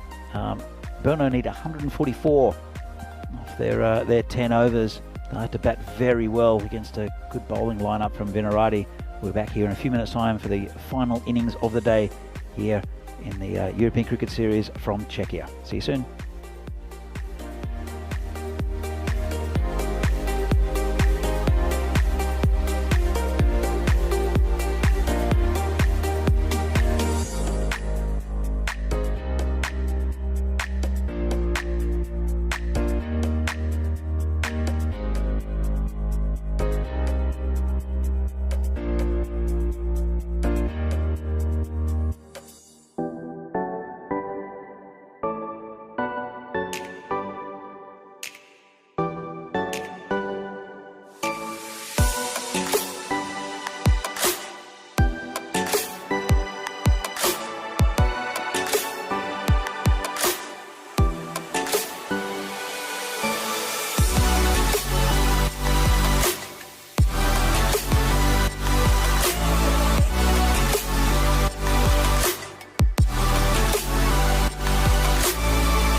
The European Cricket Series is proudly brought to you by HCL Software and Bizaway. And welcome back to this European Cricket Series from Czechia. Final match of the day, of day one between Brno and Vinaradi, and it's a very good performance with a bat from Vinaradi and Sidgaard, 88 from 33 balls, 143 for 3. Vinaradi, and after losing a wicket first ball, made a massive comeback. It'll be a good effort from Brno to get there, but they do have talent in their lineup, do Brno. Sen Gupta is there with Yug Warrior opening the batting. Brave move by the skipper, Joe Cope, the first ball of the innings. And he's got him! Oh, well, no. Oh, my God. That's another embarrassing Derek. First ball of the innings. Wow. We have to get the embarrassing Derek cartoon made up now. That's it. We have to do it. He's got to be a duck that blushes with embarrassment as he walks off. It's a good ball, just chopped down by Wow. Sen Gupta. And he's happy, is Big Joe Cope. Bowls again with really good shape. When he gets it on line, he's difficult to face because he uses his height well. And that's not the start that Brno wanted. There is the golden Derek walking off with Satyajit Sen Gupta. He's again not had the greatest day with the bat. So, what a start for Vinaradi. What an awful start for Brno. well, That's going to hurt. To be fair, it's exactly the same start as what the Vinaradi innings, and they came back pretty well from that. That's true. They did lose Rakshit with the first ball of their innings. So it's been returned, the favour. And it is Riaz Afridi. They like to see the back of this man. He is so dangerous. Here comes Joe Cope coming in, bowling to Afridi. And wrapped on the pad. Looked like it was going down leg. Might be hard to get an LBW coming around like that. I don't know if it straightens up, but he didn't move his feet much. Let's have another look at this. And it's a pretty good shout, but It's a I think fair it was shout. missing leg. Yeah. Getting a bit of movement. So Yeah. had to be a little bit straighter. I think Afridi shook his bat as well, indicating that Might have got an edge. might have got an edge. Or Here just comes Cope again. And got him! Oh, my goodness. Big Joe Cope bowls a brilliant Yorker. And that's the end of Afridi. And Brno a none for 2. Big Joe Cope. He did this last year as well in one of the games. Just the destroyer. And Brno, well, they got 2 of their main bats out already. What a beautiful delivery. Late swing. In swinging Yorker. And Afridi couldn't handle it. Wow. Is it fair to talk about Mitchell Stark in the same sentence as Joe Cope there? That was Stark-ish in its delivery. It was absolutely starkish. What a lovely delivery that was. And there's another little Derek to wander off with Afridi. They have seen the back of the most dangerous batsman in the Brno lineup now. And Vinaradi, fist pumping, talking loud. Joe, 2 wickets in 3 balls. I tell you what, that ball's going to make the highlights. That was a beautiful delivery from Joe Cope. That was a gorgeous delivery. Fantastic. All right, so looks like I think it's Ali Kashif in. Let's have a quick look. I'm not quite sure who the next batsman is. We'll have a look in a moment as Joe Cope comes in again. It is Kashif. And a big swing and a miss from Kashif. That's it, definitely Ali Kashif, because that's the shot he plays. That's a Kashif shot, that is, yeah. Definitely. Yeah. Don't have to see the number on the back to know who that is now. That's all good. Joe's got a massive smile on his face. Why wouldn't you? You got 2 wickets for nothing. Put another one on the stumps here, because he's going to swing and miss. Come on, Joe. Put another one on the stumps. York him. Middle stump. And, it came onto him pretty quickly, didn't it? What an over. It's been fantastic from Joe Cope. He's taken 2. Still no runs for Brno. Disastrous start for them, chasing 144. They'll have to do that off 9 overs now, pretty much. Could be a double wicket maiden here for Joe Cope. That is rare as hen's teeth. Comes in again, charges, and just gets over the top. Just going to get a run. And, there goes the maiden. That's a shame. There goes the maiden, but I don't think he'll mind. So Brno are 1 for 2, chasing 144. Yug Warrior, one end, and Kashif off the mark. So 140, 54 games without since the golden ball. Don't think we'll see one in this game somehow, Phil. The way this game's panning out in this over that we've just had, I kind of think we've got to push the golden ball to tomorrow's matches now. It's not going to get any easier. They've got Big Shub really coming in not. as well. He'll be bowling sort of in-swinging Yorkers. And, Wow. And so they've got a very tight bowling lineup. But Danny O'Connor, who's had a really fantastic start to his ECN career. And Sid Gowd as well. So here comes Big Shub Chowdhury. And it's been cracked by Shot. Kashif. Well, Wow. didn't even move. As soon as it came off the bat, that was 4 runs. What a cracking shot that was. The sound of the leather on the willow echoed around the ground here. That was a lovely shot. He's finally found the middle of the bat. He's finally found the bat, actually. I don't think he's hit too many, has Kashif. I don't think he has, no. Comes Chowdhury again. This is hit over the top. Should be another 4, I think. It will be. No. He's taking it to them. There's Ali Kashif. At the moment, it's a risky blend of cricket. He's brand of cricket, I should say, that he's that he employs, Kashif. But well, he could be successful here in rattling the VCC, who have had a blistering start to this innings with Joe Cope's previous over. You'd surely bowl him again, wouldn't you? Oh, you'd have to. You don't want to keep that in the tank. You want to let him free. Comes Chowdhury again, and again cracked to the field. That'll be 4 more. Well, 3 in a row. That's it. That's how quick this ground is. But he does swing at the ball hard, does Kashif. Does. Entertaining game so far. We've had a bit of this and a bit of that. But yeah, Chowdhury is probably thinking, hang on, where are my 2 wickets for no runs? If Joe can do it, why can't I do it? Well, you got to bowl a little bit tighter than that, unfortunately, and maybe not so short. What does he do here, though? Short one to the ribs. Oh, no, maybe not. And then another 4 runs, same area. Oh, this is good batting. I know we talk about Kashif and his style, but you know what? He's taken it to him and he's pummeling it through the covers. And he's using his feet well too, Phil. It's really he advanced down the wicket, made it a half volley.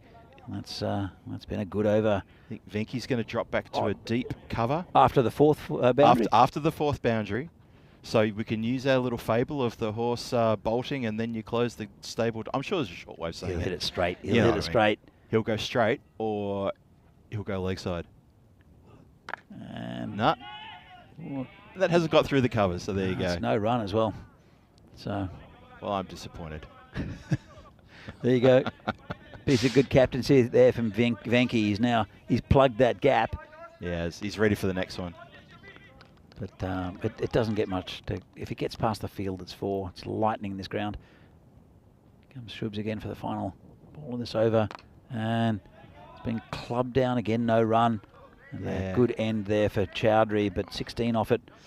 So it's, again, a better over for Burno. Still a long way to go for them. Well, 127 still.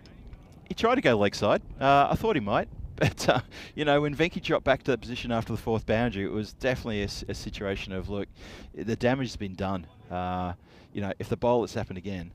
But let's have a look at the standings in the meantime. Well, Prague Cricket Club, 3 from 3 today, standing atop there. Of course, they are Barbarians with their win in 2nd position. And the winner of this team clearly goes into 3rd. There's a long way to go in this tournament, over 50 games. So it's still there's a long way to go. It's only day 1. Big Joe Cope will come in again, bowling to Ali Kashif. And again, if he can get anywhere near that in-swinging Yorker, they've got Riaz Afridi, and I think Kashif's in trouble. But in fact, it is Yug Warrior who'll be facing his first delivery. Oh, wow. Been watching the Carnage from the other end, and he's got it. Look at that. In the air, and that's going to be 4. So, There's a hook shot. I wouldn't say he was comfortably aware of all that, but I think it was a fairly comfortable shot. Kept his head behind the ball. You going to say he played that in complete control? Yes. It didn't go exactly where he wanted it, but It did go close to where he wanted. He wanted to go towards the backward square boundary. It got the full. It was 6 as well. So he had to have control over that, Phil. He edged that. That was the not an pace. edge. That was off the full face of the bat. Nah. Yep. He had no control. He was that was more luck than anything. He got bat onto it and he got 6 runs. It was a warrior's luck. Boom. Warrior's luck, I'm telling you. Comes Cope again. And, it's got through the keeper. And that's another 4. Well, You tell me Warrior meant that as well? well, he didn't mean that. He didn't hit the ball, Phil. Keeper didn't mean it to miss it as well, but... somebody meant something, though. So it is, it's Adnan Maud who's filling in for Shobit Bacha, who I thought kept pretty well in the last game. He did, but unfortunately didn't keep his position in this team. I'm sure we'll see him again tomorrow, though. Yeah, Shobit, he does work at the Down Under, does work nights. Down Under is closed on Monday night, so he's got no excuse of having to leave early. That's true. Here comes Cope again. Needs to pitch it up to Warrior, I think. And as you remember, you were worrying when he came in, was it the last game against Barbarians? He came in on a hat-trick ball. Yep. It was a very close LBW shout, which was probably, I'd say, was the right decision given not out. Then the ball went down and hit the stumps, but didn't dislodge the bail. It hit the base of the stumps, for a hat-trick, yep. Hit the base on of the stumps. ball. And the bail didn't move, unfortunately. No, it didn't. It only just kissed the stumps, but still a little bit unlucky for the bowler. Very unlucky. Nice shot there from Warrior. And a bit of a misfield out there. They'll look for 2. They should get it pretty comfortably. There's definitely 2 there. Yeah, we saw him in the previous match play, often get his pads in front of the stump so he wouldn't be bowled, but he was missing a few times as well. He was very deliberate the way he was doing that. And it happened about 4 or 5 times. He was lucky not to get out LBW. That's and very true. I said I was pretty sure he was going to get out LB. He didn't in the end. I think trying to remember how he got out last innings, but doesn't matter. This innings was an important one. It's got a little wide. Cope's gone down Too leg hot for side. the keeper as well. Yeah, didn't get anything on that. Bring Kashif onto strike, who hasn't seen any of this over yet. So Cope, still good figures. 2 for 9, 2 for 11 now, actually, with 2 balls to go. See if Joe can add to his wicket tally, try to get some bit of magic that he picked up in that first over. That's a bit of ball, nice and pitched up. That's where he's effective, I think, Joe Cope. Get him swinging. He does. The odd shorter ball into the ribs, I think, is handy, but also, I mean, he got the wicket of Riaz Afridi with a fantastic in-swinging Yorker, and that's where I think he should be, definitely to Ali Kashif, and maybe even to Yug Warrior, who does, as you say, play very front on occasion when he wants to turn around the corner. Yeah. Here comes Joe Cope. Final ball of his spell. It's been a good one. And a big swing and a miss there from Kashif. And I think what it's going to take is a bowler to bowl at the stumps, and that will be Danny O'Connor, a 15-year-old, who got his first wicket off the second ball he bowled here. Had a couple of drop catches as well in the game against PCC, as we see here the Manhattans, and it was pretty good going there for Vinarati. A couple of good overs also for Burno, 16 or 14 from it. But that first one was a bit of a disaster, one coming from it and 2 big wickets. So 31 after the power play, with 2 big wickets down, and Ali Kashif and Yug Warrior, the 2 batsmen out there for Burno. Well, I reckon Danny, the 15-year-old coming on a bowl now, Danny O'Connor, he'll always remember, whenever you ask him, who was your first victim in ECS, he'll remember in T10, it was Sub-1 Divisi. Sub-1 Divisi. And then, but you know what we'll talk about. Who was your first and second drop catch in ECS? Yeah, especially the second one. The second one, yep. Yeah, the beast, and it was a regulation catch. The first one, Venki made good ground to get it as he comes in, bowling to Yug. He's going to come into Yug Warrior, but it was called back. Yeah. But as we said, that the first one was a bit tough, but that second one was the one that hurt the most. But let's see how Danny goes now. Coming into Yug Warrior. Oh, it's full. Oh, that's going to get the treatment. That's probably going to be called, it will be called a no ball. It will be called no ball. So not a good start there from Danny. Not auspicious at all. It's definitely no ball. Nice shot there from Yug Warrior. So I remember Yug playing last year. I don't remember him really troubling the scorers very often, but we can show he can bat. That's a nice shot. It was a bit of a gift there as... Did you notice our ball chaser just walked in front of us after the ball had been smacked? So he walked past us, and I was going to say, we probably should get you a bike because you've got to go all the way out there. And just, I mentioned Keanu in the chat. He mentioned during the break that we should, our ball chaser needs a couple of Pilsners to keep him going because he's been working hard this afternoon. You're right about the bike. He should get a bike. He should get a bike. Or a Segway. Must be plenty of cheap Segways going in Prague. Now they've banned them from everywhere. Oh, Segways. No. They're terrible things. Oh, actually, we'll come back to that.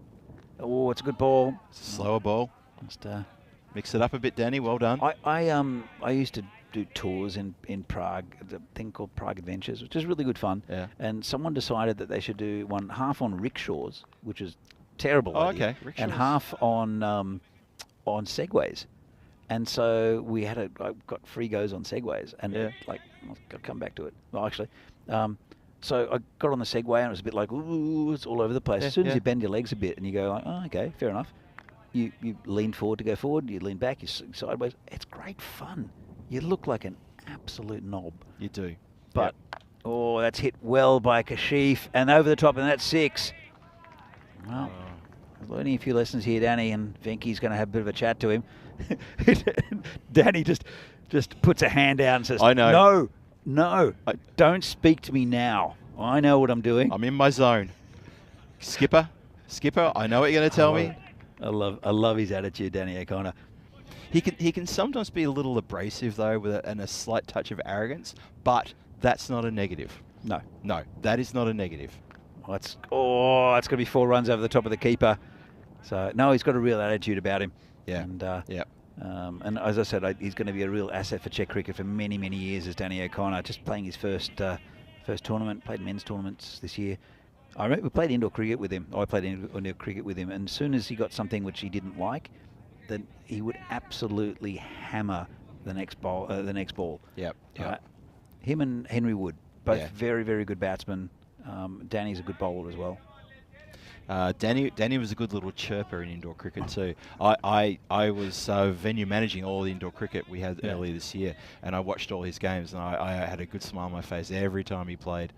Thought it was really exciting. What's Vinky doing? I don't know. He's running in with his bowler. That's a bit off-putting. Yeah, I'm not sure if it's legal.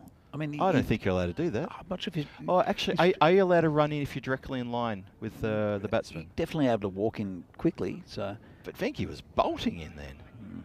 Anyway, talking about Mouthy, I think that ball really died on the batsman. He gets it maybe from his dad, Steve. G'day, Steve, if you're watching. He's definitely watching. Yeah. So, but it's a bit of a Liverpool attitude. I think the scows are in them. Oh, it's a good ball. It's a very good ball. Last thing I'll say about Danny and this sort of, this competitive spirit that he has in him. He's always one of the first ones to come when he comes to the venue to always wander over and say hi to me. Always, hey Phil, how you doing? Oh yeah. He'll say hi to other players who he knows. He's friendly. Yeah. He's get on the field. It's game day. Yeah. Game face on. Let's go. Yeah. I like that about him. Yeah, me too. He's a good competitor. Comes in with the final ball of his first over. He's taking a bit of a pasting. And gets a dodgy inside edge. That'll be another 4. That's got to hurt. So he won't like his figures here, Danny. I don't think he's bowled too badly, apart from that full toss. So yeah, the rank full toss in the first ball. Yeah, but after that, I think he's just got a bit unlucky with edges. Yeah, he's the one over the top of the keeper, one just in the like an inside edge there. So we'll see if he gets another over. And as I said, they've got a bit of bowling line up here. That's good over again for Burno. They're still in the hunt, going at 13 and over at the moment, as we don't see the lines to come up. But 53 for 2 at the moment are Burno. They're going along all right. Yeah, they need 91 still of 36 balls. They're 15 and over, but they've had 3 good overs in a row. There'll be a new bowler coming in. It'll be Sid Gowd, who did it with a bat for Vinarati. You'd have to still have them as favourites in this game, but Kashif and Warrior moving on pretty well. Warrior 13 off 7, and Ali Kashif 32 off 15, and it's only 4 overs down, 53 on the board. I mean, if Burno can manufacture another 20-run plus over here, we're going to be halfway through the overs, and they'll be halfway on the score. Yeah. So it's those 2 early wickets really put a dent in things, but these 2 have really steadied the ship. No, they have, but they've got an experienced bowler in Sid Gowd. He'll come in now. Yeah. And we'll see. I I won't say it's evenly poised. You'd have to say that Vinarati ahead. Oh, I'd say they're still ahead, Vinarati. But at the same time, it's a good spirit here from Berno. I think Kashif on 32. You gets one off the end of the bat. Just go through for an easy single. Yeah, well, both these batsmen are going around about 200% on their strike rate, so they're doing quite all right. They're keeping the score going. They're swinging hard, which is, you know, pretty good as well. They're getting lucky. Well, that's it. If you swing hard, you get an edge. You get 4 runs on this ground. That's right. So, because it's really hard for the fielders to get around to stopping those edges or stopping anything slightly mishit. That's a good ball there from Sid Gowd. Very good ball. I think he's pretty much odds-on favourite for man of the match at the moment. And Sid Gowd after hitting 83. And then started his spell pretty well. And you can see he's just calming things down. He's a very cool customer, Sid Gowd. He's just not allowing Berno to really build up their head of speed. Head of steam, I should say. He comes in, bowling right arm around the wicket. And again, it's gone wide this time. Pushed a bit too far, hasn't he? So it does play with the angle a bit. Let's have a look. So it swung late. I think it's a good call, even though it might have gone inside that line. Because it's coming around the wicket, it's really always going away from the batsman. I mean, Kashif's first step was a big to the left, like that. Oh, good ball. That is good ball. Yeah, see, he's free, trying to free himself. So that first move is the big step to the left, and he's opening the stance. But it's that same shot, same shot that he's been playing all day. What I like here is have a look at Sid Gowd. He's just calm. He's just coming in, just going to bowl. It's just taking the... Whoa, that's not good. Well, they stopped the boundary. That's going to be called a no ball, I think. And should be a free hit. And umpires are conferring. I think it's definitely a no ball. I think they're asking. I'm not sure why. Let's have a look at the replay. Side on. Whoa, that's just gone under the armpit. Yeah, he did move forward a lot. He has come forward. But I still think that's like his batting. Yeah, it's got to be a no ball. Look at that. I mean, I realise he's out of his ground. Yeah, a fair called way, no ball. but Called no ball. He did move forward, but that was way too high, and it was cut off. There's only an extra 1 taken, so it hasn't cost him too much. It'll be your warrior to face the free hit. But Sid Gowd, he's just. I mean, he did lose it then, but he's just calmly going back to his mark, and just they know that they're winning this game, Vinarati. Yeah. And they just need to show calmness and professionalism, I guess. And so another good ball there from Sid Great Gowd. delivery. Just have a look. He's just walking back, having a chat to the umpire. Yep. No urgency, which is good. Just settling things down, and it's Berno that needs to really get motivated and try to hit the ball. But it's been a good over, considering there's no ball there for 2. It's only 3 off the over so far from Gowd. Yeah, it's good temperament from Gowd, isn't it? Really showing his class. Oh, got him! And that's even bigger show of class. Middle stump, smack. And Warrior, who opened the innings, has now been sent on his way. He's scored 14 off 10 deliveries, but that's the end of him. And Sid's got his man, got a wicket. And yeah, you're right. Look, I see what you're saying about Sid. He comes across as a consummate professional. He's put his hand up, well and truly put his hand up for a man of the match here in this game. He's following up his wonderful innings with a good bowling display. A calm and concerted bowling display, which, you know, is working for him. I mean, he's been around the traps for a while, and this is a good display here for his teammates. I mean, even if you get, you got Kashif, who's a bit unpredictable. He's at 32 off 18. Right, there's no need to panic for Vinarati because they've got the runs on the board. You know, all you need to do is just say, look, this is where we're at. Just keep on plugging away. They are the one, Berno are the ones who have to push this and push it to try to get as many runs as they can. Yeah. All we do is just do what we do, and I think you can see that in Sid Gowd's bowling. You know, his experience. As I said, he was captain of this team, captained very well. Now Venky's taken over. But it's been a good performance so far from Vinarati, and they should get their first win on the board. But there's still a long way to go in this game. Still half the innings to go. Gowd will be bowling to the Magician, who pushes that down to point and no run. Cheyenne Khan So see if Cheyenne Khan's got his bag of tricks in the batting department now, because he showed us a few clever ideas in his bowling in his first over, and then he got basically taken to the cleaners in the second over. As we see the schedule for the ECI, which pops up at the end of this month, after the ECS finishes on that last weekend in July. 5 matches on the Saturday, 4 matches on Sunday, where Czechia are hosting Cyprus and Greece. Czechia? Czechia. Czechia. Czechia. I'm reading it Wait, as so an Aussie. We're always the Czech Republic, right? I'm so used to Czech Republic. I did see something the other day. I can't remember what it was, like the CNN or someone. Or it might have been Australia, actually. Yeah. Might have been 9 referred to the Vondroskova. Is it Vondroskova? In the Wimbledon final? Yeah, as being from Czechoslovakia. It's like, all right, seriously? 40 years ago she was from Czech. They still say that? Yeah, they do. That's so backward. I mean, I know Australia's a backward country, but come on, Aussies, pick it up, man. That's pretty poor. I mean, as you say, 40 years, you know. Well, that's a big wide. Massive wide. In fact, it's a no ball. It's off the pitch. Off the pitch, wow. So Saini is the new bowler, Anil Saini. And let's have another look at this. Why it was called a no ball, and you can see it's hit the turf and not the AstroTurf. That's it. So it's a no ball rather than being a wide, and it will be a free hit. Control of that one, didn't he? And big swing and a miss there. In fact, it's another wide there. Ali Kashif playing his shot, and he's much better when he just stands there and swings rather than. I mean, he's trying to launch everything. Is Ali Kashif, and he does hit the ball hard. Yeah, but. Comes Saini again. Well, into Kashif, and that's going to be called a wide again. Yeah, so it's still a free hit, I think. Saini needs to just keep this tight. Just focus, get your line in May, and just maybe slow it down a bit. Just get that legal delivery in. And he's going to come from around the wicket. Okay, well, this will be interesting. Oh, that's a better ball. Much better. Well, there you go. That's where you get the line in. So. Well, Bono 60 off 3, 5.2.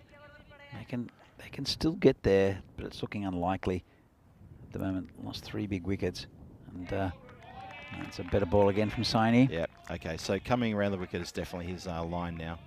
Sometimes that just helps. He was getting a bit of outswing.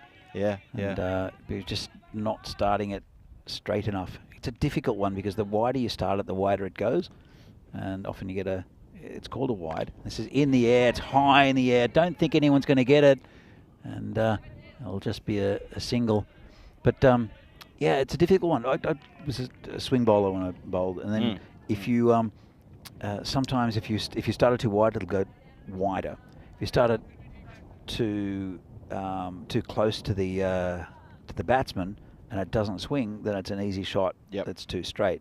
But it naturally won't swing as much if it's a straight delivery. This is going to be called a wide again. So it's a difficult one.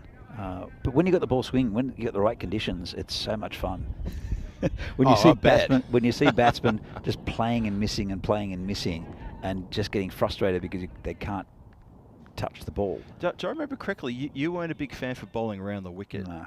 You were over the wicket, and you had your channel you bowled in. Yeah. And very deliberate. This is in the air as well. This could be caught. Every opportunity Player for under catch. it and takes a nice catch. Good judgment. Well done. And he's been held there. It's Rakshit out there who takes the catch. Big Joe Cope stopped him from going over the boundary. Yeah, I think Joe was going to run interference in case he stumbled backwards. Just to push him back like, no, I got you from the boundary line. That's all right. That was a very well judged catch. That ball was in the air for quite a while. Yeah. And as we said, the wind's been a bit unpredictable here today. And good catch. Very good catch. That's the end of that. That's good on the replay. You can see exactly what's going on there. I bet he said it to him, I got you. Well, it is a big wicket. And it's another one down for Burno. And, well, they're still in it, but just holding on. And they're only just still in it, aren't they? It's not been a good day at all for Burno. It's going to get worse because the first game they're playing tomorrow is against PCC. So I don't think at the end of 4 games at Burno, I mean, there's a long way to go, but at the end of three games, I don't think they would have expected to be winless at Burno. Yeah, I think Burno may have 2 games tomorrow, but you're right. They've got PCC first up at 9:15 tomorrow morning. Replay of today's first match. Then I think they've got maybe game 3 tomorrow, possibly against the Barbarians. I'm sure again. we'll see the lineup. We'll see the slide later. Yep, we will. I'm sure. But yeah, but to the point of, yeah, when they go home after that game tomorrow, they're going to be thinking, well, we played 5. How are we doing?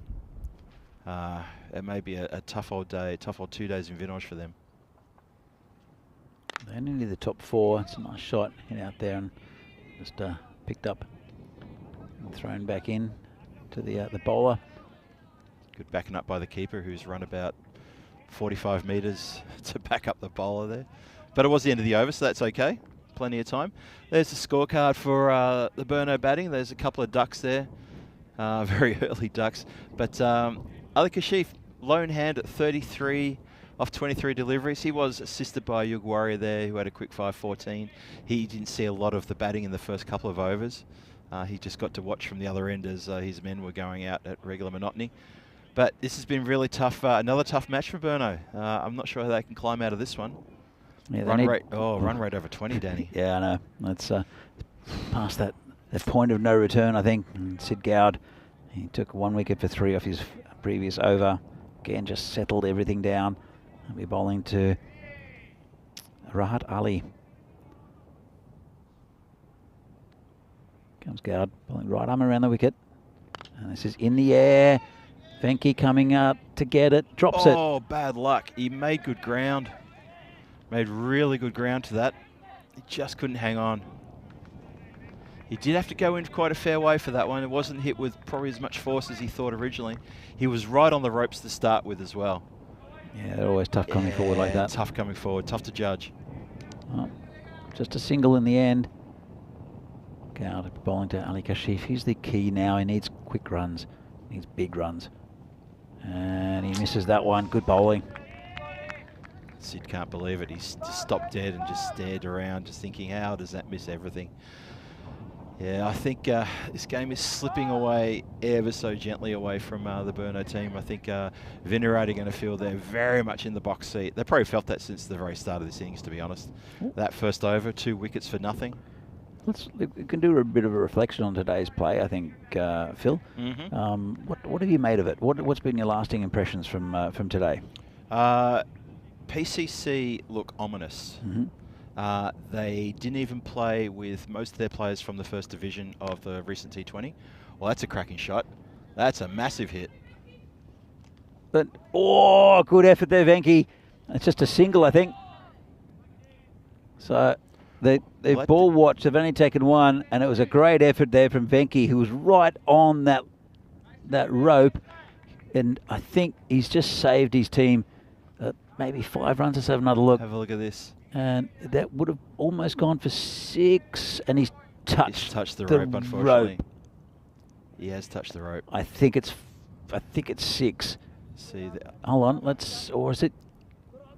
I would call it 6. Yeah, there we go. Called. Good effort though. Yep. Didn't have any room to play with at all. Yeah, bad luck. Effort. It's bad luck. He's looking at us at the moment. So yeah.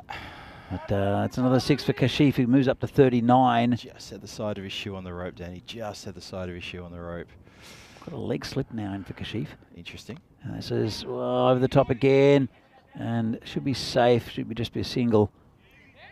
So, Kashif wants to. Not on, though. Yeah, so, PCC do look ominous. I think they, looking at their batting lineup, they've only used, I think, 5 batsmen today. Yep.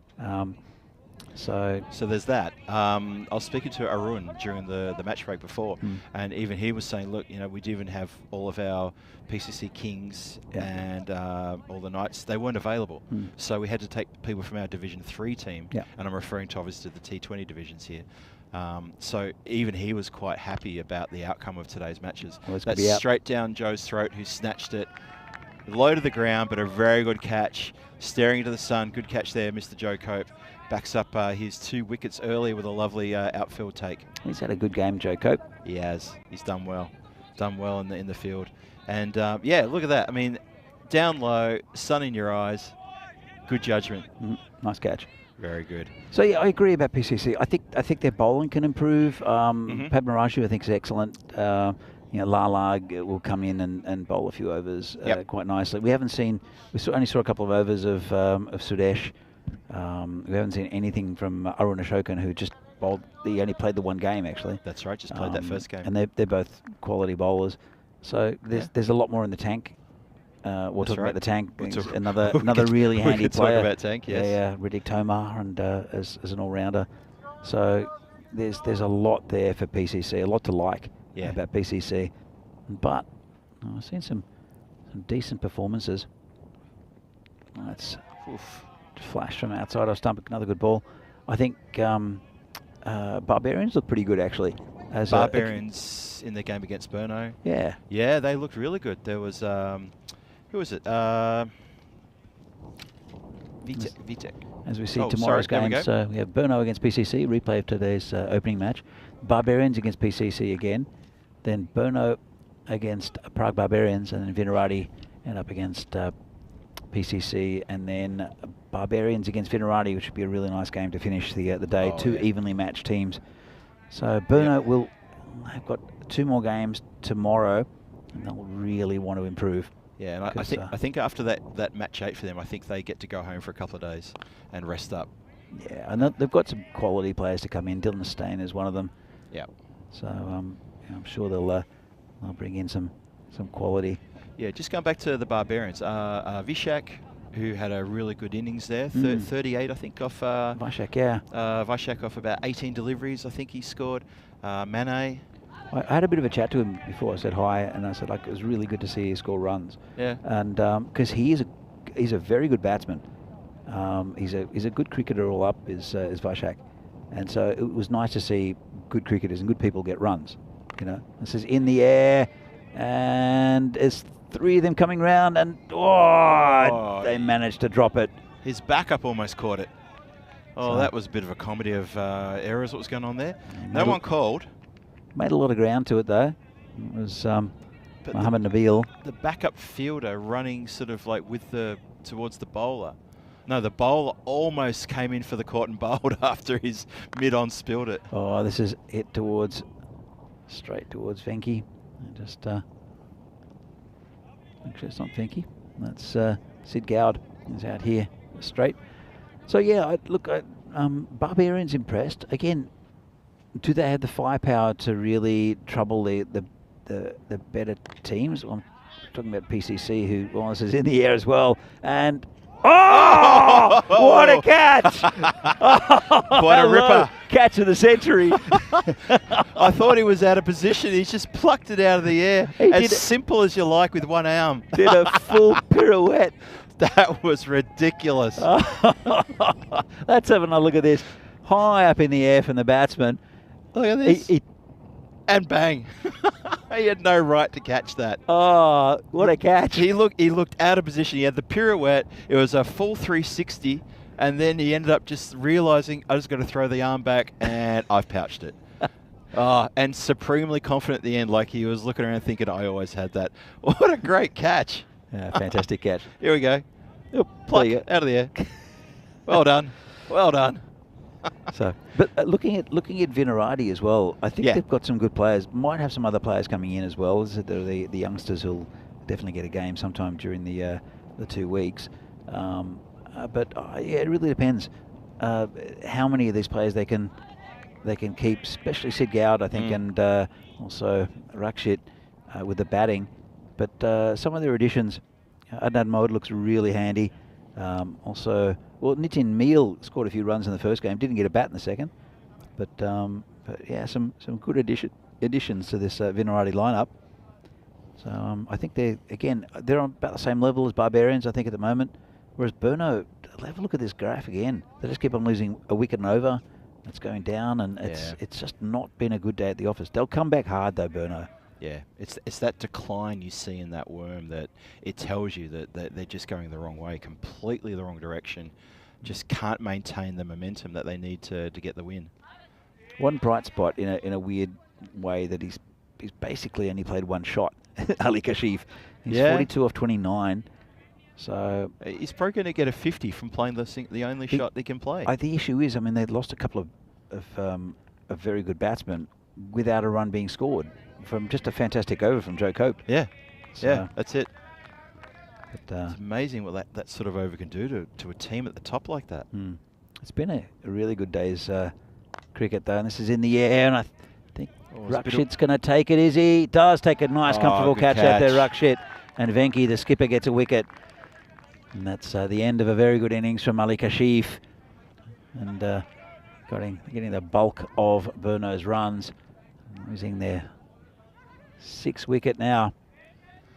Let's have another look at this. Didn't quite get enough of it. Rakshit came around, judged it really well, watched it all the way and plucked it out of the air. Really good catch there from Rakshit. Yeah, very good catch. Rakshit was away. I don't know where he was, but he used to play again. In 2019, he was playing in the national team. Yep. And we had high hopes in the sense that he's a quality batsman, but he's also a very good off spinner. We haven't seen it today. I don't know if he'll get a bowl in this team, to be honest. Yeah. And but he kind of disappeared for a while. I'll have to have a chat to him, see where he went. But he's back now, and he's played the full season with Vinarati, and is pretty good form.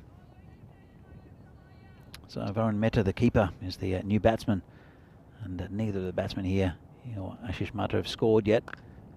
It's just been hitting the covers just for no run. Well, have a look at the situation of play there, Danny. We're coming to the end of the 9th over. The score is 74. The game is definitely well and truly out of the hands of the Burno team. Sure, nice shot. There's a good shot. Short ball, clobbered, and fair enough. And Dan Ziller has replaced our usual fluorescent bib-wearing man, and he's chasing the ball himself now.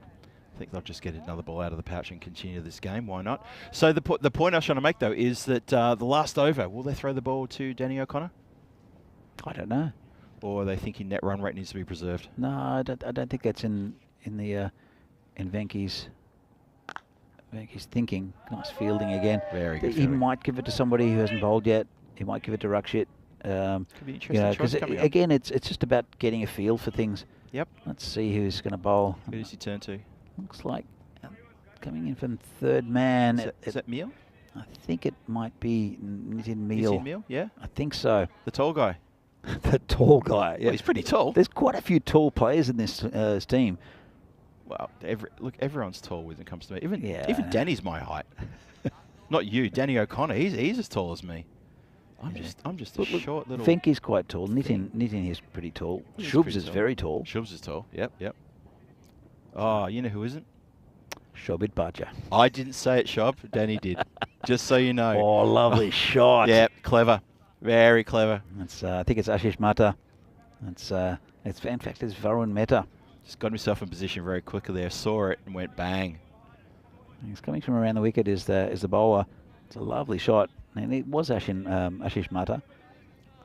Yeah, it's sort of short on the hips like that. It's the shot to go to for the batsman here in this ground. Oh, on this ground for sure. It's such a comfortable shot to play, and it's a boundary for all day.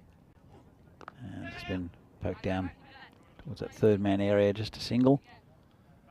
So there's a long way to go for this tournament for Burno, but yeah, it's been a disastrous day at the office for them.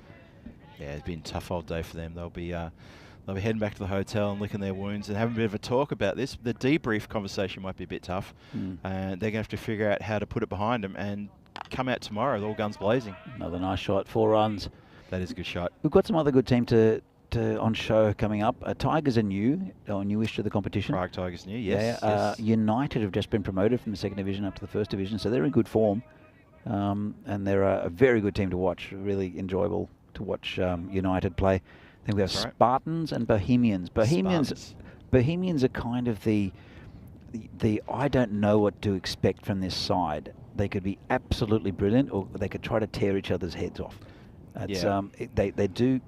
It's going to be called a wide. They do. If things aren't going for them, then they're not very supportive of each other. Well, they weren't in the past. Yeah, right. Yeah, I know what you mean. But they've got some very good players. They've recruited pretty well, I think, in the off season. So Bohemians will be, I think, we're like pretty competitive in this league as well. They won the first Czech Super Series, if you remember well. Yeah, that's right. And, with some good performances. You'll see those guys come up later in the week. But and Spartans as well. Again, a pretty good side. But will anybody be able to challenge PCC? That's the big question after today's play. That one's around the corner, and that's going to be 6 as well. I'm sorry to say it, but that was a rubbish delivery. 10 mil. He's been given the ball. Have a look at this. Lucky it wasn't going to be a close game, because it was pretty easy there. And these two, Ashish Mata. We know Ashish Mata's a good batsman. Varun Mehta as well. He's looking okay. So. Well, Meal's gone for 22 from his 4 deliveries, which ain't good in anyone's book. Well, they need 132 runs per over run rate to Burno, so I don't think it really matters. It doesn't matter. It doesn't matter overall. But lucky Joe Cope was there, because Rakshit made a meal of that. Joe Cope's been backing up a few people in that part of the ground today. He's done well in this match in particular. He's done quite well. Yeah, no, look, my point was less of either the games in the balance. It was more, you know, you want Knitting to keep it nice and tight, to finish strong for the team. Finish strong. I think it's worth giving a bowl. Slow ball, hit straight, and that will be 4 runs. So a rank full toss to end proceedings. And an expensive over there from Nitin Meal. But a comprehensive victory there. Burno getting over the 100 mark, but they won't be happy with their play today. Not one bit. 105 for 7 after 10. They finish on chasing 144 for victory, and that means Vinarati score a win by 38 runs. And you know what? I don't feel the outcome of this match was in any doubt from the first ball of this match at all. They lost. Burno lost the wicket in the very first ball, and from then on, it just got steeper and steeper. And at no time did they threaten Vinarati. It was a fantastic first over from Joe Cope. We'll see the highlights in a minute. Yeah. And he got Sen Gupta first ball, right, with one that he played down onto the stumps, just because he uses his height and he gets a bit more bounce than a lot of the other bowlers. Yep. So we'll see that coming up. Here's the first ball against Sen Gupta, who chopped down. But have a look. This is, just see it, just chop down on it. But this is the one coming up This is the one coming up against the most dangerous batsman in this lineup for Burno in Riaz Afridi. And what a beautiful delivery. Seriously good. So, and then it didn't, in a way, it was a bit like trying to make the most of what they could make of it, Burno. Well, but this is the thing. The following over, Ali Kashif comes in and he goes 4, 4, 4, 4. True. And you know, suddenly we all went, "Hang on, what's happening here?" But it's kind of what they needed every over, and it wasn't going to happen. They needed at the start. They needed over 14 and over, right? Which is a lot. It's a lot of runs. You know, we think 144, to get, It's 14 and over to maintain that 14 per over without dropping below that. That's hard. In anyone's book. And people in the chat and people will say, but you know, if you get 8 runs in this over, it means you've got to get 20 something next over. Oh, it's just like that, is it? It's as easy as that, is it? It's not as easy as that. It's not as easy as that. Absolutely not. I mean, again, they're amateur cricketers, but they're on both sides. There are national team members. Yep. National players who play at a good level. I mean, it's a European level, and it's unlucky there that was from Venki. They play at a good level, and I mean, okay, the Czech Republic. There are some decent players here all around Europe. Though you're getting really good players. Let's have a look at this. This is a catch coming up, I think. There we go. Beautiful catch. Just stuck a hand up in it. Had no right for that catch to stick. No. Not at all. We didn't see the pirouette though. This is a nice catch in the outfield here from Rakshit. Yep. But look, all up, a good performance from Vinarati. Played with a lot of spirit. Some late hitting in the final over, but it was really over by then. Yeah, I think that late hitting, it gave a bit of... it probably made the Burno effort look a bit better than what it was. I just think that they suffered right at the top of the innings, and they just could never get back into gear.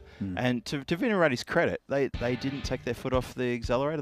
They made sure their bowling was tight, their fielding was tight. Yeah. And Skipper Venki, we credit him for his passion, energy that he gives around the ground, and good for him to do that as well.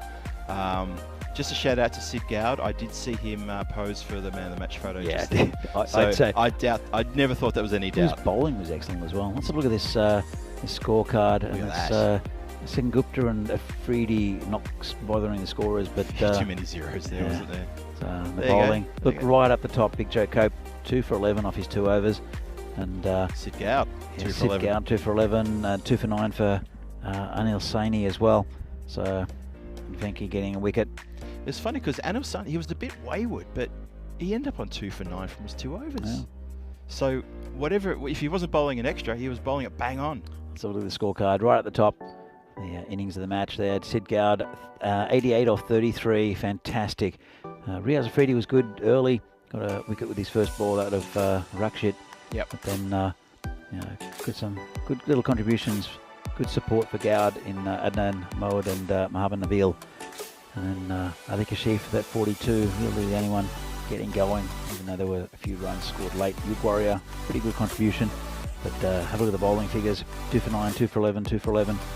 It's very good off the 2 overs for this format of cricket. So 143 to 105, big win for Vinarati. They were very happy with that victory. I see them on the board, but Burno, a bit of a disaster for them today. Sure, they'll come back strong tomorrow, but they've got a tough game first up against BCC. Yeah, it's like we said before, they're going to go back and have a debrief, cool down, relax, and come back tomorrow fitter and happier than ever to take on PCC once again. And there it is, Burno PCC first cab off the rank tomorrow at 9:15 local time. Barbarians, Prague Cricket Club. Then Burno come back for their second game of the day against the Barbarians before they go for a bit of a break. Vinarati then come back in for the double header again at the end of the day against PCC and then against the Barbarians. So they're the games for tomorrow. There's a couple of real bangers in there. The Barbarians Vinarati game, match 10. I'm looking forward to that one. That's like the old school rivalry that we've been going around Prague for many, many years, since the times that we used to play. Tomorrow, another big day of cricket. Looking forward to it. Yeah, look, very much looking forward to it. Good to be sitting next to you again, Phil. You too. Been really good fun. Yeah. I know Vinny will come in later in the week, but I'll see you again tomorrow and see everyone at home tomorrow as well, I hope. We'll leave this with some highlights of today's cricket from the European Cricket Series here in the Czech Republic. This has been the end of day 1, 5 games down, lots to come. There are some highlights of today's play. See you again tomorrow. See you tomorrow.